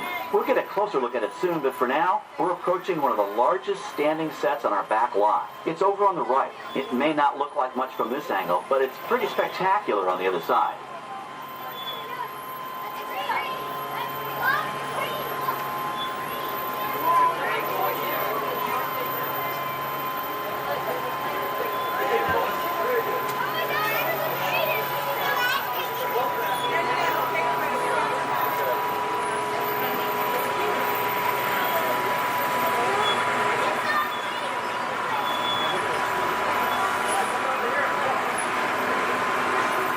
This is great, folks. The production crew has just given us clearance to enter the set. Hello, Backlot Tour. I'm Amy, a production coordinator here at the studios. I can see your shuttle heading toward our canyon set. I've given your driver permission to come in and take a look around. I'm up here with our effects crew, and we're getting ready to shoot a test sequence. Oh, on the way in, you're going to be crossing a wooden bridge, and things may get a little bumpy, so please, hold on to your belongings, especially hats, cameras, and glasses, and keep an eye on any small children in your party. And of course, please remain seated at all times. Welcome to the set. As you can see, we brought the bare, dry deserts of Southern California to green, typically humid Central Florida. This set is based on real locations that our production designer took pictures of. Our set crew spent about 6 months building the canyon, but we've used it for a number of TV shows and specials over the years. For our upcoming production, the script called for a tanker truck. We found this one in our boatyard, but it was too big to drive into place. So we picked it up with a crane and set it down here. We're up on the overhead platforms, and I see our director has arrived. As soon as the rain effect is ready, we'll begin the sequence. This set and shower is really just a special effect. We rigged up a series of water nozzles just above your trim. The water sprays in a crisscross pattern to create a sense of depth. But this storm only covers the first few feet.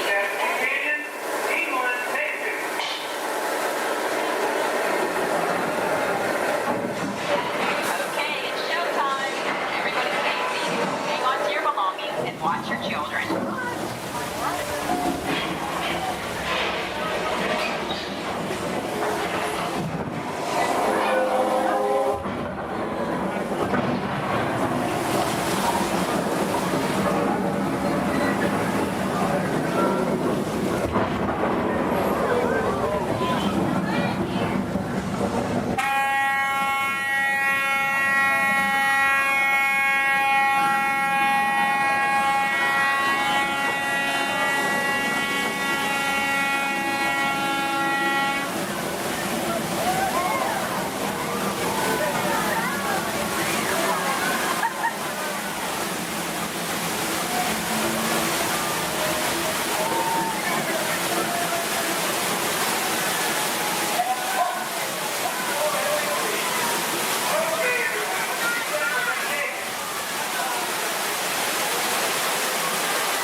Now, let's go behind the scenes to find out how this spectacular sequence was created.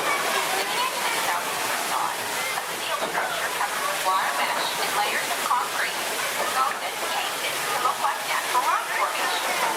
Narrow yellow pipes carry propane gas to fuel explosions and fire planes. For the flash flood, we used 100% real water, about 70,000 gallons of it, dumped from overhead tanks. Oh, but don't worry, we recycle. All of that water will be pumped right back up to the top for the next take. We shoot some of the water through air cannons for an extra dynamic effect. Those air cannons are powerful enough to shoot a basketball over the top of a skyscraper the size of the Empire State Building. To top it off, our shuttle was sitting on hydraulic shaker tables. They provided the shaking, rattling, and rolling sensations for the scene. The entire sequence can be reset in 3.5 minutes. That's just enough time to bring in the next shuttle. Well, I've got to get ready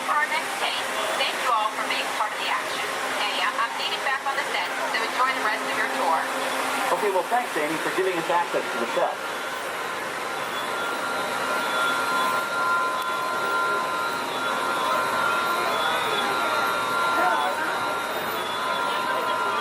On the right, we have an authentic piece of Disney history. That Gulfstream 1 was known at airports across the country as November 234 Mickey Mouse, but we just call it the Mouse. In 1964, Walt Disney and his hand-picked team used this plane to scout locations for what he called the Florida Project.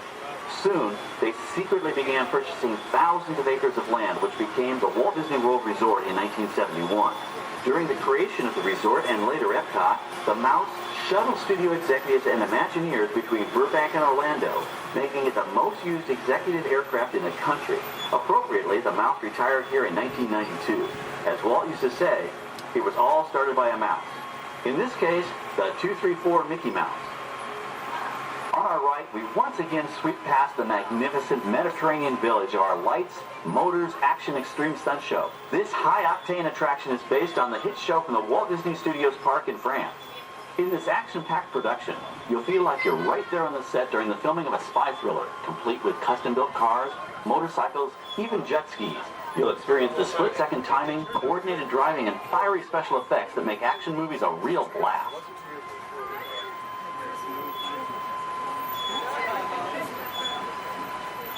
The staging area to our right is known as Acceleration Alley.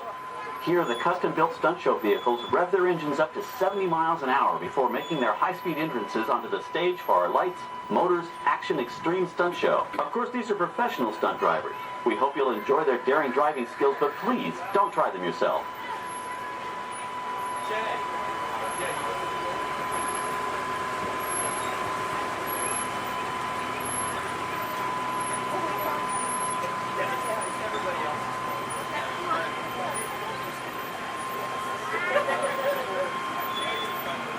On the left, we've reached our second boneyard with more historic props and vehicles.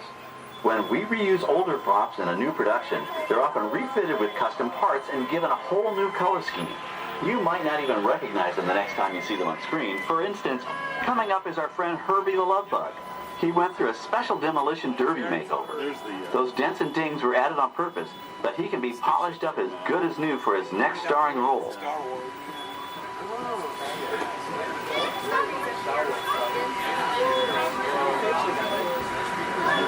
On our right, we now have a very different view of the fishing village set. From this point of view, you can see that there is no inside to the buildings. They are just false fronts or facades. In the movie business, set builders only create what the camera has to see. It's an old movie trick dating all the way back to the silent era. To add to the sense of realism and avoid the cost of set building, many of today's television shows and movies film on location in cities and towns across the U.S. But out in the real world, you've got to contend with noise, traffic, crowds, and various visual elements that may or may not belong in your film. Here on the backlot, we can avoid these problems because we created our very own flexible urban environment. Our Streets of America facades can stand in for a small town or a giant metropolis. As we come around the last corner on our route, you'll see the skyline of New York City in the distance. It's really a series of painted flats, expertly designed to fool the eye and the camera. We can dress and decorate these streets to look like any city we want, from Chicago to San Francisco. Depending on the choice of vehicles, props, and costumes, we can even turn back the clock and set our story in a different time. And what's more, these sets are built with Florida weather in mind. They're made to withstand 100-mile-an-hour winds. You're welcome to visit our Streets of America anytime during your visit today and get an up-close look at the skills of our set designers and builders. We've just about reached the end of our tour. Our final stop is the American Film Institute Showcase, where you can see the actual costumes and movie props used in some of Hollywood's most famous films. There are some pretty amazing items in there, so feel free to take all the time you like. Please stay seated until our tram comes to a complete stop and check around you for any personal items that may have fallen during our trip. Well, as they say in Hollywood, that's a wrap. Thanks for joining our backlot tour, and we hope you'll come back to visit us again soon. Stop up here in just a moment. I'll open these doors. And when I exit out through those blue automatic doors into the AFI showcase tour.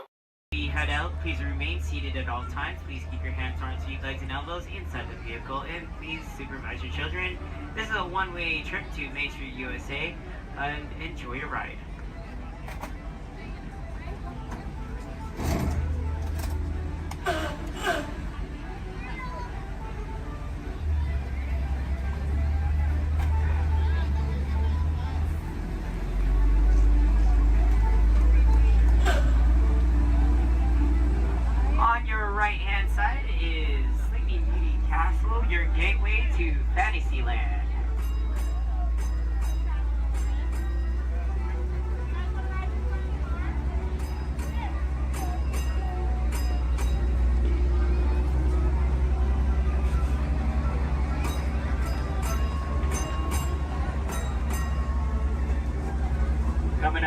right-hand side is Frontierland and Adventureland. Beyond that, Critter Country, Darling Square, and Star Wars Galaxy's Edge.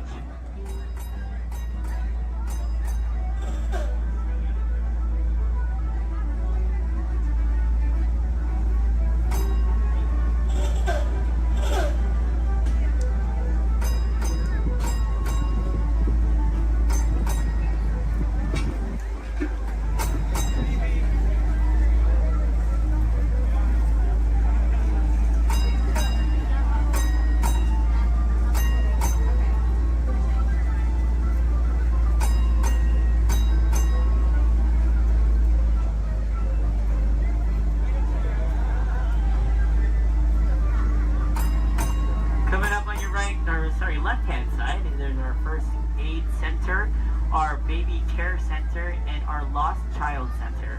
On your right-hand side, if you enjoy ragtime piano, you got some music going on over at the Coca-Cola Refreshment Center on your right.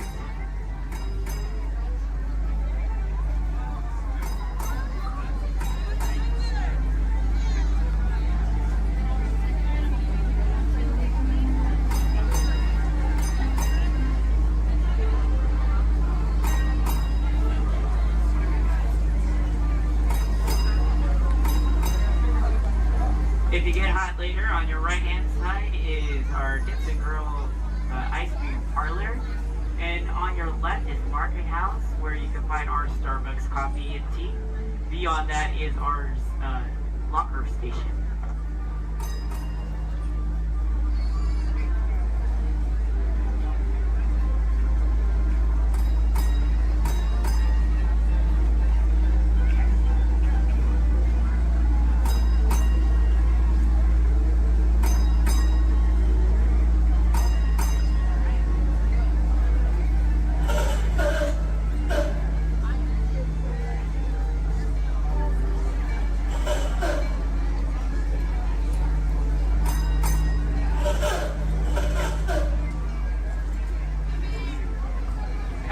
To our final destination in front of Disneyland City Hall.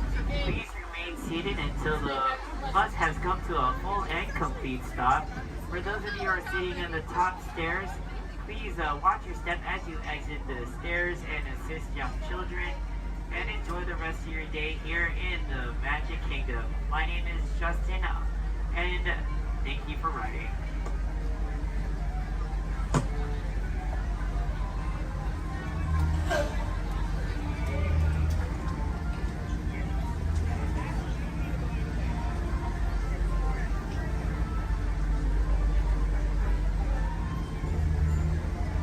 Thank you. Please remain seated, folks. I do need a park deck right over there. Yeah. Please remain seated, folks.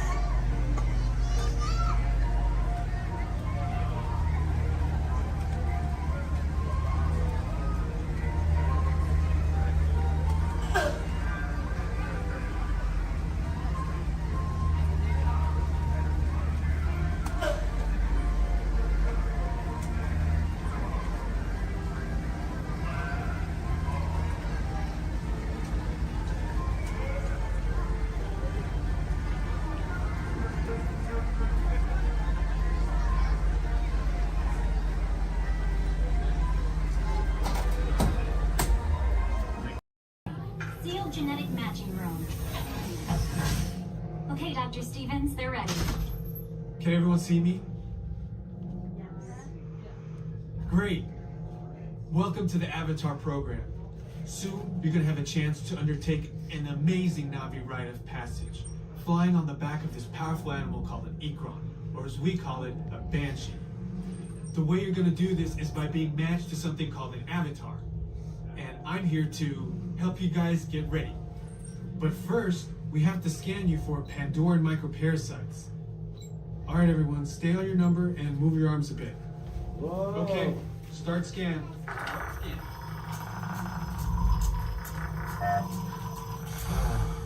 You've all got them. But don't worry, they're very common around these parts. Let's start the decon. Initiating GMR decon. Stand still over your number. You're not gonna feel a thing.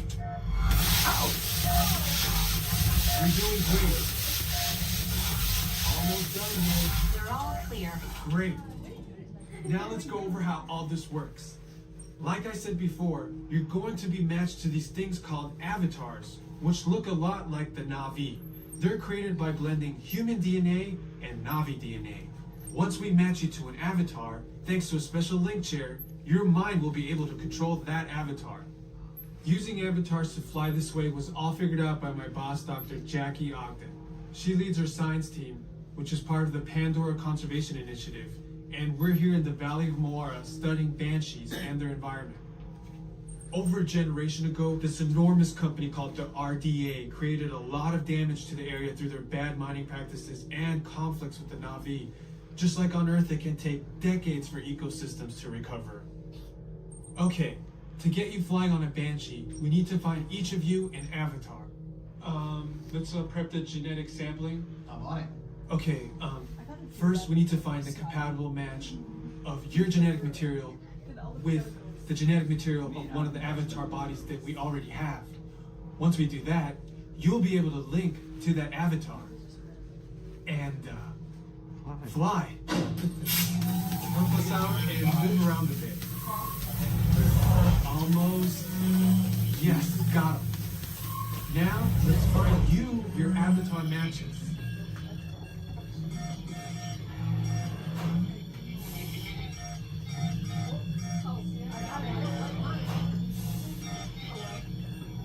Oh, I got a match. Well, I got one. Okay. Yeah, match. Oh, I don't do that. I got one. All right, you've all been matched with avatars. I have purple hair. Looks like they're ready for you in the next room. When the door opens, please go inside, all the way in, and stand over the same number that you're standing over now. And I'll see you in there.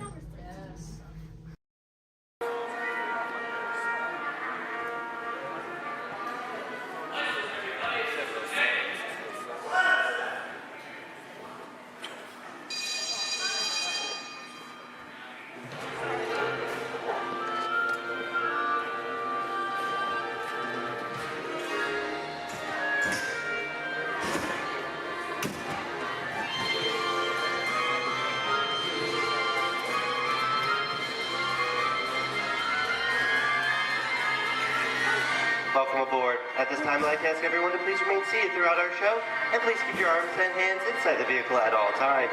For the safety of our cast, we ask you please refrain from the use of flash photography and external video lighting.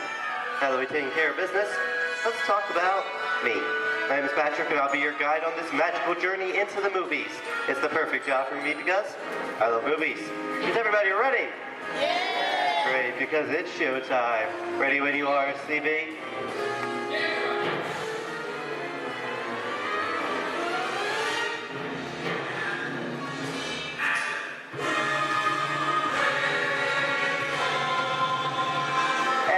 We are rolling.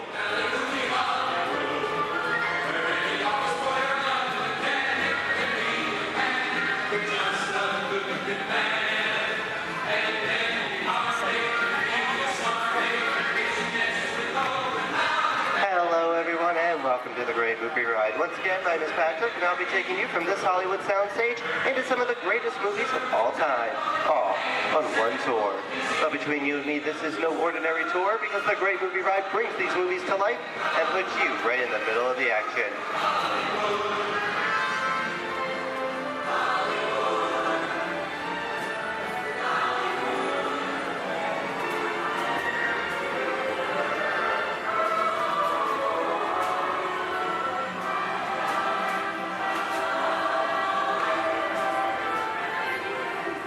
I don't know about you folks, but I just love the great Hollywood musicals of the 1930s. This is a scene from one of my favorites, the Busby Berkeley musical extravaganza, Footlight Parade, starring James Cagney, Ruby Keeler, and Dick Powell.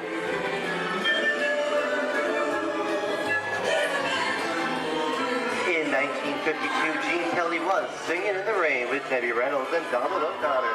Did you know that Gene Kelly co-directed this movie? can tell me what movie this is? That's right, it's Walt Disney's Academy Award-winning film from 1964, Mary Poppins, starring Julie Andrews and Dick Van Dyke. Julie Andrews won an Oscar for her portrayal of the nanny, who is practically perfect in every way.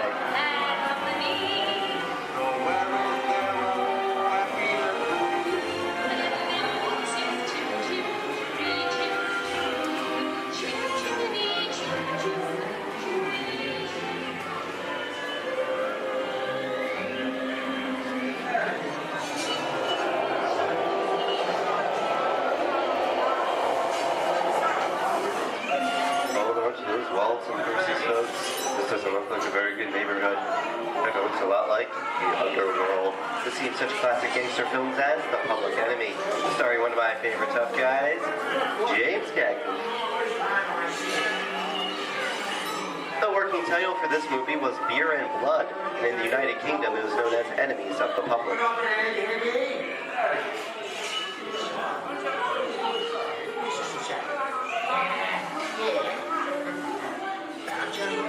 Very nice time. Judge comes around, he's going to leave you some beer. You go for a jacket. And you're going to kick in with the dog. If you don't, somebody's going to drop by here and kick your teeth out one at a time. With me? I get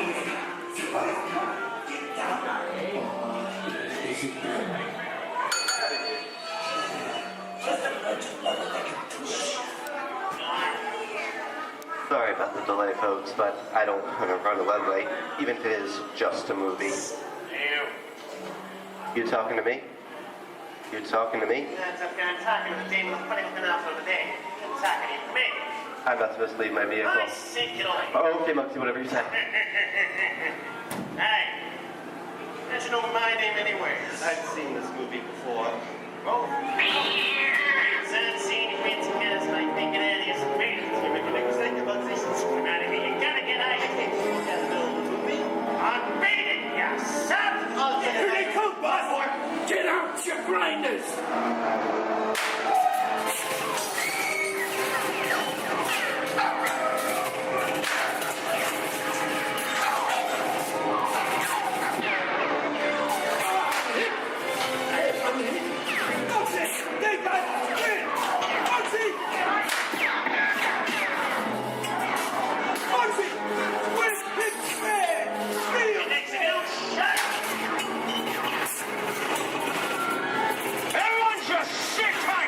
Running a red light against the law, I never break the law. Lady, watch this. Another red light.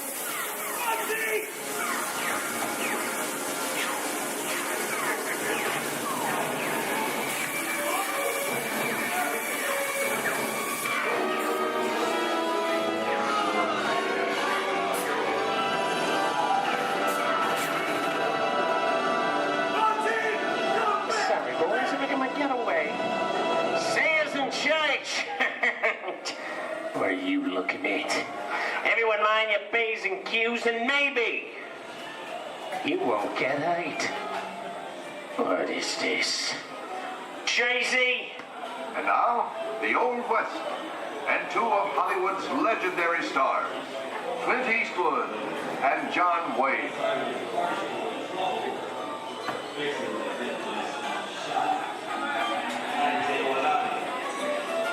Go right ahead, if that's what you're going to do. A long time ago, I made me a rule. Let people do what they want. Sleepy little bird. Well, that's some mighty tough territory you're heading into, Pilgrim. I'd think about turning back if I was you. That is, if you want my opinion. Well, to be clear, it's a perfect time for me to collect up all your valuables. Starting with the jewelry, going on to the cold hard cash. Perhaps work... Hey! I don't like this neighborhood, Kappa! This is nuts. Nuts! Tell us I'm getting out of here. Get yourself up! Looking at this one. Can't get any worse!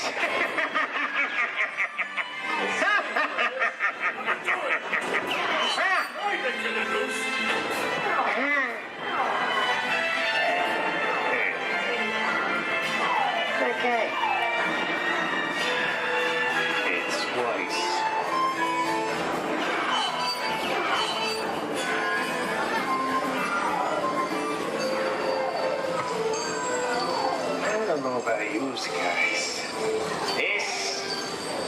This is kind of creepy. What is this? This is Alien. You are with Sigourney Weaver aboard the spaceship Nostromo. Something has gone wrong. One by one, the crew has vanished. And somewhere in the ship, a terrifying creature waits to claim its name. Well, pal, I ain't no victim. Warning, remain in your vehicle. The area you are entering is extremely dangerous.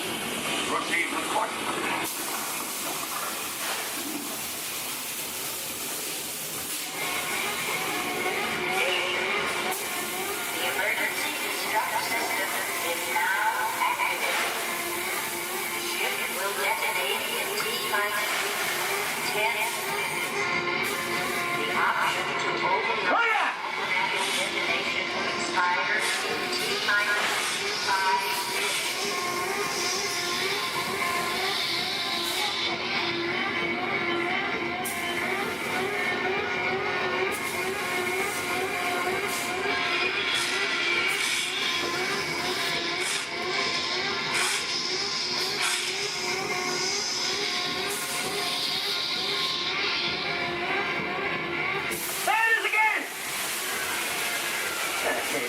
Creepy curly things for Hyundai, huh? Wrong. Here in Raiders of the Lost Ark, amid 1,000 deadly snakes, Indiana Jones unearthed a great treasure. Will Harrison Ford escape with his discovery? And what will be your fate? Beware. Snakes. Why did they have to be snakes?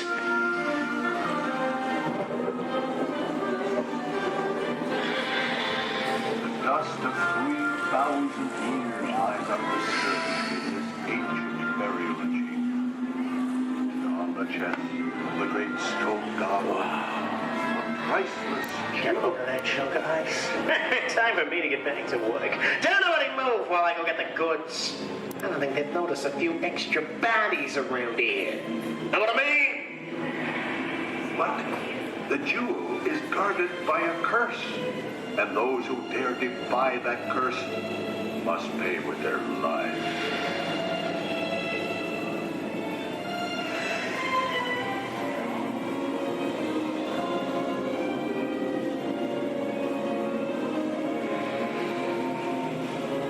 Halt, unbeliever. Disturb the treasure of the gods, and you shall all pay with your lives.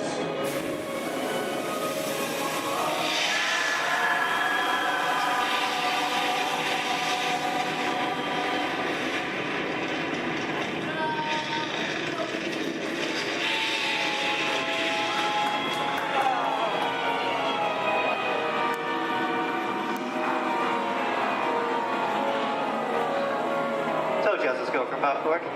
Well, this just goes to show anything can happen in the movies. Now, let's get on with the show.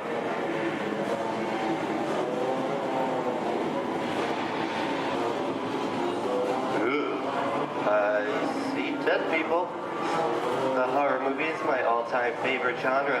Some of the best horror films were made back in the 1930s and 40s, but monsters, mutants, and maniacs are still audience favorite and continue to haunt us today. That's what I call a wrap.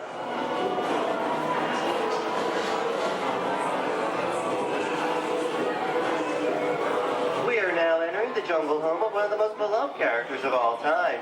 No, it's not George of the Jungle. Actually, it's Tarzan, portrayed here by Johnny Weissmuller. Over here we have Maureen O'Sullivan as Jane, and the lovely and talented Cheetah as herself.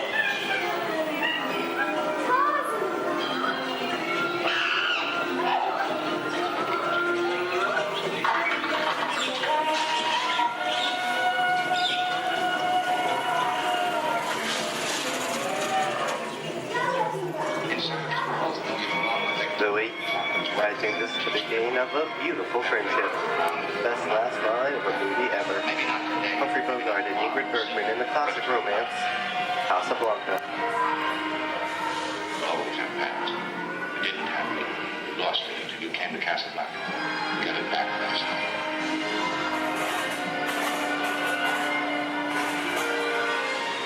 I've got a job to do too. Where I'm going, you can't follow. What I've got to do, you can't be any part of. Hilton, I'm no good at being noble, but it doesn't take much to see that the problems of three little people don't amount to a hill of beans in this crazy world. Someday you'll understand that.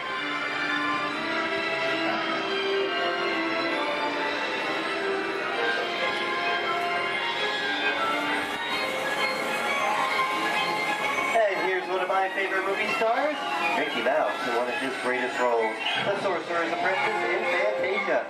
The sorcerer in the sequence is named Yen Sid, which is Disney, spelled backwards.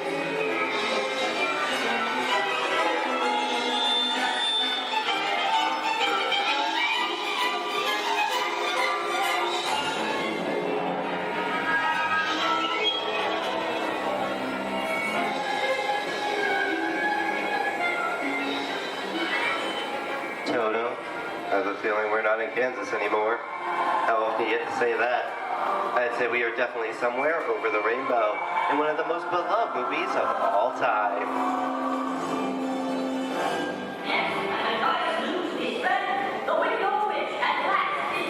The Wizard of Oz.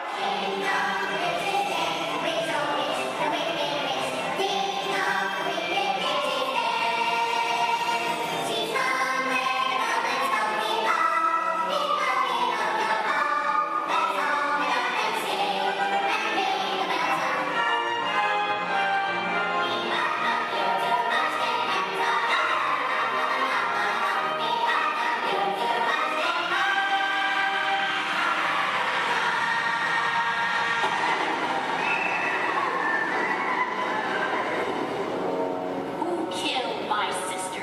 Who killed the Witch of the East? Was it you? No, it was an accident. I didn't mean to kill anybody. Well, my little pretty, I can cause accidents too. Oh, rubbish. You have no power here. Be gone before someone drops a house on you, too. Very well. I'll bide my time. But just try to stay out of my way. Just try. I'll get you, my pretty, and your little dog, too. I wonder how we get out of here. What do you folks think? Which way should we go? Follow the yellow brick road. Follow the Yellow Brick Road? No, what did I think of that? Bring along, folks. You know the way.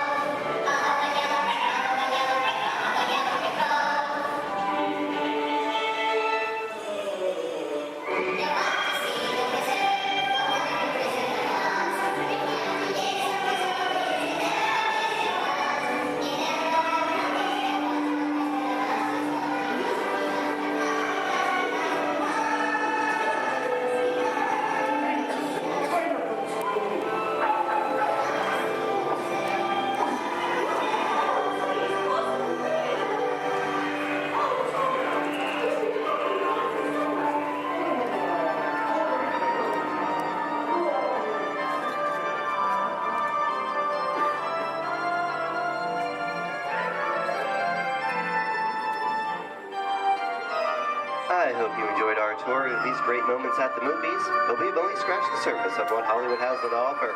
There are thousands of great movies out there just waiting for you to discover, and here are just a few of my favorites.